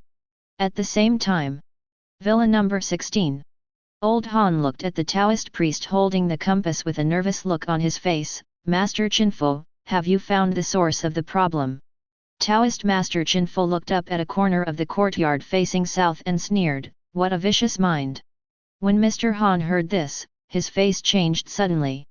He was pleasantly surprised that this Taoist priest really had supernatural powers, unlike those charlatans he had found before, who worked for a long time and could only say "I have tried my best" and then leave with 50,000 yuan. Although Taoist Master Chinfo asked for 100 million yuan, it would be worth the money if this matter could be resolved. Anyway, the Han family doesn't have much, but a lot of money. 100 million is just a small amount to them. But at the same time, he was a little worried. After all, Taoist Chinfo had just said that. What a vicious mind. He was still a little worried. If this Taoist priest Chinfo couldn't solve this problem, would the Han family really be wiped out in this disaster for unknown reasons?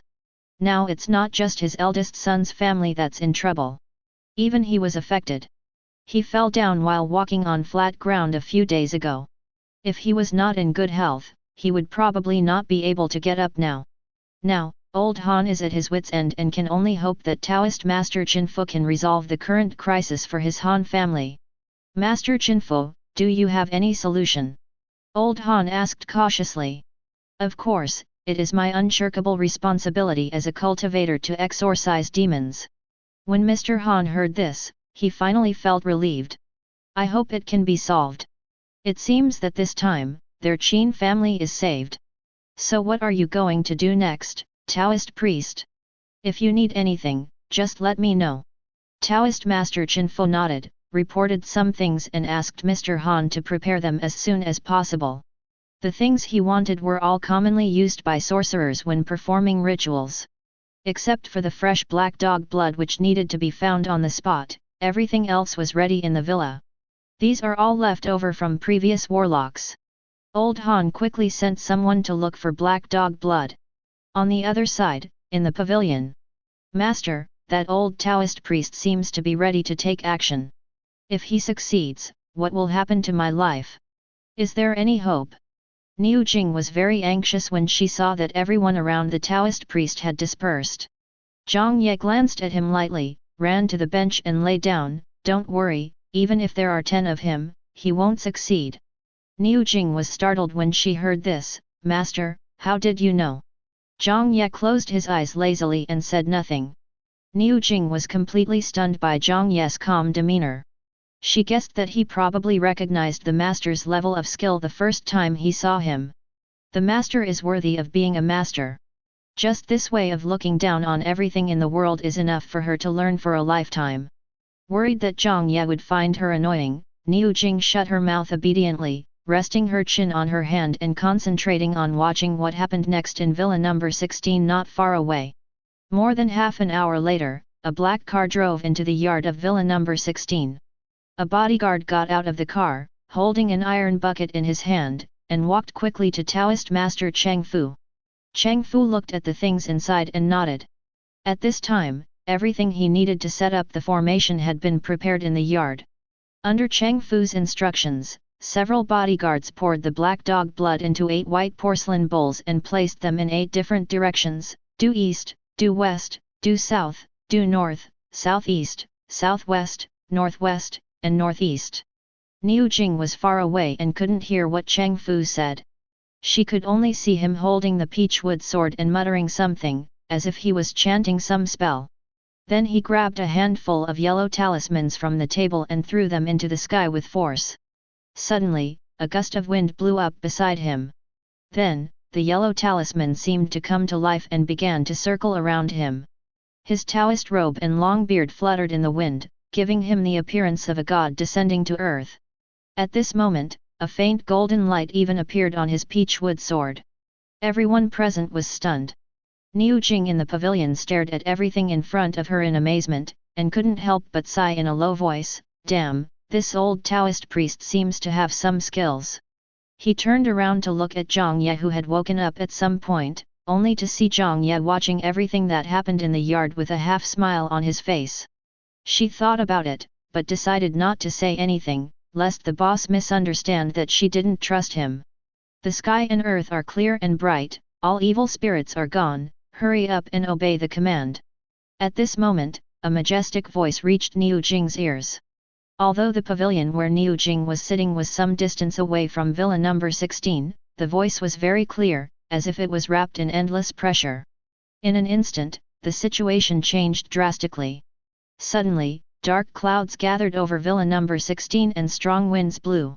All those who were standing just now were blown all over the place by the strong wind, and old Han even needed the support of several bodyguards to stand steadily. The table in front of Cheng Fu had already been blown down by the strong wind, and the black dog blood in 8 directions was also blown all over the ground. Just then, another black car drove over and stopped outside the yard. When Jiang Ye saw the person getting off the bus, his face changed drastically and he stood up quickly. When Mr. Zhou saw the scene in the villa yard, he was startled and shouted hurriedly, "Old Han!" At this moment, all Mr. Han's ears were filled with the sound of the strong wind, and he could not hear Mr. Zhou's voice at all. "Master, what's going on?" Seeing that Cheng Fu was obviously unsteady on his feet, old Han shouted anxiously. At this moment, 4 thick black mists suddenly emerged from the ground at the 4 corners of the yard. The black fog was running around like a wild beast that had been awakened. "Oh no!" Cheng Fu murmured. Suddenly, 4 black mists seemed to have found the culprit who woke them up, and rushed straight towards Chen Fu. Cheng Fu immediately drew his sword to resist, but his skills were totally not enough in the face of these black mists. In less than half a minute, the black fog surrounded him. "Master!" Old Han shouted in horror. The next second, there was a puff sound, and blood spurted out of Cheng Fu's mouth. The black fog seemed to be a little afraid of his blood and moved a little further away from him. Cheng Fu was quite experienced in Taoism and soon realized the problem.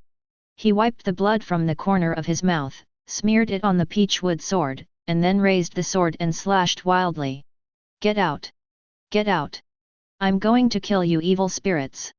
The black fog was enraged by the lightning and began to attack indiscriminately. In order to avoid the black fog, everyone at the scene could only roll on the ground.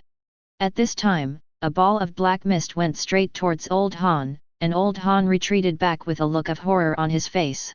Seeing this, Mr. Zhou was filled with worry and shouted, "Mr. Han!" As soon as he finished speaking, the black fog that had already reached Han Lao's eyes suddenly stopped. Everyone was stunned when they saw this, not knowing what was going on. But the next second, the black fog suddenly became agitated. Without waiting for Mr. Zhou to react, he went straight towards him. Although Mr. Zhou didn't know what the black fog in front of him was, at this moment, he clearly felt the approach of death. "Master!" The butler beside Mr. Zhou was the one who had followed him through the hail of bullets on the battlefield when he was young. He was extremely loyal and rushed forward regardless of the consequences when he saw him in danger. But it was obvious that the black mist was not targeting him. He just felt a black screen before his eyes, then he lost consciousness and fell to the ground. Without the butler's obstruction, the black mist that had targeted Mr. Zhou appeared in front of him in the blink of an eye. He stepped back subconsciously, and his back hit the car. He had nowhere to retreat. He thought he was doomed today, but unexpectedly a yellow light flew over from the side and hit the black fog. The next second, Mr. Zhou heard a shrill cry coming from the black fog. The cry did not sound like a sound that could be made by humans or any animals. It was too shrill and made people feel creepy. The yellow light was not only seen by Mr. Zhou, but also by everyone who was still awake in the yard. Everyone looked in the direction where the yellow light came from, and saw a young man and woman standing in the pavilion. After all, Mr. Han had just escaped death, and was already in a state of panic, and his vision was a little blurry. Was that yellow light coming from the pavilion?" he asked with a look of fear on his face. "Well, it seems so." A bodyguard replied, "Master, it's the 2 people we just chased away." "Hurry, please come here," said Mr. Han hurriedly. The bodyguard received the order and ran out of the villa immediately. Afterwards, Mr. Han asked someone to invite Mr. Zhou in and carried in the housekeeper who had fallen to the ground. "Old Han, what's going on?" Old Han sighed, I really don't know this. I have lived for so many years, but this is the first time I have experienced such a thing. In the past, when we killed enemies on the battlefield, I never felt it was as terrifying as today." As he was talking, he suddenly remembered something and asked again, "By the way, why did you come here to see me today? I almost hurt you." "Mr. Zhou, I heard about what happened in your family recently. I was worried, so I wanted to come and see you. I was afraid that it was a problem with the house. After all, this house is..." "Master, the Taoist priest and nun are here." Before Mr. Zhou could finish his words, he was interrupted by the bodyguard's voice. He turned around and was stunned when he saw Jiang Ye's face. Teacher Xiao Zhang? You saved me just now." Jiang Ye nodded slightly, as a greeting, and also acknowledged what he had just done. "Old Zhou, do you know this master?" When Mr. Han saw that Mr. Zhou directly called Jiang Ye Teacher Jiang, he was delighted. It would be easy for him to deal with the matter if they knew each other. Otherwise, he was really afraid that Jiang Ye would not be willing to help again because he had just driven the man away without knowing the truth. After all, masters all have very strange tempers. Mr. Zhou was a little embarrassed, because he did know Jiang Ye. But he never really trusted Jiang Ye, and Jiang Ye must have known it, but he still saved him regardless of the past. So at this moment, when he faced Jiang Ye, he couldn't help feeling a little ashamed, and nodded slightly after a long while. Mr. Han didn't think about the acquaintance of Mr. Zhou and Jiang Ye, so he pretended that nothing had happened before. He walked up to him quickly and said, "Master, I am really sorry for what happened just now. It was me, Han, who was blind and neglected you. I apologize to you here." "You don't have to say that, old man." Jiang Ye actually didn't care much about this matter. After all, he was still very young. If it were him, he probably wouldn't trust a high school student so easily, not to mention that he was accompanied by the unreliable Niu Jing. When old Han heard him address him, he felt relieved. "Master, do you know what happened in the courtyard just now?" "Evil spirit."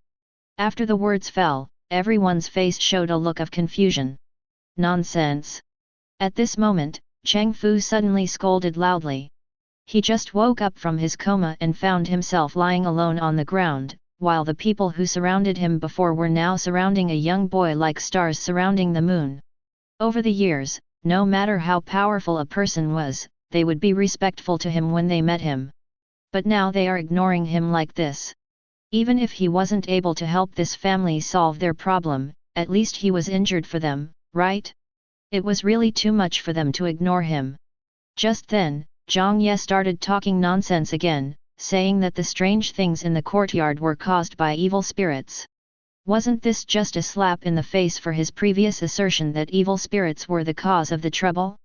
At such a young age, you dare to come out and cheat people by claiming to be a member of the Suanmen sect. You even dare to say that it is evil spirit. I have been practicing for many years, and I have never heard of evil spirit causing such a big trouble. Cheng Fu covered his chest and walked over weakly, his face full of hatred for Jiang Ye. Jiang Ye glanced at him calmly, then quickly looked away.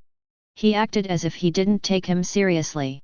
This made Cheng Fu even more unhappy. "You brave boy, which Taoist temple are you from? Who is your master?" Jiang Ye snorted coldly, "You are such a loser, and you still want to know the name of your respected teacher? It's just wishful thinking. You." Cheng Fu was so angry at Jiang Ye that his chest ached and he started coughing violently. "Niu Jing, show them your hand," Jiang Ye said calmly. Niu Jing was stunned when her name was suddenly called. This. After all, she is a girl. It is a bit embarrassing to show such ugly hands.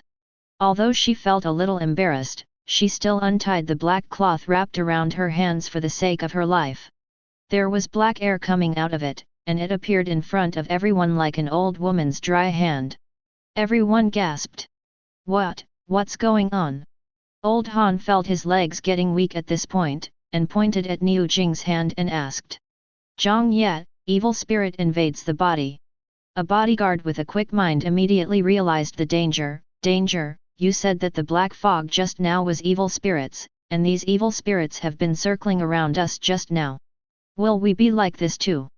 Jiang Ye glanced at everyone, more or less. Then, he set his sights on Cheng Fu, with a smile on his face. As for this Taoist priest, he must be the one with the most, after all, he was the one who disturbed the evil spirit. "Stop making such alarmist remarks here," Cheng Fu said angrily, "I won't believe your nonsense. Is this old Taoist ever done?" Niu Jing couldn't bear to watch any longer. "My master kindly reminded you, but since you don't appreciate it, then get out of here. Stop embarrassing yourself here. Have you forgotten that you were just being chased around by evil spirits? You." Cheng Fu was so angry at this sharp-tongued little nun that he almost couldn't breathe. Jiang Ye didn't see Cheng Fu, he looked at Niu Jing in surprise. This little girl is really... When did he say he wanted to take her in as his apprentice? You really know how to flatter yourself.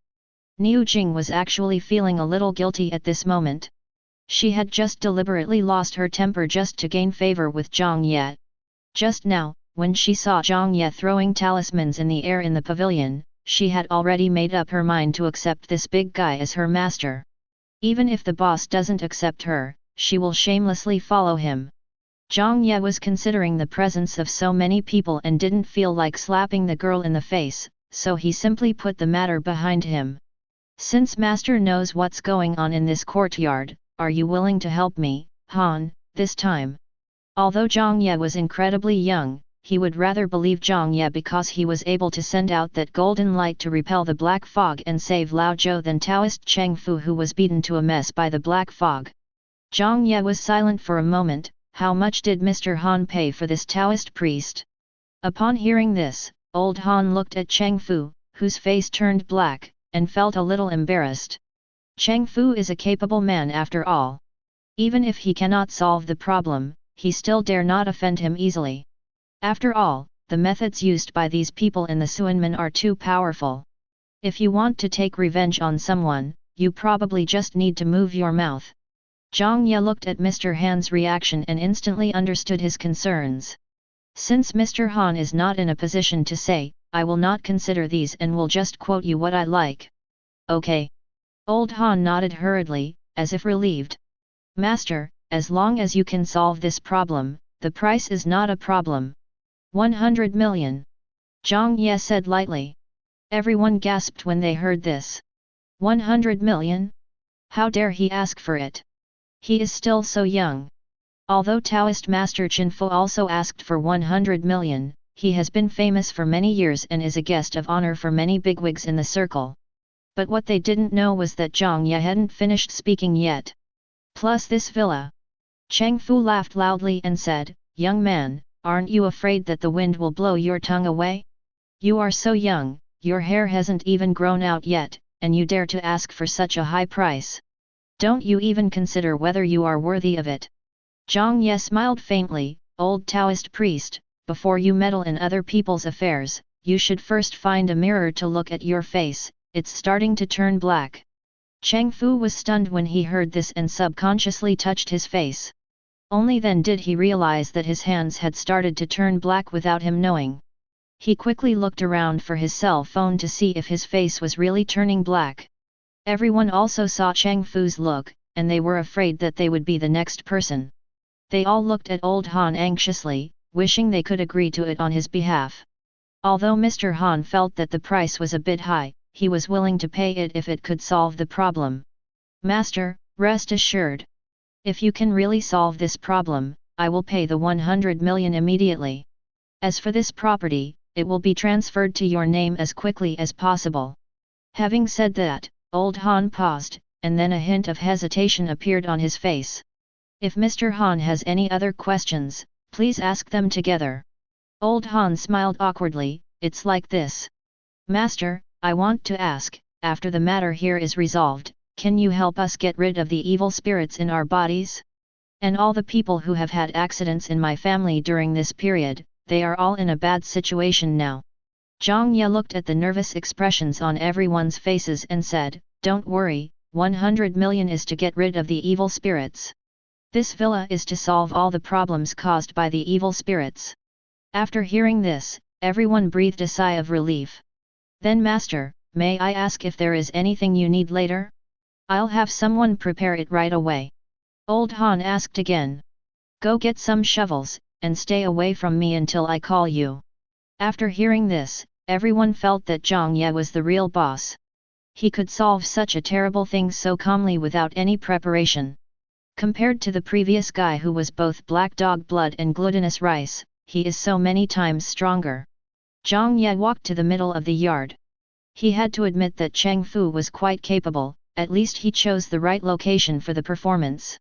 He walked to the overturned table and turned back to wave at the bodyguards. 2 people, move this table away. As soon as he finished speaking, 2 bodyguards came forward and moved the table away. In Cheng Fu's eyes, Jiang Ye's behavior was a blatant insult and provocation. Boy, I advise you to quit while you are ahead, otherwise the evil spirit will show up and even God won't be able to save you. Jiang Ye curled his lips. Old Taoist priest, I'm going to take action right away. This time the evil spirit you mentioned is the real one. Are you sure you want to stay here? Cheng Fu's face changed when he heard this. Although he didn't believe Jiang Ye could solve such a powerful evil spirit, he still stayed away from him to be on the safe side. Jiang Ye raised his hands and made hand gestures, chanting a spell silently. Then, a gust of wind blew past him. A dark cloud suddenly gathered above my head, accompanied by thunder and lightning. Everyone just felt a strong pressure pouring out from Jiang Ye. How is this possible? Cheng Fu murmured in astonishment. Afterwards, everyone saw Jiang Ye take out a handful of talismans from his arms and throw them into the sky. The next second, the talismans immediately dispersed and flew in all directions. Everyone then realized that he had just thrown out a total of 8 talismans. 7 of them flew everywhere, and the remaining one landed on Jiang Ye's head. And this talisman is obviously larger than the other ones. The most amazing thing is that this talisman actually grew bigger by itself. All the ghosts in the heavens and the worlds, obey my orders, show yourself immediately, those who disobey will be punished. Jiang Ye shouted. Afterwards, thunder and lightning in the sky appeared more frequently. Then, something jaw-dropping happened. The talisman above Jiang Ye's head suddenly emitted 7 golden lights, which shot onto the talismans in 7 directions. A golden light also emanated from the 7 talismans and shot toward the ground. Suddenly, a burst of shrill screams came from all directions, as if 10,000 mice were screaming in pain. Everyone just felt pain in their eardrums and covered their ears. Silence! Jiang Ye shouted, and all the sounds disappeared instantly. After a moment, the golden light on the talisman disappeared. The talisman above Jiang Ye's head turned into ashes and fell to the ground, while the other 7 talismans fell to the ground intact. Where there is a talisman, dig 1 meter deep and the digging will stop. Upon hearing this, the bodyguards immediately stepped forward with shovels. This matter concerns their own lives, so no one dared to be lazy, and soon, shouts of "we found it" were heard one after another. Come back as soon as you find it. After all 7 people had gone back, Jiang Ye returned to the place where he had cast the spell and asked in a cold voice, "Are you still not going to show up?" His voice was not loud, but everyone felt a chill all over their bodies, as if they would be torn to pieces by this voice in the next second. "Since you refuse to show yourself, I will take action, General." After Jiang Ye finished speaking, a talisman suddenly appeared in his hand. Clang! At this moment, there was a metallic humming sound, as if a precious sword was leaving its sheath. Then, a shout of "kill" rang out, as if it was shouted by thousands of troops. In each of the 7 deep pits that had been dug, a piece of iron wrapped in black gas flew into the air. The 7 pieces of iron seemed to be attracted to each other and soon came together.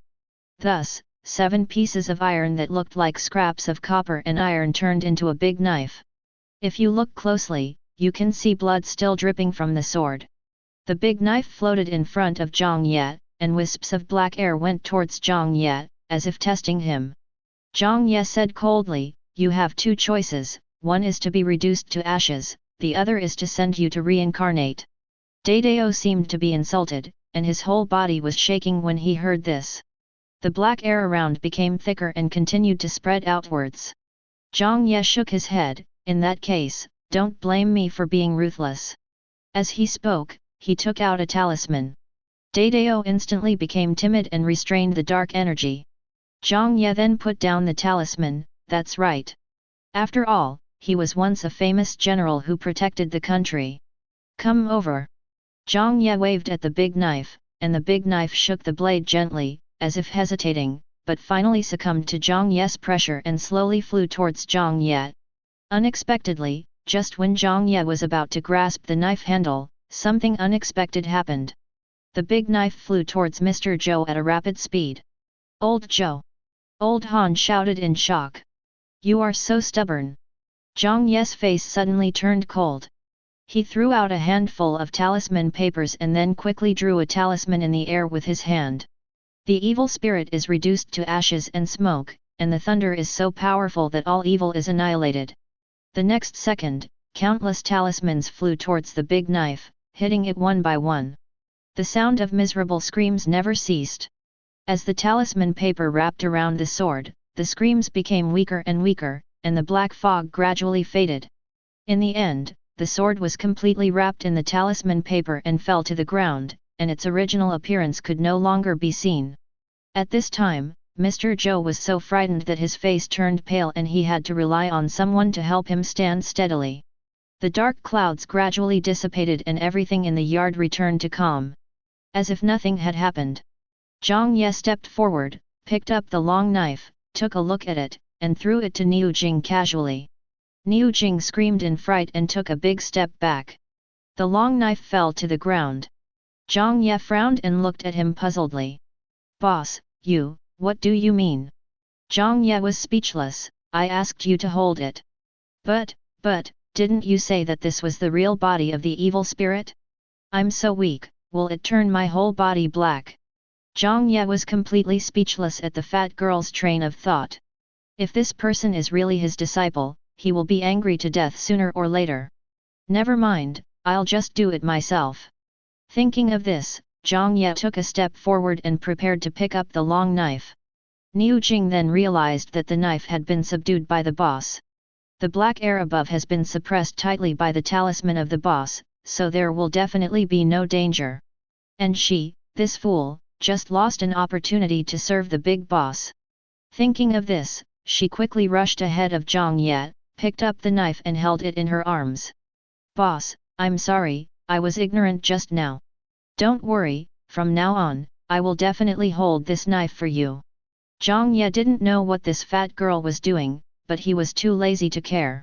After all, judging from the look of this fat girl, she doesn't seem to be able to afford him to help her get rid of the evil spirits, so just let her do some work. Jiang Ye straightened up and turned to look at Mr. Han. "Old man, the matter has been resolved. From today on, I will live here directly." Upon hearing this, Mr. Han was overjoyed. "I was worried that it might be the same as the previous master who said that it had been solved, but within 2 days, the problem returned to its original state. Now that the master is going to live here, it means that everything is really fine here. Okay, master, I'll have someone clean up this place for you right away. Why don't you go in and take a look first? If there's anything missing in the room, just tell me and I'll definitely help you arrange it as soon as possible. No need. If there's anything you need later, I can buy it myself." Mr. Han felt a little regretful that he missed an opportunity to get close to the master. But soon, he thought of a new idea and took out his cell phone. "Master, can I add you on WeChat? Please send me your account number so I can arrange for someone to transfer the 100 million as soon as possible." Mr. Han has the look of a wealthy and powerful man, and he has a close relationship with Mr. Zhou. It is obvious at first glance that he is not an ordinary person. There is no harm in making friends with such people. So Jiang Ye didn't hesitate, took out his mobile phone, added Mr. Han's WeChat, and sent his account number. Mr. Han forwarded it to the family finance department on the spot, and made a phone call in front of Jiang Ye, instructing the other party to transfer the 100 million as quickly as possible. Soon, Jiang Ye received a transfer of 100 million. "Master, then we?" Mr. Han asked cautiously. After seeing Jiang Ye's ability, I always feel inexplicably nervous when facing Jiang Ye, for fear that I might say something wrong and make the big boss unhappy. But in fact, Jiang Ye doesn't care about these at all. After all, it's a matter of life and death, and no one can take it lightly. "Don't worry, since I've taken the money, I will definitely keep you safe." Having said this, Jiang Ye paused, and then suddenly remembered something.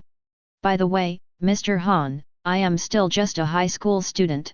In order to avoid unnecessary trouble, you can just call me Jiang Ye, not master. Because I was once a heavenly master."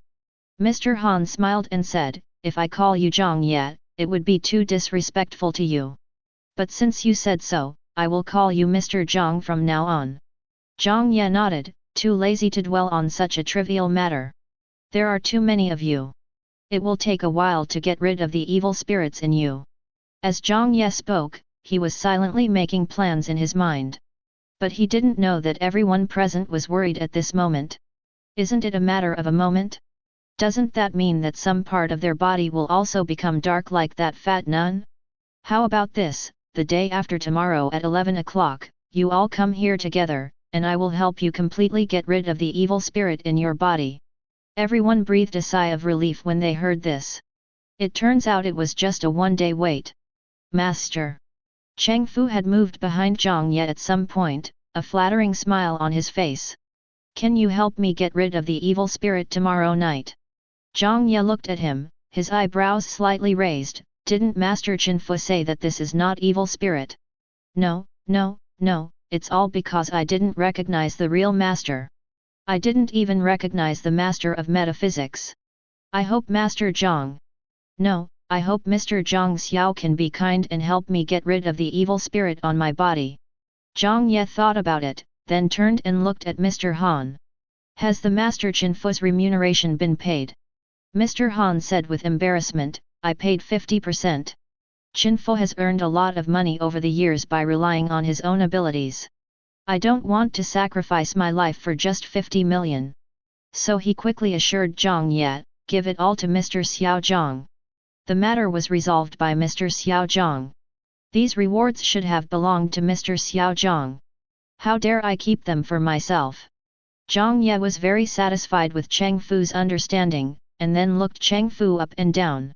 Your situation is quite complicated. It will take at least a month to completely resolve it. How about this, you stay here with me during this time, and when the time comes, I will help you. When Cheng Fu heard this, he was even more ecstatic. The skills that Jiang Ye just used were all things he had never seen before in his life. Being able to follow such a great figure closely, even if he could only learn the basics, would be a godsend for him. Thank you, Mr. Jiang Xiao. He clasped his hands together and bowed, thanking him respectfully. Little did he know that he had already stepped into Jiang Ye's trap. Jiang Ye actually wanted to get rid of the evil spirit in him just as a matter of convenience, but he had just moved here, and in a few days he would have to go to Qin Xian's place to help his sister summon her soul. There are too many trivialities. Although Chen Fu is not well trained, he does have some skills. It's okay to keep him around to do odd jobs. Just then, Mr. Han's cell phone rang. After Mr. Han answered the phone and heard what the other party said, his face changed immediately. Then he looked at Jiang Ye anxiously. Mr. Xiao Zhang, something happened to my grandson. Takeo First Hospital. Mr. Zhang, this way please. Mr. Han led the way for Jiang Ye in front, and his attitude was extremely respectful. Mr. Zhou and Mr. Han were close friends, so they came along as well. Jiang Ye's expression remained calm, and he did not show any fear because of being treated like this by the big boss. He has experienced too much of this kind of thing. He has also been the emperor. Niu Jing admired the boss very much as he looked at how calm he was. As expected of a big shot, he doesn't feel uncomfortable being so respectful in front of someone of his age. Thinking of this, she couldn't help but straighten her chest. She is the boss's person now, so she can't show pettiness and embarrass him. What's more, she is carrying a knife now. I, Niu Jing, am a chivalrous woman who travels the world with a sword. She thought so in her heart. The group soon arrived at the VIP ward. Coincidentally, the Chen family members who are still in hospital also live here. However, the Chen family's status was far inferior to that of the Han family, so they did not get the top VIP ward, but lived in a slightly inferior ordinary VIP ward. There are security guards at the door of each ward in the top VIP ward area. The facilities and decoration inside the ward are extremely luxurious, not inferior to the presidential suite of any five-star hotel. Of course, for patients suffering from illness, no matter how comfortable such a place is, they would not want to live there. Chen Xingwen came to the hospital today to get his teeth fixed. He gets angry just talking about it, because the tooth that was knocked out by that BD Jiang Ye last time was one of his front teeth. As a result, whenever he spoke, his voice would leak and he looked very funny. So during this period, he basically wore a mask except when eating and sleeping. Every time he saw his missing tooth, he wanted to chop Jiang Ye into pieces. But the idiot Chen Wanning was afraid of the leverage Jiang Ye had and had not dared to take action against him until now. Every time he pretended to be aggrieved in front of Chen Wanning would just ask him to wait. He can't wait any longer. Especially since he had to be in school every day, watching more and more people trying to please Jiang Ye. Even though Jiang Ye seldom paid attention to them, they still insisted on trying to please him. Now he is not even allowed to take out the garbage. The most infuriating thing was that a few days ago, someone actually noticed that Jiang Ye hated him, and in order to please Jiang Ye, they had the audacity to put him on the garbage duty list. These idiots have completely forgotten how they used to wag their tails in front of him like dogs. He said that Jiang Ye was incompatible with him and would take away everything he had. After Chen Xingwen had his tooth filled, he felt uncomfortable all over. Thinking of the pain he had just experienced, his hatred for Jiang Ye increased a bit. During this period, Chen Lanning seemed like a different person. She didn't go to the company for a long time just because of a minor injury, so Chen Taehi was busier than before and had no time to accompany him to get his teeth fixed. Moreover, Chen Lanning would get angry at her phone all day long, like a mad woman. He tried to ask her several times, but failed to find out what evidence Jiang Ye had against her. Once, he asked her too many questions, and she got angry at him for the first time in her life. He was almost pd off to death. If you have the guts, go find that BD Jiang Ye and settle the score. Why are you scolding him? Because of this incident, he was completely disappointed with Chen Lanning, and became even more determined to get evidence against Chen Lanning. By then, she would make Chen Lanning kneel before her and kowtow to him to admit her fault. As for He Qingxiu, who loved him the most, she is still lying in bed. Chen Huaimeng, that saintly BCH, is busy treating patients and saving lives. When she is not busy, she will just shed tears silently every day looking at the WeChat messages Jiang Ye sent to him, and has long forgotten about her brother. That loser Chen Nianwei was beaten so badly by Jiang Ye that she doesn't even dare to leave the room. The other sisters were busy with their own things. Apart from calling him to help him scold Jiang Ye, they were unwilling to even come back to see him, let alone come back to take him to see a doctor. So he could only be accompanied to the hospital by Jiang Qichen today. This was the first time in his life that he had gone to the doctor alone. Blame it on Jiang Ye. If he hadn't caused such a mess at home and knocked out his teeth, how could he have fallen to this point? Just wait, he will definitely not let Jiang Ye go. Is that Jiang Ye? Chen Xingwen had just cut Jiang Ye into pieces in his heart when he heard Jiang Qi beside him mention Jiang Ye, so he followed his gaze. I saw two old men walking in front, and Jiang Ye and a fat girl dressed strangely following behind. The two old men had anxious expressions on their faces. Jiang Ye had a calm expression the whole time. Mr. Jiang Xiao, it's just ahead. Suddenly, an old man turned around and spoke with a very respectful attitude. Just by looking at the atmosphere between these people, you can tell that Jiang Ye is the person with the highest status here. Jiang Ye's five senses are far more acute than those of ordinary people, and he and Chen Xingwen are mortal enemies who will never stop fighting. Therefore, almost at the moment when Chen Xingwen's resentful gaze fell on him, he noticed the other party's presence. However, he just glanced at Chen Xingwen lightly, with a slightly mocking arc on the corner of his mouth, then turned his head away and stopped looking at him, as if he didn't take him seriously at all. This look made Chen Xingwen even more crazy. Has this BD forgotten how he used to grovel before him? The more Chen Xingwen thought about it, the angrier he became. He had no idea why Jiang Ye was here, or even who the two extraordinary old men in front of him were. It was Jiang Qichen's puzzled voice that reminded him. Why did that country bumpkin come to the hospital? Is he here to see the lady and the eldest daughter? That's not right. Madam and the second young lady's wards are not in that direction. That's the top VIP ward. Why is he going there? Who are those two old men? Master, do you know him? After saying that, Jiang Qi looked at Chen Xingwen in confusion, and inadvertently caught Chen Xingwen's sinister expression, like a poisonous snake hiding in the dark. He turned his head quickly, pretending he saw nothing. Chen Xingwen quickly put away the resentment on his face and shook his head. I don't know either. Maybe he's here to see a patient as well. Let's go, Zhang, let's go see mom and big sister. Jiang Qichen knew his identity and didn't want to know too much, so he didn't accompany Chen Xingwen into the ward, but sat on a bench in the corridor and waited. Chen Xingwen first entered He Qingxiu's room alone. As usual, he asked about her back injury and then chatted with her for a while. While chatting, he deliberately looked towards the door from time to time, which finally aroused He Qingxiu's suspicion. Son, why are you so absent-minded when talking to your mother? Is something wrong? Upon hearing this, Chen Xingwen deliberately smiled bitterly. No, Mom, I was just wondering why my brother hasn't come yet. Your brother? That little BD Jiang Ye. He Qingxiu frowned immediately. Mom, are you still angry with my brother? It's been so long, he must have realized his mistake. If he comes later, please don't be too harsh on him. Dad, my eldest sister and second sister are looking forward to my brother coming home. I miss my brother too. He left home because he thought you all only like me and not him. Please let him come back.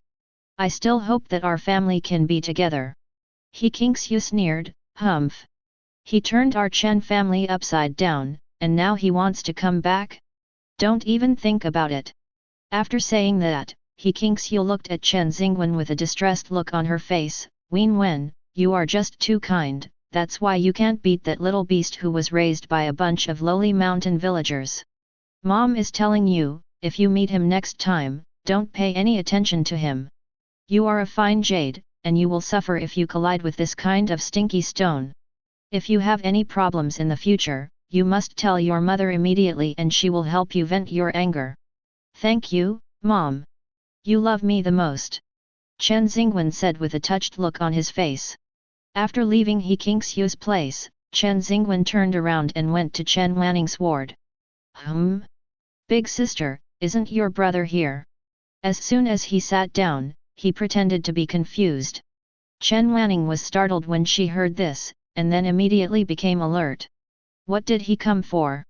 Did he tell you he was coming to the hospital? Did you talk to him again?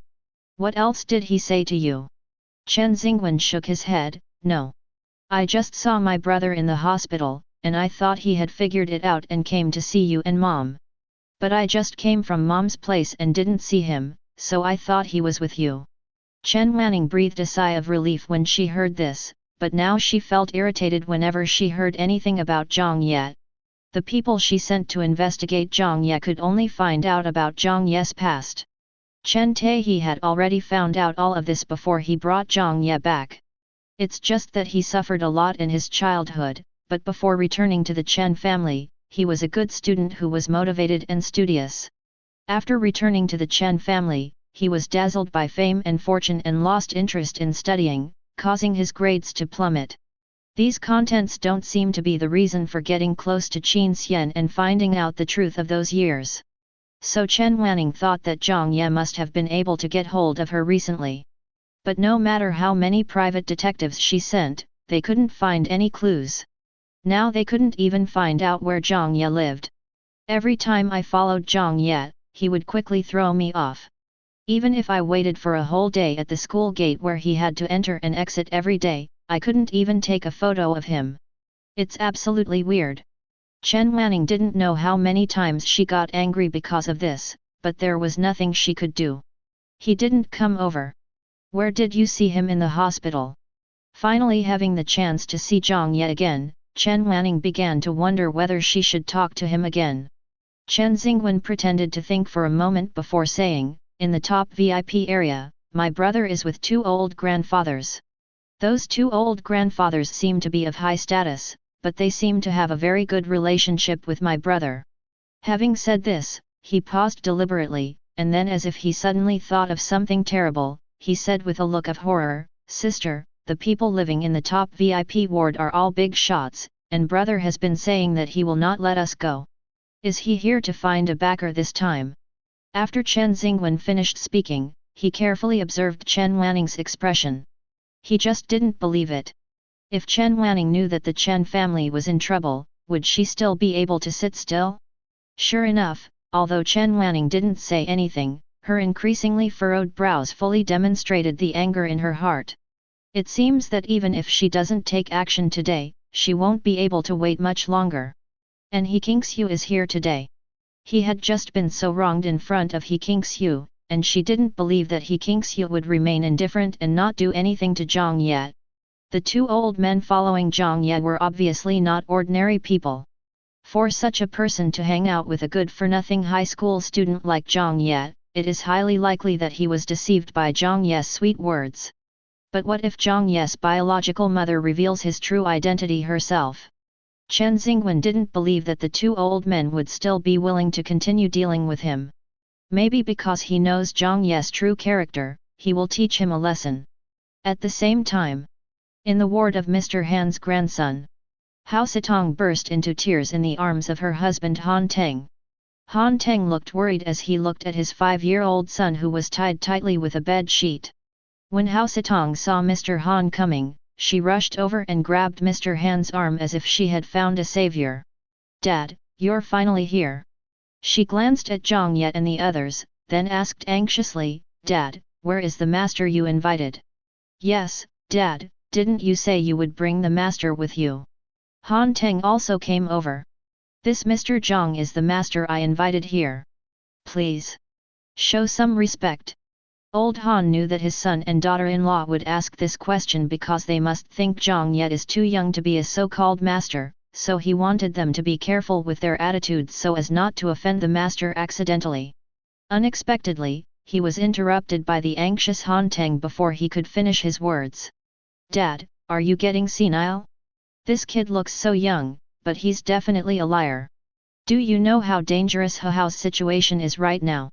Under normal circumstances, Han Teng would never dare to speak to his father like this. But for some reason, his temper has become more and more irritable recently. House entrance. Mr. Han would not tolerate him and scolded him angrily. "Dad, you still want me to shut up? Look at what you are doing. My son has become like this, and you actually brought a young boy here to act as a master. What on earth are you doing?" Old Han was afraid that Jiang Ye would feel insulted and turn around and leave, so he quickly explained, "Mr. Jiang, I'm really sorry. This kid is not usually so unreasonable. He just lost his mind because of the child's matter, so he said something he didn't want to talk to. Please don't bother with him. When this kid wakes up, I will bring him to apologize to you in person." Jiang Ye smiled faintly, "It's okay, don't worry about it. Of course you're not in the way. Young man, I'm telling you, you can fool my dad but you can't fool me. Now, go back to where you came from. If you delay my son's treatment, I won't let you go." Han Teng pointed at Jiang Ye and threatened. "Someone come." Old Han was completely furious and shouted, "Take both of them out. Why are you taking me away? He is my son. I will never allow anyone to joke with my son's life." Hao Sitong's face was full of tears. "Dad, please stop making trouble. If you really can't find the master, just tell us directly and don't use such a young man to fool us. A Teng and I can find him ourselves." Finally, Mr. Zhou couldn't help it. "Xiao Han, Xiao Han's wife, both of you calm down. Old Han is not kidding you. Teacher Xiao Zhang is really a master. He is very capable. He was the one who solved the problem of the villa. Uncle Zhou, why are you fooling around with my dad?" Han Teng said as he reached out to push Jiang Ye, "Get out of here right now." Jiang Ye looked at the farce in front of him and sighed silently. When he saw Han Teng's hand was about to touch him, he quickly reached out and grabbed Han Teng's wrist, tapped it lightly, and Han Teng froze, unable to move. Hao Sitong was frightened and asked in horror, "What did you do to my husband?" Jiang Ye was too lazy to make any more unnecessary explanations. Given the current state of these two people, nothing he said would be of any use. "If you don't want your son to die, get out of my way." As he spoke, Jiang Ye walked around Han Teng in front of him and went to the bedside. "Stop! What are you going to do to my son?" Hao Sitong wanted to stop Jiang Ye, but was stopped by the bodyguards who suddenly rushed in from behind. Old Han suppressed his anger and warned, "Hao Sitong, if you dare to disturb the master from saving my grandson again, don't blame me for throwing you out." Old Han had also been to the battlefield, and now his face turned completely cold. Hao Sitong couldn't stand it anymore. She was worried that Jiang Ye would do something even more reckless after she left, so she had to stand there with a nervous and uneasy mood. On the other side, Jiang Ye frowned as he looked at the sheets wrapped around Han Wenhao. "Niu Jing, come here and untie the sheets." "Yes." Niu Jing came over happily and started to untie the bed sheets. Hao Sitong panicked and wanted to say something, but was frightened by Mr. Han's glare and became speechless instantly. After a moment, Niu Jing untied the bed sheet and threw it on the ground. Jiang Ye looked at Han Wenhao, who was naked on the bed, and said coldly, "Come out."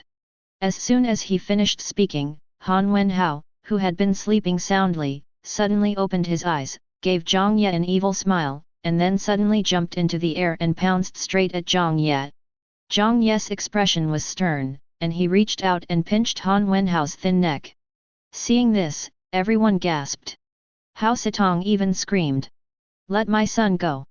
She struggled hard, but the bodyguards behind her held her tightly.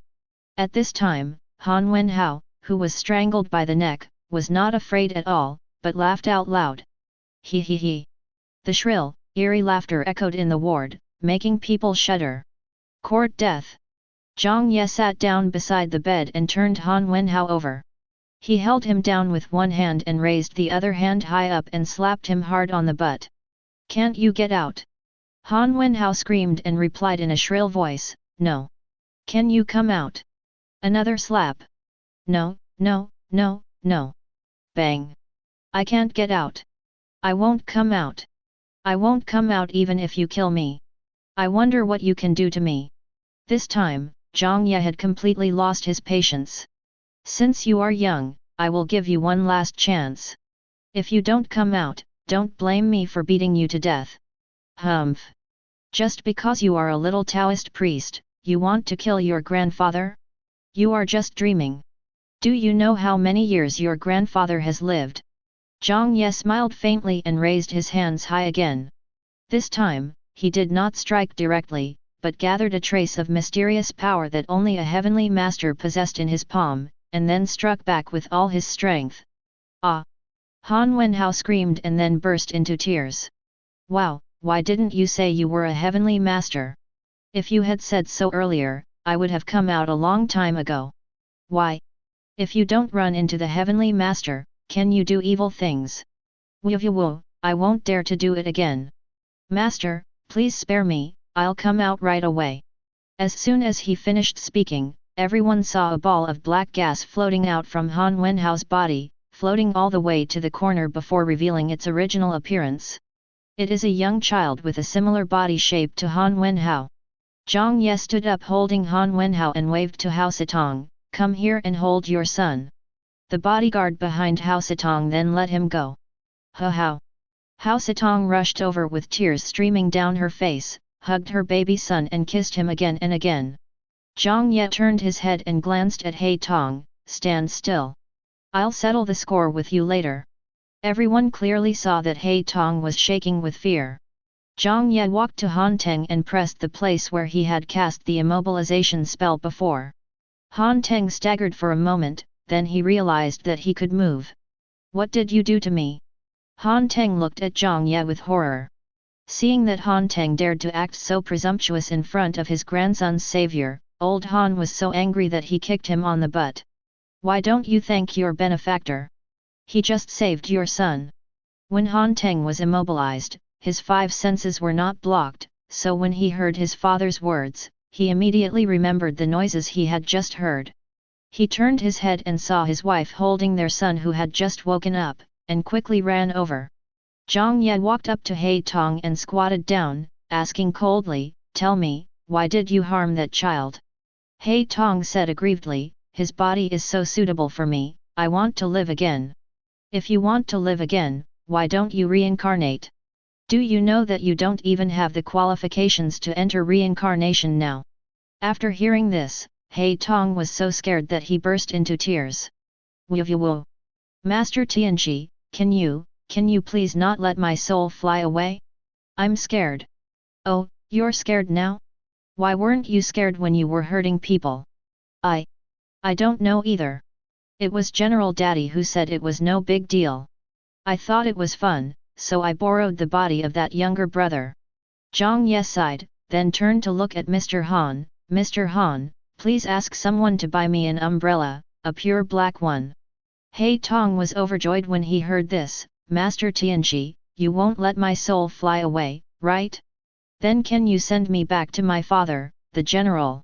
"You still want to go back to your father, the general? It's a relief that your father, the general, is not dead. Soon, the bodyguard who went out to buy an umbrella came back. Mr. Han came over with a black umbrella and handed it to Jiang Ye. Mr. Zhang Xiao, this is the black umbrella you requested. Jiang Ye nodded, took the black umbrella and opened it, and said coldly to He Tong, come in by yourself, don't play any tricks. I know, Master Tianji, I will be good.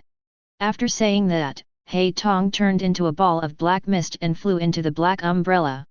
Jiang Ye put away the umbrella, took out a talisman from his trouser pocket and stuck it on. The talisman quickly sank into the black umbrella and disappeared. Jiang Ye handed the black umbrella to Niu Jing. Although Niu Jing was a little scared, she still took the black umbrella obediently. Mr. Han, your grandson's condition has been solved. Just let him get some sun during this period to get rid of the negative energy in his body. Remember to bring him here tomorrow night. After dealing with the matter of Han's grandson, Jiang Ye prepared to leave. Although Mr. Han was worried about his grandson, he still insisted on sending Jiang Ye downstairs. Jiang Ye. As soon as the group came out of the top VIP ward, they heard a sharp shout. Mr. Zhou, Mr. Han, and Niu Jing were all startled by the shout. The three of them saw a middle-aged woman in a wheelchair coming from the other side, her face full of anger. Mr. Zhang Xiao, who is this lady? Mr. Han asked with a puzzled look on his face. Jiang Ye chuckled disdainfully. Before he could speak, he heard He Kingxiu sneer, who am I? I'm his mother. He Kingxiu didn't know Mr. Zhou and Mr. Han, and she just wanted to settle the score with Jiang Ye, so she spoke in a very arrogant manner. Upon hearing this, Mr. Han immediately relaxed. So she is Mr. Zhang Xiao's mother. As he was about to go forward and try to get closer to him, he was stopped by Mr. Zhou, who shook his head at him. Mr. Zhou remembered Jiang Ye said that he was an orphan. Now a woman who claims to be Jiang Ye's mother appears, and she looks angry when she sees Jiang Ye. No matter how I look at this matter, it seems that something is not right. Let's observe the situation first. Jiang Ye, let me ask you, why did you hit your brother? And why did you hit him so hard? What did your brother do to you? Why do you hate him so much and have such hostility towards him? Jiang Ye looked at He Kingxiu, his eyes full of mockery. Mrs. Chen, do you have Alzheimer's? He Kingxiu couldn't believe what she heard and said angrily, Jiang Ye, how dare you curse me? It's not a curse, it's a sincere question. I thought I made my attitude very clear last time. I, Jiang Ye, have nothing to do with your Chen family, so your Chen family's precious adopted son has nothing to do with me. How can he be considered my brother? Stop insulting your brother by calling him your adopted son. Since he has entered our Chen family, he is our Chen family's young master. Jiang Ye, your brother lost all his teeth last time you beat him up. He is in the hospital today. Come with me and apologize to him. Otherwise, I will pretend that I never gave birth to you, my son. Jiang Ye laughed out loud after hearing this. That's great. I also think that Mrs. Chen, you are not worthy of being my mother. Jiang Ye. He Kingxiu was almost peed off by Jiang Ye's attitude of not taking her seriously at all. You are really getting bolder now. Do you think you can do whatever you want now that you have someone to back you up? As she spoke, she looked at Mr. Chen and Mr. Han. Two old gentlemen, don't be fooled by my rebellious son. He is a beast. He injured my waist like this.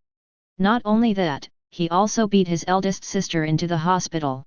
My seventh daughter was beaten so badly that she dares not step out of the door. And his brother's teeth were knocked out by him. This little beast is so hateful and has no manners at all. Upon hearing this, Mr. Han and Mr. Zhou looked at Jiang Ye in surprise, but seeing that Jiang Ye always had a mocking smile on his lips, and the person opposite who claimed to be Jiang Ye's mother kept calling him little beast, they intuitively felt that there must be something else behind this matter. So the two of them remained silent. But Niu Jing is now a die-hard fan of Jiang Ye. Naturally, she couldn't tolerate someone insulting her idol like this. So, she stepped forward, pointed at He Kingxiu's nose and cursed, "You damned woman, dare you curse my master again?" Jiang Ye didn't expect Niu Jing to suddenly stand up and speak for him, and was stunned for a moment. He Qingxiu was also frightened by the sudden roar. In her entire life, no one had ever dared to point at her nose and scold her like that. So she got angry immediately. How dare you scold me, you little bch? Do you know who I am? Of course I know, you are just an old bch who doesn't respect the elderly. You said you are my master's mother, but you called my master a little beast in front of us outsiders. What are you thinking? Is there any mother like you? Also, you said that my master hit your waist, so it was my master who hit you? Where is the evidence? My master is so powerful, if he had taken action, would you still be able to keep your life? He Qingxiu was so angry that her face turned red. She pointed at Niu Jing and wanted to say something, but she couldn't say anything. Instead, I was so angry that I had heart pain. Let's go, Niu Jing, don't make people angry and then blame you for it. Jiang Ye walked away, and Mr. Han and Mr. Zhou followed immediately. Niu Jing made a smug face at He Qingxiu and followed her. He Qingxiu was so angry that she completely lost her mind and screamed without any image, "Ah! Jiang Ye, you beast, I will kill you, I will kill you!" He Qingxiu fainted from anger before she could finish her words. At the same time, Chen Xingwen, who was hiding in the corner, looked at He Qingxiu who was leaning to one side, his eyes full of disgust. He is so useless that he can't even sow discord, and he was even pd off by such a fat woman who looks like he has nothing to do with anything. Just then, he saw Chen Huaimeng coming out from the corner. Mother! He quickly ran to He Qingxiu and patted her face. Mom, Mom, what's wrong with you? Mom, wake up, don't scare me, okay? Mom! Chen Huaimeng ran over and saw that He Qingxiu had fainted. Brother, what happened to Mom? Chen Xingwen's eyes were red. I don't know either. I just saw from a distance that my brother seemed to say something to Mom and then left. Then Mom suddenly got angry, scolded my brother, and then fainted. Jiang Ye? Jiang Ye is here. Chen Huiman's face was full of surprise, and then he thought of something and felt ecstatic. Is Jiang Ye here to visit Mom? Chen Xingwen shook his head. No, my brother didn't come to see Mom. They ran into each other by accident. Chen Huiman's eyes darkened instantly. Seeing Chen Huiman's reaction, Chen Xingwen looked down even more on his second sister, who always lived in her own world and claimed to have noble character. Even her own mother fainted, but she didn't rush to call a doctor or treat her mother. Instead, her mind was full of that BD. The most disgusting thing is that the look of regret she puts on every day is actually not because she feels sorry for Jiang Ye. Rather, she felt that what she did to Jiang Ye made it impossible for her to face her true self, who was cold, selfish, and ruthless. Second sister. Chen Xingwen couldn't help it and shouted, "Don't be stunned, go call a doctor." Chen Huaimeng finally woke up from his dream and ran to call a doctor. After being treated by a doctor, He Qingxiu woke up soon. But what she didn't expect was that her face was crooked, her mouth couldn't close, and her speech was a little unclear. The doctor's diagnosis was a mild stroke caused by emotional excitement. In the black Maybach, Jiang Ye and Mr. Zhou sat in the back seat, and Niu Jing sat in the passenger seat. After sending Jiang Ye to the car, Mr. Han returned to the ward. Jiang Ye was not a talkative person, so he closed his eyes and rested as soon as he got in the car. Mr. Zhou and Niu Jing thought he was in a bad mood, so no one dared to speak. Mr. Zhou first sent Jiang Ye back to the hotel, and then sent a few people to help him pack his luggage and then sent him back to villa number 16. The villa has been almost completely cleaned up by the people sent by Mr. Han. When they arrived, only some finishing work was left, and Cheng Fu was watching it carefully. So Jiang Ye doesn't need to do anything at all. What does this house have to do with Mr. Zhou? Jiang Ye called Mr. Zhou to the backyard and asked straight to the point without beating around the bush. Mr. Zhou nodded, it is indeed related. This villa area was developed by the Zhou family. My son renovated a house for us according to my wife's preferences. I originally wanted to move out of the old house with my wife. Later, my wife passed away, and I didn't want to live alone, so I didn't move in. It happened that old Han's daughter-in-law liked this house very much, so I sold it to them. I didn't expect that I would harm them.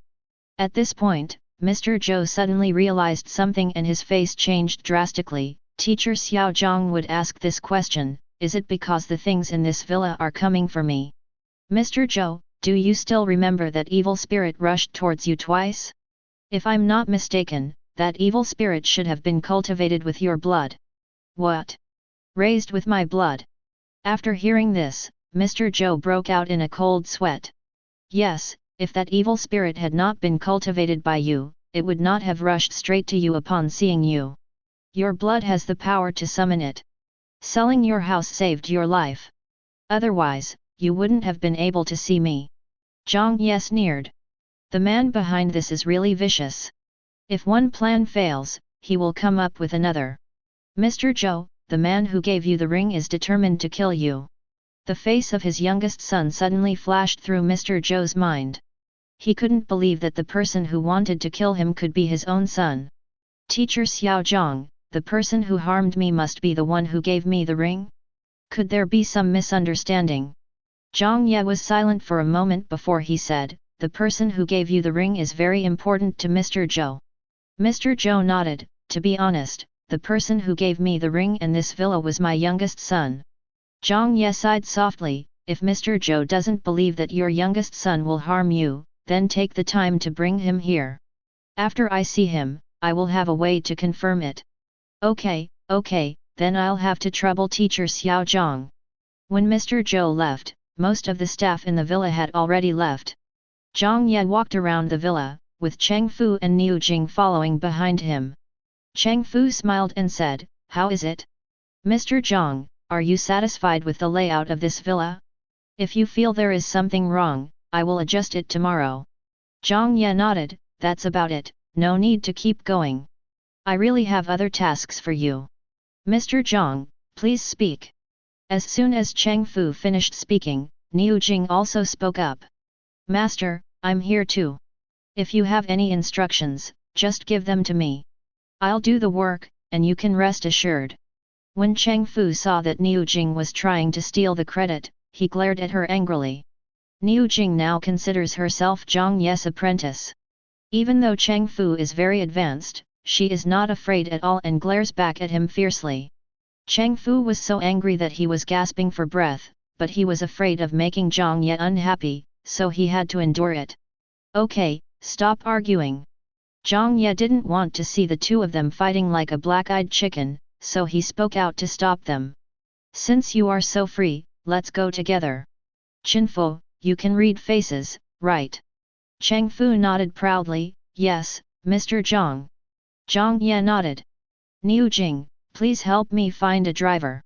This place is a bit far from my school. I have to take a bus to and from school every day.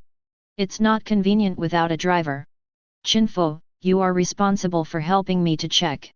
The people around me must be clean and have good character. Clear. Cheng Fu and Niu Jing said in unison. By the way, Master, do you still need some chefs, servants, or something? Niu Jing asked. Jiang Ye thought for a moment and said, don't worry about this for now. I have my own choice. After saying that, he turned back to his room and made a phone call. A few minutes later, he hung up the phone and there was a knock on the door. He opened the door and saw Cheng Fu and Niu Jing standing at his door. Mr. Zhang Xiao, we found the driver. Master, I found the driver. The two said in unison. Seeing that he did not perform much better than Cheng Fu this time, Niu Jing hurriedly added, Master, it was someone sent by Elder Zhou. Cheng Fu turned his head and glared at Niu Jing, little girl, has no one ever taught you to respect the elderly and love the young? After all, I am your senior. Niu Jing ignored him and continued to say to Jiang Ye, Master, do you want to go see someone? Jiang Ye nodded. The three of them came to the living room on the first floor. A sturdy young man stood at the door and nodded slightly after seeing Jiang Ye. Hello, Mr. Zhang Xiao, I am Zhang Shen. Cheng Fu approached Jiang Ye and whispered, Mr. Zhang, I've seen his face. He's not bad. He's a trustworthy person. Jiang Ye nodded slightly and glanced at his face. It was indeed not bad. Mr. Zhou asked you to come. Yes. What did Mr. Zhou say? Mr. Zhou said that I will be your driver and bodyguard from now on. Jiang Ye nodded.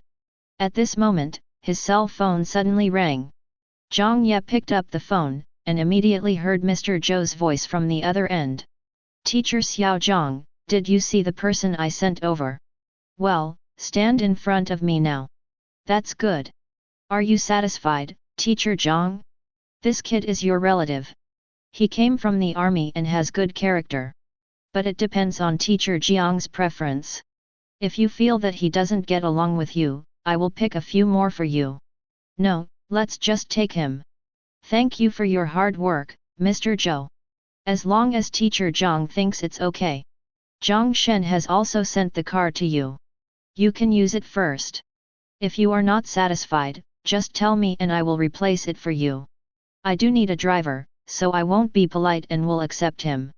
I will be responsible for his salary in the future. As for the car, I will only borrow it for a day or two. After I buy the car, I will ask Jiang Shen to send it back to you.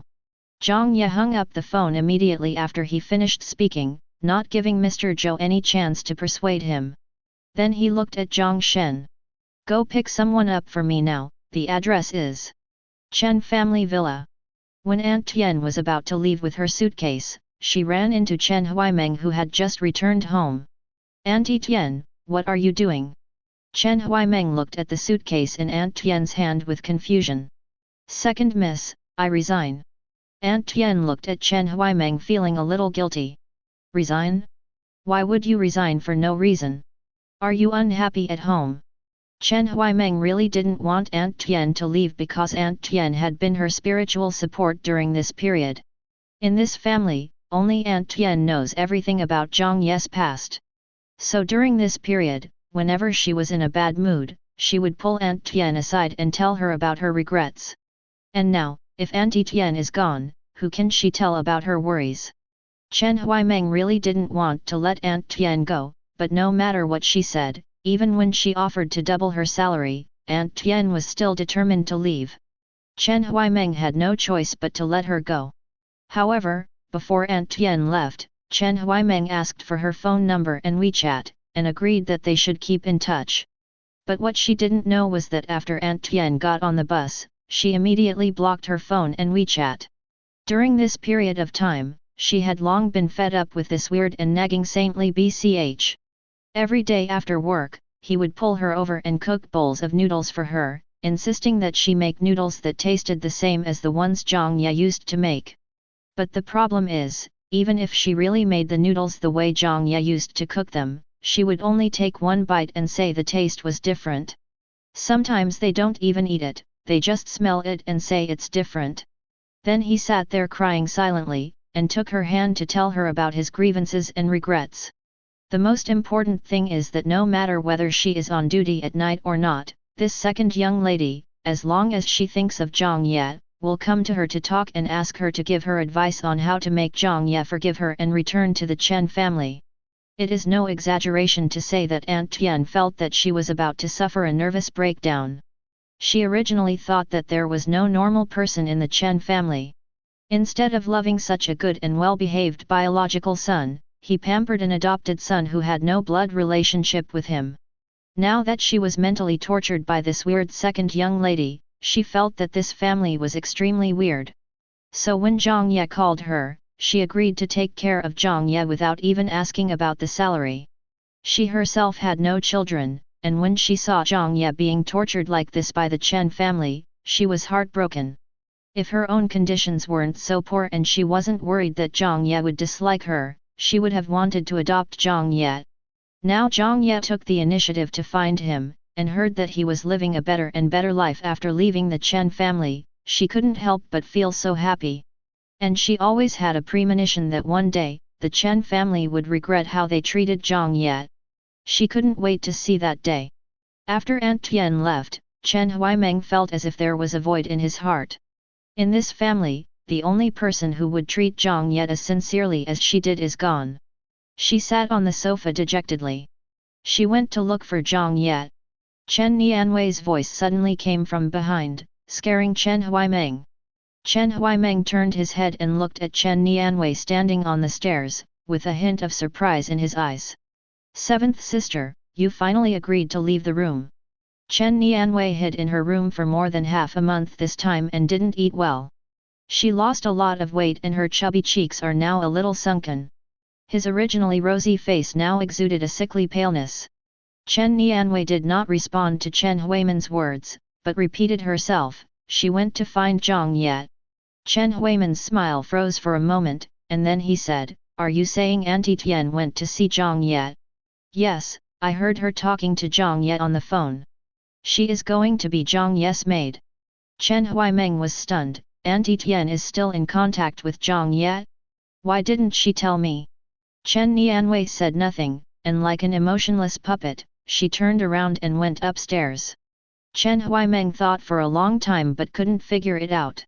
She and Aunt Tian had such a close relationship, and Aunt Tian knew how much she wanted to make amends and win back Jiang Ye, but why didn't she tell her that she and Jiang Ye had actually been in contact all along? Chen Huaimeng felt betrayed.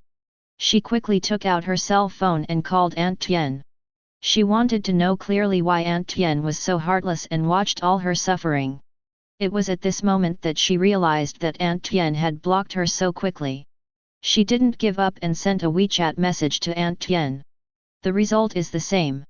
Auntie Tian blocked her WeChat. Thinking about how Aunt Tian was saying goodbye to her with a smile just a few minutes ago, but now she had ruthlessly blocked all her contact information.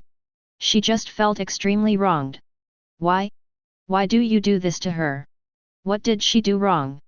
Chen Huaimeng was confused and tears fell like beads that had fallen off the string. At the same time, Chen Nianwei returned to the room, walked to the desk and opened the drawer. Inside was a portrait of Jiang Ye. But it has been distorted by the black strokes. Chen Nianwei looked at the portrait, and the words Chen Xingwen had said to him before flashed through his mind. At first, he was gentle. Seventh sister, how can you stay at home and not go to school like this? Seventh sister, you have to cheer up. What happened that day is in the past. You have to look forward. Seventh sister, not many people know that your brother beat you, unlike me, who beat me at the school gate during the most crowded school hours. Look, I am still alive and well now, right? You should cheer up quickly, we still have a long life ahead of us, isn't it normal for brothers and sisters to fight? Later, perhaps Chen Xingwen lost his patience and his tone became stern. Even his expression was no longer gentle and well-behaved. But in fact, Chen Xingwen did it on purpose. He didn't care if she got hurt or broke down. All he wanted was for her to cheer up, get out of this damn room, and join him in dealing with Jiang Ye.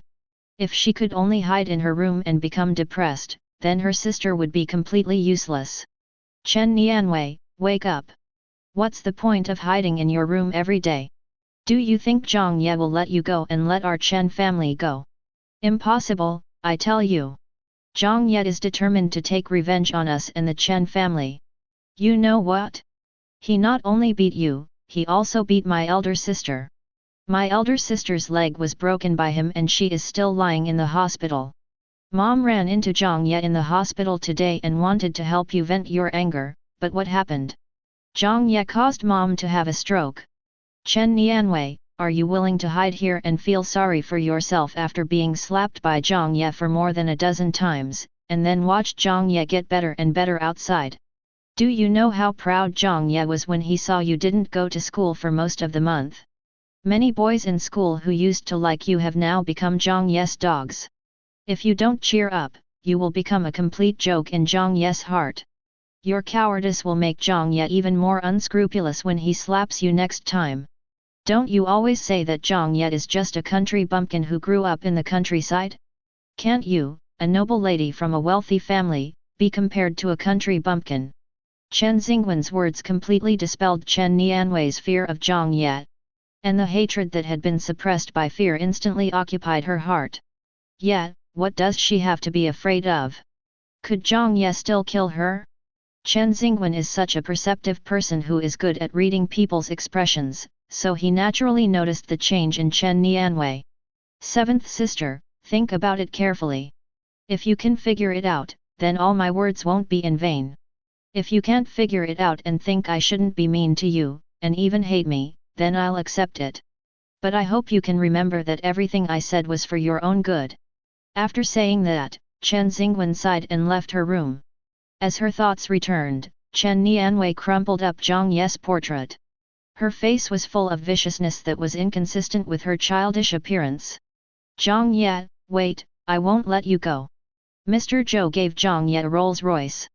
When Aunt Tian got on the bus, she was completely stunned. Jiang Ye didn't say much on the phone just now, he just said that he now has a fixed residence, so he wanted to ask her to go to his home to take care of him. Originally, Aunt Tian thought that Jiang Ye had at most rented a house outside and asked her to go over to help with cooking and cleaning. Asking someone to pick her up means at most asking a friend to call a car. I didn't expect it to be such a luxury car. Although Aunt Tian didn't know much about cars, she had seen Chen Wanning's Rolls-Royce, and she felt that it was not as good as Jiang Ye's. Auntie Tian saw that Jiang Shen didn't look much older than Jiang Ye, so she thought he was Jiang Ye's friend and asked, "Young man, how did you know Master Jiang Ye?" Jiang Shen didn't know what Auntie Tian's identity was, so he said respectfully, "Auntie, I'm Mr. Jiang Xiao's driver." "Driver?" Auntie Tian was shocked, "Oh my god! Master Jiang Ye is so capable? You got a driver so soon? Oh, I see." After Aunt Tian said this, she stopped talking to Jiang Shen. She always felt weird sitting in a car like this.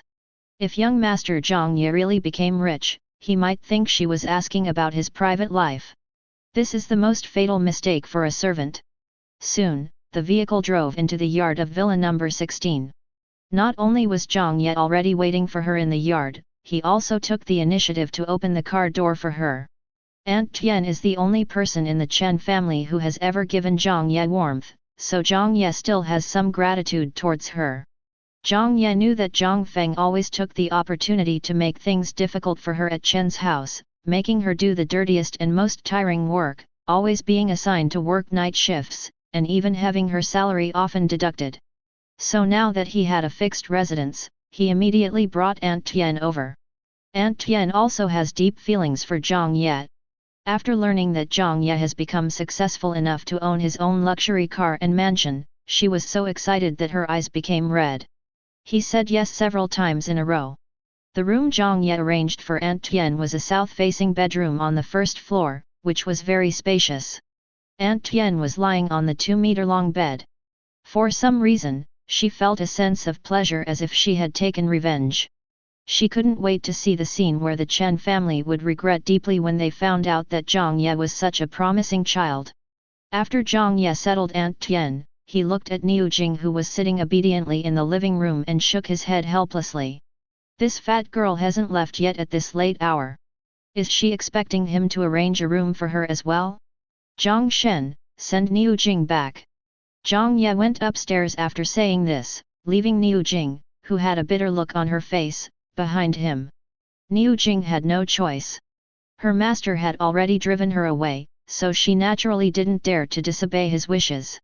But soon, she figured it out. It doesn't matter if the master doesn't accept her now and doesn't acknowledge her as a disciple. As long as she never gives up and stays around the master every day, once the master gets used to her presence and can't leave her, she will naturally become the master's good disciple. Thinking of this, Niu Jing immediately started making plans in her mind to make her master get used to her. So, early the next morning, as soon as Jiang Ye went downstairs, he saw Niu Jing sitting at the dining table, chatting animatedly with Aunt Tian. "Master!" Niu Jing waved enthusiastically at Jiang Ye, "Come and have breakfast, I bought you a lot of delicious breakfast, look and see what you want to eat." Jiang Ye said speechlessly, "There is Aunt Tian at home. Aunt Tian's cooking skills are very good." Aunt Tian felt warm in her heart when she heard this. Niu Jing was not disappointed at all by being rejected. "Then I will come here earlier every day from tomorrow and learn how to cook from Auntie Tian. When Auntie Tian is busy in the future, I can cook for you, master." "Niu Jing, let me tell you seriously, I have no intention of accepting any disciples." Jiang Ye said helplessly, but before he finished speaking, Niu Jing smiled and said, "It doesn't matter. Master doesn't want to accept me as a disciple now because you haven't seen my shining point. When you see my shining point in the future, you will definitely agree to accept me as a disciple." Jiang Ye looked at her round face that was smiling like a flower, and for a moment he didn't know what to say. "In the end, I can only say it's up to you." After finishing breakfast, before Jiang Ye got up, Niu Jing picked up Jiang Ye's skull bag and ran over to help Jiang Ye open the car door. Jiang Ye was too lazy to say anything more. He got in the car and closed his eyes to rest. Although the car that Mr. Zhou gave to Jiang Ye was a top-notch luxury car, Jiang Ye was not very interested in material possessions like cars. After all, he had owned all kinds of cars in his life and could even fly with a sword in the world of immortal cultivation, so he directly gave the task of buying a car to Zhang Shen. It was the first time for Zhang Shen to work as a driver to such an extent that he could even choose his own work partner. He immediately swore silently in his heart that he would drive Jiang Ye well in the future. Although Mr. Zhou did not tell him much about Jiang Ye, just seeing that a person like Mr. Zhou was so humble in front of a high school student like Jiang Ye, he knew that Jiang Ye must be different from ordinary people in some aspects. Half an hour later, Zhang Shen parked the car in front of the gate of Jinghua High School. It was Niu Jing who helped him open the car door with a smile on her face. "Master, watch your step."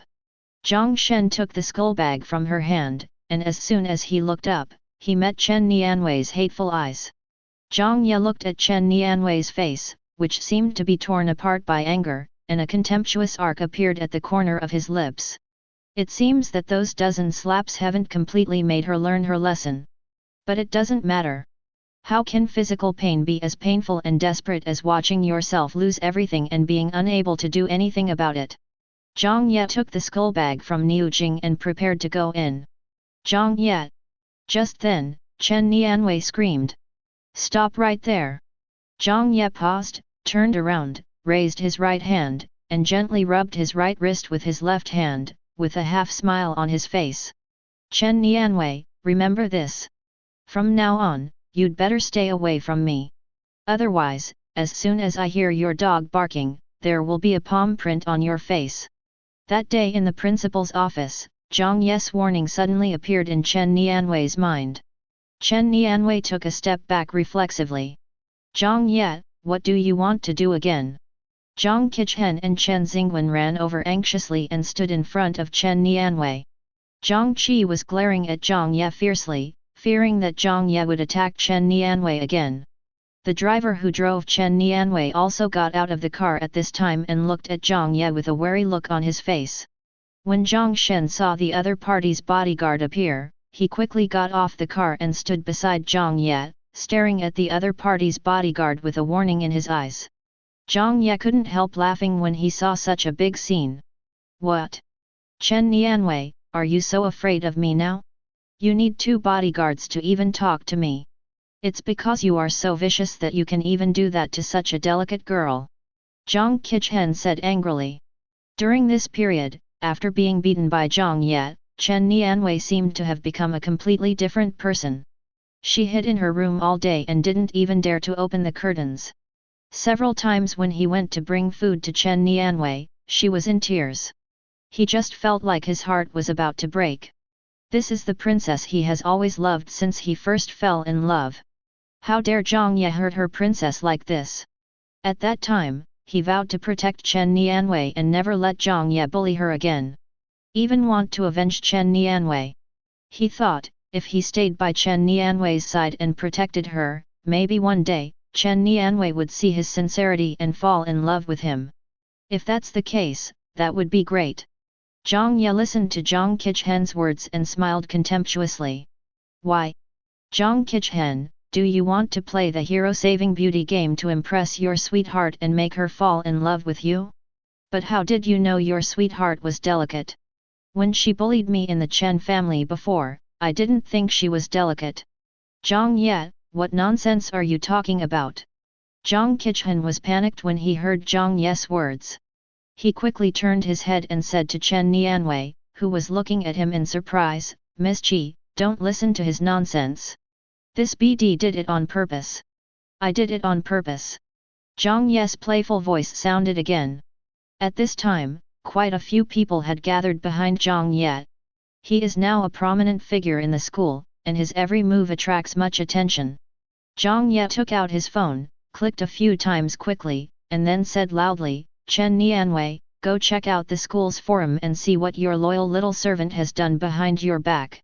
Chen Nianwei's face changed, although she really wanted to see what Jiang Qichen had done behind her back. But he was also worried that Jiang Ye was deliberately trying to scare him, and that he would laugh at her when she took out her phone. "What can I do? I warn you, Jiang Ye, if you dare to slander me, I will make sure you don't get away with it." Although Jiang Qichen's words were meant to threaten Jiang Ye, his guilty conscience was evident on his face. Jiang Ye had already pinned the post he had sent out using his hacking skills, and many of his classmates around him couldn't wait to eat the melon. Everyone looked at Jiang Qichen with either teasing or contempt in their eyes. "Wow, Jiang Qichen, I didn't realize that you look so upright on the surface, but you play so much in private. Jiang Qichen, didn't you say you are a distant relative of the Chen family and Chen Nianwei's cousin? Cousin, you are committing incest, tut tut tut, you really know how to play. Ha ha ha ha ha, what cousin? He's not a relative of the Chen family at all, but the son of the Chen family's housekeeper. The last time his father came, I happened to go to the school doctor and heard everything. It was the Chen family who kindly sent him to our school. The master treated him well, which actually whetted his appetite. I guess he wants to be a son-in-law. Jiang Qizheng, you are too disgusting. My sister had a crush on you before. I will send the video to my sister and let her see what she likes." Niu Jing listened to these words and was so anxious that she was almost scratching her head while holding her phone. "Where is Taiba? Why can't she even find a melon field? Hateful!" She couldn't help it and dove into the group of students behind her, happily eating the melon, and kindly asked Zhang Shen to eat with her. Zhang Qi was listening to everyone's discussion about her, his face turning blue and red. It was very interesting. At this time, Chen Nianwei and Chen Xingwen could no longer sit still and took out their mobile phones to log on to the forum. Jiang Qichen also took out his cell phone and took a look. When he saw the video posted by Jiang Ye, his head exploded. How did Jiang Ye get this video? He obviously deleted it. He obviously deleted it right then. He deleted it himself. How could Jiang Ye find it? What he didn't know was that on the first day Jiang Ye left the Chen family, he saved all the surveillance footage of the Chen family over the past few years. At that time, he found that many surveillance videos showed signs of deletion and modification, so he used technical means to restore them all. Sure enough, a large amount of evidence of Jiang Qichen and Chen Xingwen's crimes was found.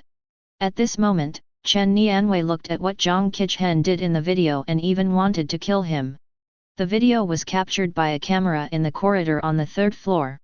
The nanny took her change of clothes from her room and accidentally dropped a piece of underwear when she left. At this time, Jiang Qichen appeared. He picked the thing up and examined it as if he were holding the greatest treasure in the world. He turned his head to look at the corridor, and seeing that there was no one there, he quickly entered Chen Nianwei's room. He came out a few minutes later, looking hurried. It looks like he has done something wrong. Chen Nianwei was so angry that her whole body was shaking. Jiang Qichen, why are you so disgusting and filthy? She raised her hand and slapped Jiang Qichen hard on the face. Jiang Qichen's face instantly turned red and swollen, but he didn't feel any pain at all. At this moment, there was only one thing on his mind. Ruined. Everything is ruined. Chen Nianwei must hate him to death. He could no longer stay in the Chen family, and his father might even lose his job. Blame it on Jiang Ye. Blame it on this BD. Why did he post the video? Why did he destroy himself? He wanted to kill Jiang Ye, and he wanted to die together with Jiang Ye. Jiang Qichen's rage grew stronger and stronger until he completely lost his mind. He turned his head suddenly, staring at Jiang Ye with vicious eyes and a ferocious face. Jiang Ye, you BD, I'm going to kill you. Jiang Qichen said as he rushed towards Jiang Ye with his fist raised. However, before he could get close to Jiang Ye, Jiang Shen rushed out, grabbed his hand, threw him to the ground with a neat shoulder throw, and then pinned him down so that he could not move. Chen Nianwei stared at Jiang Ye with eyes full of resentment. She hated him so much. Now the whole world knows what disgusting and dirty thing he did to himself. Her face was completely lost. This time, she felt that the humiliation was greater than when Jiang Ye slapped her a dozen times in a row. But Jiang Ye obviously didn't intend to let her go. In other words, Jiang Ye had no intention of letting go of Chen Xingwen, who had been silent on the side. Jiang Ye walked up to her with a smile on his face. Then Yu said, "Chen Nianwei, actually this video has been deleted by Jiang Ye. I spent a lot of effort to restore it. As far as I know, to enter the Chen family's surveillance system, you need the owner's password, right? If I remember correctly, only Chen Taehe and He Kingxiu know the password. Can you guess how Jiang Ye got the password? Did Chen Taehe or He Kingxiu tell him the password and help him delete the video?" As he spoke, his cold gaze fell on Chen Xingwen's face. "Or did he ask someone else for help? Do you want to ask your good brother?" After saying this, Chen Nianwei was stunned for a moment, then suddenly turned her head to look at Chen Xingwen. Chen Xingwen was as if facing a formidable enemy, and hurriedly explained, "It's not me. Seventh sister, I didn't, you have to believe me, I really didn't, Jiang Ye did it on purpose, he deliberately framed me like this. He just wanted to see that we have a deep relationship, so he deliberately provoked us, you must not fall for his evil plan." After hearing this, Chen Nianwei's mind became a little clearer. But she didn't completely believe Chen Xingwen. Jiang Ye smiled and reminded, "Chen Nianwei, if you want to know the truth, it's very simple. Isn't it enough to ask Chen Xingwen's good mother?" Chen Xingwen was completely anxious. "Jiang Ye, what do you want to do? I know you have always been jealous of me, but you shouldn't use this kind of thing to frame me." Jiang Ye sneered, "Chen Xingwen, it feels bad to be suspected, right? Thanks to you, I have lived this kind of life for 3 years, and I was the one who was truly framed, but in your case, it's not called framing, it's called exposing the crime. Chen Nianwei, if you don't want to be treated as a fool and kept in the dark, and continue to be open-hearted to people who only want to scheme against you, call your mother now." Chen Nianwei looked at Chen Xingwen and thought about it. Chen Xingwen had been protesting his innocence, but she finally chose to call He Kingxiu. This time, she finally learned her lesson and realized that if she asked He Kingxiu directly, He Kingxiu would most likely choose to help him hide everything because she was partial to Chen Xingwen. Chen Nianwei walked aside and tried to speak in a normal tone, "Mom, I've figured it out. I don't want to escape anymore. I want to live bravely and forget all the bad things in the past. I want to delete the embarrassing pictures of me that were taken by the surveillance camera at home during this period. Is that okay?" He Kingxiu on the other end of the phone spoke slurredly due to a mild stroke, but it could be heard that she was somewhat happy to hear Chen Nianwei's plan. "Delete, you go and delete. Then can Mom tell me the password of the surveillance system?" "Brother, your brother knows, I told him." Until this point, Chen Nianwei still had an illusion that this might be just a coincidence, so she confirmed some details. A few minutes later, she hung up the phone, unable to suppress her anger any longer, and quickly walked up to Chen Xingwen and slapped him hard, breaking his face. This was the first time Chen Xingwen was beaten after entering the Chen family. Chen Xingwen turned around and looked at Chen Nianwei in disbelief. There was surprise in his eyes, but more of it was hatred. Chen Nianwei, this BCH, actually dared to hit him. And in front of Jiang Ye, that BD, and so many classmates at school. Very good, he remembered this slap. He will definitely make Chen Nianwei pay the price. He will make Chen Nianwei pay back this slap 100 times or 1,000 times. Chen Nianwei naturally saw the hatred in Chen Xingwen's eyes. She found it hard to accept that the brother whom she had loved for so many years would treat her like this. He was full of lies and aided the evil, and after the truth was revealed, not only did he not repent, he was even full of resentment towards himself. Could it be that the deep affection between the siblings over the years was all a fake? At this moment, Chen Nianwei began to regret and was completely disappointed with Chen Xingwen. She could no longer control herself, and with tears in her eyes, she opened the car door and told the driver to drive quickly and away from those who saw her in such a state. Jiang Ye, are you very proud?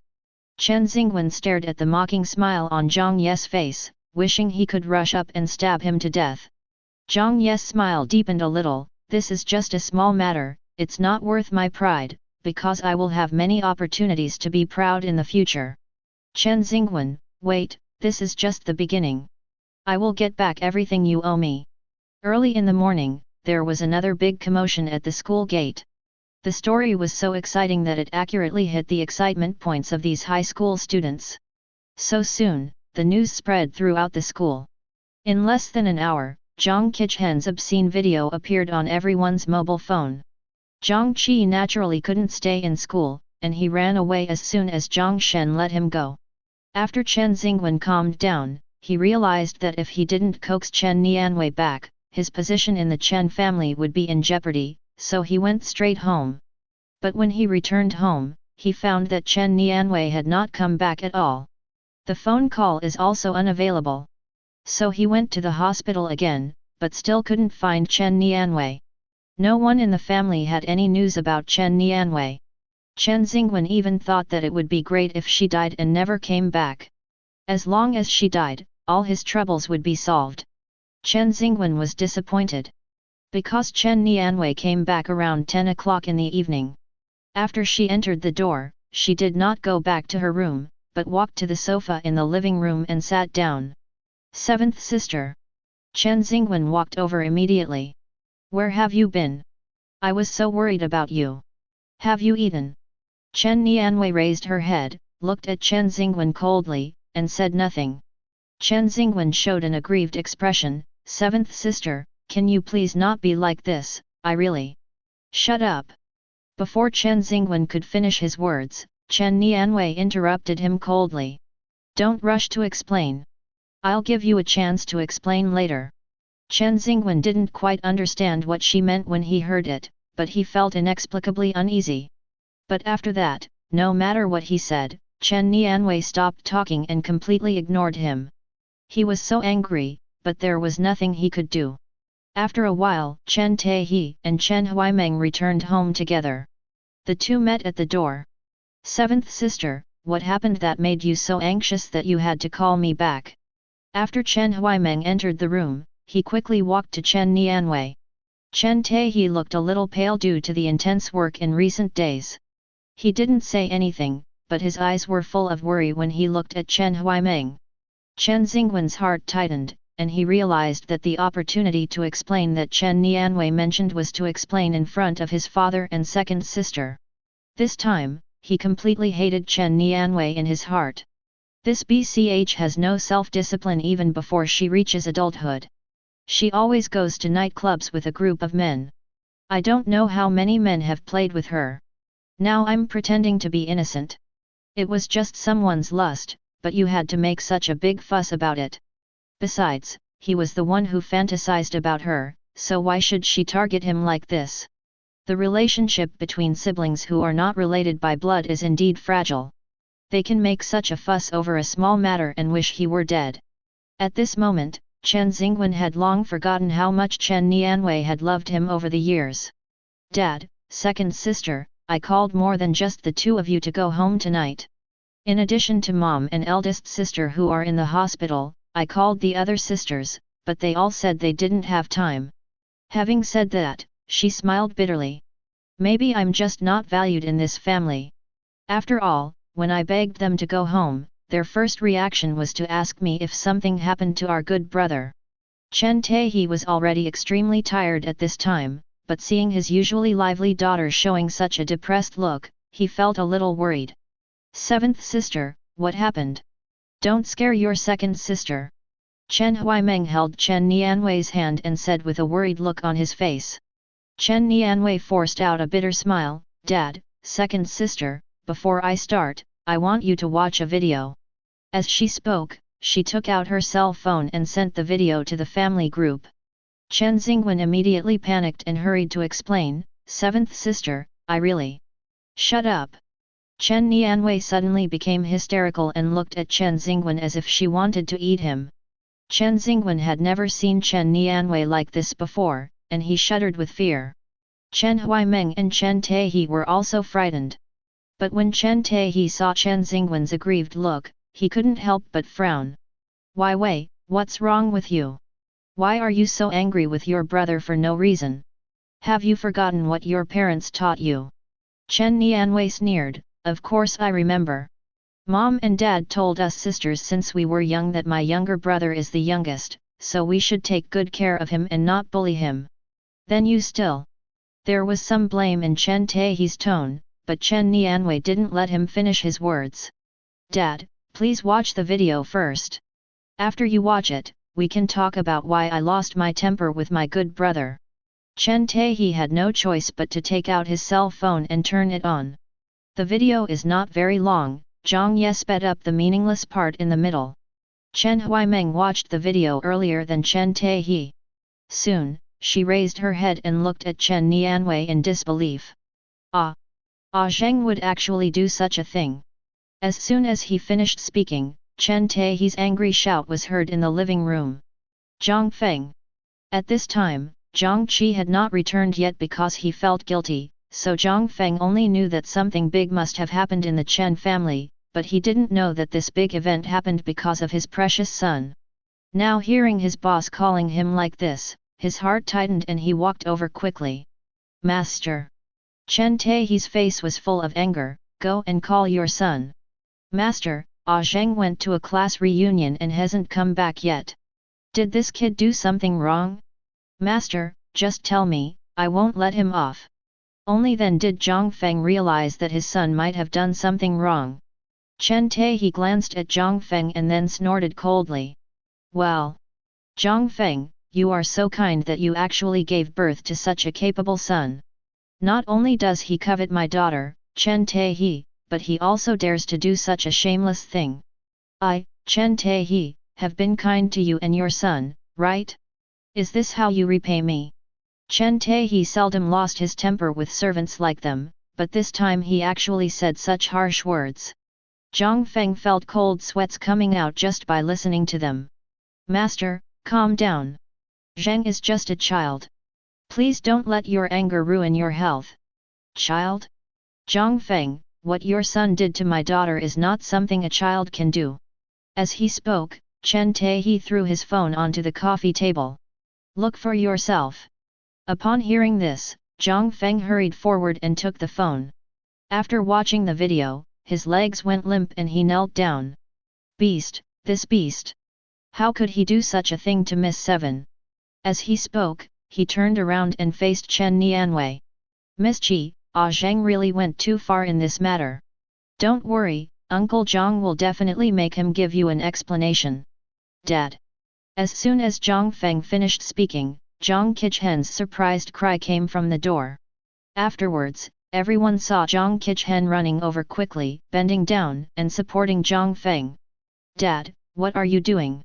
Get up! Brute! Zhang Feng raised his hand and slapped Zhang Qichen hard in the face. Kneel down now.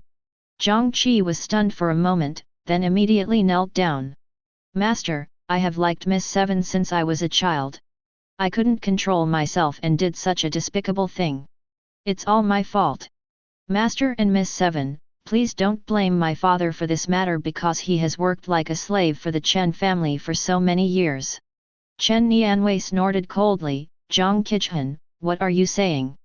Your father has been working like a slave in my family for so many years? What? He is still feeling wronged? Isn't this his job? Didn't my father pay him? Zhang Qichen was speechless and could only kneel there with a red face. At this moment, Zhang Feng suddenly stood up, picked up the horsewhip on the coffee table and hit Zhang Qichen hard.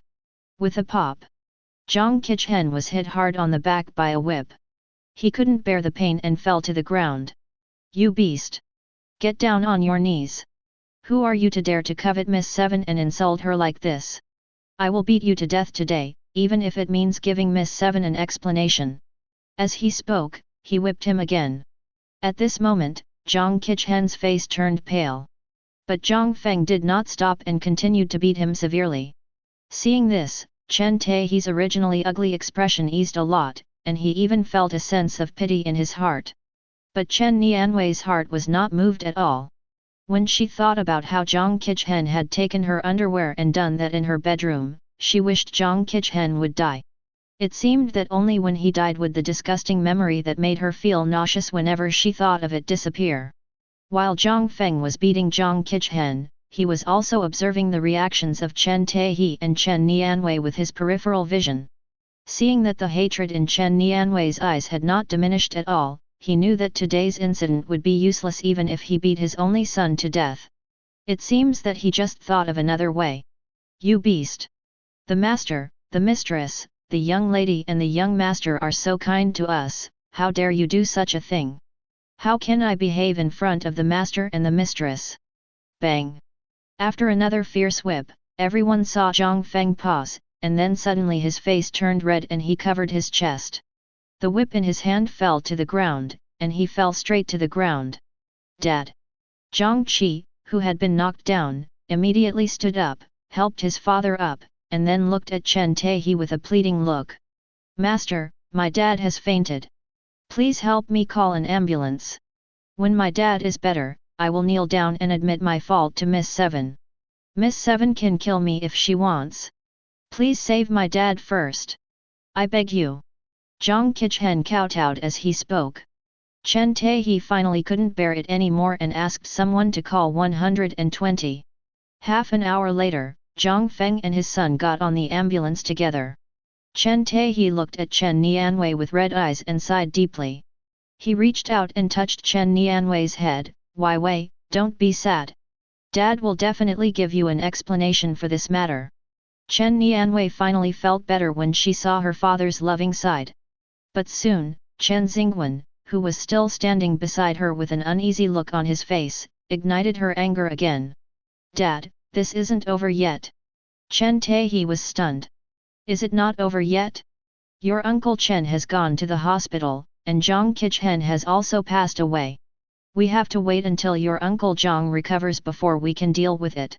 Otherwise, if we force Uncle Jiang to death, how will outsiders view our family? Chen Nianwei shook her head and pointed at Chen Xingwen. It has nothing to do with the Jiang father and son. I'm talking about my good brother. Your brother? What does this have to do with him? Dad, do you know that there are so many surveillance cameras in our house? Why did Jiang Qichen dare to do such a thing? Why? Because I, a good brother, am willing to help him delete the surveillance. As soon as he finished speaking, Chen Xingwen shook his head with a look of grievance to deny it, and even tears flowed down his face. No, seventh sister, I really don't. When Chen Taihe saw Chen Xingwen like this, he immediately believed that he was innocent. Wei Wei, is there some misunderstanding about this matter? You and your brother grew up together, how could he do such a thing? Yes, I grew up with this good brother of mine. I even treated my own brother, who was born to the same mother, so badly for him. I never thought that he would help others to destroy the body even though he knew someone did this to me. Chen Nianwei sneered and then looked at Chen Xingwen. Chen Xingwen, you said it wasn't you, but why did you tell Jiang Qichen the password to the surveillance system? Why would you tell a servant's son the password when even I, your daughter, don't know it? Sister Qi, I really didn't tell Ah Zheng the password. I just deleted the video with him. He must have remembered it at that time. Chen Xingwen raised his hand to wipe away the tears from his face. At that time, he told me that it was my brother. He saw my brother taking some of my third sister's personal belongings from her room. He was afraid that this matter would become a big deal and my third sister would not be able to bear it. My parents were also completely disappointed in my brother, so he wanted to delete the video and privately asked my brother to return the things, as if this incident had never happened. Then we went together to find the video and deleted it. Later, we also went together to ask my brother to return the things. I really didn't know that he deleted the video himself later. You're lying. At this point, Chen Nianwei no longer believed in Chen Xingwen at all. She still remembers vividly the hatred in Chen Xingwen's eyes when he looked at her at the school gate. She was completely certain that this brother, who was not related to her by blood, was a poisonous snake lurking in the dark. No, I really didn't lie. Chen Xingwen shook his head to deny it, and his tears flowed even more violently. Seventh sister, if you really don't believe me, you can call my brother over and I can confront him. If I lie, I will die a miserable death, okay? Seventh sister, I know you are angry now. You won't believe anything I say. I don't expect you to forgive me. After all, I am also wrong in this matter. I shouldn't have discovered earlier that Zhang was such a person and let him hurt you. I shouldn't have failed to protect you. Having said this, Chen Xingwen suddenly knelt down. He looked at Chen Taihe and forced out an extremely bitter smile. Dad, second sister, seventh sister, ever since my brother left, I have been feeling uneasy in this family. I know that my brother is your biological son and brother, and I am just a thief. I stole the love that originally belonged to my brother for so many years. I also know that this is why my brother has never liked me, so I have been planning to leave and give everything back to my brother. But I can't bear to do so. You are all I have in this world, and I have never had the heart to leave. But now, even if I'm reluctant, I don't have the face to stay. I know that all the things you gave me before belong to my brother, the real son of the Chen family, so I won't take them away. Dad, second sister, seventh sister, thank you for your love and care over the years. I am sorry for you. As he spoke, Chen Xingwen kowtowed 3 times to Chen Taihe. Afterwards, he looked at Chen Taihe with tears in his eyes. Dad, please help me say sorry to Mom and my other sisters.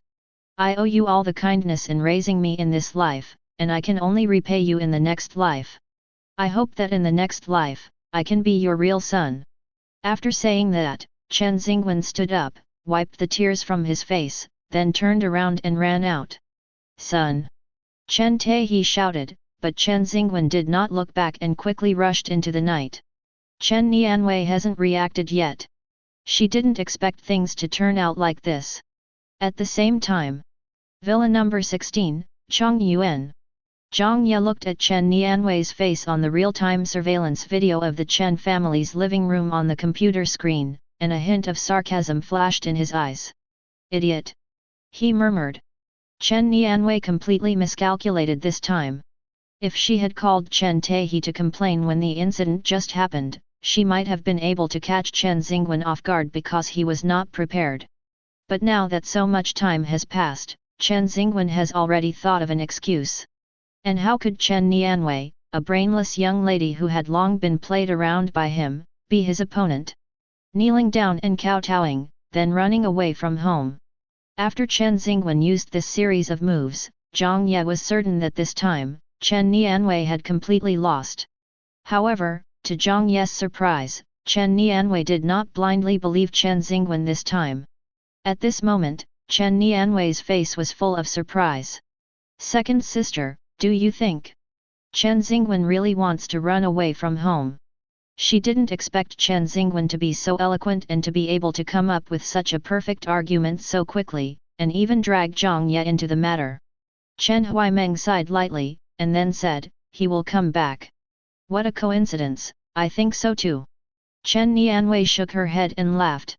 At this moment, she just felt exhausted, as if all her strength had been drained away. She originally wanted to take a shower and have a good rest, but as soon as she returned to the room, she couldn't help but think of the disgusting things Zhang Qi was doing in the room. She couldn't stand it any longer, so she tore everything off the bed, then went out to find a baseball bat, and screamed while smashing the whole room to pieces. When the originally beautifully decorated princess room was completely turned into ruins, she finally fell to the ground due to complete exhaustion and burst into tears. Seventh sister. After hearing the servant's report, Chen Huaimeng rushed over immediately. After seeing everything in front of her and Chen Nianwei crying loudly, her eyes immediately turned red and she walked forward and hugged Chen Nianwei in her arms. Seventh sister, don't cry, second sister is here, don't cry, it's all over. On the other side, there was no one on the screen in front of Jiang Ye, but Chen Nianwei's heart-wrenching cry made him feel that it was the most beautiful music in the world. Is it painful? Chen Nianwei, the gates of hell are already open for you. At this time, there was a knock on the door. Enter. Niu Jing opened the door and poked her head in. Master, the time has come and everyone is here. Jiang Ye nodded, stood up and walked out of the room. He came to the living room and glanced at the dozen or so people present. Everyone immediately said respectfully, "Mr. Jiang." Jiang Ye nodded, "Let's all go to the yard." After saying that, he left first. Late at night, everything is quiet. The moon hung high in the sky, casting its cool light across the courtyard. Everything in the yard was shrouded in a layer of light silver gauze, looking a little mysterious. Jiang Ye stood in the center, looking very solemn. When everyone saw this, they all became nervous for some reason. After a moment, Jiang Ye looked up at the full moon in the sky, calculated the time with his fingers, and then reached out his hand to Niu Jing. Niu Jing immediately handed the big knife wrapped in the yellow talisman to Jiang Ye with both hands. Jiang Ye threw the sword upwards, then raised his hand and made a gesture. The evil spirit is revealed, and there is no place to hide. As soon as he finished speaking, the sword hanging in the air began to tremble, and wisps of evil spirit floated out from the gaps in the yellow talisman and flew towards the crowd. The evil spirit in everyone's body comes from this big knife. At this time, the evil spirits had revealed themselves. Naturally, they all sensed it and showed up one after another, circling around everyone. Cheng Fu stood behind Jiang Ye, looking at everyone, his eyes full of envy. "I just hope that the next month will pass quickly. He doesn't want any part of his body to suddenly turn black one day." Jiang Ye turned around, raised his right hand, and bit the tip of his index finger. Bright red blood quickly oozed out from the fingertips. Jiang Ye raised his hand and drew a talisman in the air. Everyone only saw Jiang Ye raising his hand and drawing something in the air, and they could not see anything else. After Jiang Ye finished painting, he threw the blood from his fingertips into the air. The moment the heavenly master's blood entered the talisman, golden light became brighter. A huge golden talisman appeared in front of everyone. Evil spirits are extinguished, righteousness is overflowing, and the world is clear and bright. As soon as Jiang Ye finished speaking, the golden evil repelling talisman rose into the air and covered everyone's heads. Everyone only felt the cold and uncomfortable feeling on their bodies gradually disappear, and the evil spirit on their bodies began to float away by the golden talisman, and finally disappeared into the talisman. The golden evil repelling talisman gradually became smaller as it absorbed the evil energy. Only after absorbing the last bit of evil spirit did the talisman dissipate into the world. The evil spirits in everyone's body have been completely eliminated. You don't have to worry about it anymore. Everyone expressed their gratitude. Mr. Han's son and daughter-in-law even held their son in their arms and knelt down to thank Jiang Ye. "Mr. Jiang, thank you for saving our family this time. We are so grateful for your kindness. Please accept our greetings. At the same time, we would like to apologize for our previous rude behavior towards you. If you need anything in the future, please come to us." In fact, they still don't understand why they were so angry at the time. Not only did they treat Jiang Ye so badly, they even dared to confront Mr. Han. Mr. Han also said, "That's right, Mr. Jiang, if you need anything from the Han family in the future, just let me know." Jiang Ye nodded and said calmly, "You guys get up. You were like this before because you were affected by the evil spirit. I won't take it to heart, so you don't have to do this." After hearing this, everyone in the Han family breathed a sigh of relief. God knows how regretful Han Teng and his wife felt when they saw what Jiang Ye had just done. They were afraid that Jiang Ye would bear a grudge against them. "It's already late. I have to go to school tomorrow, and there will be a rainstorm soon. Everyone should go back early." After saying that, Jiang Ye left quickly and went back to his room to take a shower and rest. Not long after everyone got on the bus, heavy rain began to fall. Mr. Zhang Xiao is truly a living god. Old Han sighed, and then warned his son and daughter-in-law, Mr. Zhang Xiao didn't bother with you this time, that's because he's magnanimous, you can't really ignore it. You should take more gifts to apologize to Mr. Zhang Xiao when he's free someday, and bring He Hao to visit more often in the future. It's a good thing for both you and the Han family to have a good relationship with this kind of person. At this point, Mr. Han suddenly thought of something. "Oh, Mr. Zhang seems to be studying in the school under your eldest brother's name. I have to tell him to take care of Mr. Jiang. After Chen Xingwen ran out of the Chen family villa, he saw Chen Taihe following him out, and he knew that he had won the bet this time. Although Chen Nianwei still hasn't forgiven him, as long as he can control Chen Taihe and his wife, he will still be the most favored young master of the Chen family. As for Chen Nianwei, he will give her another chance. If she thought it through, they would still be brother and sister. If she couldn't figure it out, he didn't mind kicking her out of the Chen family. After all, Jiang Ye, the only biological son, could be forced to leave the Chen family, let alone Chen Nianwei, an unfavored daughter? After all, Chen Taihe is old and cannot match Chen Xingwen in terms of physical strength. By the time he ran out of the villa area, Chen Xingwen had already got into the car that had been arranged earlier and drove away. Chen Taihe called Chen Xingwen like crazy, but Chen Xingwen's phone was turned off. Chen Xingwen had planned it long ago. Since you're going to make a fuss, then make it a big one. Jiang Ye's departure from home made him understand a truth, only what is lost is the best. Just like Chen Huaimeng treats Jiang Ye now. When Jiang Ye was in front of her, she didn't even look at him. Now that Jiang Ye is gone, she misses Jiang Ye every day. Just this time, he wants to take back Chen Huaimeng, the saintly BCH. Not only that, he also wanted to take this opportunity to let Jiang Ye, the BD, return to the Chen family. Jiang Ye is becoming more and more difficult to control, and has had a negative impact on him time and time again.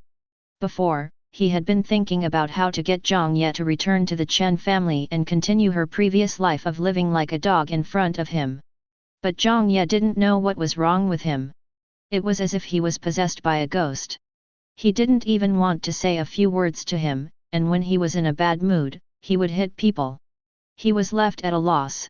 So he wanted Jiang Ye to return to the Chen family as well. Only when the person was under his watch could he feel completely at ease. Soon, he arrived at a small hotel near the hospital. He went in and specifically asked for a room on the first floor. The room was very simple, with almost nothing except a small bed. This made him, who had been spoiled since childhood, unable to stay there for even a second. It was still raining heavily outside, but he went out without a care. Seeing that he was young and looked distraught, the aunt at the front desk kindly offered to lend him an umbrella, but he refused. He walked into the rain. In the blink of an eye, my whole body was soaked by the rain. Although it was very cold, he had to endure it for the sake of his future plans. A few minutes later, he appeared at the door of He Kingxiu's ward. At this time, He Kingxiu had already fallen asleep. He did not wake up He Kingxiu, but just stood quietly at the door. Until the nurse came.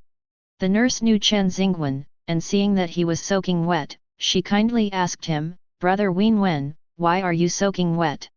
Why don't you go in and find a towel to wipe yourself off?"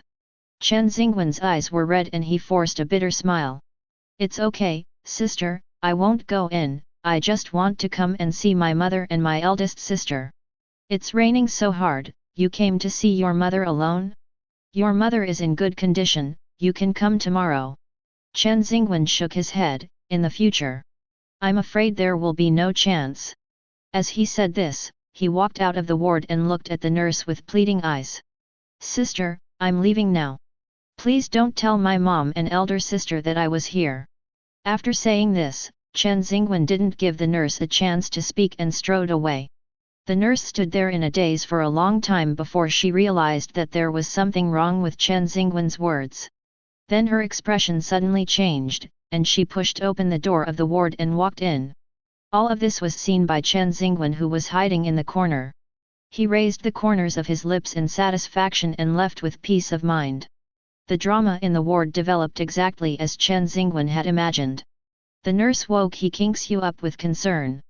He Kingxiu's stroke was mild to begin with, and she has been receiving acupuncture treatment over the past few days, so her condition has greatly improved. Her back injury has almost healed, and she will be discharged from the hospital soon. When she woke up and saw the nurse's face, she immediately lost her temper. "What's wrong with you, nurse? Don't you know I'm a patient and need to rest?" The nurse apologized repeatedly. "I'm sorry, Mrs. Chen, I have something very important to tell you. What is it? He Kingxiu's face was full of impatience. Mrs. Chen, your son just came and he was soaked all over. Wen. He Kingxiu interrupted the nurse anxiously halfway through her words. Where is he? Let him in. This kid, it's so late and it's raining so hard outside, what is he doing here? What if he catches a cold? The nurse quickly repeated to He Kingxiu everything that Chen Xingwen had said and what he had said. Then she reminded him, Mrs. Chen, your son is not in good condition. I'm afraid he has encountered something. Please call home immediately. What if something happens? Brother Wen is still so young. He Kingxiu felt something was wrong as she listened, and angrily pushed the nurse. What's wrong with you? How dare you curse my son? Nothing will happen to my son. The nurse never expected He Kingxiu to treat her like this and looked at her in disbelief. He Kingxiu scolded again, also, you clearly saw that my son was in a bad condition, why did you let him go alone? How could you be so mean? I tell you, if anything really happened to my son, I would never forgive you. Mrs. Chen, why are you like this? I woke you up and told you this out of kindness, out of kindness. You should have said thank you, but why did you treat me like this? When the nurse heard this, her eyes instantly turned red, and she was so angry that she even stuttered. Who asked you to pretend to be kind? If you were really kind, why didn't you help me stop my son? Don't think I don't know that you just want some bribes? The girls nowadays are really cunning. Hurry up and leave before I can call my son. After saying that, He Kingxiu stopped looking at her and dialed Chen Taihe's number. Chen Taihe, what happened at home? Did someone bully my son? Chen Taihe was overjoyed when he heard this. Did your son go to your place? No. My son came and left. I heard that he was soaked and cried. What happened? Who of you bullied my son while I was away? Chen Taihe was already upset, and He Kingxiu's fuss made him even more troubled. He had no choice but to briefly explain the family affairs. He Kingxiu was furious after hearing this. Why didn't you tell me about such a big thing? I was worried about you having a stroke, so I called my eldest daughter. She said Wen didn't come to the hospital, and she sent someone to look for her. Chen Taihe, stop pretending to be so hypocritical. I'm telling you, if anything happens to my son, I will never forgive you. And that Chen Nianwei, how dare she bully my son like this when I'm not around, I will never forgive her. After saying that, she hung up the phone and called Chen Nianwei again. Chen Nianwei slept in Chen Huiman's room because her own room was smashed to pieces. She had just cried and was exhausted, so she fell into a deep sleep. It was Chen Huimeng who was woken up by the constant vibration of her cell phone. Chen Huimeng pushed Chen Nianwei awake in an upset state, and then fell asleep again. Chen Nianwen answered the phone in a daze. Hello? Mom. When He Kingxiu heard Chen Nianwei's sleepy voice, she became furious. Chen Nianwei, you forced your brother to run away from home. How dare you go to sleep when you don't go out to look for him? I'm telling you, I'll be discharged from the hospital tomorrow. If you don't find your brother tonight, I won't forgive you. After the call was hung up, Chen Nianwei was stunned for a long time before she recovered. After realizing what He Kingxiu said, her tears burst out. She doesn't understand, isn't she the biggest victim in this matter? As a girl, when something like this happened to her, her mother not only did not say a word of comfort to her, but she also scolded her for that adopted son who had no blood relationship with her. The more Chen Nianwei thought about it, the sadder she became. Finally, she couldn't hold it in any longer and burst into tears. Chen Huimeng finally fell asleep again, but was woken up by Chen Nianwei's crying, and felt annoyed. I just cried for so long, why are you crying again now? She thought about it silently for a long time and felt that she seemed to have no other choice. Besides, she was exhausted after a day's work. Even if I can't stand up to comfort Chen Nianwei now, she should be able to understand me, right? At worst, I can get up early tomorrow morning to send her to school, and then comfort her on the way. Given her current situation, it would be good to let her vent first, otherwise she might get sick. Thinking of this, she finally fell asleep with peace of mind. The next day, when Chen Huaimeng woke up, he saw Chen Nianwei was still asleep, and he felt that his decision last night was absolutely correct. Sure enough, after venting her anger, the seventh sister felt better and slept more soundly. Seventh sister, wake up, it's time for you to go to school. Chen Huaimeng pushed Chen Nianwei, who forced him to go to bed after dawn. Chen Nianwei opened her eyes that were swollen like longevity peaches and said, "Second sister, I feel a little uncomfortable and don't want to go to school. You don't have to worry about me." "How can that be? You are already in your third year of high school.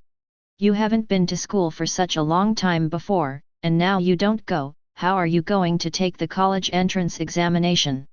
Hurry up, I'll take you to school today, and we can have a good chat on the way."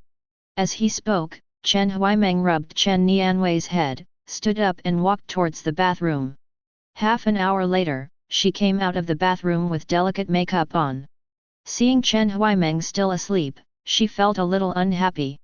"Seventh sister, why are you still sleeping?" Chen Huaimeng pushed Chen Nianwei hard to wake her up, and Chen Nianwei had no choice but to get up. But she didn't really plan to go to school, she just didn't want to be at home.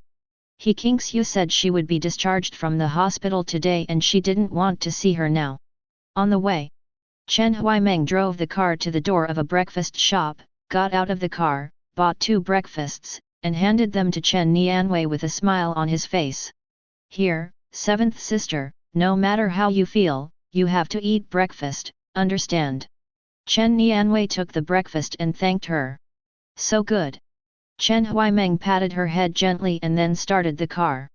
"Seventh sister, since many things have happened, we must learn to face them bravely. These are not your fault."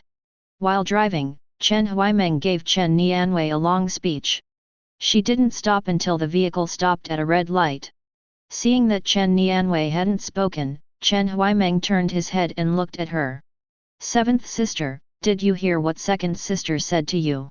Chen Huaimeng withdrew his gaze from the window and looked at Chen Nianwei. "Second sister, no matter what Jiang Ye said or did at home, no one believed him. What do you think he was thinking at that time?" Chen Huaimeng didn't expect Chen Nianwei to suddenly mention Jiang Ye, and was stunned for a moment. "Seventh sister, why did you suddenly mention Jiang Ye? It just occurred to me last night." Chen Nianwei lowered her eyelashes and was silent for a moment, then continued, "Second sister, do you believe Chen Xingwen's explanation last night?" Chen Huaimeng sighed when he heard this. "Seventh sister, Brother Wenwen may not be the kind of person you think." Chen Nianwei was not surprised to get this answer and laughed at herself. "Second sister, Chen Xingwen will come back. But I will not forgive him. In this life, he will no longer be my brother."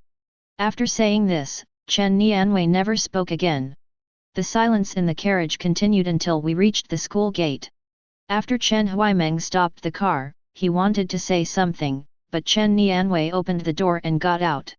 Chen Huaimeng looked at her back and felt a little aggrieved. She was so kind as to run such a long way to bring the person here and even bought breakfast for him, but in the end she didn't even say thank you. This seventh sister is really spoiled. At this moment, Chen Nianwei suddenly turned around and opened the car door again. "Second sister. I hope you will never discover Chen Xingwen's true face." After saying that, Chen Nianwei closed the car door and strode away. Chen Huaimeng didn't react for a long time to what Chen Nianwei meant, but the vehicles behind her had already started honking their horns to urge her, so she had to drive away quickly. After Chen Nianwei turned around and saw Chen Huaimen's car leaving, she turned around and left in another direction. She needs some quiet time. In fact, she has always known that she is the least favored among the children in the family. Because she was born with a younger brother whom the family had long been looking forward to. Later, the younger brother got lost and a new younger brother joined. She has been ignored all these years. She was the only child in the family who never got the attention of her parents. She was jealous and envious of Chen Xingwen. When she was young, she could only get praise and attention from her parents if she was nice to Chen Xingwen, so she gradually got used to being nice to Chen Xingwen, always treating him as the center and revolving around him. Because she knew that as long as she was nice to Chen Xingwen, her parents would pay more attention to her. In addition, Chen Xingwen had disguised himself very well in the past, so she was even very happy to have such an excellent and well-behaved brother. There is no one who doesn't hope that the sincerity they give can be rewarded, and she is no exception. Every time Chen Xingwen and Jiang Ye had a conflict, she stood by Chen Xingwen without hesitation, making things difficult for her biological brother Jiang Ye and even fighting with him. But it was not until yesterday that she realized that she was nothing in Chen Xingwen's eyes. She didn't believe a single word Chen Xingwen said. Because when facing Jiang Ye, the guilty conscience on Chen Xingwen's face and the hateful look he gave her had already given her the real answer. When Chen Xingwen explained to Chen Taihe, it seemed as if he was forced to pull Jiang Ye out, which made her realize that perhaps the bullying he had suffered from Jiang Ye in the past was not necessarily true. Chen Nianwei was completely disappointed with Chen Xingwen. She would never forgive him. Even though she knew in her heart that Jiang Qichen was the culprit of the whole incident, Chen Xingwen had caused her even greater harm. In her opinion, Chen Xingwen betrayed her. Chen Taihe, who chased her out, and He Qingxiu, who called her in the middle of the night and scolded her without any reason, made it impossible for her to ignore the fact that she had been ignored and unloved all these years. Now, she even hopes that the person who snatched her love away is Jiang Ye. After all, Jiang Ye and she have the same blood. But what about Chen Xingwen? What is he? What is she if an orphan from nowhere can take away everything from her? Chen Nianwei suddenly felt that her 17 years of life were a joke. She was a legitimate young lady, but she was so pitiful that she had to curry favor with an adopted son to get a little attention. It's really ridiculous. When Jiang Ye was almost at school, he saw Chen Nianwei walking on the road in a daze through the car window. In his memory, Chen Nianwei will always be like a proud little princess. I remember when I first returned to the Chen family, perhaps because he and Chen Nianwei were twins, he felt the strongest sense of closeness to Chen Nianwei.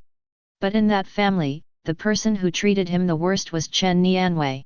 Chen Nianwei in front of him always had bared fangs and claws, with a ferocious face. This was the first time he saw Chen Nianwei like this. I have to say, this feels pretty good. In fact, Jiang Ye got the video of Jiang Qichen just after leaving Chen's house. But he never sent it out. He was waiting for an opportunity to make Chen Nianwei fully realize Chen Xingwen and her position in the Chen family. He wanted to personally crush the pride Chen Nianwei once had in front of him, and let Chen Nianwei see how stupid her mindless protection of Chen Xingwen was. He wanted to make her fall into the abyss of regret. Like him, he had a hard time in the Chen family and was looked down upon. This is his revenge. Of course, this is just the beginning. The retribution waiting for Chen Nianwei is far more than this. Judging from the current results, Chen Nianwei's performance has obviously met his expectations. Chen Nianwei's indifference when faced with Chen Xingwen's excellent performance as a singer and songwriter was enough to show that her relationship with Chen Xingwen had completely broken down. And Chen Xingwen would not tolerate a sister who was full of hatred for him staying in the Chen family.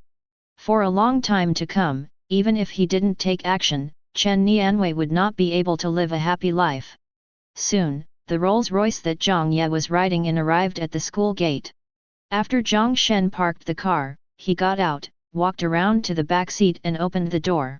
Jiang Ye got out of the car and asked, "Have you finished buying the car?" "It's almost done. Now we just need to wait for Mr. Zhang Xiao to be free and go through the formalities. Then let's do it after school today." Jiang Ye raised his foot to leave after he finished speaking, but out of the corner of his eye he caught a glimpse of Chen Taihe and his wife standing beside him with a look of surprise on their faces. "Jiang Ye, is this your car?" Chen Taihe pointed at the Rolls-Royce behind Jiang Ye in disbelief. Jiang Ye was too lazy to pay attention to Chen Taihe and just said, "None of your business." Chen Taihe was so angry that his face turned blue in an instant. "Jiang Ye, I'm your dad. I'm sorry, I'm an orphan." "Orphan?" He Qingxiu came up. "Jiang Ye, you unfilial son, are you cursing me and your father?" Jiang Ye glanced at He Qingxiu, his eyes full of disgust. You too, I'm going to be late. Have you ever heard the saying that a good dog doesn't block the road? When He Kingxiu saw that Jiang Ye dared to insult her like this, she immediately flew into a rage and raised her hand to teach Jiang Ye a lesson. Unexpectedly, before his hand fell, it was grabbed by a big hand. Ma'am, I don't care who you are, but if you dare to attack Mr. Zhang Xiao again, don't blame me for being rude. Zhang Shen looked at He Kingxiu with a cold face, his eyes full of threats. He Kingxiu was even more furious. Who do you think you are? How dare you threaten me? Do you know who I am? What? Do you want to introduce yourself now? Sorry, I'm not interested. As he spoke, Zhang Shen looked at Chen Taehe again. You too, if you don't leave now, I will have to ask you to leave in other ways. Jiang Ye almost couldn't help laughing when he heard Zhang Shen's words. Unexpectedly, the person that Mr. Zhou sent to him was quite humorous. Even before he does anything, he can make people angry to death. Sure enough, seeing He Kingxiu gasping for breath in anger, Jiang Ye wondered if she was going to get hurt. Although Chen Taehe also felt a little embarrassed to be threatened by a bodyguard. But what worries him more now is He Kingxiu who is standing beside him. If He Kingxiu has another stroke, he will really go crazy. Wife, calm down. Chen Taehe hurriedly pulled He Kingxiu aside to comfort her. Mr. Zhang Xiao, please go in first. I will take care of this. Zhang Shen said. Jiang Ye nodded and walked away. Only after Jiang Ye entered the teaching building did Zhang Shen turn around and get in the car and leave. Chen Taehe looked at the Rolls-Royce that was gradually moving away, his heart full of doubts. This Jiang Ye, not only can he hook up with a big shot like Qin Xian, but he can also afford such a luxury car? What on earth did he do after he left the Chen family? Chen Taehe felt as if he didn't know his son at all. It seems that it is time to investigate Jiang Ye's current situation. This damned little BD. He Kingxiu finally calmed down and was no longer at risk of a stroke. It's fine that you're so rude to a mother like me, but now you're letting a bodyguard ride on my head. This time, I won't tolerate it anymore. Chen Taehe was startled when he heard this and turned to look at He Kingxiu. What are you going to do? I have to teach this little BD a lesson. Wen is suffering somewhere right now. Why does he drive a luxury car and hire bodyguards? The key is that he is using our family's money. I can't stand this. I will never give this little BD face again. After saying that, He Kingxiu sneered, took out her cell phone and pressed 3 numbers. I'm calling the police. Someone stole a lot of valuables from my house and spent them on squandering. Please send someone over to deal with it immediately.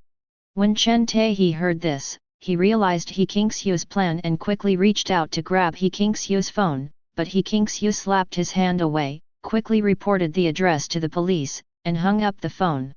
He Kingxiu, are you crazy? Why did you have to call the police for no reason? If you don't call the police, will that little beast be able to spit out the money? Or are you willing to let him squander our family's money while claiming that he is an orphan and cursing us to death?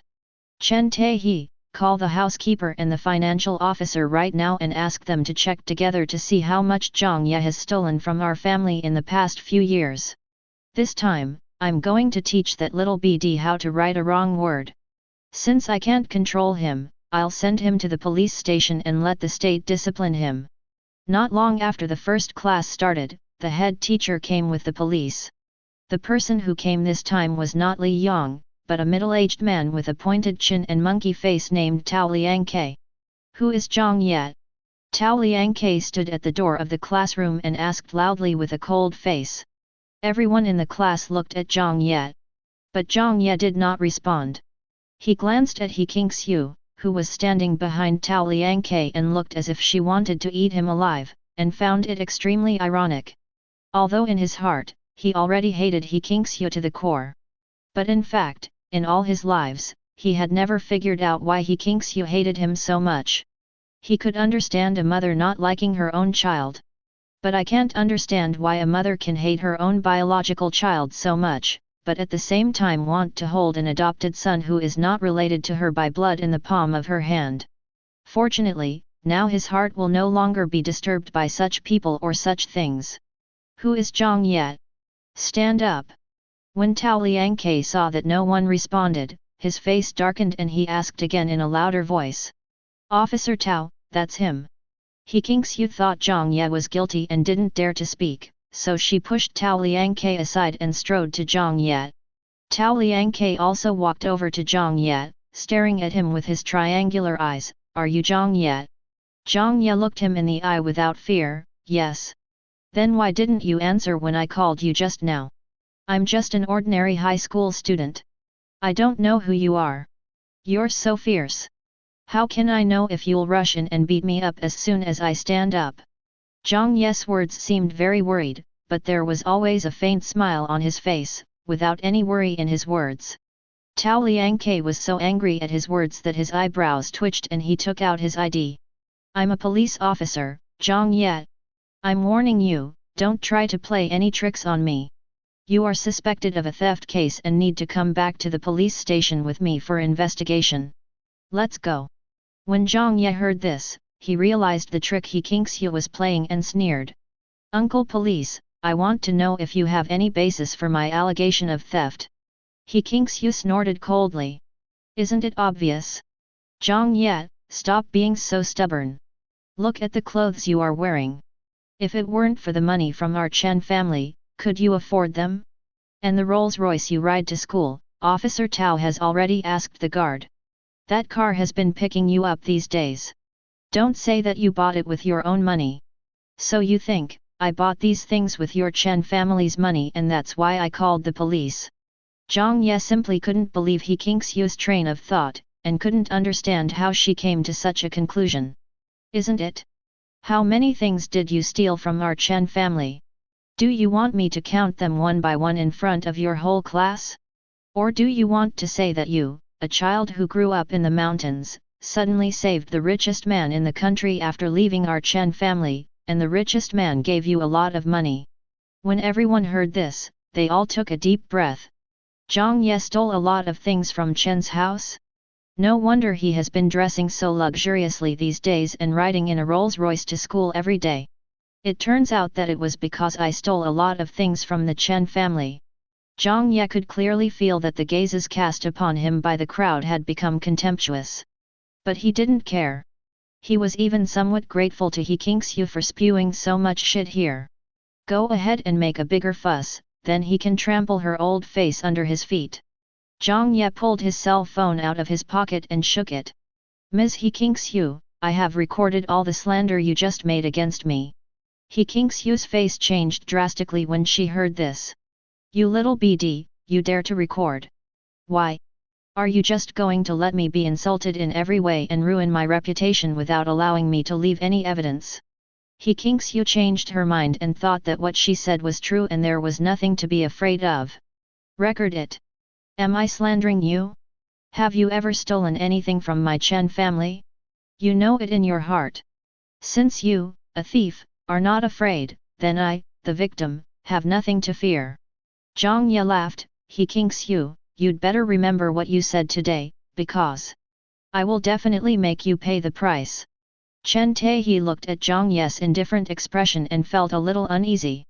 But soon, before he could think of anything, He Kingsyu's sharp voice interrupted his thoughts. Officer Tao, did you hear that? This little BD dares to threaten me, arrest him immediately. Tao Liangke actually applied to come here today specifically to handle this case. He had known Chen Taehi before and knew that the Chen family was wealthy and powerful. If he could get close to him, it would definitely be of great benefit to his future.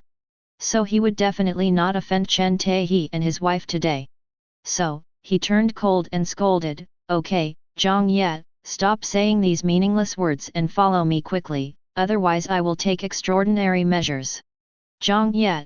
At this time, Chen Taehi, who had been standing behind He Kingsyu, also spoke. Stop making trouble, come with us to the police station and explain the matter as soon as possible. In fact, Chen Taehi didn't want to bring the family affairs to the police at first, but He Kingsyu insisted on calling the police.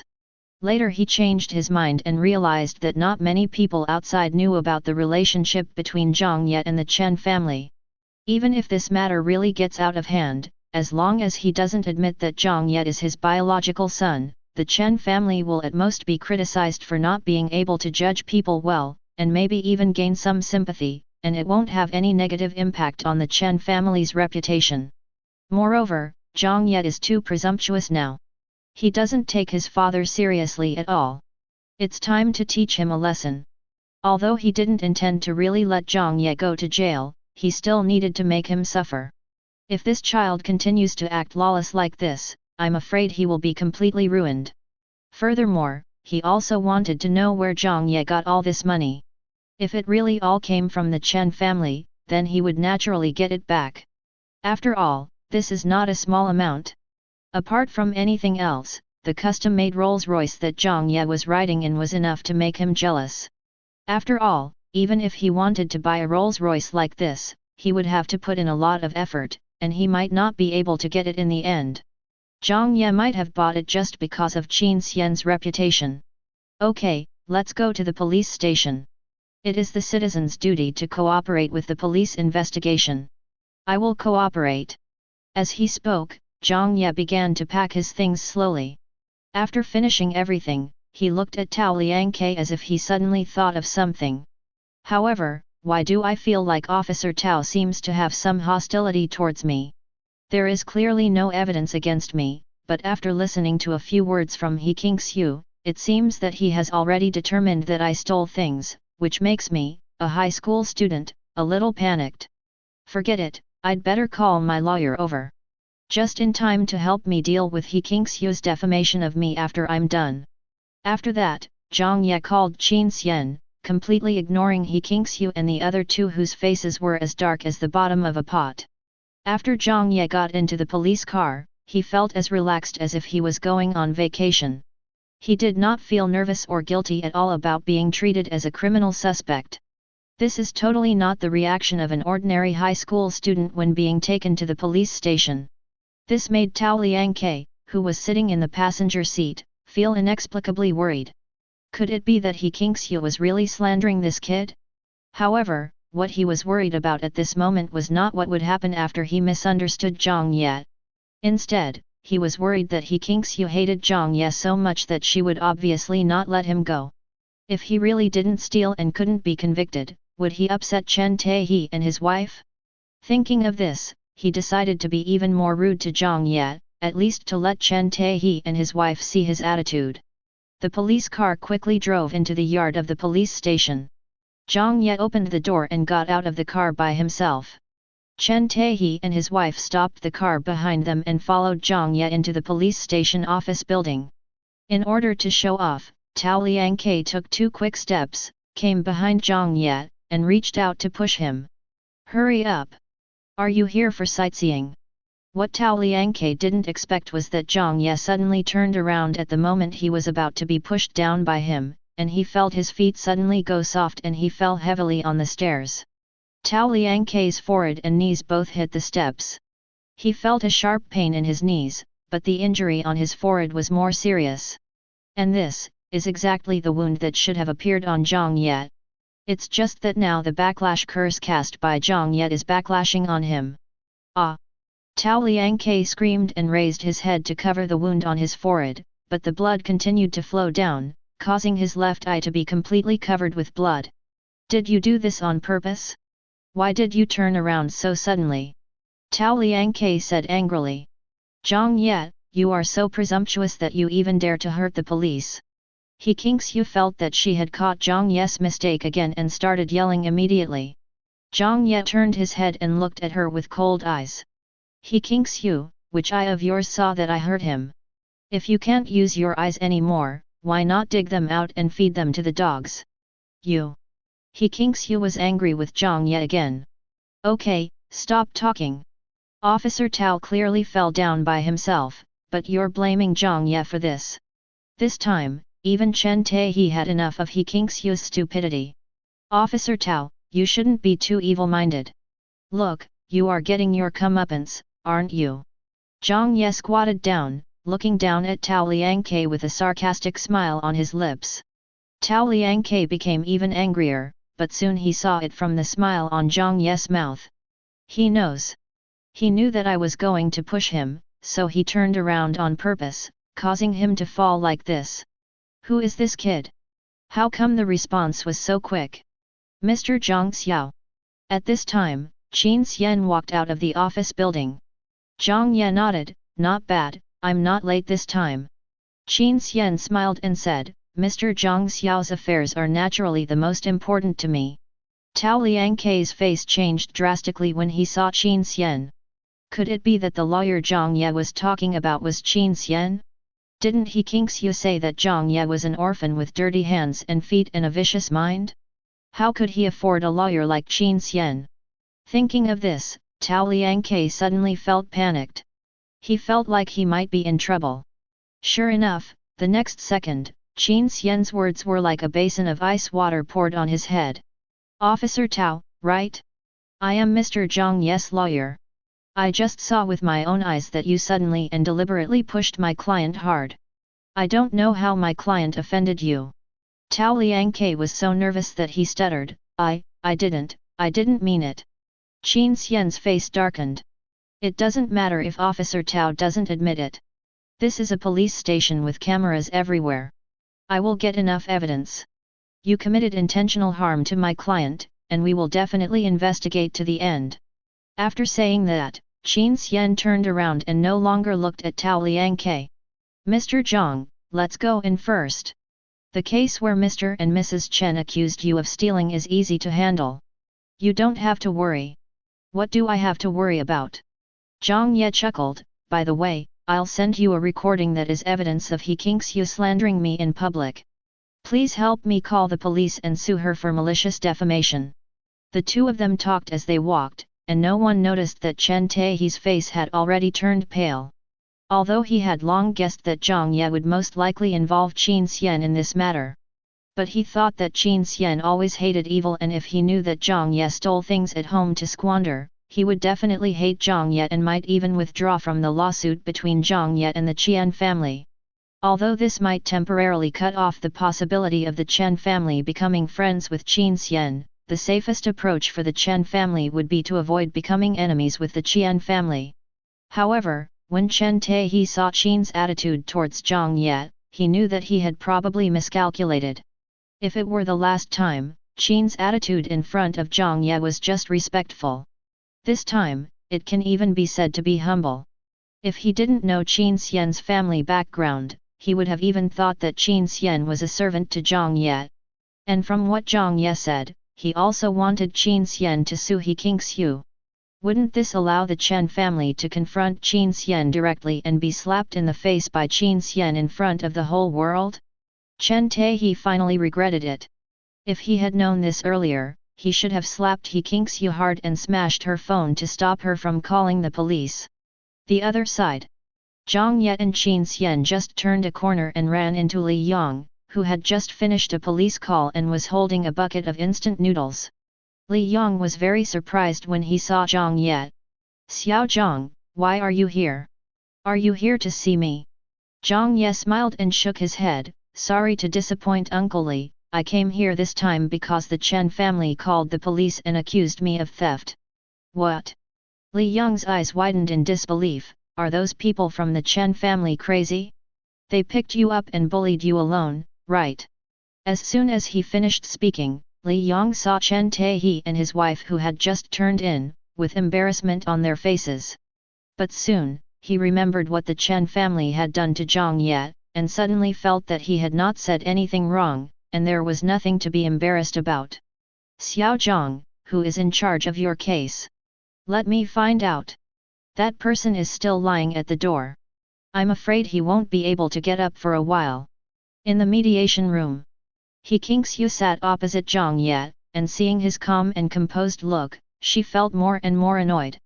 She didn't understand how a noble lady like her could give birth to such an unfilial son who was not worthy of being on the stage. Only a child as outstanding and sensible as Wen Wen is worthy of being He Qingxiu's son. Thinking of Chen Xingwen, He Qingxiu felt worried again. Originally, as soon as she was discharged from the hospital today, she dragged Chen Taihe to Jinghua High School to find Chen Xingwen. As a result, the child even turned off his cell phone and I don't know where he is hiding to lick his wounds alone. Thinking of this, He Kingsu felt so heartbroken that she couldn't breathe.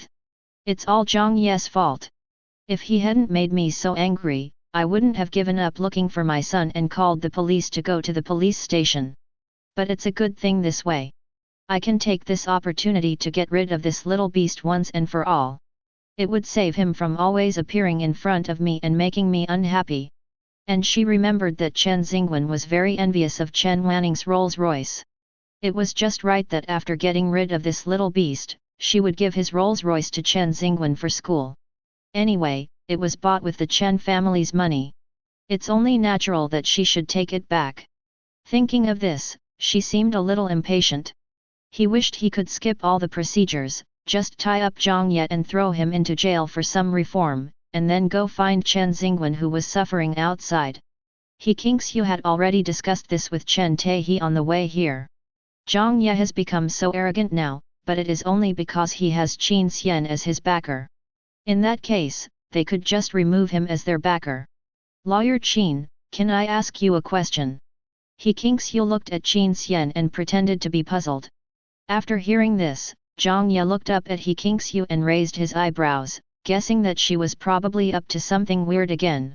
Qin Xian turned his head and glanced at Jiang Ye who was sitting next to him, then said indifferently, I'm sorry, Mrs. Chen, I'm not obliged to answer your questions.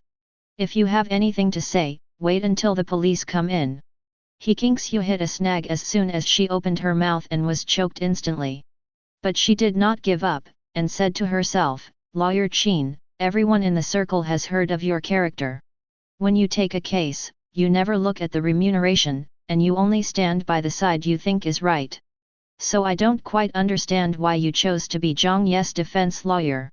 Seeing Jiang Ye looking at He Kingsu with an eye that showed he was enjoying a good show, Qin Xian did not interrupt him. Instead, he leaned back, looking very interested in what He Kingsu said. His reaction gave He Kingsu more confidence. He Kingsu's attitude also relaxed a lot, and she continued, Lawyer Qin, actually, I didn't want to say these words, because it's really too embarrassing. If I didn't want to see you being deceived by Jiang Ye and ruining the good reputation you have accumulated over the years, I wouldn't have exposed my scars. You don't know. Jiang Ye is actually my and my husband's biological son, but he is such a bad boy. He used to be disobedient and made the whole family restless. Now he is even worse. He has stolen enough money from home and doesn't even come home. He even dares to attack us family members. I'm telling you, he caused me to injure my waist a while ago, and I stayed in the hospital for more than half a month. Later, we ran into each other in the hospital, and he and his low-class friends insulted me again, causing me to have a stroke again. And his eldest sister, who went to pick him up, was also beaten by him and had to stay in the hospital for many days. Jiang Ye looked at He Kingsu's earnest look and couldn't help laughing out loud. Jiang Ye, what are you laughing at? Anger showed up on He Kingsu's face. Jiang Ye laughed and said, did you really have a stroke last time in the hospital? He Kingsu was completely furious this time. What? Jiang Ye, you made your mother so angry that she had a stroke and you still feel proud of it? Aren't you afraid of being struck by lightning? Jiang Ye. Chen Taiji couldn't help but speak up, you really went too far this time. Even if you have a problem with your mother, you can't make her so angry that she has a stroke. Do you know how dangerous this is? If you're not careful, your mother's life might be in danger. Jiang Ye couldn't hold back any longer and burst into laughter. Niu Jing is really amazing. She can make you have a stroke with just a few words. No, I must reward her well when I get back. Jiang Ye, you little beast. Are you still speaking human language? He Kingsu slammed the table and stood up, then said to Qin Xian, Lawyer Qin, you defend such a person, aren't you afraid of being ridiculed? Qin Xian smiled faintly, MRS. Chen, the cameras here and my recorder have all recorded your slander against my client. I will file a lawsuit against you along with your previous slander against my client at school. In addition, there is one thing I need to correct you about. MRS. Chen and I have never been in the same circle. After all, a family like ours values blood the most. We would never force our biological son to run away from home while holding our adopted son in our hands. Chen Taehi was furious when he heard this. Lawyer Chen, you are going too far. Yes, our Chen family is not as prominent as your Chen family, but that doesn't mean you can interfere in our Chen family's affairs. That's right. He Kingxiu had already seen through Qin Xian's stubbornness, so she gave up her previous idea and sneered. Since Lawyer Qin insists on defending this dishonest, disobedient and unfilial little BD, then please do as you please. But if you are disgraced by this little BD, just don't regret it. Qin Xian laughed sarcastically. Mrs. Chen, don't worry about that. Mrs. Chen, Jiang Ye, who had been watching the show, suddenly said, do you still remember how many times you have called me little beast since I returned to your Chen family? He Kingxiu was stunned when she heard Jiang Ye's inexplicable words. What do you mean? Why? You are a heartless little BD, and you dare not admit it. Jiang Ye smiled and said, I don't mean anything. I just want to remind you to avoid bad words, so as not to cause karma to backfire. He Kingxiu looked at Jiang Ye with disdain. Karma backlash? Jiang Ye, I think you are crazy. You can even say such weird words. Jiang Ye shrugged and said nothing more. But his hand on his leg moved slightly, and an evil curse invisible to the naked eye quietly entered He Kingxiu's body. He Kingxiu was cursed. If she could be more restrained in the future and stop cursing him whenever she mentioned him like she does now, nothing would happen. But if she continues to curse him like this, she will only get sores in her mouth. Li Yang didn't expect that when he just went to understand the situation and applied to his leader to take over the case, He Kingxiu glared at Jiang Ye like a black-eyed chicken again.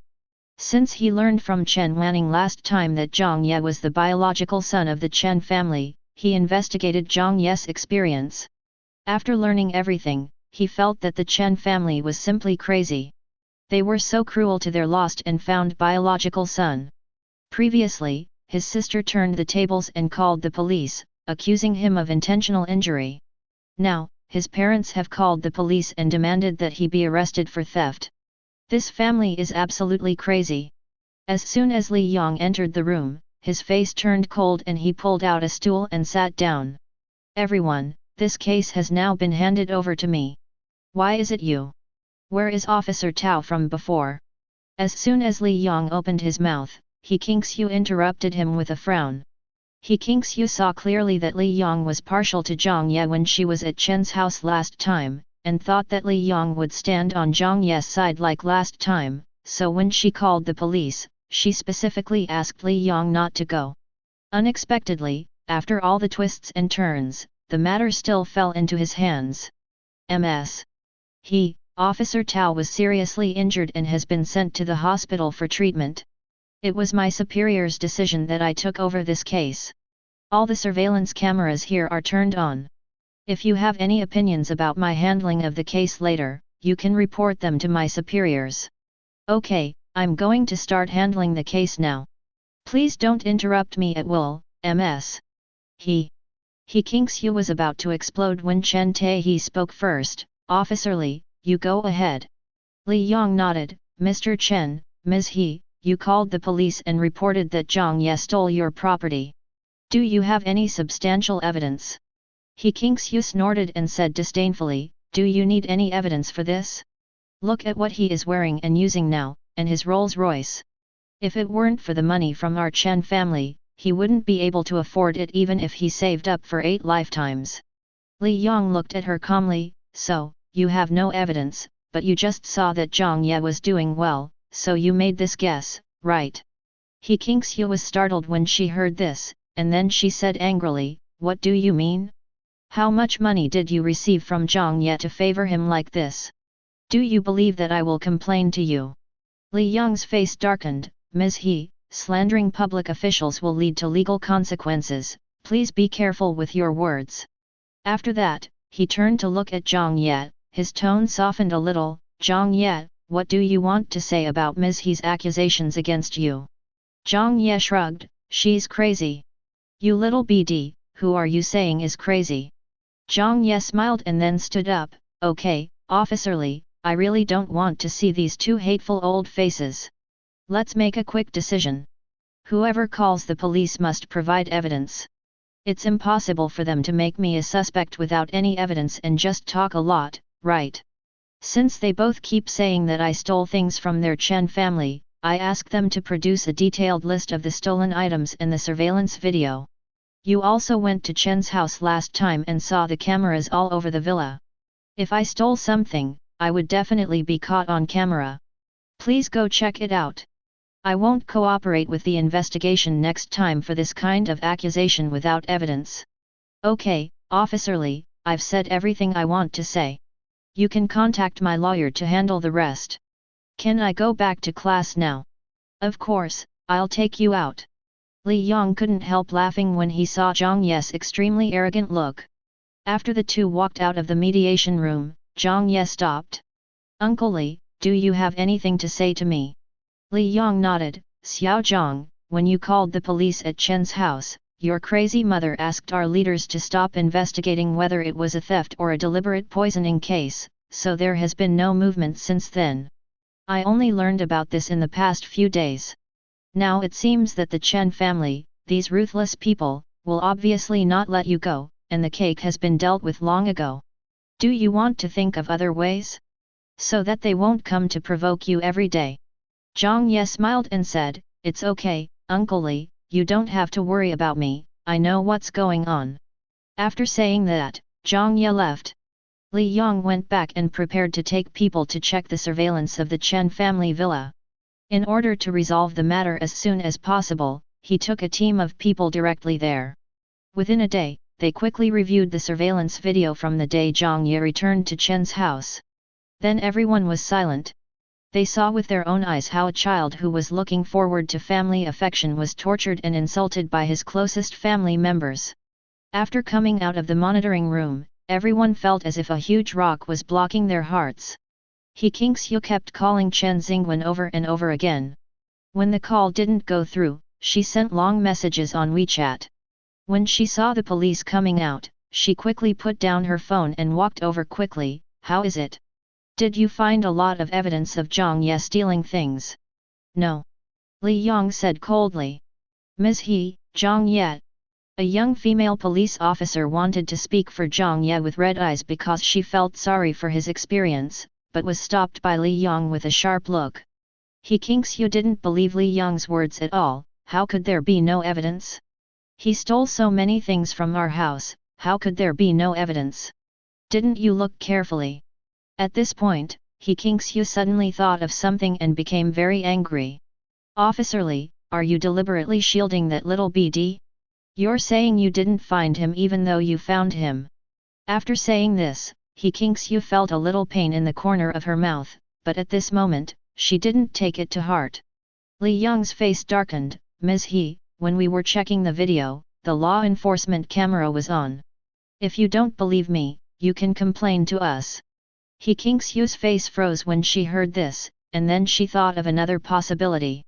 Could it be that Wen was worried that I would be sad after seeing the video and would hate that little BD, so she deleted it all? As she spoke, her eyes turned red. Why is this child so stupid? After hearing this, everyone looked at He Kingxiu with disgust. It's like looking at a moron. Okay, Ms. He, your case can be closed. There is no evidence that Jiang Ye stole anything from your house. As for your public insult and slander against Jiang Ye, it depends on how Jiang Ye handles it. After saying that, Li Yong packed up his team and left. On the way back, the policewoman who couldn't help but want to speak for Jiang Ye asked Li Yong, Captain Li, why didn't you let me say a few words for Jiang Ye just now? He is so good, and this family doesn't deserve him at all. But their adopted son is a double-faced and deep-minded person. Although the video didn't capture anything, I saw him hiding behind and laughing smugly several times when Jiang Ye was bullied. Li Yong chuckled, you know this family is not worthy of Jiang Ye, what else are you talking about? Policewoman, but Jiang Ye is so pitiful. My heart breaks when I see him being bullied. He is so well behaved and does so much work every day, yet they treat him like this. Jiang Ye no longer needs them. Just wait, the Chen family will regret it. When they realize the true face of the adopted son and the needle pricks themselves, it will hurt the most. Chen Xingwen was caught in the rain last night and has a slight fever. Turn off your phone and sleep until the afternoon. After waking up and turning on my phone, I realized that the outside world was in chaos. Everyone in the school's WeChat group was discussing Jiang Ye being taken away by the police. At first, he was somewhat happy because Jiang Ye was in trouble. It wasn't until he saw that the people who called the police to arrest Jiang Ye were Chen Taehe and his wife that he suddenly panicked. If Jiang Ye really broke the law, he would be arrested and disappear completely from his world. But the key point is, he knows best whether Jiang Ye stole anything. Using this charge would not cause any harm to Jiang Ye at all, and would only push him further away. In this way, it would be even more impossible for him to return to the Chen family and be under his own supervision.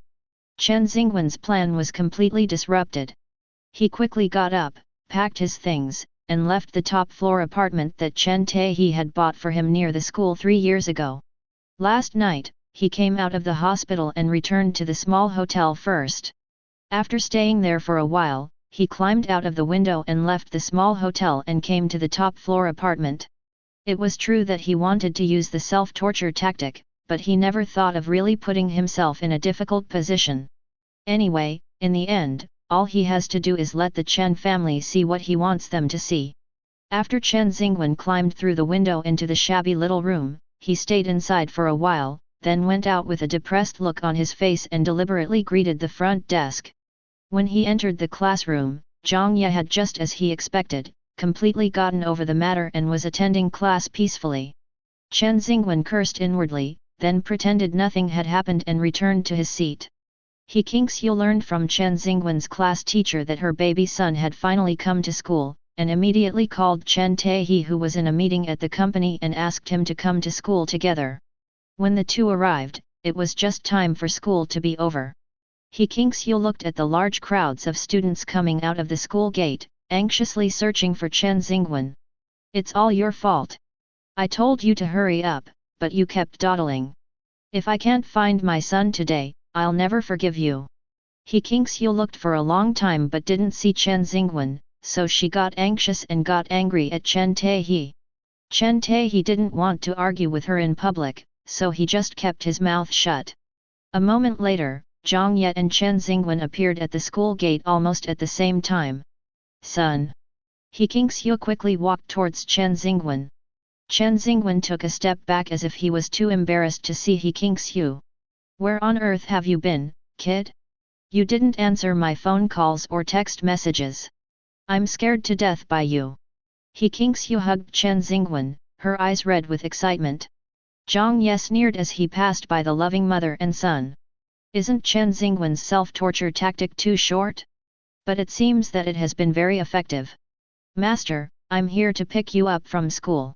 Niu Jing waited for Jiang Ye to walk up to him and said with a smile. Jiang Ye remembered that he had angered He Kingxiu to the point of having a stroke. A smile appeared on his face and he nodded at her.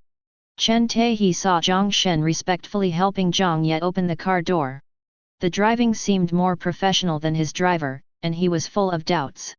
He opened his mouth, wanting to say something, but did not dare to speak, fearing that this rebellious son would embarrass him in front of so many people. "Chen Taehe, why are you still standing there? Your son doesn't want to go home, why don't you come over here quickly?"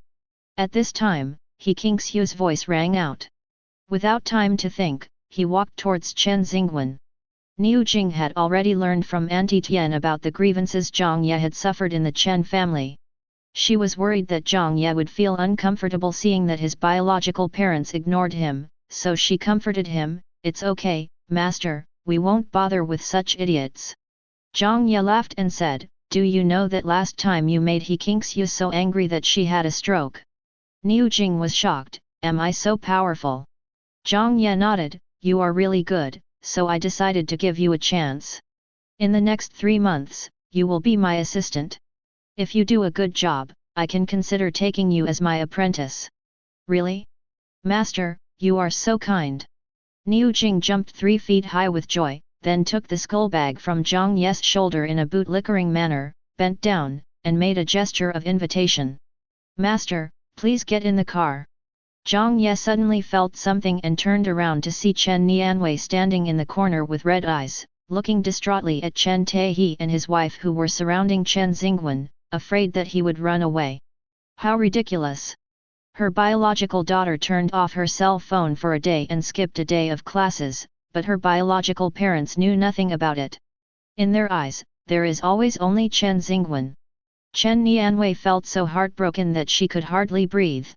She didn't want to look at the heartwarming scene of the family of three anymore. When she was about to turn around and leave, she found Jiang Ye standing on the side of the road.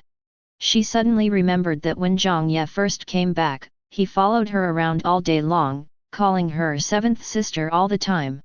She suddenly felt a little regretful. I regretted being so mean to Jiang Ye before.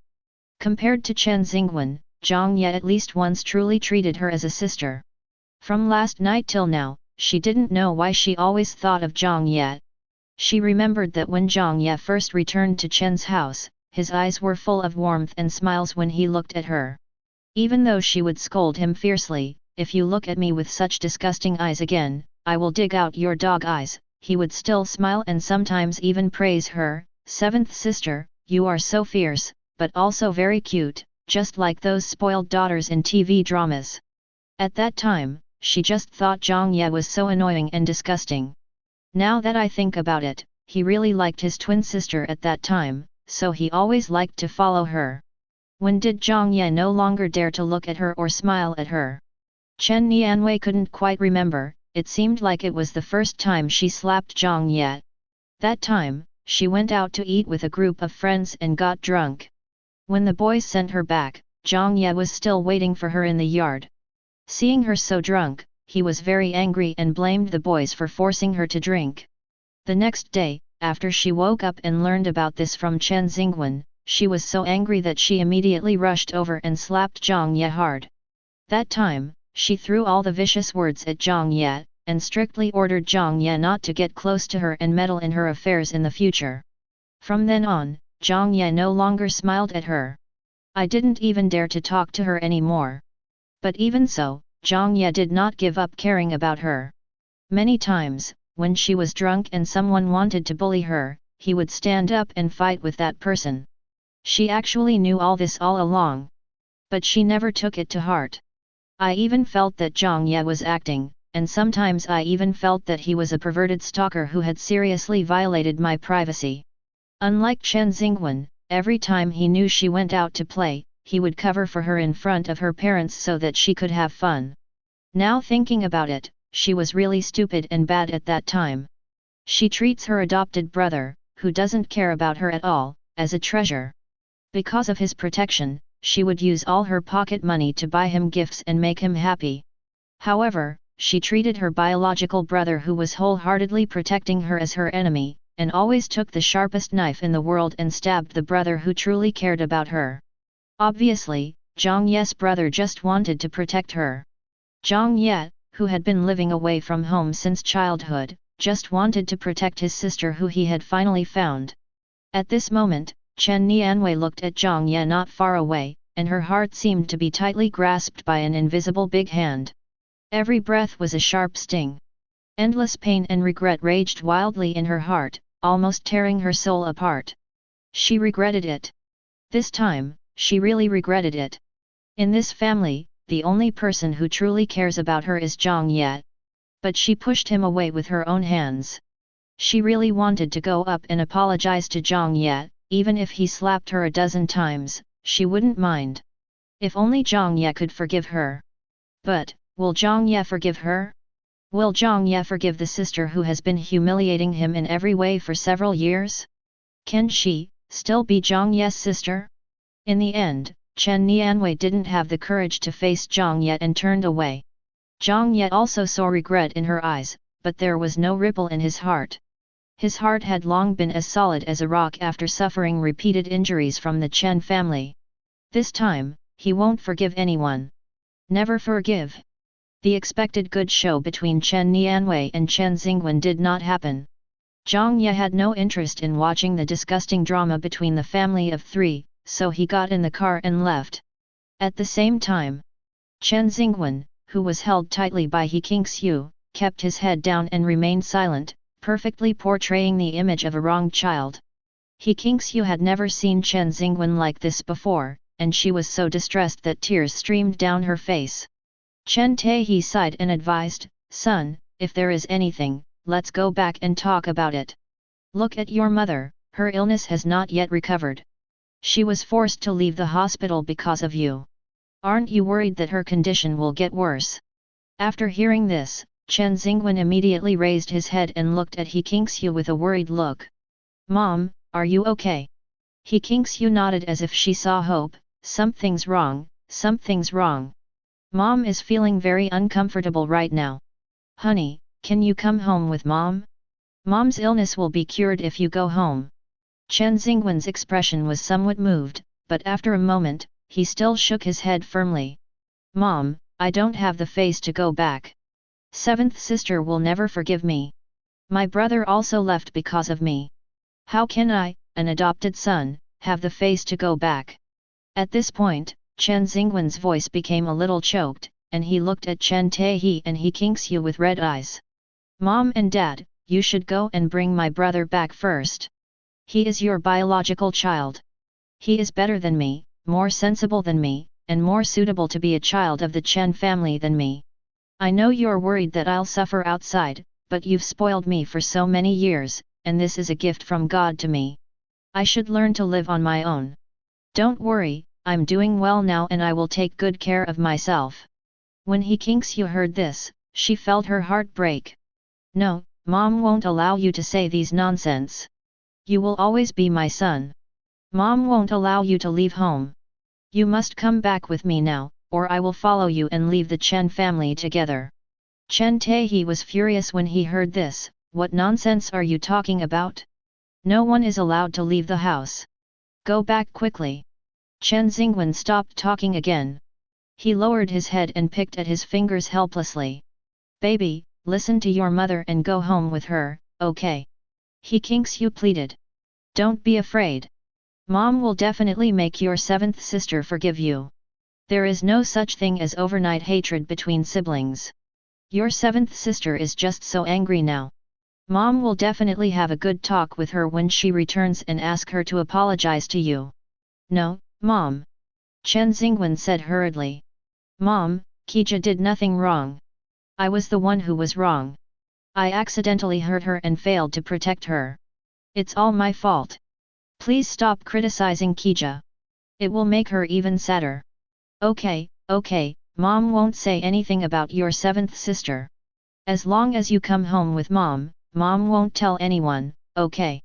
Chen Xingwen pretended to think about it, and after a moment, he said, "Mom, can you let my brother come back too?" He Qingshu was stunned. "Why let that little BD come back? He always bullies you and makes a mess of the house. What if he comes back and bullies you again?"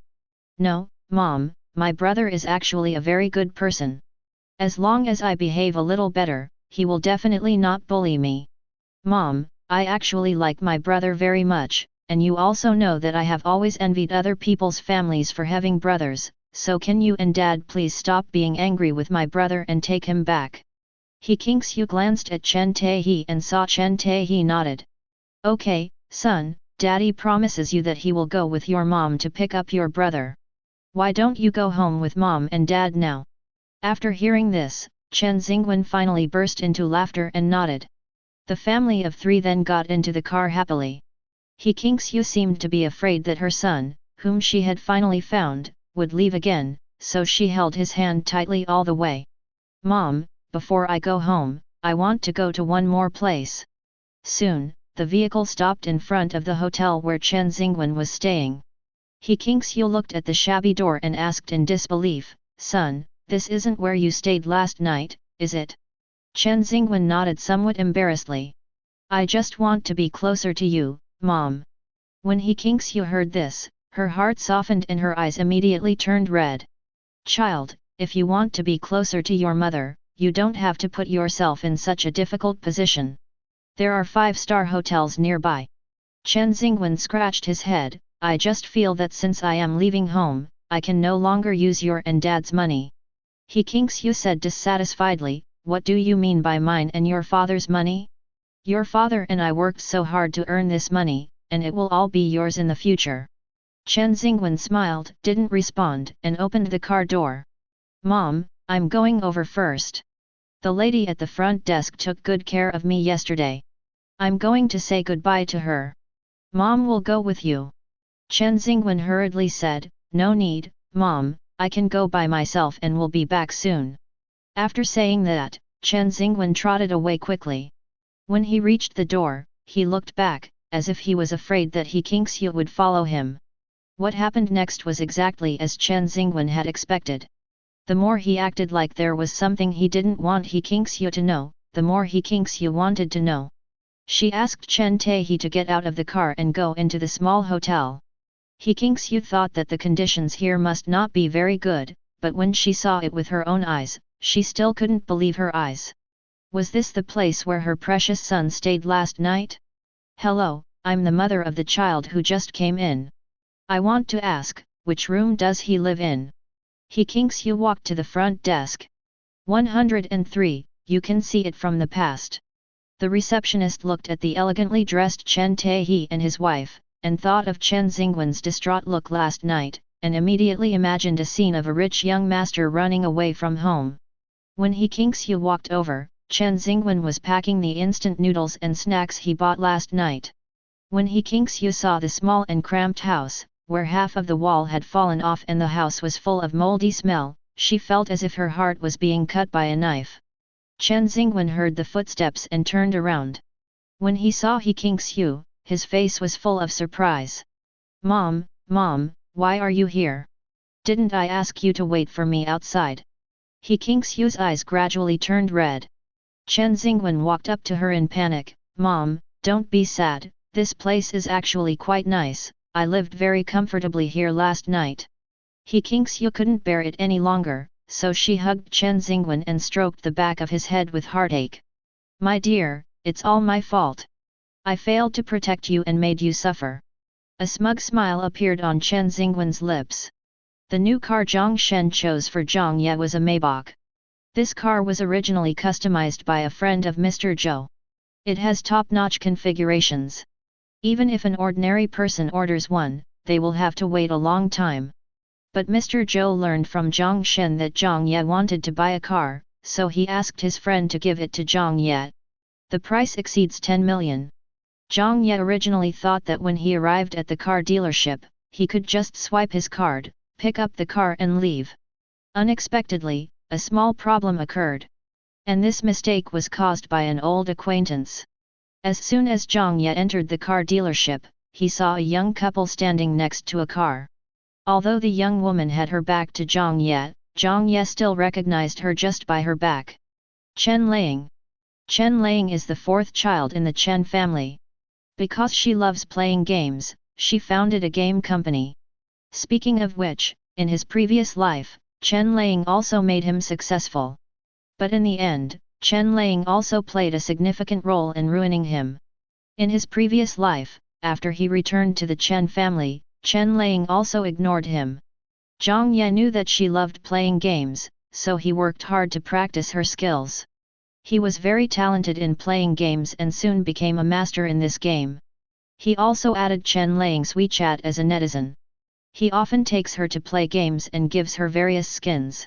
Chen Lang was also very happy. She asked him to play games on WeChat all day long, calling him brother all the time.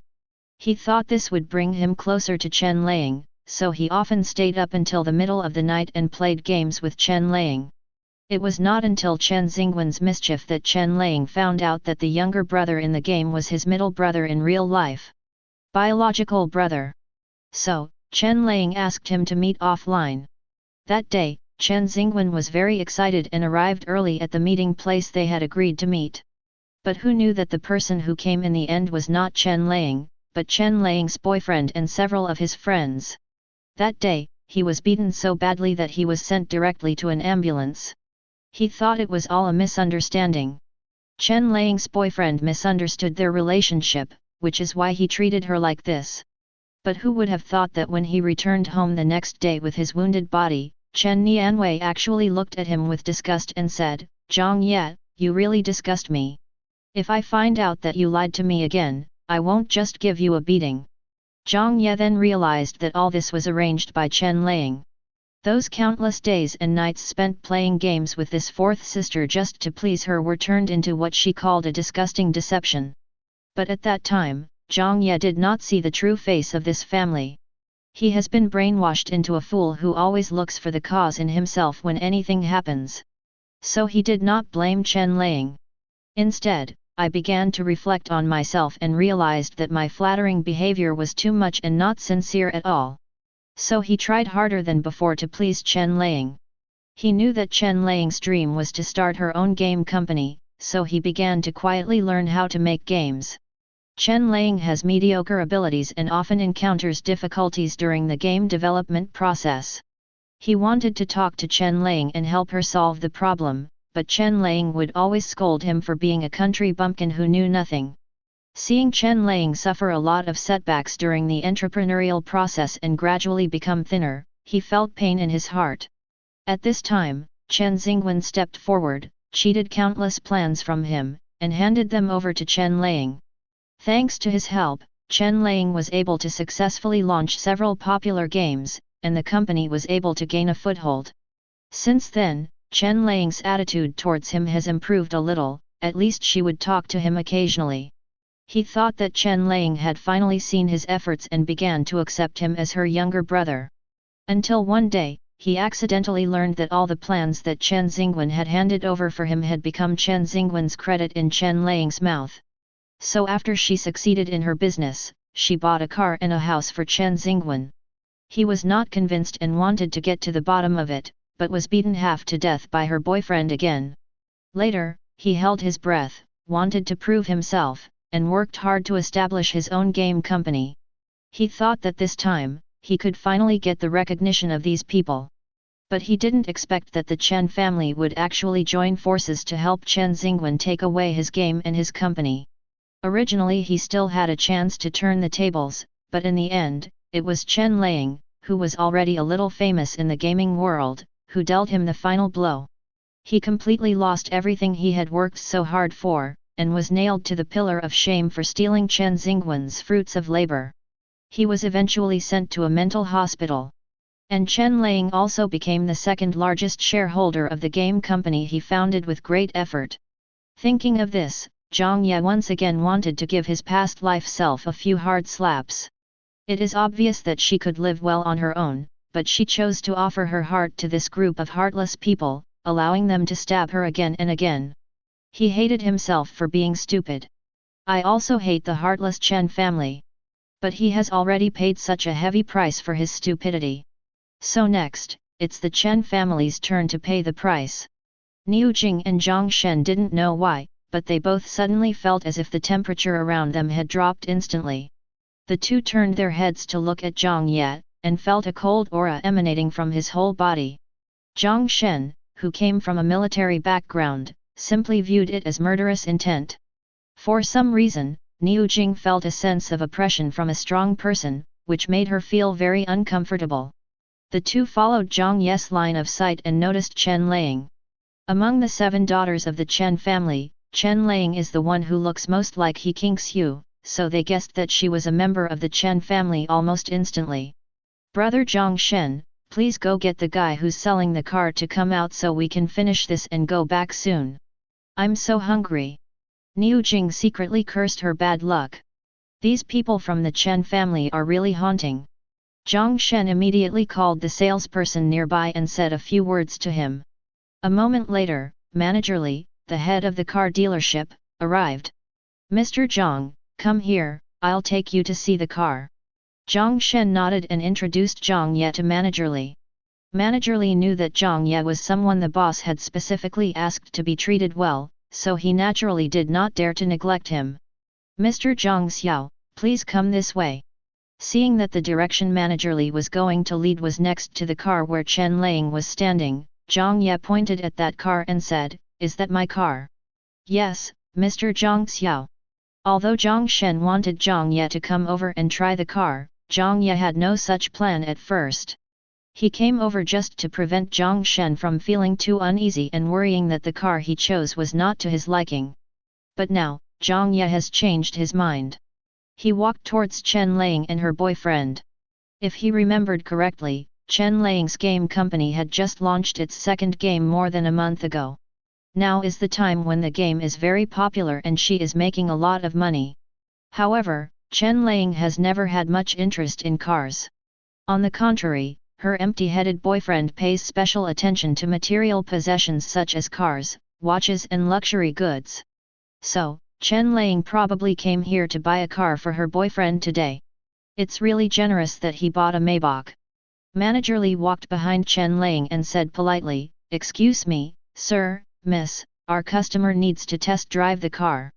How about you take a look at other cars first?" Chen Lang's boyfriend is called Du Xiangfei. Apart from his good looks, he has nothing good in other aspects.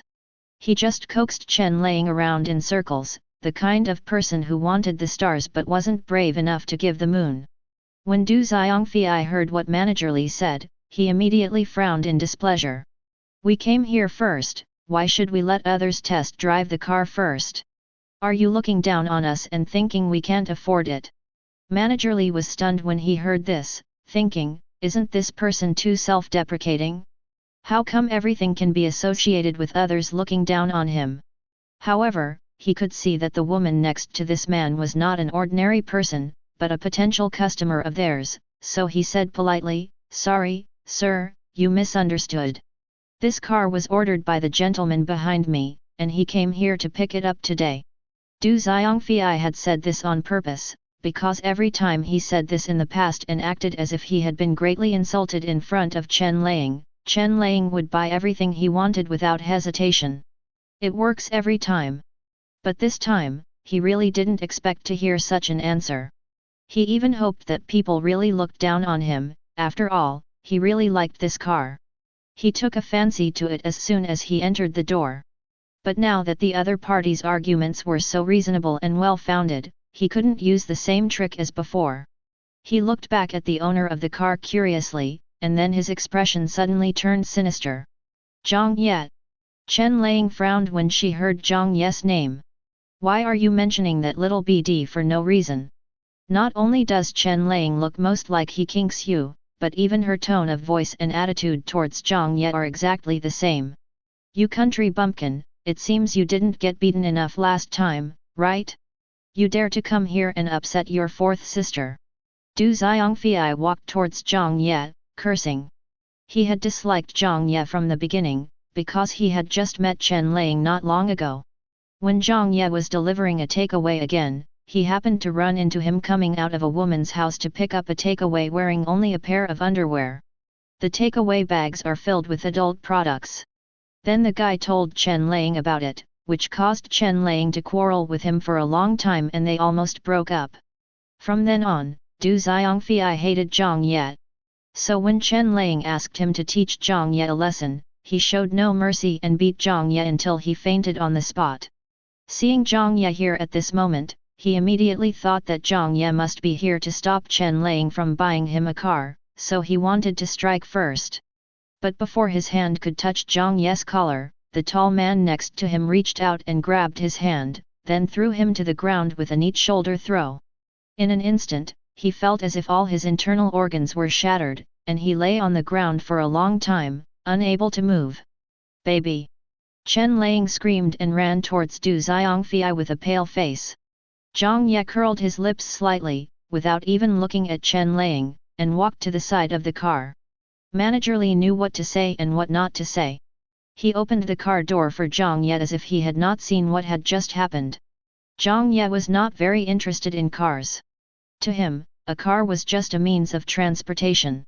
So he just glanced at it and then turned to look at Jiang Shen. "Do you find this car easy to drive?" Jiang Shen smiled innocently, "As long as Mr. Jiang is satisfied, it doesn't matter what car I drive." Jiang Ye nodded, "That's it, swipe the card." Seeing that Jiang Ye was too lazy to test drive the car, Manager Li immediately took him to the VIP room and placed the prepared car purchase contract and a series of procedures in front of him. Jiang Ye was too lazy to look at it, so he took out his cell phone and handed it all to Jiang Shen. Jiang Ye. At this time, a sharp female voice sounded. Afterwards, Chen Lang pushed open the glass door of the VIP room and rushed in aggressively. After seeing where Jiang Ye was, Chen Lang rushed over with a ferocious face and raised her hand high towards Jiang Ye. Unexpectedly, before her palm fell, Jiang Ye stood up suddenly, grabbed her wrist and slapped her hard. Chen Lang was stunned for a moment. Was she just beaten by that little BD Jiang Ye? Jiang Ye actually dared to attack her? No. She doesn't believe it. This must be an illusion. Jiang Ye, this little beast, would always wag his tail and beg for mercy at her like a dog. How dare you hit her? Although she couldn't believe this reality, the pain from Jiang Ye grabbing her wrist and the burning pain on her face told her the answer. Jiang Ye really hit her. And he hit her in the face. At this moment, she did not notice that there was a faint black light lingering around Jiang Ye's hand where his legs were hanging. I didn't expect how much pain this slap would bring her later. There was a hint of murderous intent in Jiang Ye's slap. The amount is very small and will not cause any harm to Chen Lang's body. Besides, it was Chen Lang who attacked him first, so it will not have any effect on him. Chen Lang's face was in unbearable pain for the next few days, and the cause could not be found no matter what. No one would think that it was him who did it. You little BD, you dare to hit me. Chen Lang went completely crazy and spoke hysterically. Jiang Ye chuckled, what else? You can't just sit there and let me hit you, right? Jiang Ye, I'm going to kill you. At this time, Chen Lang had lost all her rationality and had only one thought in her mind. She was going to kill the little beast. Jiang Ye looked at her, his eyes full of contempt and disdain. Just you. Just then, the security guard of the car dealership rushed in. Jiang Ye saw this and shook her hand off. Chen Lang wanted to rush up immediately, but was stopped by the security guard who was quick-eyed and quick-handed. Ma'am, please get out of here. Get out of here. Do you know who I am? I'm going to kill this little BD today. Chen Lang kicked and punched the security guard. Jiang Ye sat down again, took out 2 tissues and wiped his hands, as if he thought Chen Lang was dirty.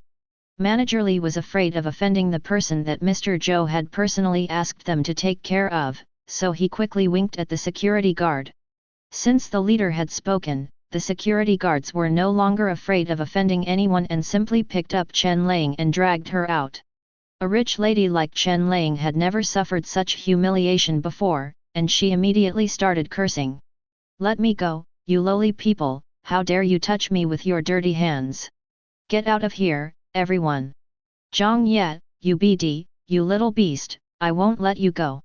Jiang Ye, I'm telling you, don't even think about going back to the Chen family.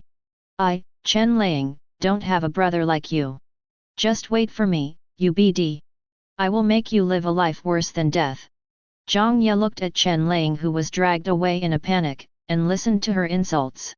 He felt nothing in his heart, and even wanted to laugh.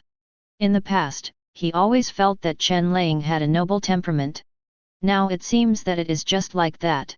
Like a shrew. But since her mouth is so similar to He Qingxiu's, she will surely not be able to control it in the future. It doesn't make sense that He Qingxiu should have mouth sores while she is fine. Thinking of this, Jiang Ye's fingers moved slightly. An evil backlash curse was silently planted into Chen Lang's body. Ying Ying.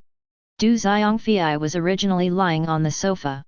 When he saw Chen Lang being dragged out by several security guards, he quickly stood up and rushed over. What are you doing? Let her go.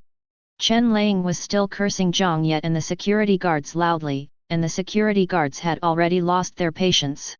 Seeing that Du Xiangfei was in cahoots with him, he quickly grabbed him by the back of the collar and threw him out.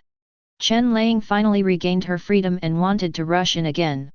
But these security guards didn't give her any chance and directly formed a human wall. Chen Lang wanted to attack them, but they grabbed her hands and warned her, Madam, please respect yourself. There are cameras everywhere. If you attack us again, don't blame us for being rude. Du Xiangfei knew that they would not get any good result today no matter what, so he quickly pulled Chen Lang's clothes. Ying Ying, Calm down first. Chen Lang was already furious. Not only did Du Xiangfei not help her, but now he even dared to persuade her to calm down. She raised her hand and slapped Du Xiangfei in the face. Get out of here! Were you dead when that BD Jiang Ye slapped me just now? Although Chen Lang usually had a bad temper in front of Du Xiangfei, this was the first time she hit him. Du Xiangfei was stunned at that moment. Chen Lang looked at Du Xiangfei's stunned eyes and came to her senses a little. She knew that it was impossible to do anything to Jiang Ye at the moment, so she just left. A moment later, Jiang Ye and the other two came out of the VIP room and drove away in a Maybach. The Rolls-Royce was left directly in the store by Jiang Ye, and someone from Mr. Zhou's side would come to drive it. Not long after the three left, a white Mercedes quietly followed them. When the Maybach drove into the main road, Zhang Shen noticed something unusual, looked through the rearview mirror, and then said, "Mr. Zhang, that woman is following us in her car." Zhang Shen curled his lips and smiled, "It doesn't matter, if she wants to die, let her go, find a road with less traffic." Zhang Shen nodded and continued to concentrate on driving. Inside a Mercedes-Benz, Du Xiangfei sat in the passenger seat, looking at Chen Lang with a crazy face, and felt extremely nervous. "Ying, what are you going to do? Calm down." Chen Lang turned a deaf ear to his words. When she saw the Maybach in front of her turn a corner, she quickly turned the steering wheel to catch up. After driving for a while, there were fewer and fewer vehicles on the road. "Ying, stop! You are speeding! Shut up!" Chen Lang yelled, "Jiang Ye must pay the price for that slap, this is just the beginning. I won't let him go. I will never let this little beast go. Chen Lang, you are breaking the law, do you know that?" Du Xiangfei felt the car speeding up and his heart almost jumped out of his chest with fear. Chen Lang had completely gone insane at this point. "I wish I could just crash Jiang Ye to death." Seeing that Jiang Ye's car was the only one in front of her, she felt that her chance had come and stepped on the accelerator even deeper. The white Mercedes rushed towards the brand new Maybach like an arrow. Inside the Maybach, Jiang Ye turned his head to look at Chen Lang's crazy face, and raised the corners of his mouth slightly. "Chen Lang, let's see what kind of injuries I would get if your car hit me." As he spoke, Jiang Ye opened the window, chanted a spell silently, and suddenly a yellow talisman appeared at his fingertips. The next second, the yellow talisman turned into a wisp of green smoke and floated out of the window. Immediately afterwards, Chen Lang, who was driving, frowned, and a big tree suddenly appeared in front of her. That was an illusion created by Jiang Ye. Chen Lang panicked instantly and quickly turned the steering wheel. Before this, she had seriously exceeded the speed limit. With such a sharp turn, the car rolled over as expected. "Ah!" Chen Lang and Du Xiangfei screamed in fear at the same time.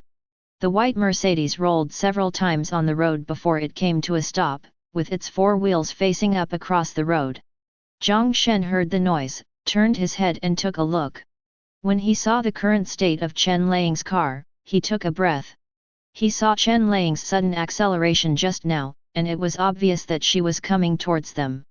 However, based on his driving skills, the possibility of him avoiding it is still quite high, and at most the newly purchased car will suffer some damage.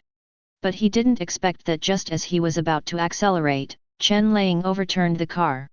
He secretly glanced at Jiang Ye, who was calm in the back seat, through the rearview mirror, and saw Niu Jing also looking at Jiang Ye in surprise.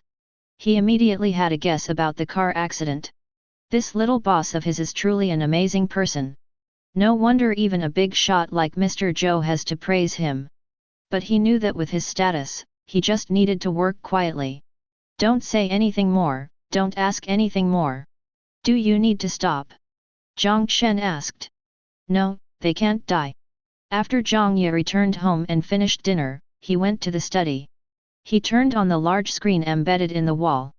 On it were photos of everyone in the Chen family. Some people's photos are in color, and some are in black and white. He reached out and lit up Chen Lang's photo. Thinking of the murderous face when he drove into her just now, the hatred in his eyes was about to overflow. "Chen Lang, it's your turn." Jiang Ye actually didn't plan to take action against Chen Lang so quickly at the beginning. His original plan was to do them one by one. Let's get rid of Chen Wanning first. But now that Chen Lang is seeking death, he doesn't mind getting rid of the two sisters together. He turned and walked to his desk and downloaded the new game developed by Chen Lang. In fact, it is not accurate to say that the game was developed by Chen Lang, because at least half of the content in it came from him. So even if he doesn't have the hacking skills of the previous worlds, he is almost the best person in the world who knows how to destroy this game. He smiled, put his hands on the keyboard, and his fingers flew. Soon, he entered the backstage of the game. A few minutes later, he hit the last key. The show has officially begun. At the same time, countless people across the country suddenly shouted FK together. Among them, there were ordinary players who were furious because they were forced to quit the game halfway through. There were also RMB players who were delighted when their recharge amounts were suddenly fully refunded. Soon, 2 trending searches on Weibo jumped to the top of the trending search list. Hashtag the Ghost Hunter server crashed hashtag. Hashtag Ghost Hunter full refund hashtag. But this is just the beginning. Jiang Ye is looking forward to seeing how Chen Lang will react when he crushes everything that Chen Lang is proud of. At the same time, hospital. Chen Lang was helped back to the ward by the nurse.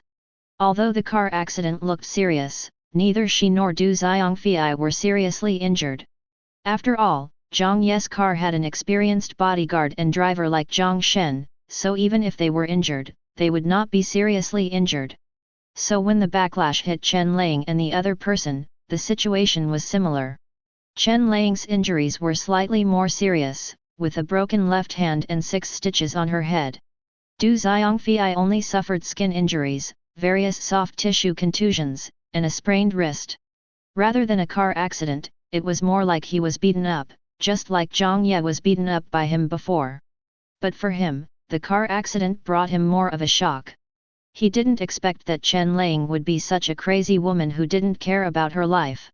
What if she knew what he had done in the future, would she treat him the same way? Thinking of this, Du Xiangfei broke out in a cold sweat on his back.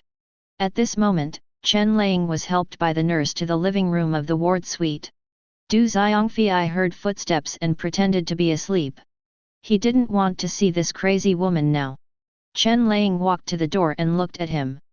Seeing that he was still asleep, she asked the nurse about his condition. I was relieved to learn that his injuries were minor and then returned to my ward. She now has severe pain in her forehead and arms, and a dull ache in her cheeks. Thinking of that slap from Jiang Ye, she was filled with hatred. Damn BD, I will never let you go. 4th sister. As soon as Chen Wanning lay down, Chen Xingwen and Chen's parents hurried over. Chen Huaimeng and Chen Wanning, who was using a cane, followed behind them. 4th sister, how are you?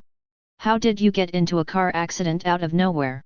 Chen Xingwen walked quickly to Chen Lang's bedside, held her hand, and said with a distressed look on his face. Chen Lang felt better when she saw her brother's slightly red eyes and sincere expression, and she held his hand back. Don't worry, brother. This is just a minor injury. How can it be just a minor injury? It's wrapped up like this. Chen Xingwen's eyes became even redder. Chen Lang sighed and tightened Chen Xingwen's hand. It's really okay, brother. These are just minor injuries. I will be well soon. Li Ying, what's wrong with you? How can a driver be so useless that he can cause an accident while driving a car? Chen Taiji came over and said with an unhappy look on his face. Yeah, which driver is it? Get her out of here. He Kingshu also followed suit. Mom and Dad, I was driving the car today. It's Jiang Ye's fault that I got into a car accident. That little beast? His. As soon as He Kingshu finished cursing those 3 words, she felt a sharp pain in the corner of her mouth, but she didn't think much about it, her heart was full of hatred for Jiang Ye. Yes, it's him. Chen Lang said angrily, Mom, Dad, big sister, you don't know how bad this little beast is. I ran into him in Maybach's store today. I don't know what he was thinking. Not only did he have my friend beaten up, he also slapped me in the face, and finally he even had me and my friend kicked out of the store. I was so angry that I wanted to argue with him. But for some reason, the vehicle suddenly lost control and an accident happened. My car flipped over, but he didn't even want to get out of the car to take a look. If the car behind me hadn't called an ambulance for me, I might not be able to see you now. After hearing this, everyone except Chen Huaimeng looked unhappy. Chen Huaimeng now feels full of guilt towards Jiang Ye, and thinks that even if Jiang Ye did this to Chen Lang, it was for a reason. Maybe it was because Chen Lang completely disappointed him. Just like he did to himself. Fourth sister, don't blame brother Jiang Ye. We really did let him down before. Second sister. Before Chen Huaimeng could finish his words, Chen Lang went crazy. Are you crazy? That little BD almost killed me, and you're still speaking up for him? Are you my sister? Chen Huaimeng wanted to say something, but when she saw Chen Taehi and He Kingxiu looking at her with disapproval, she felt aggrieved and her eyes turned red. Why do they look at her like this? It was everyone who was sorry to brother Jiang Ye first. Why don't you think about how to make it up to brother Jiang Ye instead of talking about him like this? You can't be a human being like this. Jiang Ye, this little beast, is really becoming more and more lawless. He was just a little bch before, but now he dares to kill people. He Kingxiu said angrily. Speaking of this, she suddenly thought of something. By the way, Li Ying, have you called the police? Chen Lang was stunned when she heard this, then shook her head. How can we not call the police? Call the police now. He hit people, drove his car into people, and fled the scene. He is breaking the law. We must catch him. Although the story told by Chen Lang had been polished by her, He Kingxiu's mind automatically processed the story again after listening to it. So in her opinion, Jiang Ye's actions were simply unforgivable and he deserved to be shot immediately. Chen Lang was a little panicked. She knew that even if she called the police, they would have no reason to arrest Jiang Ye. She said this just to drive Jiang Ye out of the Chen family completely. Although she knew that Jiang Ye had left the Chen family a long time ago, she never took it seriously and always firmly believed that the little beast was retreating to advance and attract the attention of the Chen family. When Chen Xingwen and Chen Wanning saw Chen Lang's expression, they knew that the story she told must be different from the truth. After all, they all knew what kind of person Chen Lang was. She has done many things like being arrogant and domineering, and being the first to complain. If things were really as she said, she would not have needed to go to Jiang Ye to argue with him herself. She would have called the police to have Jiang Ye arrested long ago. However, Chen Wanning was not prepared to intervene in the matter and just watched quietly from the side. Li Ying, you just said that you met Jiang Ye in Maybach's store. Chen Taehi finally grasped the point. He couldn't understand why Jiang Ye went to Maybach's store. Chen Lang was stunned when she heard this, then nodded. Yeah, Dad, what's wrong? Why did Jiang Ye go to Maybach? To accompany a friend to buy a car. Only then did Chen Lang realize that something was wrong. She then recalled every detail of what had happened and shook her head. It seems that he didn't buy a car with a friend, but bought it by himself. I saw that the manager of the car dealership was very enthusiastic towards him, and his attitude was better than that towards me. As she spoke, she looked at Chen Taehi and his wife with dissatisfaction.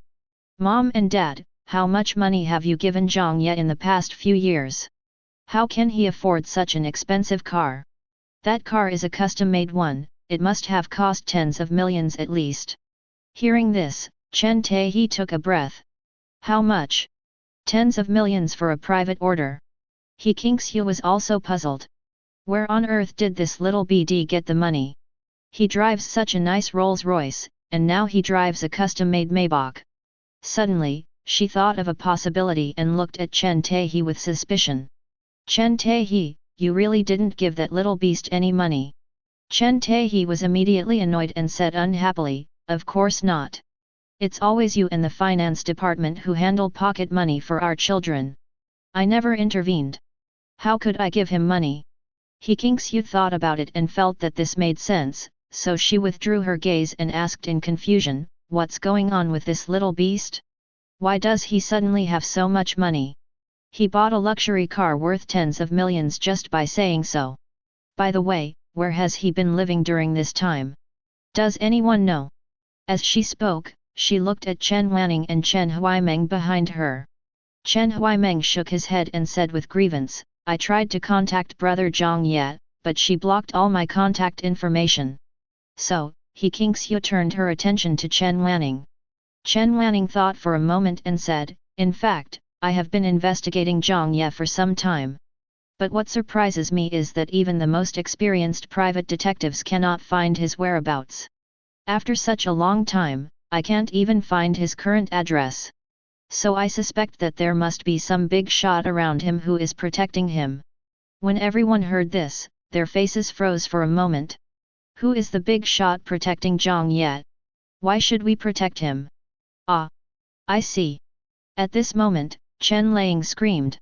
Everyone looked towards her. Today when I saw him in the Maybach store, there was a man next to him, probably a bodyguard. The bodyguard called him Mr. Zhang, and the store manager also called him that. Normally, a gentleman is a gentleman, so how can there be a title like Mr. Unless. Having said this, Chen Lang paused deliberately, as if to arouse everyone's curiosity. Unless what? He Kingxiu was the first one who couldn't hold back. Chen Lang said with disdain, unless they call Jiang Ye like this for the sake of the big man behind Jiang Ye, then there is only one possibility. Jiang Ye is kept by someone. And that person is very likely a man. Jiang Ye is still so young, I heard that many rich old men like little boys like him. And only in this way would people call him Little Master. When everyone heard this, a look of disgust appeared on their faces. How could this happen? Chen Xingwen looked incredulous and asked, how could my brother do such a thing? As he spoke, he looked at Chen Taiji and his wife. Mom and Dad, please bring my brother back home as soon as possible. If outsiders knew that my brother did this kind of thing outside, how would he and we live in the future? This shameless little BD. He Kingxiu's face turned pale. Not only has he fallen into depravity, but he is also bringing shame to our entire Chen family. Chen Taiji, quickly find this little BD. I want to break his legs. Chen Xingwen was very satisfied after hearing this. It seems that Jiang Ye's progress in returning to the Chen family can be accelerated. And now that he has done something that has brought shame to the family, his life will only be more difficult when he returns to the Chen family. He didn't even need to spend time trying to deal with or suppress Jiang Ye. He Kingxiu's hatred for him alone was enough for him to bear. After listening to He Kingxiu's words, Chen Taiji was silent for a long time, then looked at Chen Wanning. Wanning, come out with me for a moment. I have something to tell you. As soon as the two of them walked out of the ward, Chen Lang received a call from her assistant. After hearing what the assistant said, Chen Lang was shocked. What? How could a good server be hacked? After a while, Chen Wanning hung up the phone, lifted the quilt and was about to get out of bed. He Kingxiu panicked and asked, what are you going to do? Where are you going when you are injured like this? Something happened at the company. I have to go check it out. Which is more important, the company or your health? You are not allowed to go. No, Mom, I have to go. This incident has caused the company tens of millions of losses. If it is not handled properly, the company I worked so hard to build, as well as the game my brother and I developed together, will all be ruined. Is it that serious? Then go quickly. When He Kingxiu heard that this matter involved Chen Xingwen's hard work, she immediately stopping Chen Lang. Chen Lang didn't even have time to change her clothes, she just put on her shoes and left. When she reached the door, she suddenly thought of something and turned back to hold Chen Xingwen's hand. Brother, you have been involved in the development of this game. Go with fourth sister to take a look at the situation. Maybe you can help. Just like that, Chen Xingwen was pulled away by Chen Lang with a confused look on his face. By the time he reacted, the person was already in the car. At the same time, Chen Wanning swore. As soon as Chen Taiji sat down, he asked, what do you think about Jiang Ye being kept by someone? Although Chen Wanning guessed that Chen Taiji wanted to talk to him about this matter, she never expected that he would be so direct, and his tone sounded a little excited. Given the current situation, I don't think it can be confirmed yet, but the possibility is indeed not small. Chen Taehi pondered for a moment, then said, I think so, otherwise, there are so many abnormalities in this kid that cannot be explained. As he spoke, Chen Taehi suddenly thought of something and asked again, do you think that person is Qin Xian? Upon hearing this, Chen Wanning immediately retorted, impossible. Qin Xian is not that kind of person. How could the man she fell in love with be like this? Chen Taehi was startled by her sudden high voice, why are you so excited? Chen Wanning also realized that she was a little too excited, and hurriedly explained, no, I'm not excited, I just feel that the person can't be Qin Xian. Chen Taehi nodded. Qin Xian is indeed not that kind of person. But judging from Qin Xian's attitude towards that kid, I'm afraid the person who supports Jiang Ye is a more powerful figure than Qin Xian. Having said that, Chen Taehi looked at Chen Wanning, his eyes full of excitement. Chen Wanning understood what he meant instantly. Dad, do you want Jiang Ye to come back? Chen Taehi nodded vigorously. In recent years, the performance of the Chen group in the market has been getting worse and worse. If we can get close to a big shot who is more powerful than Qin Xian, will our Chen family still have to worry about not having a good life in the future? After hearing this, Chen Wanning suddenly had the image of the Chen family becoming one of the top wealthy families in the capital, and Qin Xian finally noticing him, and she felt slightly excited. After a moment, she opened her red lips and said, Jiang Ye is a child of the Chen family after all, and it's time for him to make some contributions to the Chen family. There is actually a more important reason why Chen Wanning agreed to this. That is the truth that Jiang Ye knows. After this period of time, she has figured it out. Since there is no way to completely get rid of Jiang Ye, this time bomb, it is better to pull Jiang Ye onto her boat completely. Only if Jiang Ye becomes the brother who obeys her orders again, he will not stab her in the back. After all, she still had confidence in winning over a grown boy. At this time, Jiang Ye didn't know that because of the title Mr. Zhang Xiao, the Chen family had arranged for him to be a young and handsome man kept by an old man. Otherwise, I'm afraid I'll be so angry that I'll set up a formation to destroy the Chen family. At this time, he was sitting in a Maybach parked opposite an office building. Jiang Ye turned his head and looked at the brightly lit 10th floor of the office building. That is the office location of Le Ying Games, founded by Chen Le Ying. At this time, Chen Xingwen was sitting in front of a computer, facing the codes on the computer screen that looked like hieroglyphics, and he felt dizzy. His mind was racing, thinking about how to avoid exposing the fact that he knew nothing about game development. Chen Liang, on the other hand, was pointing at the noses of a group of young people and getting angry. You are useless. What do I want to keep you for? It has been so long and the problem has not been solved. Do you know how much money our company has lost because of your incompetence? 19 million, a full 19 million. That's so much money that I can't even afford to buy you even if I sell all of you rubbish. Zhao Yongnian, I'm telling you, if my brother solves the problem today, you guys will get out of here. Chen Liang glared angrily at Zhao Yongnian who was standing in the front. Zhao Yongnian is the supervisor of game programmers at Le Ying Games. Hearing this, he felt very upset. Damn, how could a mere programmer like him handle such a powerful hacker method? I'm asking you a question. Zhao Yongnian, are you mute? Chen Liang was furious when she saw that he didn't say anything. But now, every minute of delay would cause the company to lose a large sum of money. She was going crazy. Zhao Yongnian took a deep breath and said, Mr. Chen, to be honest, the hackers they hired this time are top-notch. We programmers can't even figure out what's going on, let alone fix the bug. Why don't you spend some money and find a hacker?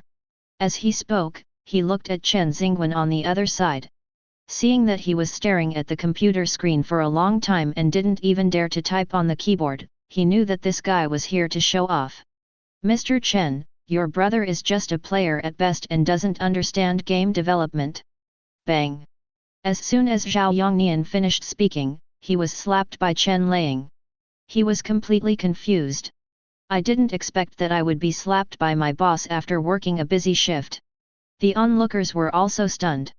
They didn't expect Chen Lang to be so unreasonable and start fighting without saying a word. And it was hit on the face.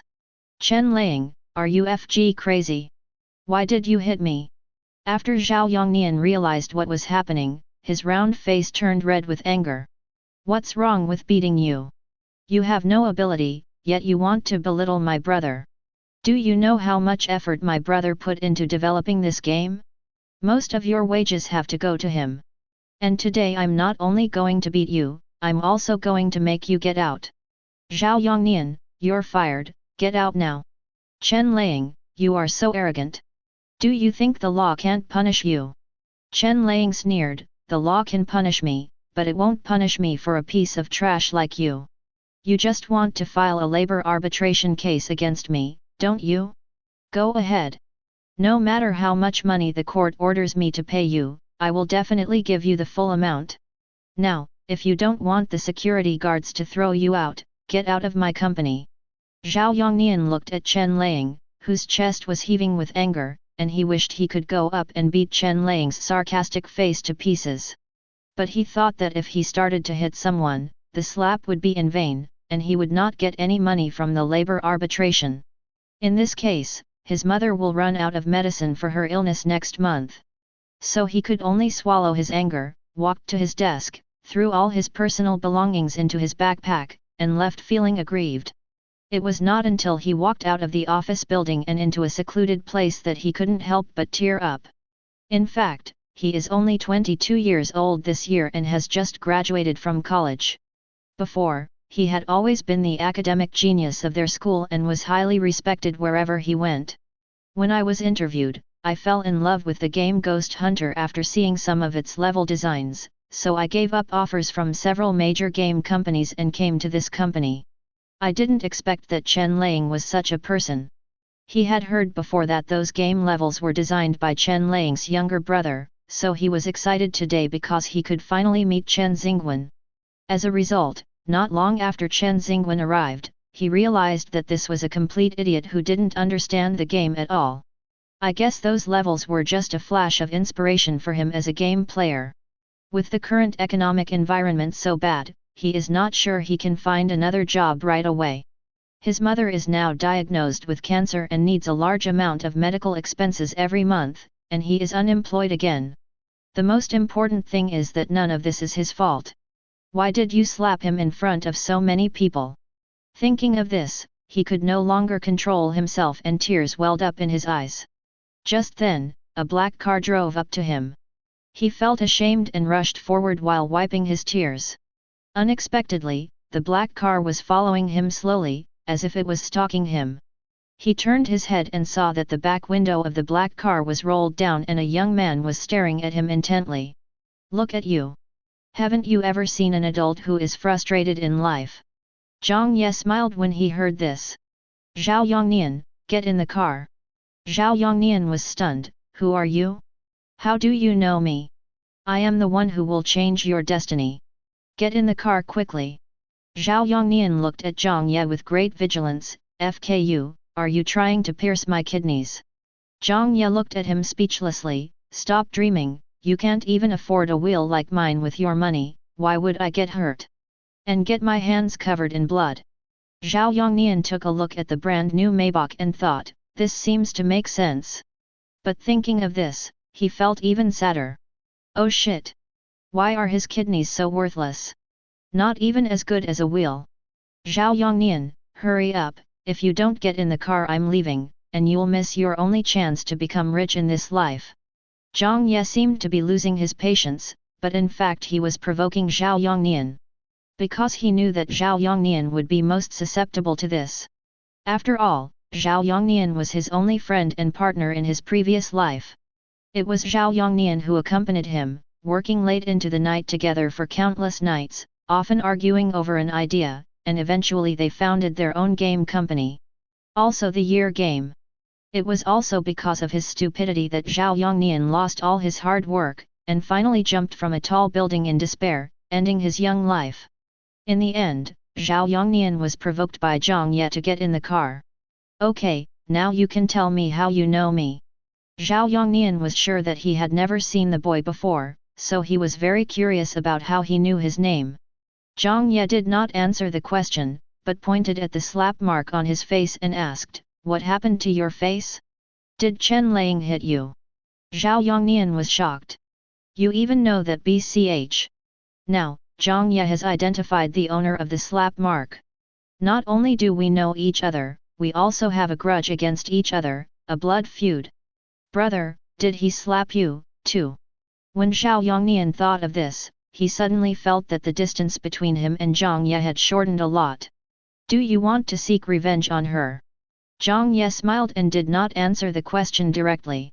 Zhao Yongnian originally wanted to say that he was going to go to labor arbitration, but after taking a look at the luxurious interior of the car, he suddenly realized that he now had an accomplice who drove a Maybach, and he immediately became excited.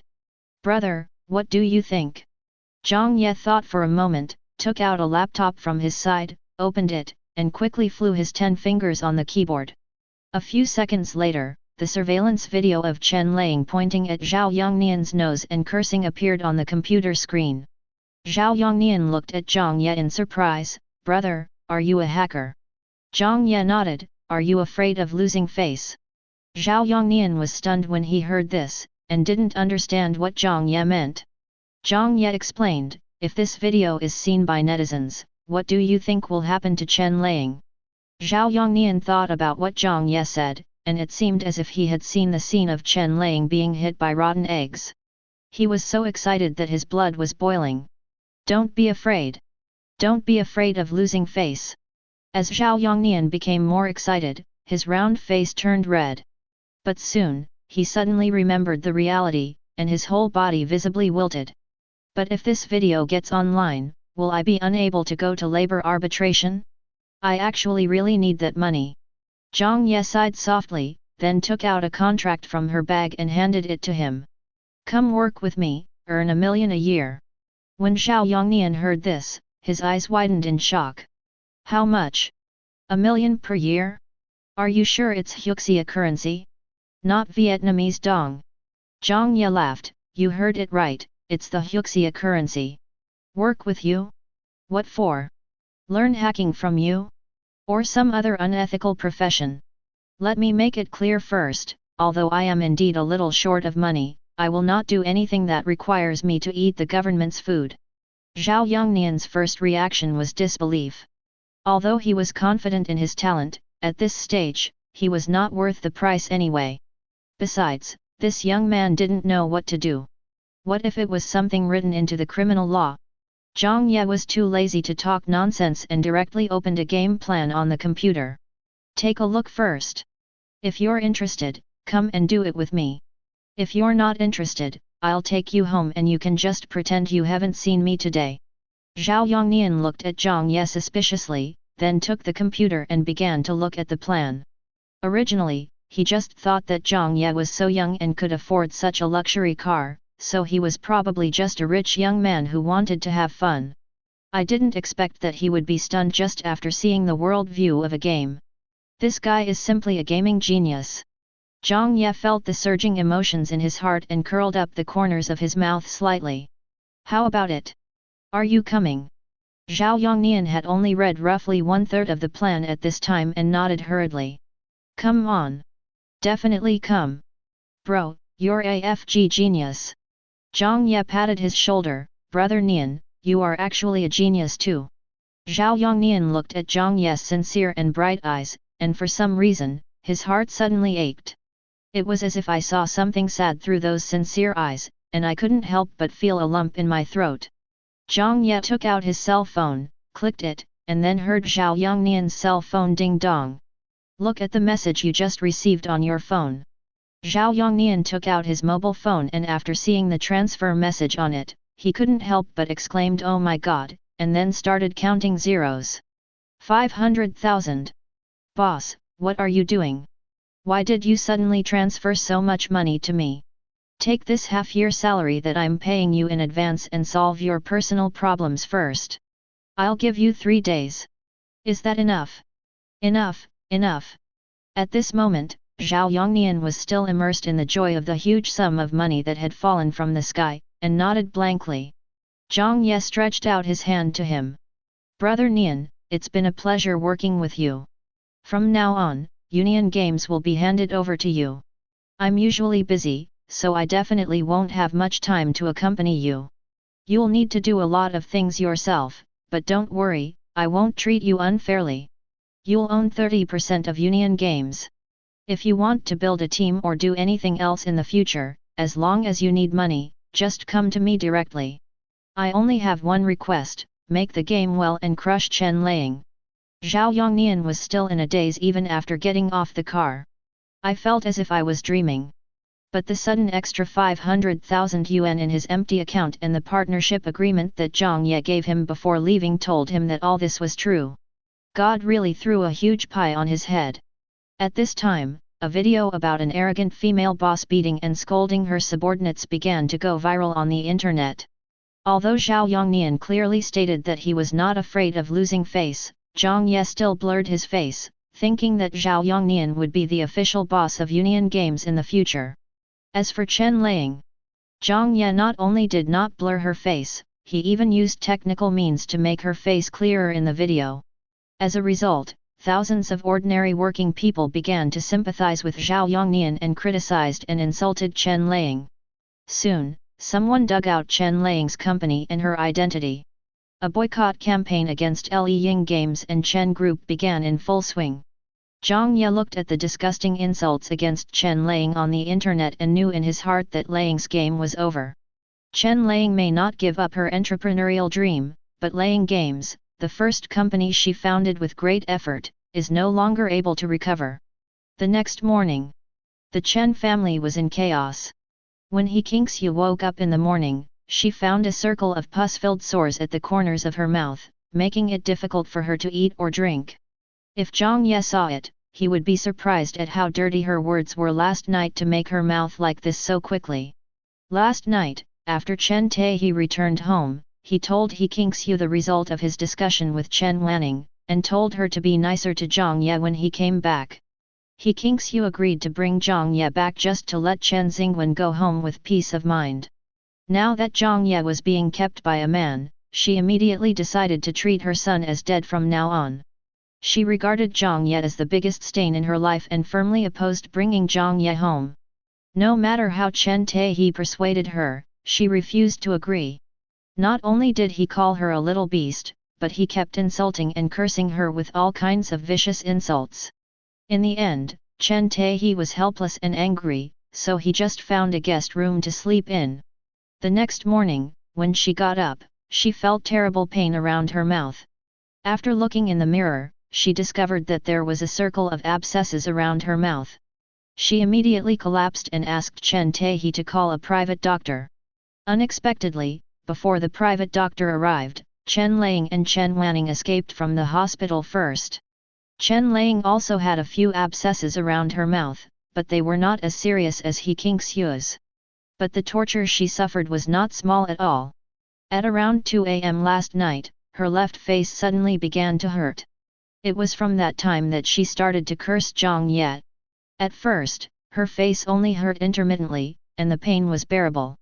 But then the pain got worse and became a constant pain.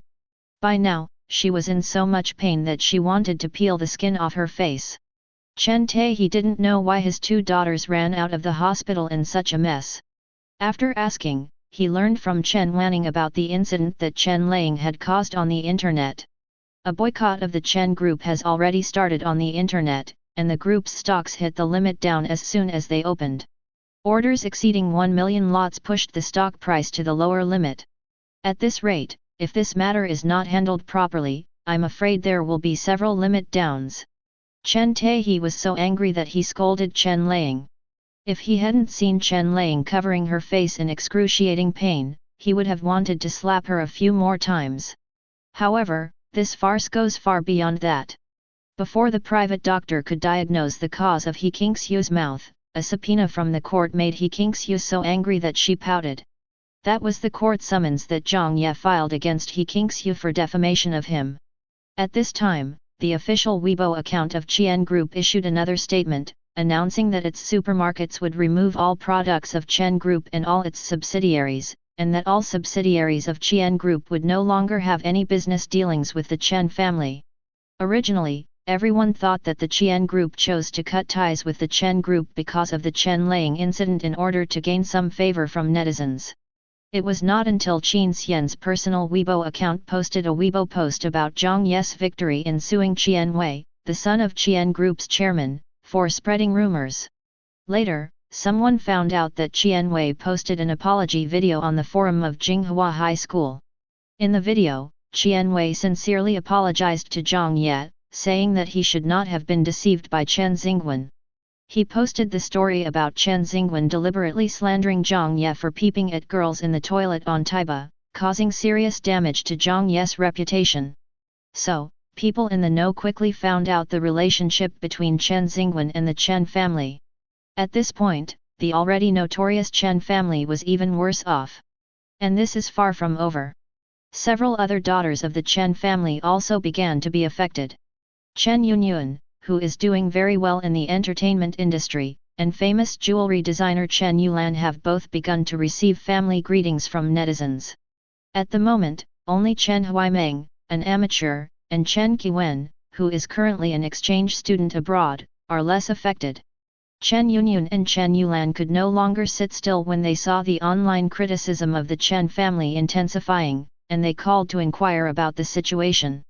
But now no one in the Chen family had the energy to deal with them. They just said a few perfunctory words and hung up the phone. Afterwards, Chen Taehi was busy appeasing various investors and shareholders. Chen Wanning began to busy herself with public relations. However, after spending a huge amount of public relations money, it was found that not only could the hot searches not be removed, but they were even getting more and more popular. It seems that a situation in which the whole network is watching the show has been formed. Chen Taehi and Chen Wanning were busy until noon, their phones got hot from talking on the phone, but the situation didn't improve at all. An idea came to their minds. Did the person behind Jiang Ye know the relationship between Jiang Ye and their Chen family, so he helped Jiang Ye vent his anger? Otherwise, how is it possible that they spent so much on public relations and didn't even hear any response? Thinking of this, the two could no longer sit still. I immediately decided to pick up Jiang Ye and take him home. In their opinion, even if it wasn't the people behind Jiang Ye who did it, if he was willing to help, the Chen family would definitely get through this crisis as soon as possible. He Kingxiu also knew that under the current circumstances, she had no choice but to agree to bring Jiang Ye back. Although she hated Jiang Ye, she was more afraid of losing her current wealthy life, so she had no choice but to accept it. So Chen Taehi and Chen Wanning hurried out and waited at the gate of Jiang Ye's school. Chen Xingwen had a hard day today. Chen Wei not only posted the video publicly on the forum, but also read an apology letter to all students on the school radio. He was also dragged into the water. So he lived under the strange looks of his classmates all day long. There are hundreds of comments cursing Chen Wei under his apology post. He also knew what was happening on the internet. His name was among the top 10 hot searches, and they were full of insults against him and the Chen family.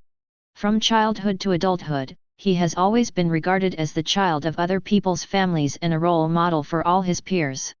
This is the first time he has been treated like this. So, as soon as he saw Chen Taehi and Chen Wanning at the school gate, his eyes immediately turned red with grievance. "Dad, I didn't." He trotted over and was about to cast a spell when he was interrupted by Chen Taehi. "Jiang Ye." Chen Taehi completely ignored Chen Xingwen and strode towards Jiang Ye. Chen Wanning was a step slower because she was using a cane, but she didn't bother to care about Chen Xingwen and limped towards Jiang Ye. Jiang Shen had seen these two people a long time ago, so he was ready at any time. Seeing that they were about to harass their boss again, he quickly stepped forward and protected Jiang Ye. Jiang Ye really didn't expect that Chen Taehi and Chen Wanning would come to him at this time. After all, he was the one who pushed the current situation on the internet, so he naturally knew how chaotic the Chen family was now. In this situation, they were not in charge of the company, but they still had the mood to come to him. One of them was even on crutches. Such a strong will despite being physically disabled successfully aroused Jiang Ye's curiosity, and he wanted to hear what they were going to say next. So, he asked Jiang Shen, who was protecting him, to move aside. Chen Taiji and Chen Wanning breathed a sigh of relief upon seeing this. As long as Jiang Ye is willing to communicate with them, there is hope. Chen Taiji forced a loving smile. Xiao Yi, Dad is here to take you home today. Jiang Ye didn't quite understand why Chen Taiji suddenly had such a big change. He knew his biological father well, and he would not do anything without benefits. The two most important things in life are reputation and profit. Taking him back now would not help the Chen family's reputation much. After all, the current turmoil on the internet cannot be resolved by him coming out to explain. Then there is only benefit. But how much benefit can the value he has shown so far bring to the Chen family? Although Mr. Zhou and Mr. Han are both nice to him now, it is impossible for the Chen family to know these things. So, it's still for Qin Xian? But this possibility was quickly rejected by Jiang Ye, as Chen Taiji had already discovered the relationship between Qin Xian and him. He was not able to humble himself and take me back at the beginning, so the current situation is naturally not because of Qin Xian. Jiang Ye pondered for a moment, but found that he still had no clue, so he simply stopped thinking about it. Anyway, no matter what the reason is, he will not look back. Besides, once people find him, the true colors will eventually show. Jiang Ye glanced at Chen Taiji lightly, then turned his gaze to Chen Wanning, with his eyebrows slightly raised. What about you? Miss Chen, are you here to beg me to go back too? He deliberately didn't say accept but used the word ask to see their reaction. Sure enough, when the two heard this, their faces changed. Chen Taiji quickly corrected him with a smile, Xiao Yi, what you said. We are all family. You have been away for so long, your father and your eldest sister are worried about you and want to take you back. How can you still use the word beg? Aren't you hurting our feelings? Jiang Ye sneered. I didn't know that you Chen family members still have a heart. Chen Wanning looked at Jiang Ye's mocking eyes and clenched her fists in anger. The pain caused by her nails digging deeply into her palms allowed her to maintain her last bit of rationality and prevented her from rushing up and slapping Jiang Ye twice. After a long while, she took a deep breath and finally calmed down. Little brother, I know that I didn't do well enough and ignored you many times in the past. It's normal for you to feel angry. If you think that I'm begging you to go back this time, and it will make you feel better, then let it be. I promise you that your family will definitely treat you well in the future. Jiang Ye heard this and groaned twice, then looked at Chen Taiji with a teasing look. Chen Taiji, look at your daughter, she is much more talkative than you. No wonder the Chen family's business is getting worse day by day under your leadership. The Chen family's business was inherited from their ancestors. In the capital at that time, they were considered one of the top wealthy families and enjoyed great glory. It was only after it was handed over to Chen Taiji that it gradually declined and now has become a second-rate wealthy family. Chen Taiji was very concerned about his reputation and hated being talked about like this, so when he heard Jiang Ye's words, he felt like a cat whose tail was stepped on. Jiang Ye, you. Chen Wanning knew how much the Chen family needed Jiang Ye in their current situation, or rather, they needed the person behind Jiang Ye. Seeing that Chen Taiji was about to get angry again, she quickly pulled his clothes, signaling him to calm down. Then she forced a gentle smile and looked at Jiang Ye. Little brother, if you talk to daddy like this, daddy will be sad. This time, big sister and daddy are really here to take you home. The room at home has been cleaned up for you. Room?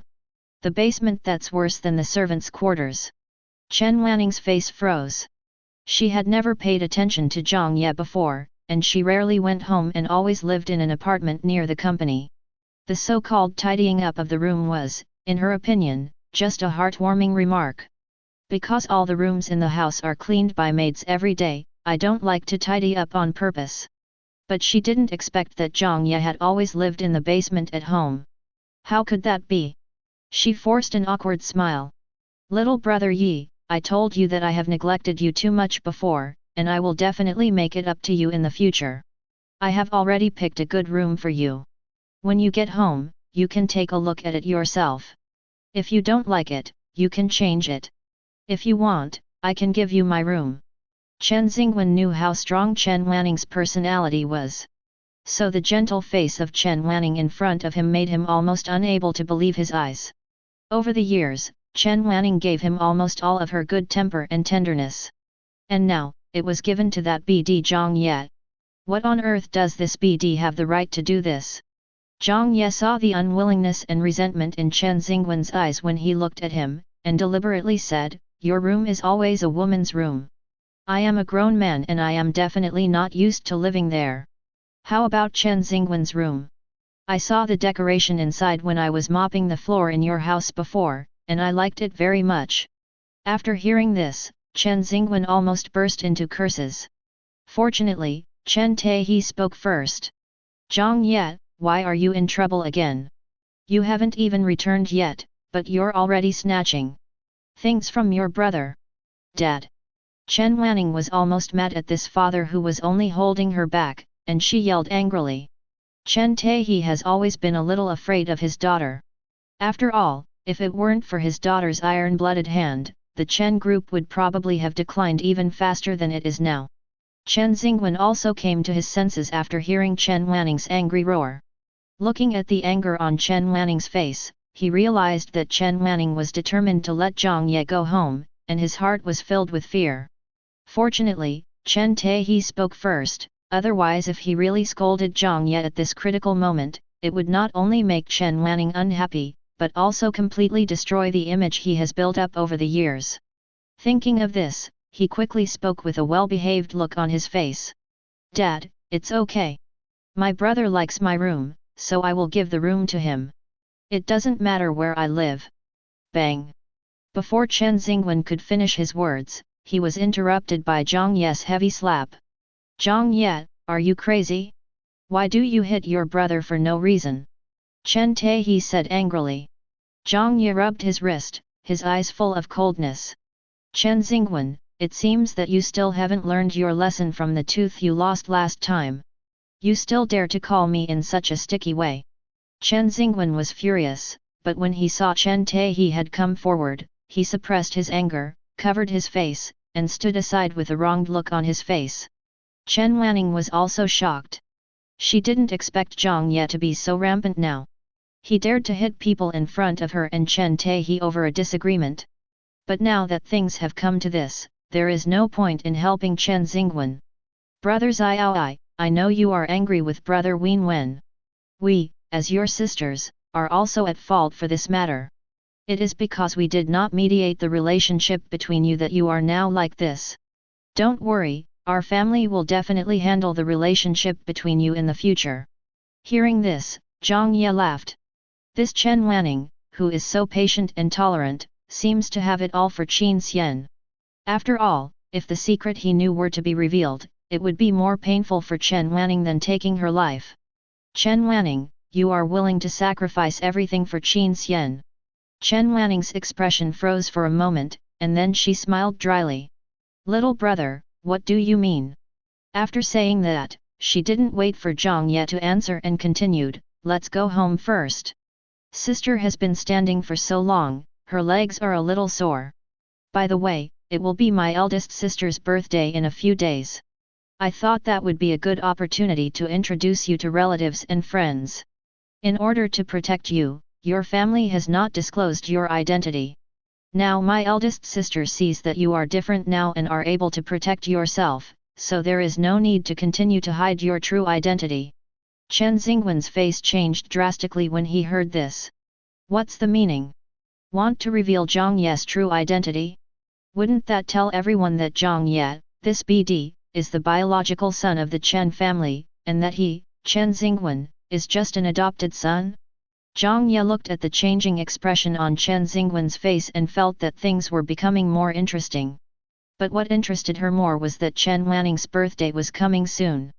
And from what she said, she was planning to hold a big event. "Your birthday is coming soon? Then I have to prepare a big gift for you." Although Jiang Ye did not follow Chen Wanning back to Chen's house in the end, Chen Wanning is no longer worried now.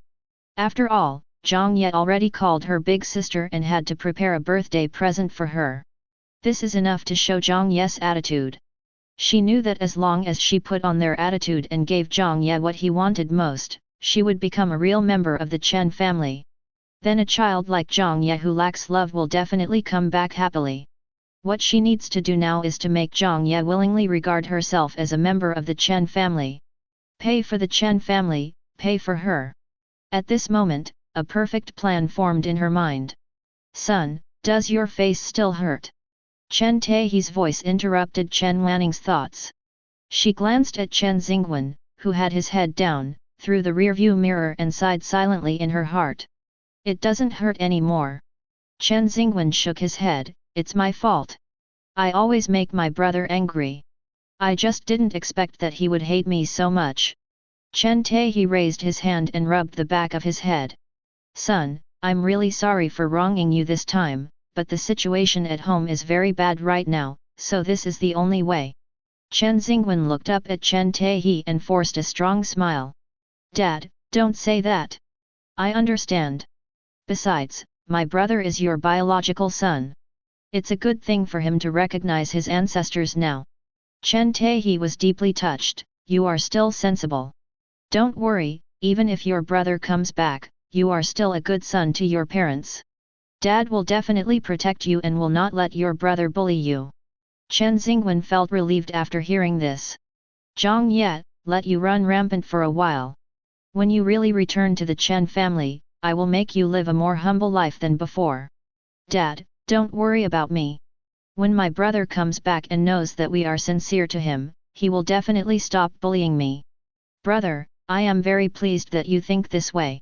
Chen Wanning turned around, looked at Chen Xingwen and said earnestly, when your brother comes home in a few days, remember to get along well with him. The situation is special now. Since your brother has taken a fancy to your bedroom, don't have any thoughts in your mind. Don't worry, I will definitely compensate you in the future. You don't have to compensate me, big sister. That was originally my brother's room.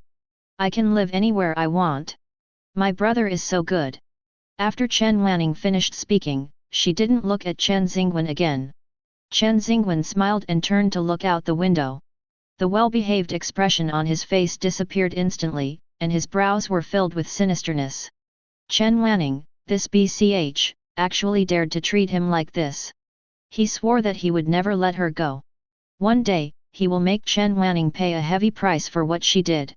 Thinking of this, he glanced at Chen Wanning who was sitting in the passenger seat, and his mind flashed with what Jiang Ye said when he mentioned Qin Xian and Chen Wanning's obviously unnatural expression. A guess suddenly came to my mind. Could it be that Chen Wanning's handle is related to Qin Xian? At this time, Chen Wanning didn't know that she had been completely hated by the younger brother whom she had loved for many years. She was thinking about how to completely win over Jiang Ye, let Jiang Ye bring Qin Xian to her birthday party, and let Qin Xian see her at her most radiant and moving. But what he didn't know was that even if she did nothing now, Jiang Ye would bring Qin Xian here and give her a birthday gift that he would never forget. 2 days later. On the night of the full moon, at midnight. This was the day Jiang Ye had chosen long ago to summon the soul of Qin Xian's sister Qin Shuang. Jiang Ye brought Niu Jing and Cheng Fu to a small lake. This is where Qin Shuang fell into the water. Originally Jiang Ye only wanted to bring Niu Jing here to see if she had the talent to enter Suanmen.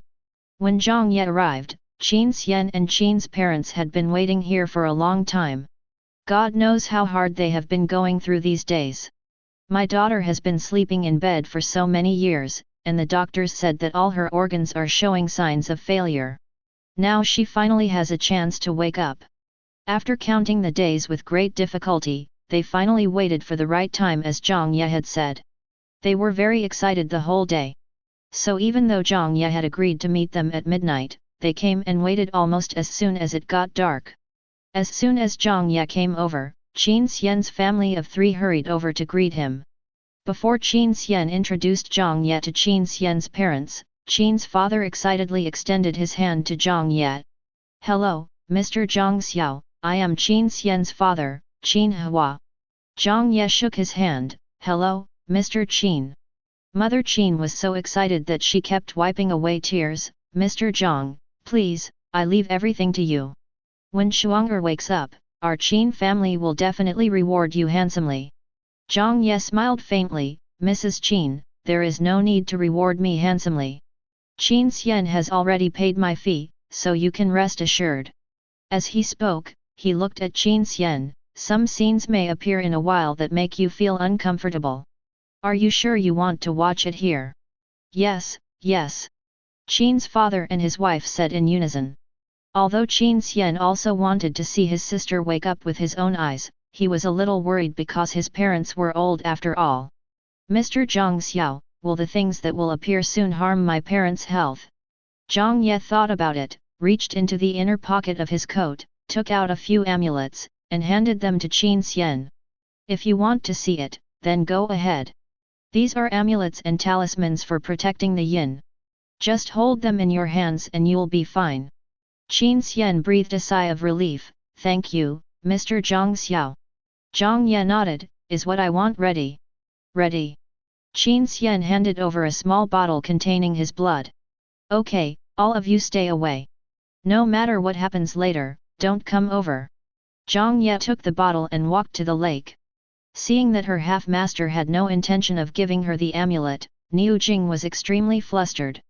She quickly ran over and asked in a low voice, Master, have you forgotten something? What? Where are my amulets and my yin-tonifying talismans? Jiang Ye glanced at Niu Jing with disdain. As a member of the Suanmen sect, you are afraid of these evil spirits, and you still expect me to accept you as my disciple. Upon hearing this, Niu Jing regretted it so much that she wanted to slap herself a few times. I haven't even officially accepted you as my apprentice yet, but I'm already losing points for impression. No need, Master, I'm not afraid of anything. Jiang Ye ignored her and looked up at the sky. A few dark clouds surrounded the full moon in the sky, blocking part of the moon's light. He waited quietly for a few minutes until the full moon appeared. Jiang Ye's eyes narrowed. The time is now. He opened the bottle containing Qin Xian's blood, threw out a talisman, then formed seals with his hands and chanted a spell.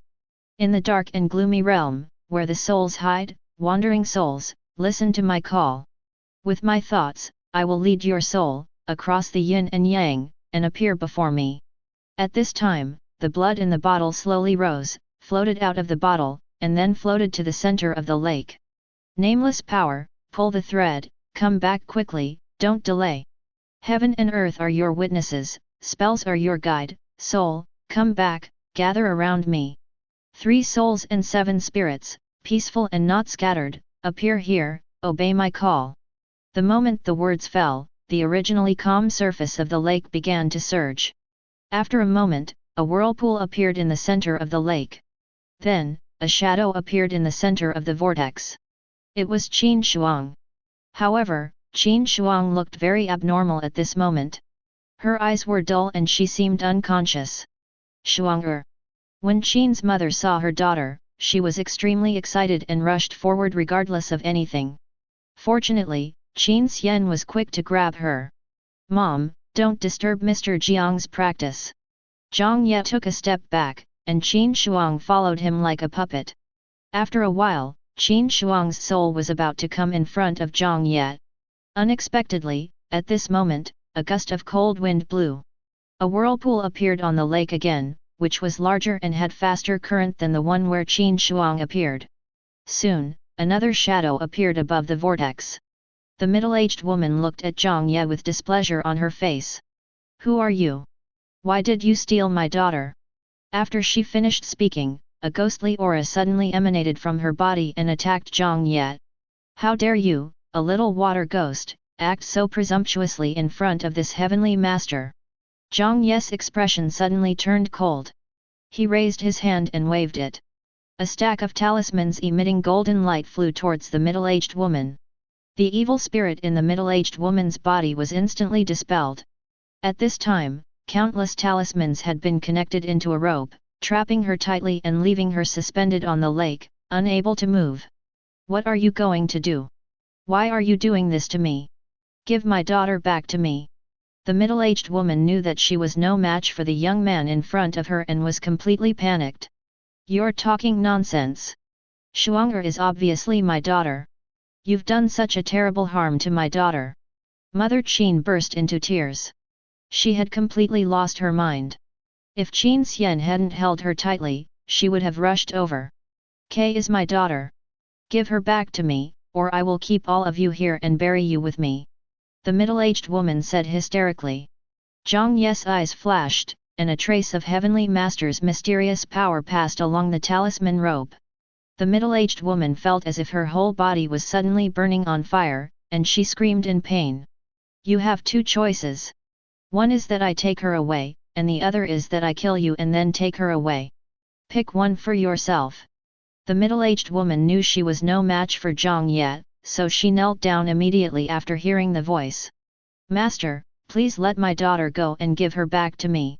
I have been at the bottom of this lake for nearly 100 years and have never harmed anyone. My daughter is everything to me. Please give my daughter back to me." As she spoke, the middle-aged woman shed 2 lines of blood and tears. Jiang Ye said coldly, "She is not your daughter." "She is. Keek is my daughter. She is my daughter. How can she not be my daughter? I have been looking for her here for so many years. I beg you, Master Tianji, to have mercy on me and give my daughter back to me." Niu Jing couldn't help but tear up when she saw the middle-aged woman like this. Jiang Ye glanced at her, then turned his head to look at the middle-aged woman's face, knowing that she was also a miserable person, and sighed softly. "Your name is Lu Panlin, right?" Lu Panlin was startled when she heard this, and then immediately nodded. "Yes, that's right, Master. My name is Lu Panlin and my daughter's name is Qin Keek. Don't be so persistent. You know very well that this girl is not your daughter. Otherwise, why would you seal her soul and turn her into a puppet?" After hearing this, the middle-aged woman was struck by lightning. She shook her head and dared not face the reality. "No, no, she is my daughter, my Coco, the Coco I found with great difficulty." "Master, you are lying to me, right? You are lying to me, she is my Coco. My Coco is very well behaved, she always protects me when my mother-in-law and husband beat me. Master, please, don't separate us mother and daughter, please give my Coco back to me, okay?" As she spoke, the middle-aged woman knelt down and walked towards Qin Keek, her face covered in blood and tears. Jiang Ye looked at the love the middle-aged woman had for her own child, and suddenly his heart felt like it was pierced by a needle. This is also something he has never enjoyed in all his lifetimes. "Lu Panlin, tell me your daughter's birth date." Lu Panlin didn't dare to delay and did as she was told. Jiang Ye counted with his fingers, and then said, "Your daughter has been reincarnated a long time ago. She lived a good life in this life and has reached the point of dying of old age. Lu Panlin, you should let go of your obsession and reincarnate. If you want, I can take you to see her for the last time. The soul returns." Qin family. After hearing these 2 words from Jiang Ye's mouth, everyone looked excitedly at Qin Shuang lying on the bed. But after waiting for a long time, Qin Shuang showed no signs of waking up. "Mr. Jiang, why hasn't Shuang'er woken up yet?" Mother Qin looked at Jiang Ye anxiously. "Don't worry. Miss Qin's soul has been outside for so many years. Even if you put it back now, she won't wake up immediately. But you don't have to worry. She will wake up tomorrow at the latest. Her soul has been with ghosts for these years, and has been contaminated with some ghost energy. So when she wakes up, let her get some sun. After 49 days, the ghost energy in her body will be completely eliminated." After hearing this, everyone in the Qin family finally breathed a sigh of relief. "Master, she's moving." At this moment, Niu Jing suddenly cried out in fear. Jiang Ye turned his head and saw that the black umbrella in her hand was shaking. Jiang Ye took the umbrella and asked, "What's the matter?" "Master, I want to apologize to this girl's family, is that okay?" Jiang Ye had already taken back everyone's Tongyin talismans, so they couldn't hear Lu Panlin's voice and could only look at Jiang Ye in confusion and nervousness. After Jiang Ye conveyed Lu Panlin's words to them, the faces of the 3 members of the Qin family all looked a little ugly. "No need for that, Chen's mother said coldly, she has caused our family to be separated for so many years, we will never forgive her. When Lu Panlin in the black umbrella heard this, she felt so guilty that she was too embarrassed to say anything. So, Black Umbrella calmed down. Jiang Ye sighed and said nothing more. What Lu Panlin did bring disaster to the Chen family. If he hadn't met him, Chen Shuang would have died soon. It is understandable that the Chen family cannot forgive Lu Panlin. Whether human or ghost, everyone should bear the consequences for their mistakes and sins. Not being forgiven and being hated are the consequences Lu Panlin has to bear now. And after she goes to the underworld, she will be punished according to the laws of the underworld. No one could help her. No one is obliged to help her. Jiang Ye has already figured out that Chen Qi's reincarnation is now in a small villa on the outskirts of Daijing. In order to resolve the matter as soon as possible, after leaving the Chen family, he took Lu Panlin to find Chen Qi. This matter is still not done. With his agile skills, Jiang Ye quickly sneaked into the villa. In the elderly room on the first floor, the grey-haired and wrinkled Chen Qi was sleeping on a big bed. Her cheeks were deeply sunken, and she looked like she was about to die. Coco! Coco, my dear daughter! Even though Chen Qi had been reincarnated, Lu Panlin recognized her as her daughter at first sight and couldn't help but cover her mouth and cry. Perhaps it was the bond between mother and daughter, or perhaps it was the moment when Chen Qi had finally regained her vitality. She suddenly opened her eyes and saw Lu Panlin. Tears flowed from her eyes and she shouted in an old voice, "Mom, you are here to pick up Qi." Lu Panlin cried even harder. Jiang Ye didn't like seeing this kind of scene, so he turned around and left, leaving the rest of the time to the mother and daughter who had been separated for 100 years and across 2 lifetimes. He returned to the car and took a nap. When it was dawn, he suddenly felt something and opened his eyes. Lu Panlin was seen walking towards his car with a little girl in her early teens, both of them smiling. Jiang Ye got out of the car. Lu Panlin took Chen Qi to him and knelt down without saying a word. "Thank you very much, Master Tianqi, for everything you have done for my mother and me. I will repay you in my next life." Jiang Ye reached out and helped the two of them up.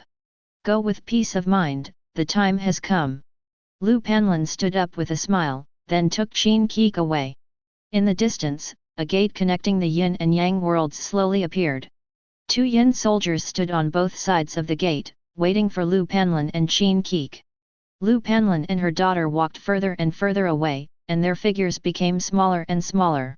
When the two of them walked to the door, they turned around together, looked at Jiang Ye and waved, then turned around and walked into the gate with brisk steps.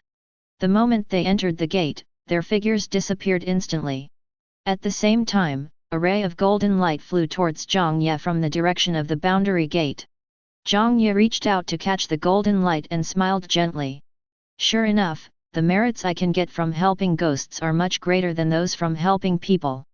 Last time, I helped so many people to get rid of evil spirits, but the merits I got were invisible. This time, I helped just one ghost and got so much. It's really worth it." People in the Suanmen sect can earn merit by doing good deeds. This is also why Jiang Ye suddenly became kind-hearted and did so much for Lu Panlin. It's true that he felt pity for Lu Panlin's life, and it's also true that he wanted to gain merit points. Merit is extremely important to Suanji. It can help them practice and become more powerful, and sometimes even change their fate. However, this is the first time that Jiang Ye attaches so much importance to merit. There is no way. The metaphysics of this world is too decadent and lacks spiritual energy. That's why Jiang Ye's strength recovered so slowly, and he couldn't even remove the evil spirit from old Zhou. He could only stare blankly at the dazzling golden light on Mr. Zhou's body. Thinking of this, Jiang Ye decided to help more ghosts as soon as possible and accumulate more merits so that he could get rid of the evil spirit from Mr. Zhou as soon as possible. After returning to the car, Niu Jing asked, "Master, since you are sending Lu Panlin away, why don't you send the ghost child away with you?" Jiang Ye shook his head, "It's different. The ghost boy has been dead for at least 1,000 years. His ghost power is very strong. Ordinary ghost soldiers can't capture him. At least we have to let Vuchang come."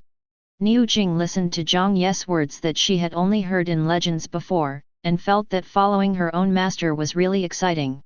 Mr. Jiang, the impermanence you are talking about are the black and white impermanence. Jiang Ye nodded.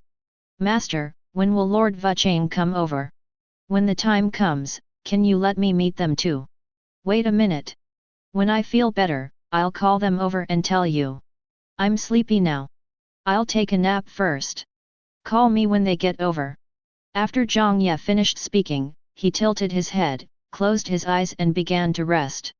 At this time, Jiang Shen, who was driving, looked confused.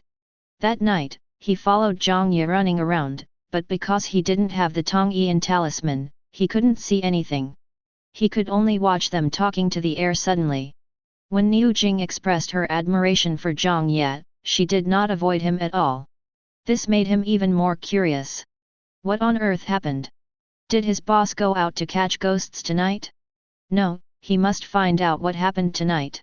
Otherwise, he would be so curious that he would die. Chen Wanning's birthday party will be held in a few days. This year is exactly her 30th birthday, and because of the things that happened between Chen Lang and Chen Xingwen on the internet in the past few days, people in the circle are laughing at the Chen family. Some even asserted that the Chen family could no longer hold on. In order to prove to the world that there was no problem with the Chen family at all, Chen Taihe sent out invitations to everyone who had had contact with the Chen family. He called back all the daughters of the Chen family except Chen Qiwen, who was still an exchange student abroad. Chen Taihe had planned everything out. She had so many daughters, and each of them grew up to be a beautiful young lady. Most of them have reached the age to get married. This is a good opportunity to find a marriage partner. However, both He Qingxiu and Chen Lang were somewhat dissatisfied with the grandness of the banquet. Because the abscesses at the corners of their mouths didn't get any better. They had seen all the famous Huxia and Western doctors and applied all kinds of precious ointments on their mouths, but those abscesses that were disgusting at the sight of them still stubbornly grew around their mouths. Chen Lang was even worse off, her face still hurt terribly. I saw many famous doctors, but no one knew the cause. Some doctors even suggested that she see a psychiatrist. Chen Lang was so angry that she scolded the old expert immediately. Chen Huaimeng had gone through great pains to find that old expert, and he cured the disease. Not only did Chen Lang offend the expert, but she also blamed her for finding such a quack doctor for herself. Chen Huaimeng felt so aggrieved that he had a quarrel with her.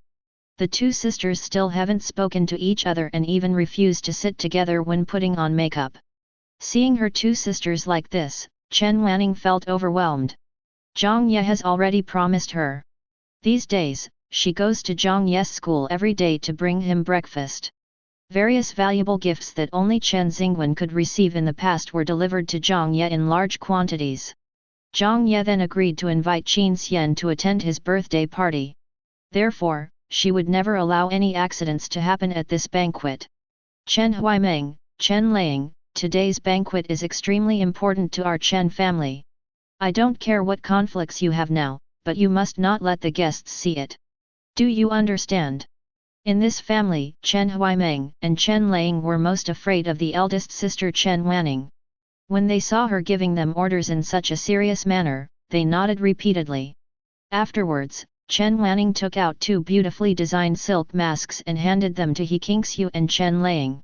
Mom, fourth sister, don't worry too much about your mouths. When the time comes, just put on the masks and say you are allergic. After taking the masks, the two tried them in front of the mirror. Although they were a little unhappy, there was no other way. Where is the seventh sister? Chen Wanning asked again. Everyone was stunned when they heard this. Chen Lang, is it in the room? Girl, why aren't you here to put on makeup and style your hair yet? Fifth sister, go call seventh sister. Chen Wanning's tone was full of displeasure. Good. Chen Yulan lifted her skirt and walked quickly out of the dressing room. Chen Wanning thought about it and found that there was nothing else to be told. She looked in the mirror and saw that her makeup was perfect. She immediately put on a beautiful smile and walked out with her graceful waist twisted. In the Chen family's living room. The lights are brilliant, and the sparkling crystal chandeliers emit a soft and bright light. The guests were dressed in their best clothes, laughing and talking loudly, their voices interweaving together, making it extremely lively, as if the recent bad things that had happened to the Chen family had never happened at all. Chen Wanning was wearing a red fishtail skirt and holding a wine glass, walking among the crowd, but her eyes would glance towards the gate from time to time. An hour passed slowly. The person she was waiting for had not appeared yet, and Chen Wanning felt a little anxious. Chen Taehi noticed that she was distracted and asked in a low voice, "What's wrong?" "Jiang Ye hasn't come yet, I'll go give him a call." After Chen Wanning finished speaking, she said goodbye to the guest she was talking to and prepared to contact Jiang Ye. Unexpectedly, as soon as I turned around, I saw Jiang Ye walking into the Chen family's gate. Jiang Ye was wearing a white suit today and had an upright posture. Although the boy's body was still a little thin, his powerful aura was completely different from the cautious look he had in the Chen family. Now, just by standing there, he can attract everyone's attention. Chen Wanning was a little stunned. Is this really her country bumpkin brother? Chen Wanning was not the only one who was surprised in the crowd. The other members of the Chen family also saw Jiang Ye. Among them, Chen Xingwen looked at Jiang Ye in gorgeous clothes and hated him so much that his teeth were almost broken. He had originally thought that even if Jiang Ye, a country bumpkin who had never seen the world, was rich now, he would definitely not wear inappropriate clothes to attend such a banquet, and would be timid and petty.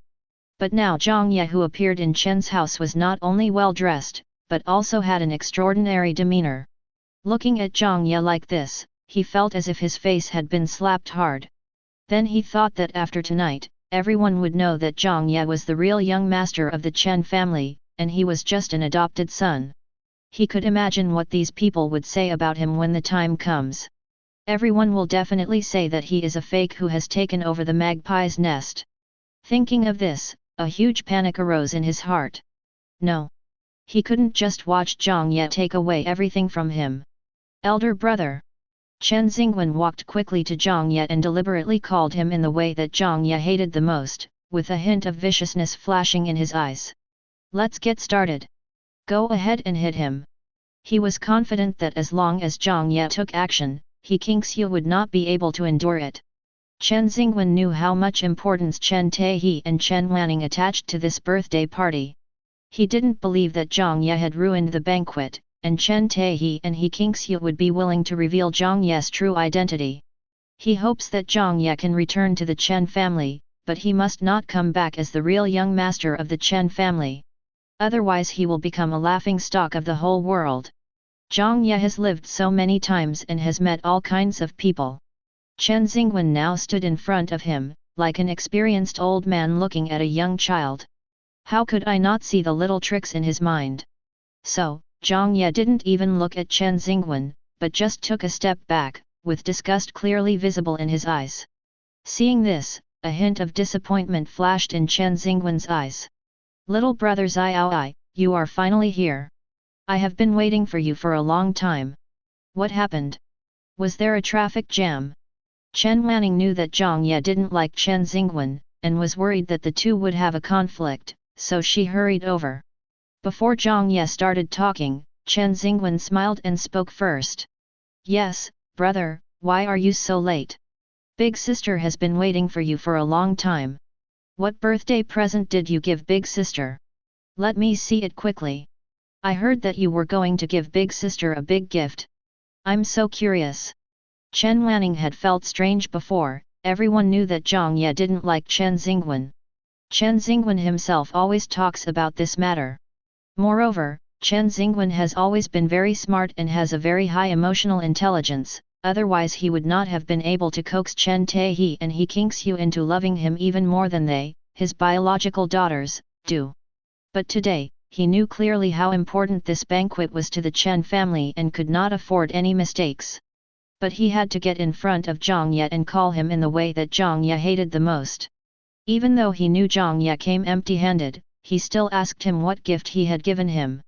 If Chen Xingwen said that he didn't do it on purpose, Chen Wanning would never believe it.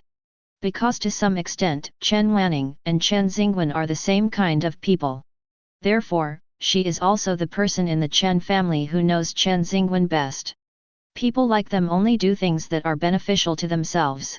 In order to prevent Chen Xingwen from continuing to commit suicide and completely irritating Jiang Ye, she pulled Chen Xingwen behind her, turned her head to give him a warning look, and then looked at Jiang Ye with a smile.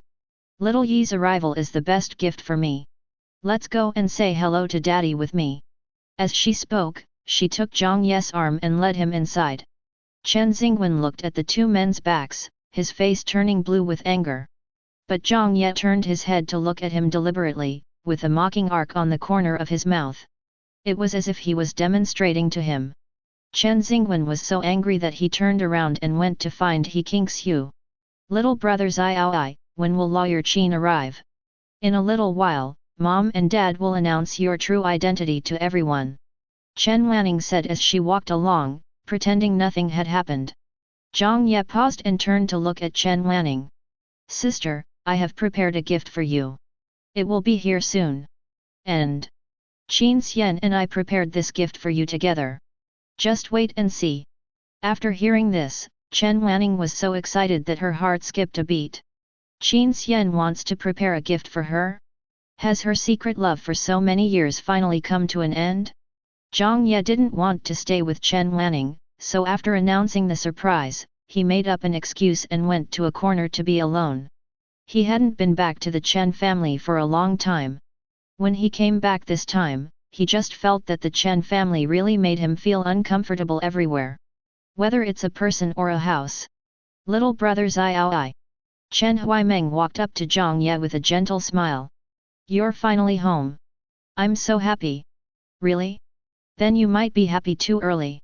Jiang Ye glanced at her coldly. Chen Huaimeng didn't know what Jiang Ye meant by this and thought he was just still resentful towards her. Although I felt aggrieved, I quickly convinced myself that no matter what, my brother Xiao had already returned home. There is a long way to go, and there will be plenty of opportunities to make it up to Xiao and let him see her true heart. Thinking of this, Chen Huaimeng felt better. Little brother, it's still early. How about I take you to see your new room first? I bought you a lot of ornaments that boys like, and also bought you a lot of new clothes and… Chen Huaimeng, do you know that you are disgusting like this? Jiang Ye really couldn't stand her noise and interrupted her coldly. Chen Huaimeng couldn't believe what he heard and his eyes immediately turned red. Little Yi, why did you say that to me? I've been really sad during this period. I've read the WeChat messages you sent me over and over again. I really regret not cherishing you and trampling on your sincerity. I just hope you can give me a chance and let me make it up to you. Jiang Ye sneered, his cold eyes staring straight at Chen Huaimeng. Chen Huaimeng, ask yourself, are you doing this now to make amends to me, or to repair the cracks in your kind and perfect personality caused by trampling on my sincerity? After hearing this, Chen Huaimeng felt as if his heart was hit hard by a huge hammer. She didn't understand why Jiang Ye said that to her. She just wanted to make up for her brother who had been neglected and hurt by her. Was that wrong? She wanted to explain herself, but when she met Jiang Ye's icy eyes, she couldn't say anything and finally fled. He Kingxiu saw Chen Xingwen hiding in a corner alone with a lonely look on his face, and walked over quickly. Son, what's wrong with you? Chen Xingwen smiled bitterly, Mom, I'm fine. How can it be okay? Mom saw that you looked very unhappy after you greeted that little beast just now. Tell me, did he bully you again? Chen Xingwen turned his head and wiped his moist eyes. Mom, I'm really fine. You don't have to worry about me, and don't go looking for my brother. Today's banquet is very important to our family. It's okay for me to suffer a little. When He Kingxiu saw her precious son like this, she was even more convinced that he was bullied by that little beast Jiang Ye again, and she immediately wanted to settle the score with Jiang Ye. After she went downstairs, Chen Xingwen raised the corners of his lips slightly, and a hint of pride flashed in his eyes. He stood up and walked to the fence, looking at Jiang Ye in the corner downstairs with interest. He Kingxiu was not blinded by anger after all. She still remembered the importance of this banquet to the Chen family and their real purpose of wanting Jiang Ye to come back. After all, Chen Taehi and Chen Wanning have repeatedly reminded her about these things in the past 2 days. So this time, she didn't just slap him like she did before. Anyway, he suppressed his anger, forced out a smile and walked towards Jiang Ye. Her strategy is to use courtesy first and then force.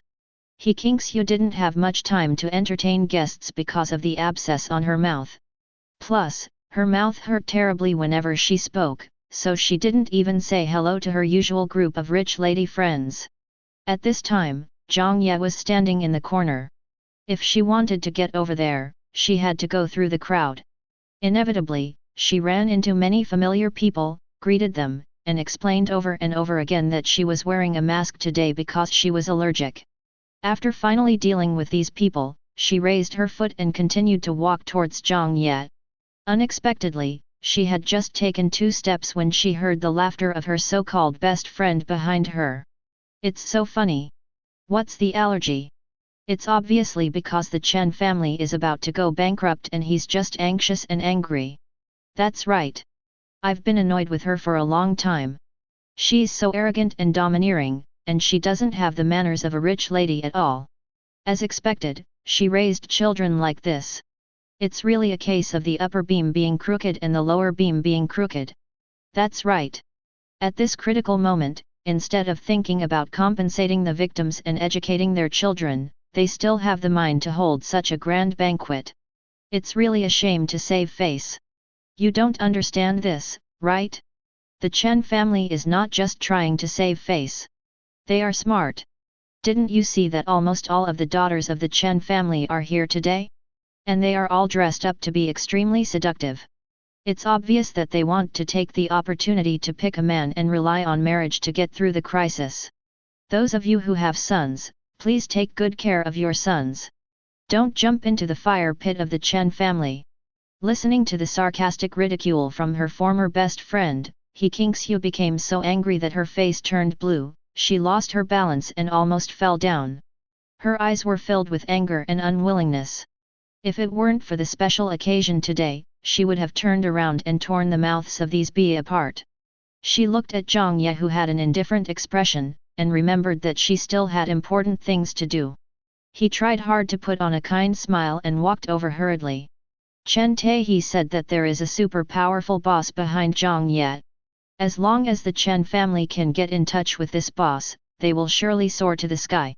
By then, these bees who laughed at her would surely kneel before her and beg for mercy. By then, I will never look at them again. He Kingsyu walked up to Jiang Ye, her eyes full of kindness that she had never given to Jiang Ye. If Jiang Ye had seen such a smile in the past, he would have definitely felt happy and excited. But at this moment, he just felt his stomach churning and felt extremely nauseous. In fact, Jiang Ye had already noticed He Kingsyu when she came over just now, and he heard every word of her mocking remarks. He Kingsyu looked around Jiang Ye casually and asked with a smile, "Xiao Yi, why are you standing here alone? Where is your friend?" "Friend? Do you mean Qin Xian?" Jiang Ye frowned and asked in a cold tone. "Your friend, Mom has never met him, how can she know?" He Kingsyu smiled, hiding the guilt in her eyes. Although Jiang Ye knew that the Chen family must have some ulterior motive in insisting on him coming back, he never figured out what they were after. At this moment, He Kingsyu's words made him feel doubtful. Could it be, they wanted him back so eagerly for the sake of this so-called friend of theirs? So who is this friend? Judging from He Kingsyu's reaction, it shouldn't be Qin Xian. Is that Mr. Zhou? Or Mr. Han? Jiang Ye asked tentatively, "So you want me to come back this time, actually for my friend?" He Kingsyu was worried that if they continued this topic, Jiang Ye would guess their real purpose of asking him to go home, so she tried to change the subject. She stretched out her hand, ready to grab Jiang Ye's hand, but she didn't expect Jiang Ye to dodge it swiftly. He Kingsyu was furious and secretly cursed Jiang Ye for not knowing what was good for her, but she pretended to be hurt and said pitifully, "Xiao Yi, are you still blaming your mother?" Jiang Ye looked at her with a half-smile and asked, "Why should I blame you?" He Kingsyu said hurriedly, "Xiao Ai, Mom knows that Mom was a little strict with you in the past, but you have to believe that everything Mom did was actually for your own good. You were not with mom since you were a child, and you grew up in that kind of place, so mom was always afraid that you would learn bad things. But now, mom has figured it out. In the past, many things were because mom was too anxious, so she misunderstood you. Mom now knows that you are a good child, and I will definitely treat you well in the future, just like mom treats your sisters and brothers. Jiang Ye sneered and said, misunderstanding? Then why do you think you misunderstood me? He Kingxiu was stunned for a moment and didn't know how to answer this question. After all, that wasn't what she thought at all. If the Chen family wasn't in urgent need of getting in touch with the man behind Jiang Ye, she wouldn't even want to look at Jiang Ye, let alone say these words against her will. He Kingxiu smiled dryly and continued, Xiao Yi, now that you are home, let's not talk about the unhappy things in the past. Don't mention it. Why not? Is it because the knife didn't stab you, and you didn't feel the pain, so you can just brush it off like that? Or do you not think that the unfounded accusations against me in the past were misunderstandings? Jiang Ye frowned, his tone full of coldness. He Kingxiu's face froze and she was very angry. She had already humbled herself to please this little BD, but he still dared to take advantage of her. But thinking of the current situation of the Chen family, she could only hold back her anger and said softly, Xiao Yi. Jiang Ye interrupted her mercilessly, also, the reason why you came to me now is because Chen Xingwen cried to you again and said that I bullied him, right? So no matter what you say now, in the end you will still ask me not to bully Chen Xingwen and to love him as my brother, right? He Kingxiu was very surprised that Jiang Ye knew so much. Jiang Ye's eyes flashed with a hint of sarcasm, and he said coldly, He Kingxiu, your face, is it really because of allergies? After saying that, he strode away, leaving He Kingxiu standing there in a daze with a look of astonishment on her face. For some reason, He Kingxiu always felt that there was something wrong with Jiang Ye's tone and look at the end, but she couldn't figure out what was wrong. Above the night sky, the bright moon hangs high, and the stars are sparsely dotted in the sky. Jiang Ye was really fed up with the fake smiles in the banquet hall, so he came to the courtyard alone. Rather than being disgusted by the Chen family members one after another, it would be better to come out and breathe some fresh air. Anyway, it is still early before the big show starts. There were only a few people in the yard who came out to get some fresh air. Jiang Ye walked aimlessly and unknowingly came to the small window of the basement where he used to live. The scenes of his difficult days in this little house in the past came back to his mind like a tide. Thinking of those painful memories, his face gradually became gloomy and he unconsciously clenched his fists. Jiang Ye, you are very proud.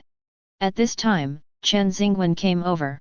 He stared at Jiang Ye intently, gnashing his teeth and saying, Jiang Ye, you are very proud, right? Jiang Ye turned around and looked at Chen Xingwen expressionlessly, remaining silent. Chen Xingwen's eyes flashed with resentment, and he gritted his teeth viciously and said, Mom and Dad are finally going to reveal your true identity. After tonight, you will be the real young master of the Chen family, and you can finally take away everything from me. A mocking smile appeared on Jiang Ye's face, with the corners of his mouth slightly raised, with a hint of disdain and coldness. Your everything? Do you mean the favor and money you, an orphan, got by replacing me? Chen Xingwen's eyes widened, and he said angrily, Jiang Ye, don't be too proud too soon. Even if I am an adopted son, so what? Isn't it me that my parents value the most? Do you really think that they took you back to really compensate you? Jiang Ye's heart moved, he really wanted to know what the Chen family's real purpose was. So he raised his eyebrows slightly, his eyes were sharp, and he continued to speak nonchalantly along with Chen Xingwen's words, After all, I am your biological child. You must have heard of the idiom that blood is thicker than water, right? When Chen Xingwen heard Jiang Ye's words, he felt a surge of jealousy in his heart. So what if they are my biological children? I have been enjoying everything these years. Chen Xingwen sneered, his face full of contempt and malice, and said sarcastically, What do you mean blood is thicker than water? It's just that I value the resources behind you. Jiang Ye, it feels good to be pressed by an old man, right? Tisk tisk tisk tisk. You are really despicable. For money, you can even do such a thing. Jiang Ye frowned tightly, his heart full of confusion and shock. What do you mean? What old man? Chen Xingwen sneered, pouted, and said with a gloating look on his face, why are you still pretending? Do you think we don't know? The reason you can live such a good life after leaving the Chen family is because you sold your body and hooked up with a big boss, right? After Chen Xingwen said those words, his heart was pounding. He was worried that Jiang Ye would attack him again, so he left in a hurry. Jiang Ye stood there quietly for a long time before he pieced together the truth from Chen Xingwen's words. At this moment, in addition to shock, an uncontrollable nausea surged in his heart. How could the thinking of the Chen family be so weird and dirty? Is he being kept by a man? They really can think of it. Jiang Ye stared through the window beside him at Chen Taihe and Chen Wanning, who were chatting and laughing with others in the house, and a hint of cruelty flashed in his eyes. After tonight, the Chen family will become a laughingstock in the entire imperial capital. At the same time, Chen Xingwen was filled with regret. He knew very well that he had caused great trouble. He knew how much importance Chen Taihe and Chen Wanning attached to this banquet and Jiang Ye. Originally, he had no intention of telling the truth. But for some reason, when he saw that Jiang Ye was not inferior to him in any aspect, and thought that after tonight, their identities would be completely reversed in the eyes of the world, he felt an indescribable panic in his heart.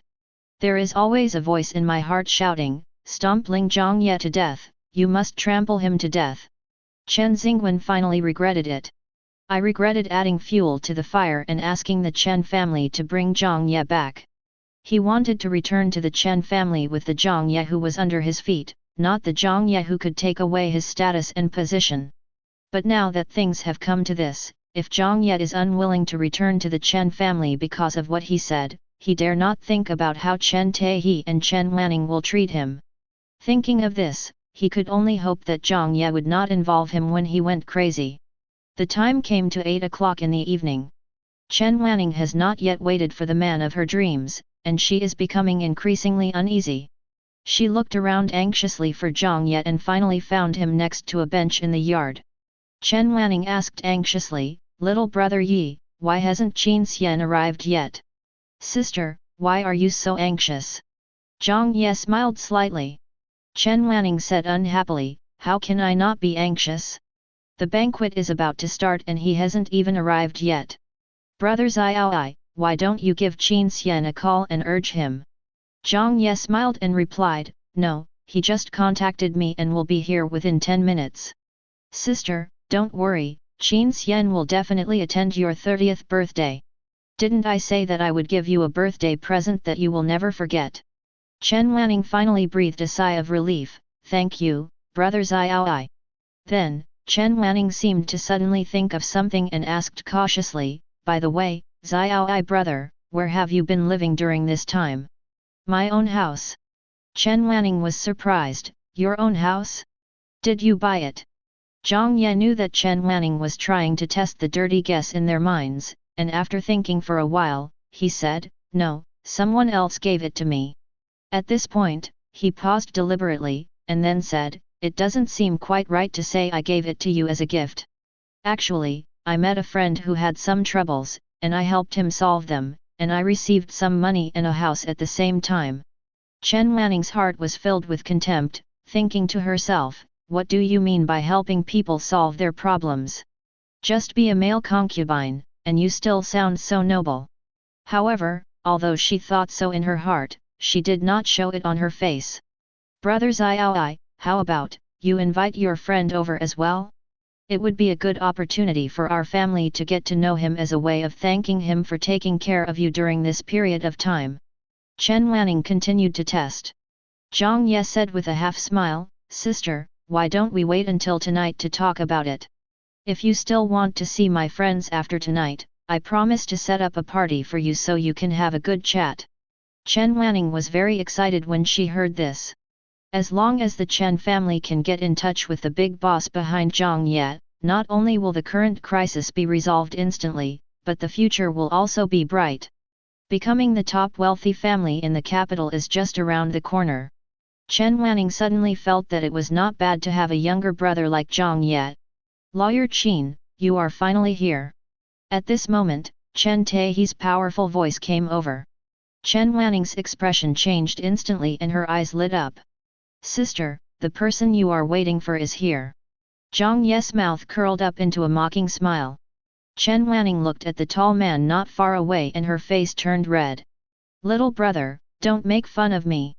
As she spoke, she pulled Jiang Ye up. Come on, Lawyer Chen is your friend. Go with me to say hello to Lawyer Chen. Jiang Ye stood up, suppressed the nausea in his heart, and accompanied Chen Wanning, who was walking hurriedly, into the house. At this time, Qin Xian and Chen Taihe were surrounded by people like the moon surrounded by stars, with 3 layers inside and 3 layers outside, so Chen Wanning, who had just entered the room, could not see the situation inside at all. He Kingxiu was also surrounded by a group of noble ladies, her face was in high spirits, and her eyes were full of pride. She looked at the group of women who had just been talking and insulting her behind her, her eyes full of disgust and contempt. As soon as Chen Wanning entered the room, everyone looked at her with envy and admiration in their eyes. Mr. Chen, Lawyer Chen actually came to your birthday party. You didn't reveal any news about this big news before. You are so mean. Ha ha ha ha, Mr. Chen, Lawyer Chen is known for being unsociable, but he actually came to your birthday party. It seems that Lawyer Chen treats you very well. Of course not. Everyone knows that our CEO Chen is a powerful woman in the business world. I don't know how many men have fallen for her. Isn't it normal for Lawyer Chen to be fascinated by our CEO Chen's charm? Chen Wanning felt a little flattered when she heard everyone's flattery. She looked at Qin Xian, who had an outstanding temperament in the crowd. Just one glance was enough to make her heart beat faster. She waited for it. After 8 years, she finally waited for it. The man she loved so much finally walked into her world. However, what she didn't expect was that at this moment, a giant net full of spikes had been silently hanging above her head, just waiting to fall when she was happiest and most proud, completely piercing her and all her pride and self-esteem, and then dragging her into hell. Sister, don't you want to go over and take a look? Jiang Ye saw her staring at Qin Xian in a daze and spoke up. Chen Wanning came back to her senses, smiled shyly, then took Jiang Ye's arm and walked towards Qin Xian in the center of the crowd. Chen Wanning looked at Qin Xian who was getting closer and closer to her, and her heart couldn't help beating wildly. His body also began to tremble slightly. Jiang Ye glanced at her, looking forward to the upcoming drama even more. After a while, Chen Wanning finally came to the crowd. Lawyer Chen, you. Hello. She stretched out her hand to Qin Xian with a perfect smile on her face. But before she could utter the word okay, an extremely pale face, which had not seen the sun for many years, came into her sight. The smile on her face froze instantly, and her eyes were filled with fear and panic.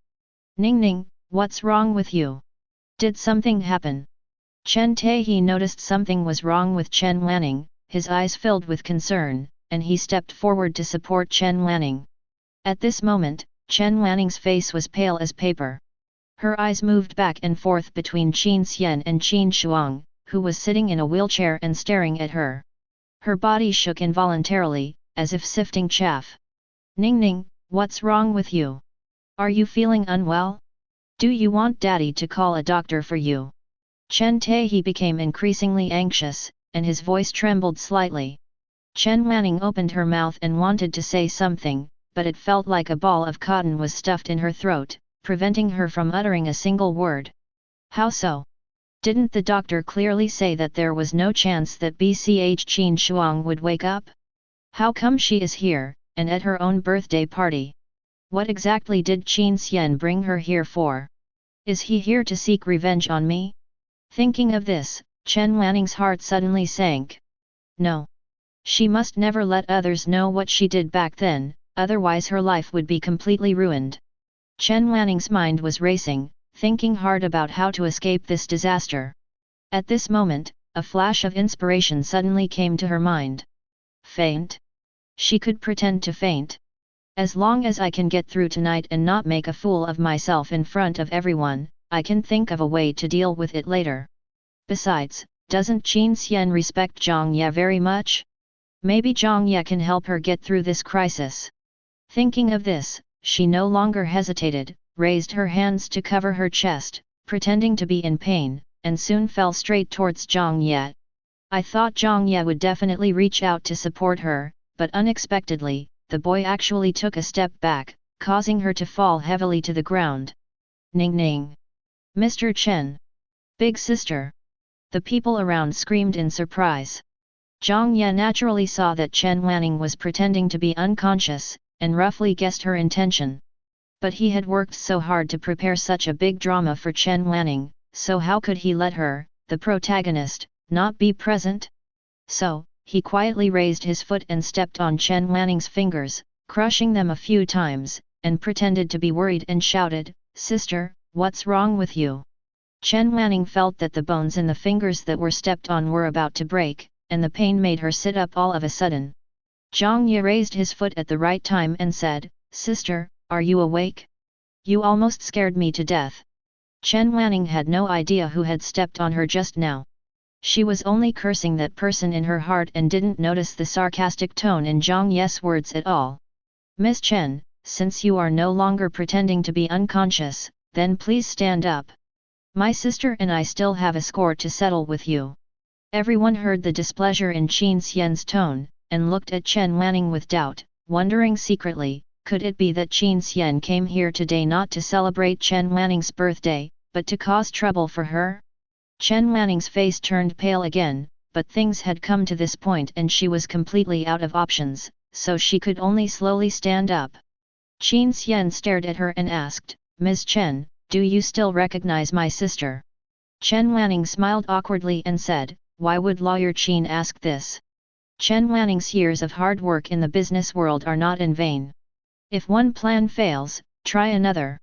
She had already made up her mind that no matter what Qin Xian said at this moment, she would deny it. Anyway, it wasn't her who pushed Qin Shuang into the water. At most, she just watched him die without helping him. She didn't break any law.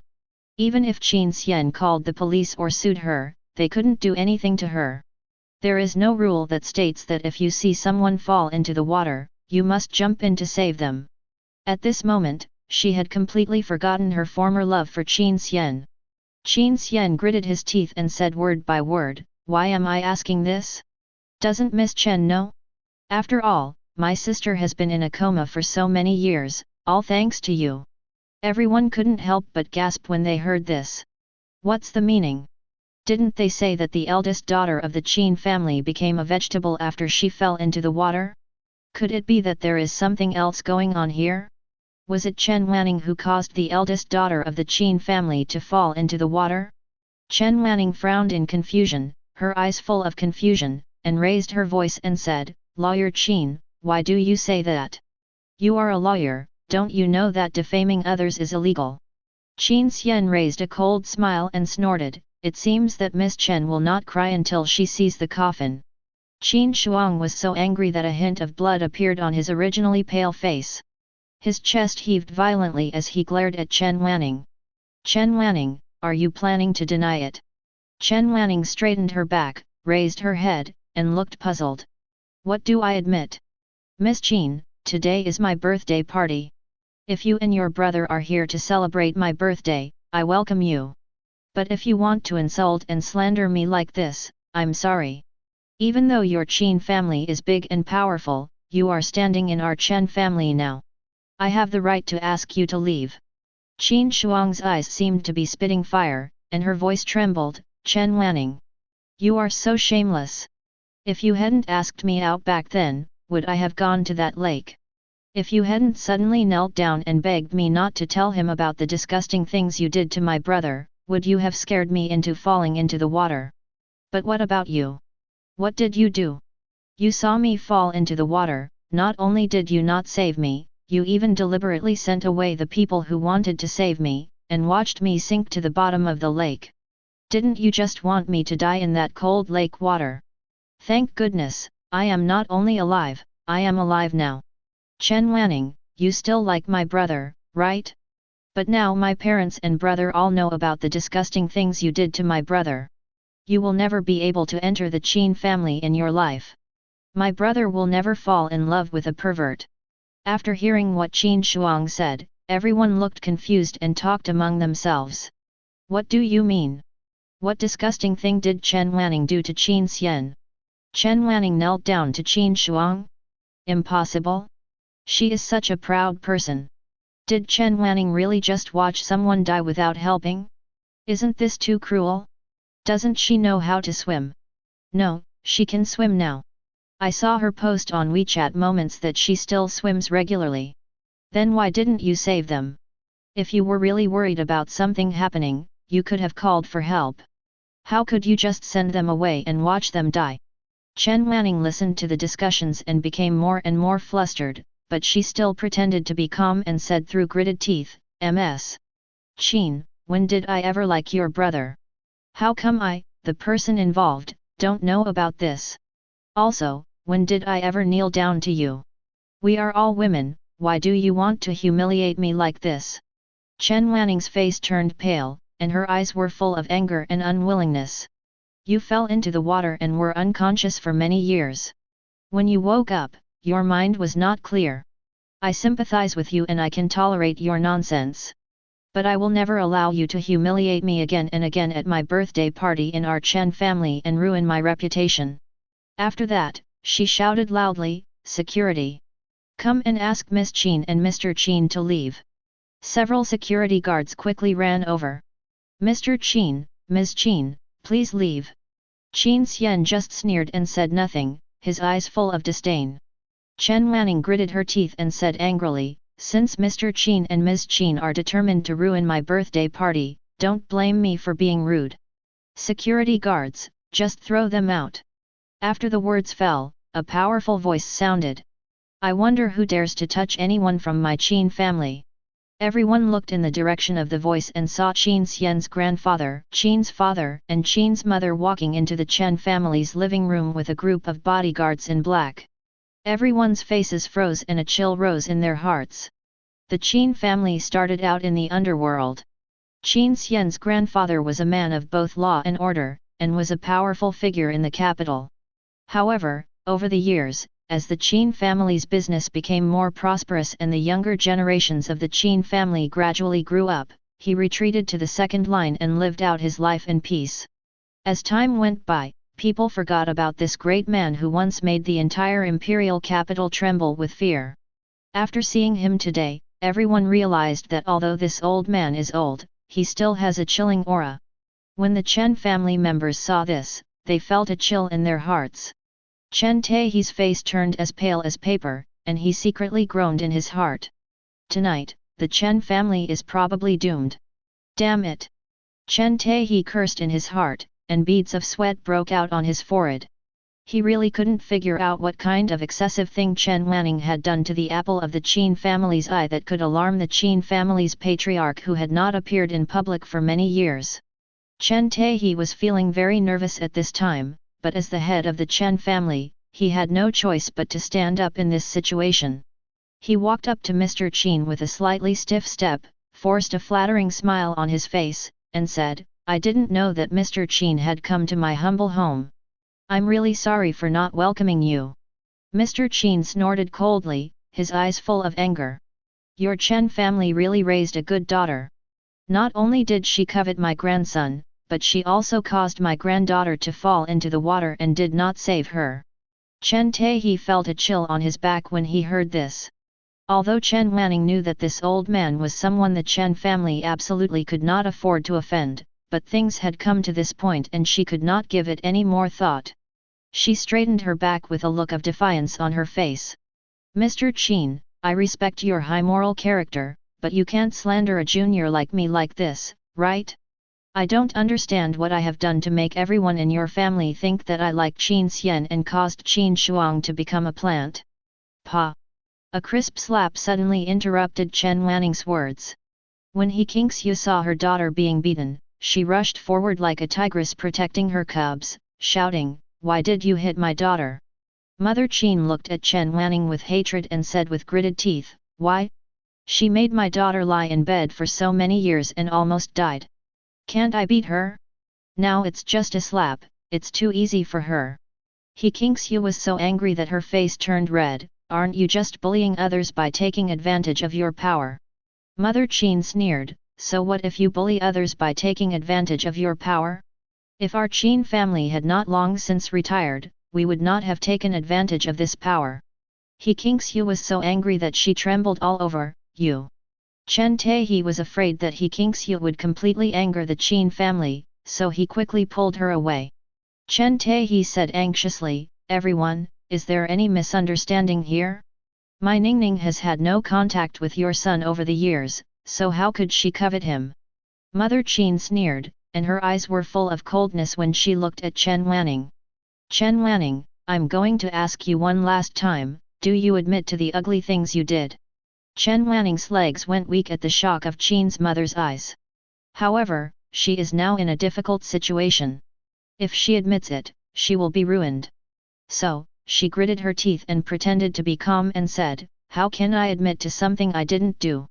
Mother Chen sneered again, okay, since you are shameless, I will grant your wish. After that, she stretched out her hand and shouted, give me the photo. The bodyguard behind him hurriedly handed over a stack of photos. Mother Chen threw the photos into the air and said loudly, everyone, take a look at how shameless and despicable the eldest daughter of the Chen family is in private. Photos fell to the ground or on the crowd. After seeing the contents of the photo, everyone couldn't help but exclaim in amazement. Chen Wanning's heart tightened. Without time to think, she quickly snatched the photo from the person next to her and took a look. Suddenly, she felt a black screen before her eyes. How come? Why are there still photos after so many years? And why is her face so clear in every photo? Mother Chen shouted, Chen Wanning, since you refuse to repent, don't blame me for exposing your disgusting behavior to the world. Then, she raised her voice and continued, you sneaked into my son's house, wore my son's clothes while naked, lay on the bed my son had slept in, and stole my son's underwear. Chen Wanning, you really opened my eyes. Do you still have any sense of shame? Originally, I could forgive all these, and just think that you were too obsessed with my son, but you should never abandon my daughter after causing her to fall into the water. I don't ask you to save her yourself, that's a living life. If you really love my son, how can you watch his sister who he raised since childhood die? The appearance of these photos completely broke down Chen Wanning's inner defenses. She screamed hysterically, it's not true, these photos are not real, you forged them, the person in the photo is not me, I have never done such a thing, I have never liked Qin Xian, no, I didn't. You have ruined my reputation, you are slandering me, I will not let you go, I tell you, I, Chen Wanning, am not afraid of your Qin family, I will sue you to death. Mother Chen snorted coldly, go ahead and sue, it will let the whole world see whether these photos are real or fake. You are not afraid of being embarrassed, so we, the victims of the Qin family, are naturally not afraid. At this time, Mr. Chen suddenly knocked his cane hard, his face looked very ugly, and he said loudly, my old bones are not even buried yet. How dare a small family like your Chen family treat my Qin family like this? I, Chen, will put my words here today. As long as my Qin family exists in Daijing, your Chen family will not have a good life. Qin Xian, take your sister away. Yes. After Qin Xian responded, he pushed Qin Shuang's wheelchair to old man Qin. Mr. Qin was originally planning to leave, but suddenly thought of something, walked to Jiang Ye, and said respectfully, Mr. Jiang, I, Qin, will never forget your great kindness to the Qin family. It is inconvenient to have so many people here today, so I will definitely come to thank you in person tomorrow. Jiang Ye nodded slightly and said nothing more. Old Master Qin didn't think that this young man was trying to show off to him, so he said goodbye and left. Everyone was looking at Jiang Ye in astonishment, their eyes full of confusion and curiosity. What is the origin of this young man? How could such a highly respected person like Mr. Qin think so highly of him? However, this banquet has already turned out like this, and the Qin family has already publicly announced that they will be irreconcilable with the Chen family in the future. They naturally won't be stupid enough to stand with the Chen family. Everyone looked at each other, and began to think of leaving. They glanced at the door from time to time, and those who were closer to the door had even left quietly. Stop them! Chen Wanning suddenly shouted anxiously. Several bodyguards immediately ran to the door. Everyone leaving today must be searched and their cell phones checked. No one can take these photos with them. All photos and videos must be deleted. Chen Wanning's voice was sharp and piercing, and her face was full of ruthlessness. As soon as the words fell, everyone started shouting in dissatisfaction. You, the Chen family, are too arrogant, aren't you? We came to your banquet to give you face, and now you want to search us and check our phones before we leave? Who gave you the power? That's right. Just looking at these disgusting photos of yours makes me feel sick. Who would be willing to take them away? That's right. I thought there might be some misunderstanding before, but now seeing you like this, what misunderstanding is there? This photo must be real, otherwise you wouldn't be so guilty. Chen Wanning listened to the accusations from the crowd, her face turned pale and her body trembled slightly. Chen Taehe was also worried that his daughter's mischief would offend everyone here, and then the Chen family would be completely finished. Ning, forget it. Chen Taehe looked anxious, with a hint of pleading in his tone. No, Dad, these photos must not be leaked, otherwise I will be ruined. Chen Wanning's eyes revealed determination, as if she had made up her mind. Let's go and see if they have the guts to search us. I don't know who suddenly shouted, and the rest of the people responded one after another. They rushed towards the door noisily like a tide. Stop them! Chen Wanning completely lost her mind and shouted hysterically, with her voice even becoming distorted. Chen Taehe was as anxious as an ant on a hot pan. His eyes suddenly caught sight of Jiang Ye, who had been standing aside with a calm expression, and his eyes suddenly lit up. Yes. There is a big boss behind Jiang Ye. Moreover, Jiang Ye has such a good relationship with Qin Xian, and old man Qin seems to respect Jiang Ye very much. They would threaten the Chen family like this, it must be because they don't know the relationship between Jiang Ye and the Chen family. If they knew that Jiang Ye was Chen Taehe's biological son, there would probably be room for change in this matter, and the Qin family would even treat him with some courtesy. Everyone, please wait a moment. Chen Taehe raised his voice and shouted loudly. Everyone quieted down. Everyone, it's an accident that today's banquet has turned out like this, but I, Chen Taehe, believe that my daughter is not as bad as the Qin family said. Also, today's banquet is not just to celebrate my daughter's birthday, I have another happy event to share with you all. Chen Taehe walked quickly to Jiang Ye's side, trying to force a smile on his face and keep his tone as calm as possible. Seeing that Chen Taehe could still smile in this situation, everyone became interested in the happy event he mentioned. They turned around and focused their eyes on Chen Taehe. As everyone knows, more than a decade ago, my Chen family's youngest son got lost. Now, I announce to everyone that my Chen family has finally found our biological son. As he spoke, Chen Taehe looked at Jiang Ye expectantly, his eyes full of love. Xiao Yi, come and say hello to everyone. The crowd was shocked. They all saw how much respect old Master Qin had for this young man. So this boy is the biological son of the Chen family? What about the original young master of the Chen family? Is he just an adopted son? Everyone's eyes swept towards Chen Xingwen like searchlights. Chen Xingwen felt as if a thorn in his back was attached.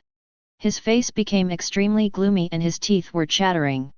Is it finally here? Did Jiang Ye still take everything from him? Originally, he thought that even if Jiang Ye came back, at most he would take away some of his love.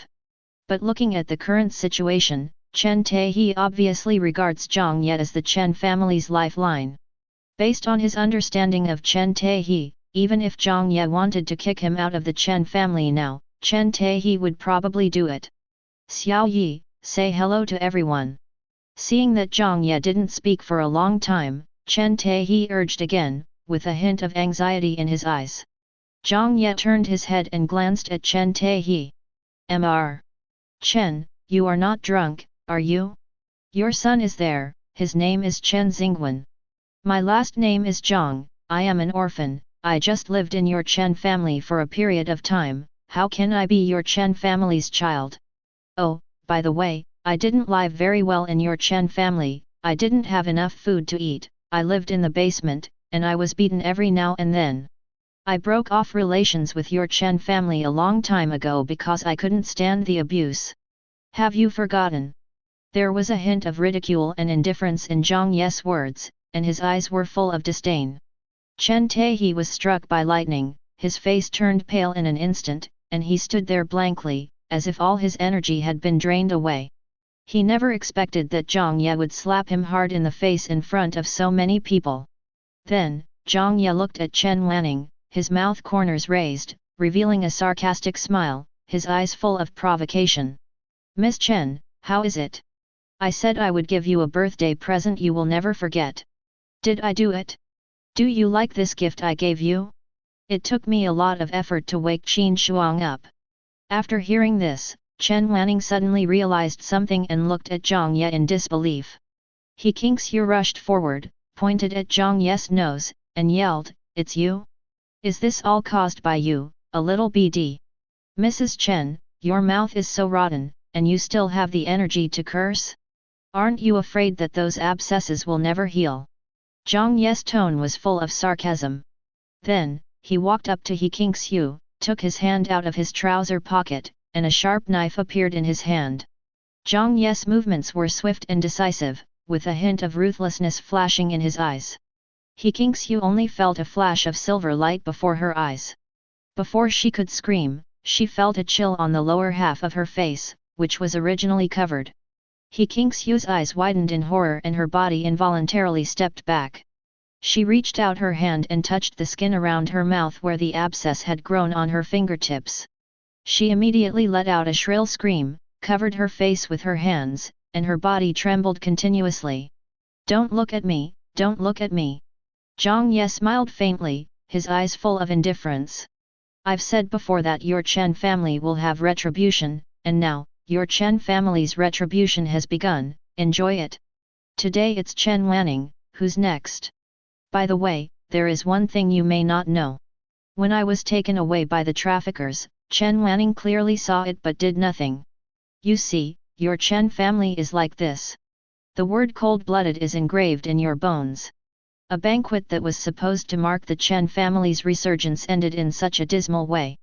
The sneers on the guests' faces as they left were like invisible slaps in the face of everyone in the Chen family. The living room that was packed with guests just now was now occupied by only a few people from the Chen family. The room was deathly silent, and everyone seemed to have not yet recovered from this huge blow. Chen Taihe sat on the sofa, smoking a cigar in silence, with a frown on his face. It was as if all his energy and spirit had been drained out of him, and he looked as if he had suddenly aged 10 years. Chen Wanning, who was most looking forward to this banquet, had already returned to the living room. The ridiculous things she did for Qin Xian back then were now seen by the whole world. Even her blood relatives, she felt, would laugh at her and despise her behind her back. Chen Huaimeng knew how much of a blow what happened to Chen Wanning today was to a woman, and was very worried that she would do something stupid, so he followed her to her room. After Chen Huaimeng entered the house, he saw Chen Wanning standing on the balcony with a lady's cigarette between her fingers and a sad look on her face. She walked over and asked with a worried look on her face, "Sister, are you okay?" Chen Wanning laughed at herself, "How can it be good? My life is completely ruined." After hearing this, Chen Huaimen's eyes suddenly turned red, and she said distressedly, "Sister, don't be like this. You just love that man too much." Upon hearing this, Chen Wanning looked back at Chen Huaimeng in surprise, as if she wanted to figure out whether her words were sincere or she was just trying to make fun of her. "Do you really think so? Don't you think I'm a cheap pervert?" Chen Huaimeng shook her head vigorously, "Sister, we are sisters, why would I miss you like this? Don't be sad, it will all pass. After this period of time, everyone will gradually forget about this matter. It's hard to get over it. Even if people stop discussing it after a while, in the future whenever they think of me, Chen Wanning, they will think of this incident."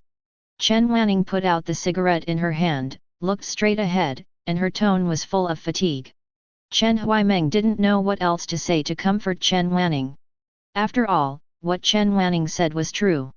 In any case, this absurd and erotic thing will always exist in everyone's mind. Even after a while, when the heat of this matter has passed, no one will discuss it anymore. But you don't know when she will come back and stab Chen Wanning's heart again. There is no solution, Chen Wanning can only get used to it herself. Second sister, please go out first. I want to be alone for a while. Chen Wanning really didn't want to deal with anyone at this moment. Chen Huaimeng stood there hesitating for a moment, then stated another purpose for his visit. Big sister, can you please not blame little brother Xiaoi for what happened today? Chen Wanning's face froze when she heard that, then she turned to look at Chen Huaimeng, her eyes full of anger. What are you talking about? Jiang Ye made me like this, and you want me not to blame him? Chen Huaimeng was frightened by Chen Wanning's sharp eyes and wanted to retreat, but when she thought of what Jiang Ye said to her tonight, she felt courageous again. She wanted to prove to Jiang Ye that she was not the kind of person he said she was. Everything she did for him now was just to make up for him, not to mend the cracks in his kind and perfect personality as he said. Sister, we were the ones who wronged Jiang Ye first. Jiang Ye did this because we trampled on his sincerity. What nonsense are you talking about? He deliberately brought Qin Shuang to my birthday party and teamed up with the Qin family to destroy me. Now you say that I was the first to wrong him, so you mean that I deserve what I have today? Chen Wanning looked at Chen Huaimeng in disbelief. Chen Huaimeng shook her head and explained anxiously, No, sister, I'm not saying that you deserve all this. I'm just saying that Xiaoi is actually a very good child. It's us who didn't know how to cherish him and completely broke his heart. That's enough. Chen Huaimeng, get out. I don't want to hear you say these inexplicable words anymore. Chen Wanning interrupted coldly, and then stopped looking at Chen Huaimeng. Chen Huaimeng stood there, biting his lip, feeling a little aggrieved. She thought about it and felt that things had come to this point. If she left now, everything she had done before would be in vain. The rift between the elder sister and Xiaoi's younger brother will become deeper and deeper, and she can't just watch them become mortal enemies. So, she mustered up her courage and said, Sister, I know you don't want to hear this now, but I think you need to get to know Xiaoi. He was so well behaved in this family before. He just wanted us to treat him like we treat Wen Wen, so he always treated us with sincerity. Have you forgotten? He once sent you meals for a long time because he was worried that you were too busy at work and had no time to eat. I also received a lot of meals from him. Chen Huaimeng, you don't have to lie like this if you want to help Jiang Ye get away with it. He sent you food, but he never sent me food. Yes, I have seen the videos he sent. There were many times when he gave gifts to you first before giving gifts to me. Big sister, we have not taken his efforts seriously. He has such a hard life in this family, but how do we, his sisters, do it? Big sister, think about it yourself. Chen Huaimeng was afraid that if he was interrupted again, he would completely lose the courage to speak for Jiang Ye, so he spoke very quickly. After saying that, she strode away. After hearing these words, Chen Wanning stood there in a daze. Did Jiang Ye send her food? How is that possible? She has no recollection of it at all. Suddenly, a long-lost memory suddenly broke into her mind, and she felt panicked. I quickly called my assistant. A moment later, she finished watching the video sent by her assistant and went downstairs angrily. Chen Xingwen. Chen Wanning strode up to Chen Xingwen, raised her hand and slapped him hard in the face. Bang! He Kingxiu's mind kept echoing with the words Jiang Ye said before he left. The more she thought about it, the more frightened she became.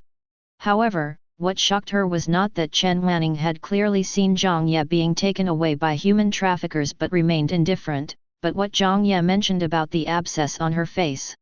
A terrible guess suddenly occurred to her mind, and she turned to look at Chen Xingwen. Son, have you ever told that little BD about the thing growing around my mouth? Chen Xingwen shook his head. No, Mom, I didn't say that. What about you? Has anyone told that little BD about this? He Kingxiu's eyes swept across the faces of Chen Taehi and her other two daughters. Although the three of them didn't know why she suddenly asked about this, they still shook their heads and denied it one by one. Why are you asking about this? Chen Taehi was somewhat dissatisfied that she only cared about her face at such a critical moment for the Chen family, and spoke in an impatient tone. I suspect that Jiang Ye, that little BD, did something to my face. At this moment, He Kingxiu's mind was full of her own strange guesses, and she was completely unaware of her husband's displeasure. I'm afraid you're crazy. It's already this hour, and you're still talking about something so far-fetched. Chen Taehi became even more upset. Chen Yulan and Chen Lang also looked at their mother in surprise, their eyes full of disapproval.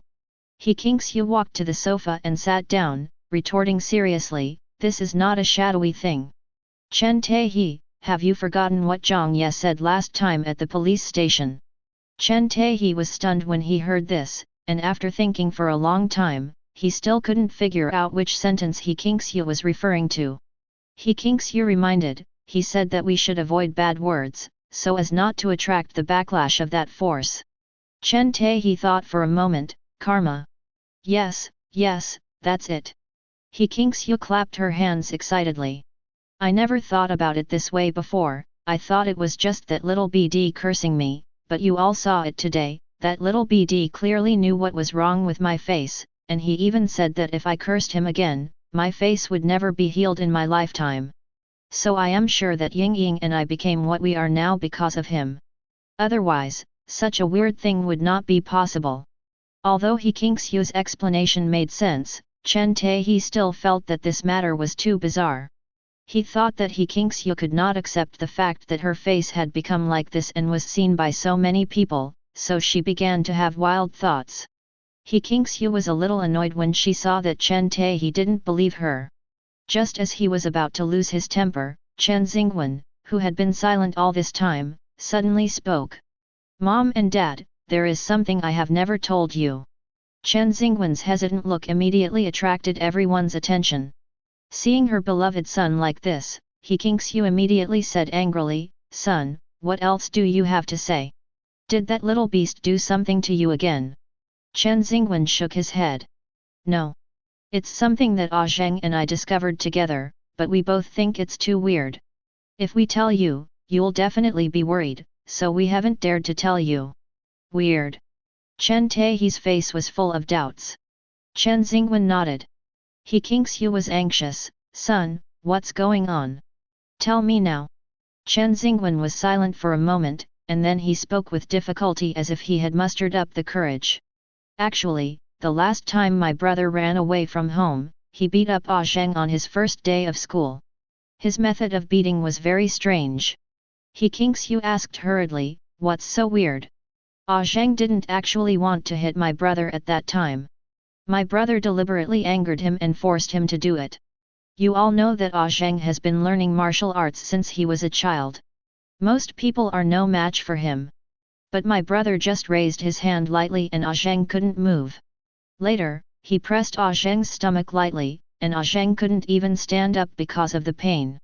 Many of them said that Zheng was pretending, but when I returned to the classroom, I happened to see that Zheng was sweating all over and his whole body was shaking because of the pain. This kind of reaction can't be faked at all. Having said this, Chen Xingwen paused deliberately, then took a deep breath. Later, Zheng told me that he did pretend for a while, but that was after the police arrived. My brother pressed on Zheng's stomach, and the pain instantly disappeared. Zheng was worried that if he suddenly stopped feeling pain, the police would think he was deliberately slandering my brother, so he continued to pretend to be in pain. After Zheng told me about this, we both felt that my brother had become very strange. He was obviously not like this before, but now, for some reason, he has become so irritable and would beat people up at the slightest disagreement, and his method of beating is so strange. After Chen Xingwen finished speaking, the entire living room fell silent. Everyone looked unhappy. Ah! Chen Lang suddenly screamed, and then said, my brother is right, Jiang Ye, that little beast, is indeed problematic. Everyone looked at Chen Lang. My face is also evidence. Chen Lang said excitedly, my face became so painful the night Jiang Ye hit me. I saw so many doctors and did so many tests, but no one could find the cause. Some doctors even suspected that I had a mental problem. Now after listening to what my brother said, I finally understood that Jiang Ye must have done something to my face. I still think these things sound too weird, like something out of a horror movie. Does Jiang Ye have such a terrifying ability? Chen Yulan looked unable to accept it. Chen Lang asked back, then how do you explain my face? And my mother's and my mouth? Chen Yulan pondered for a moment, then said, could it be that my eldest sister told Jiang Ye about this? They were very close a few days ago, and my eldest sister kept sending gifts to Jiang Ye. Maybe she mentioned this to Jiang Ye.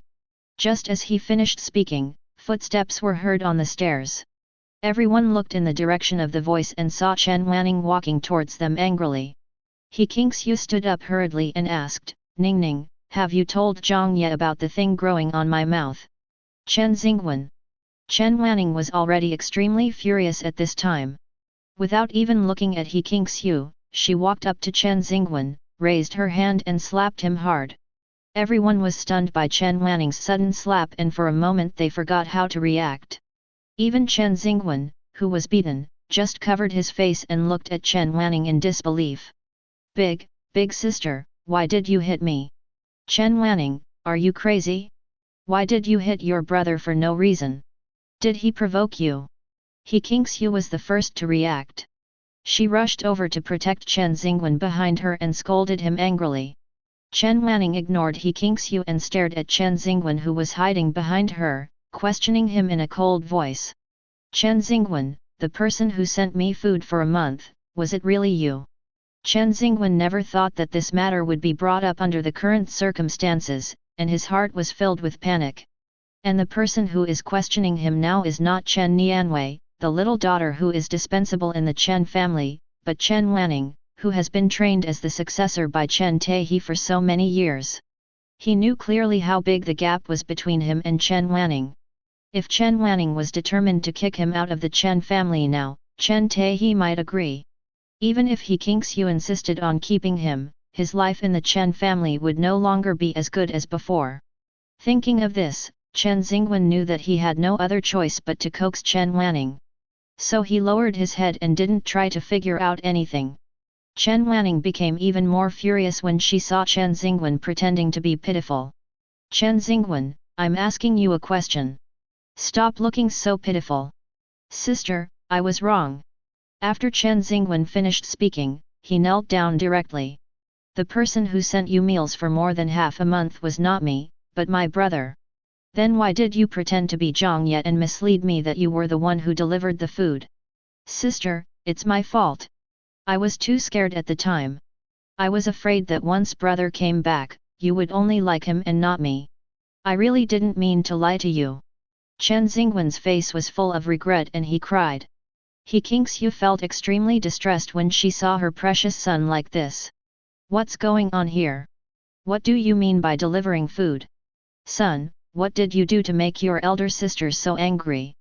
Chen Wanning glared at Chen Xingwen fiercely, then looked at He Kingxiu. Mom, you don't know, your good adopted son ran to the company to deliver meals to me even though he knew Jiang Ye had worked so hard to deliver meals to me for many days in a row. He shamelessly took the credit for Jiang Ye's work, making me think that he arranged for someone to deliver the meals. Jiang Ye was the one who lied, and I threw Jiang Ye out of the company lobby in public. If it weren't for her, Jiang Ye wouldn't have been so heartbroken by me. Everyone was shocked when they heard this. He Kingxiu looked at Chen Xingwen in disbelief. Son, did you really do this? Chen Xingwen was ashamed and cried, Mom, I'm sorry, I let you down. At that time, I was really scared. I couldn't sleep well every night, for fear that one day you would think that your brother has returned and you no longer need me as your son, and you would kick me out of the Chen family. Son, why are you so stupid? He Kingxiu hugged Chen Xingwen and burst into tears. You are my sweetheart, how could I not want you? It's all my fault. I ignored your feelings. It's not your fault.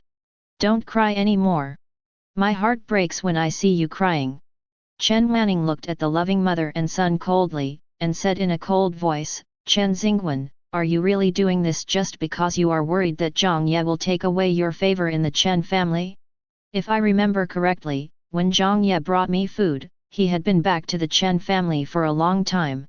You know better than anyone what kind of life he lives at home, so, are you still going to use this kind of self-torture trick on me? Chen Xingwen's expression froze when he heard this. It seems that Chen Wanning is not going to let him go this time.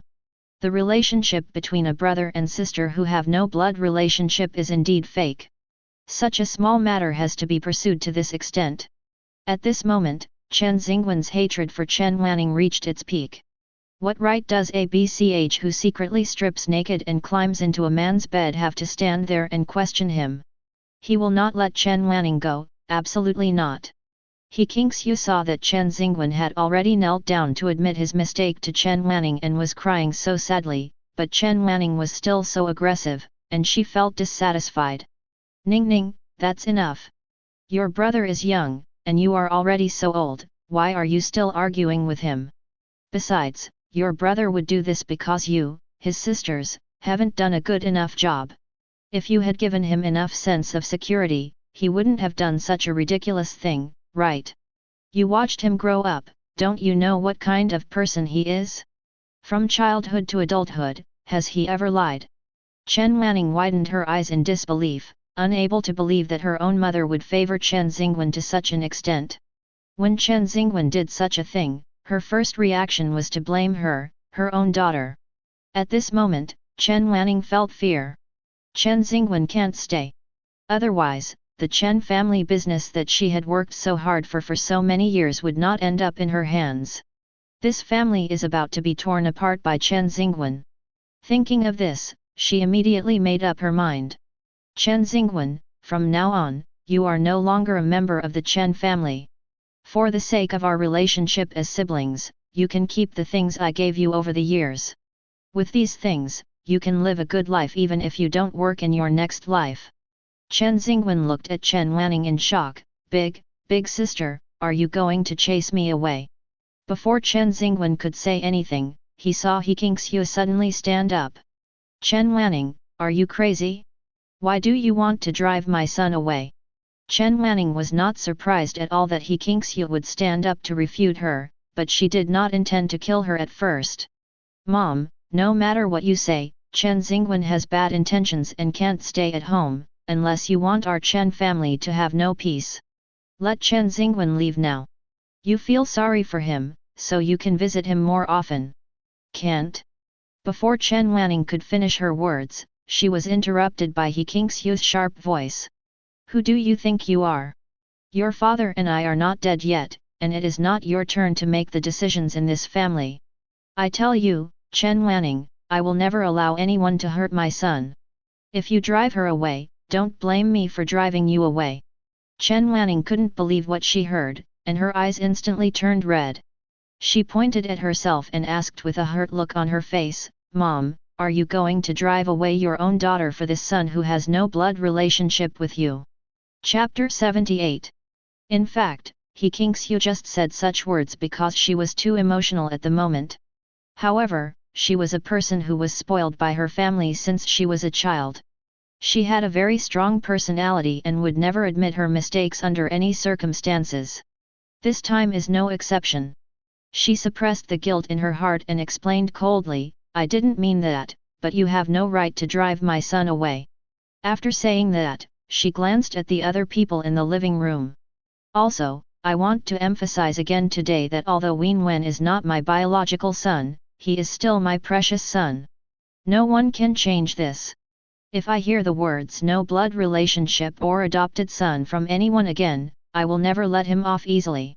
In my eyes, Wen Wen is my son, He Kingxiu, and he is closer to me than my biological son. After that, the living room fell silent.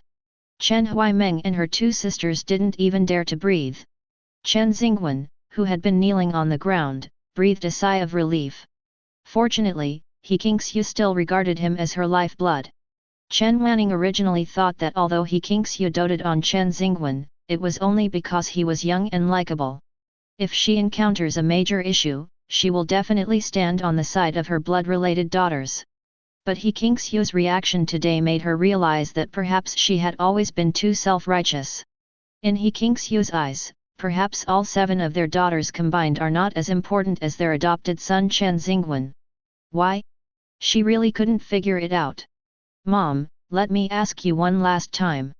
If I was determined to kick Chen Xingwen out of the Chen family today, would you kick me out in order to keep him? Chen Wanning asked with tears in her eyes, unwilling to give up. Chen Taehe understood his daughter Chen Wanning's personality and knew that since she said such words, it proved that she was somewhat disappointed with He Kingxiu. In order to prevent the situation from getting worse, he stepped forward in a hurry. All right, calm down. Such a big thing happened today. We don't know if our Chen family can get through this difficult time. Please stop letting your emotions get the better of you. He Kingxiu did not have the same awareness as Chen Taehe. When she heard Chen Wanning's words, she thought that Chen Wanning still wanted to drive away her beloved son, and she immediately became angry. Chen Wanning, I think you are being too outrageous today. Your brother just told a trivial lie, why did you have to kick him out? Do you have to vent your anger on him like this? Take it out on him? Why would I take it out on him? Chen Wanning didn't understand what He Kingxiu meant. Don't deny it. I'm your mother. I gave birth to you and raised you for so many years. How could I not see your little tricks? It's just that your scandal was exposed by that little beast Jiang Ye and the Qin family. You're afraid that we will blame you for ruining the family, so you can't wait to pull your brother out to make him your scapegoat. He Kingxiu, are you crazy? Is this what you should say as a mother? Chen Taehe had never expected He Kingxiu to say such a thing, and he cursed angrily. Then he hurriedly walked to Chen Wanning and tried to pull her away. Ning, be good, come with Dad to the study. Your mother is not in her right mind now, let's not argue with her. Dad has something to tell you. Chen Taehe, why am I not thinking clearly? Am I right? Your daughter did such a shameful thing, and as a mother, I didn't even think of blaming her. Instead, she took her anger out on Wen Wen. What did Wen Wen do wrong? If she really had the ability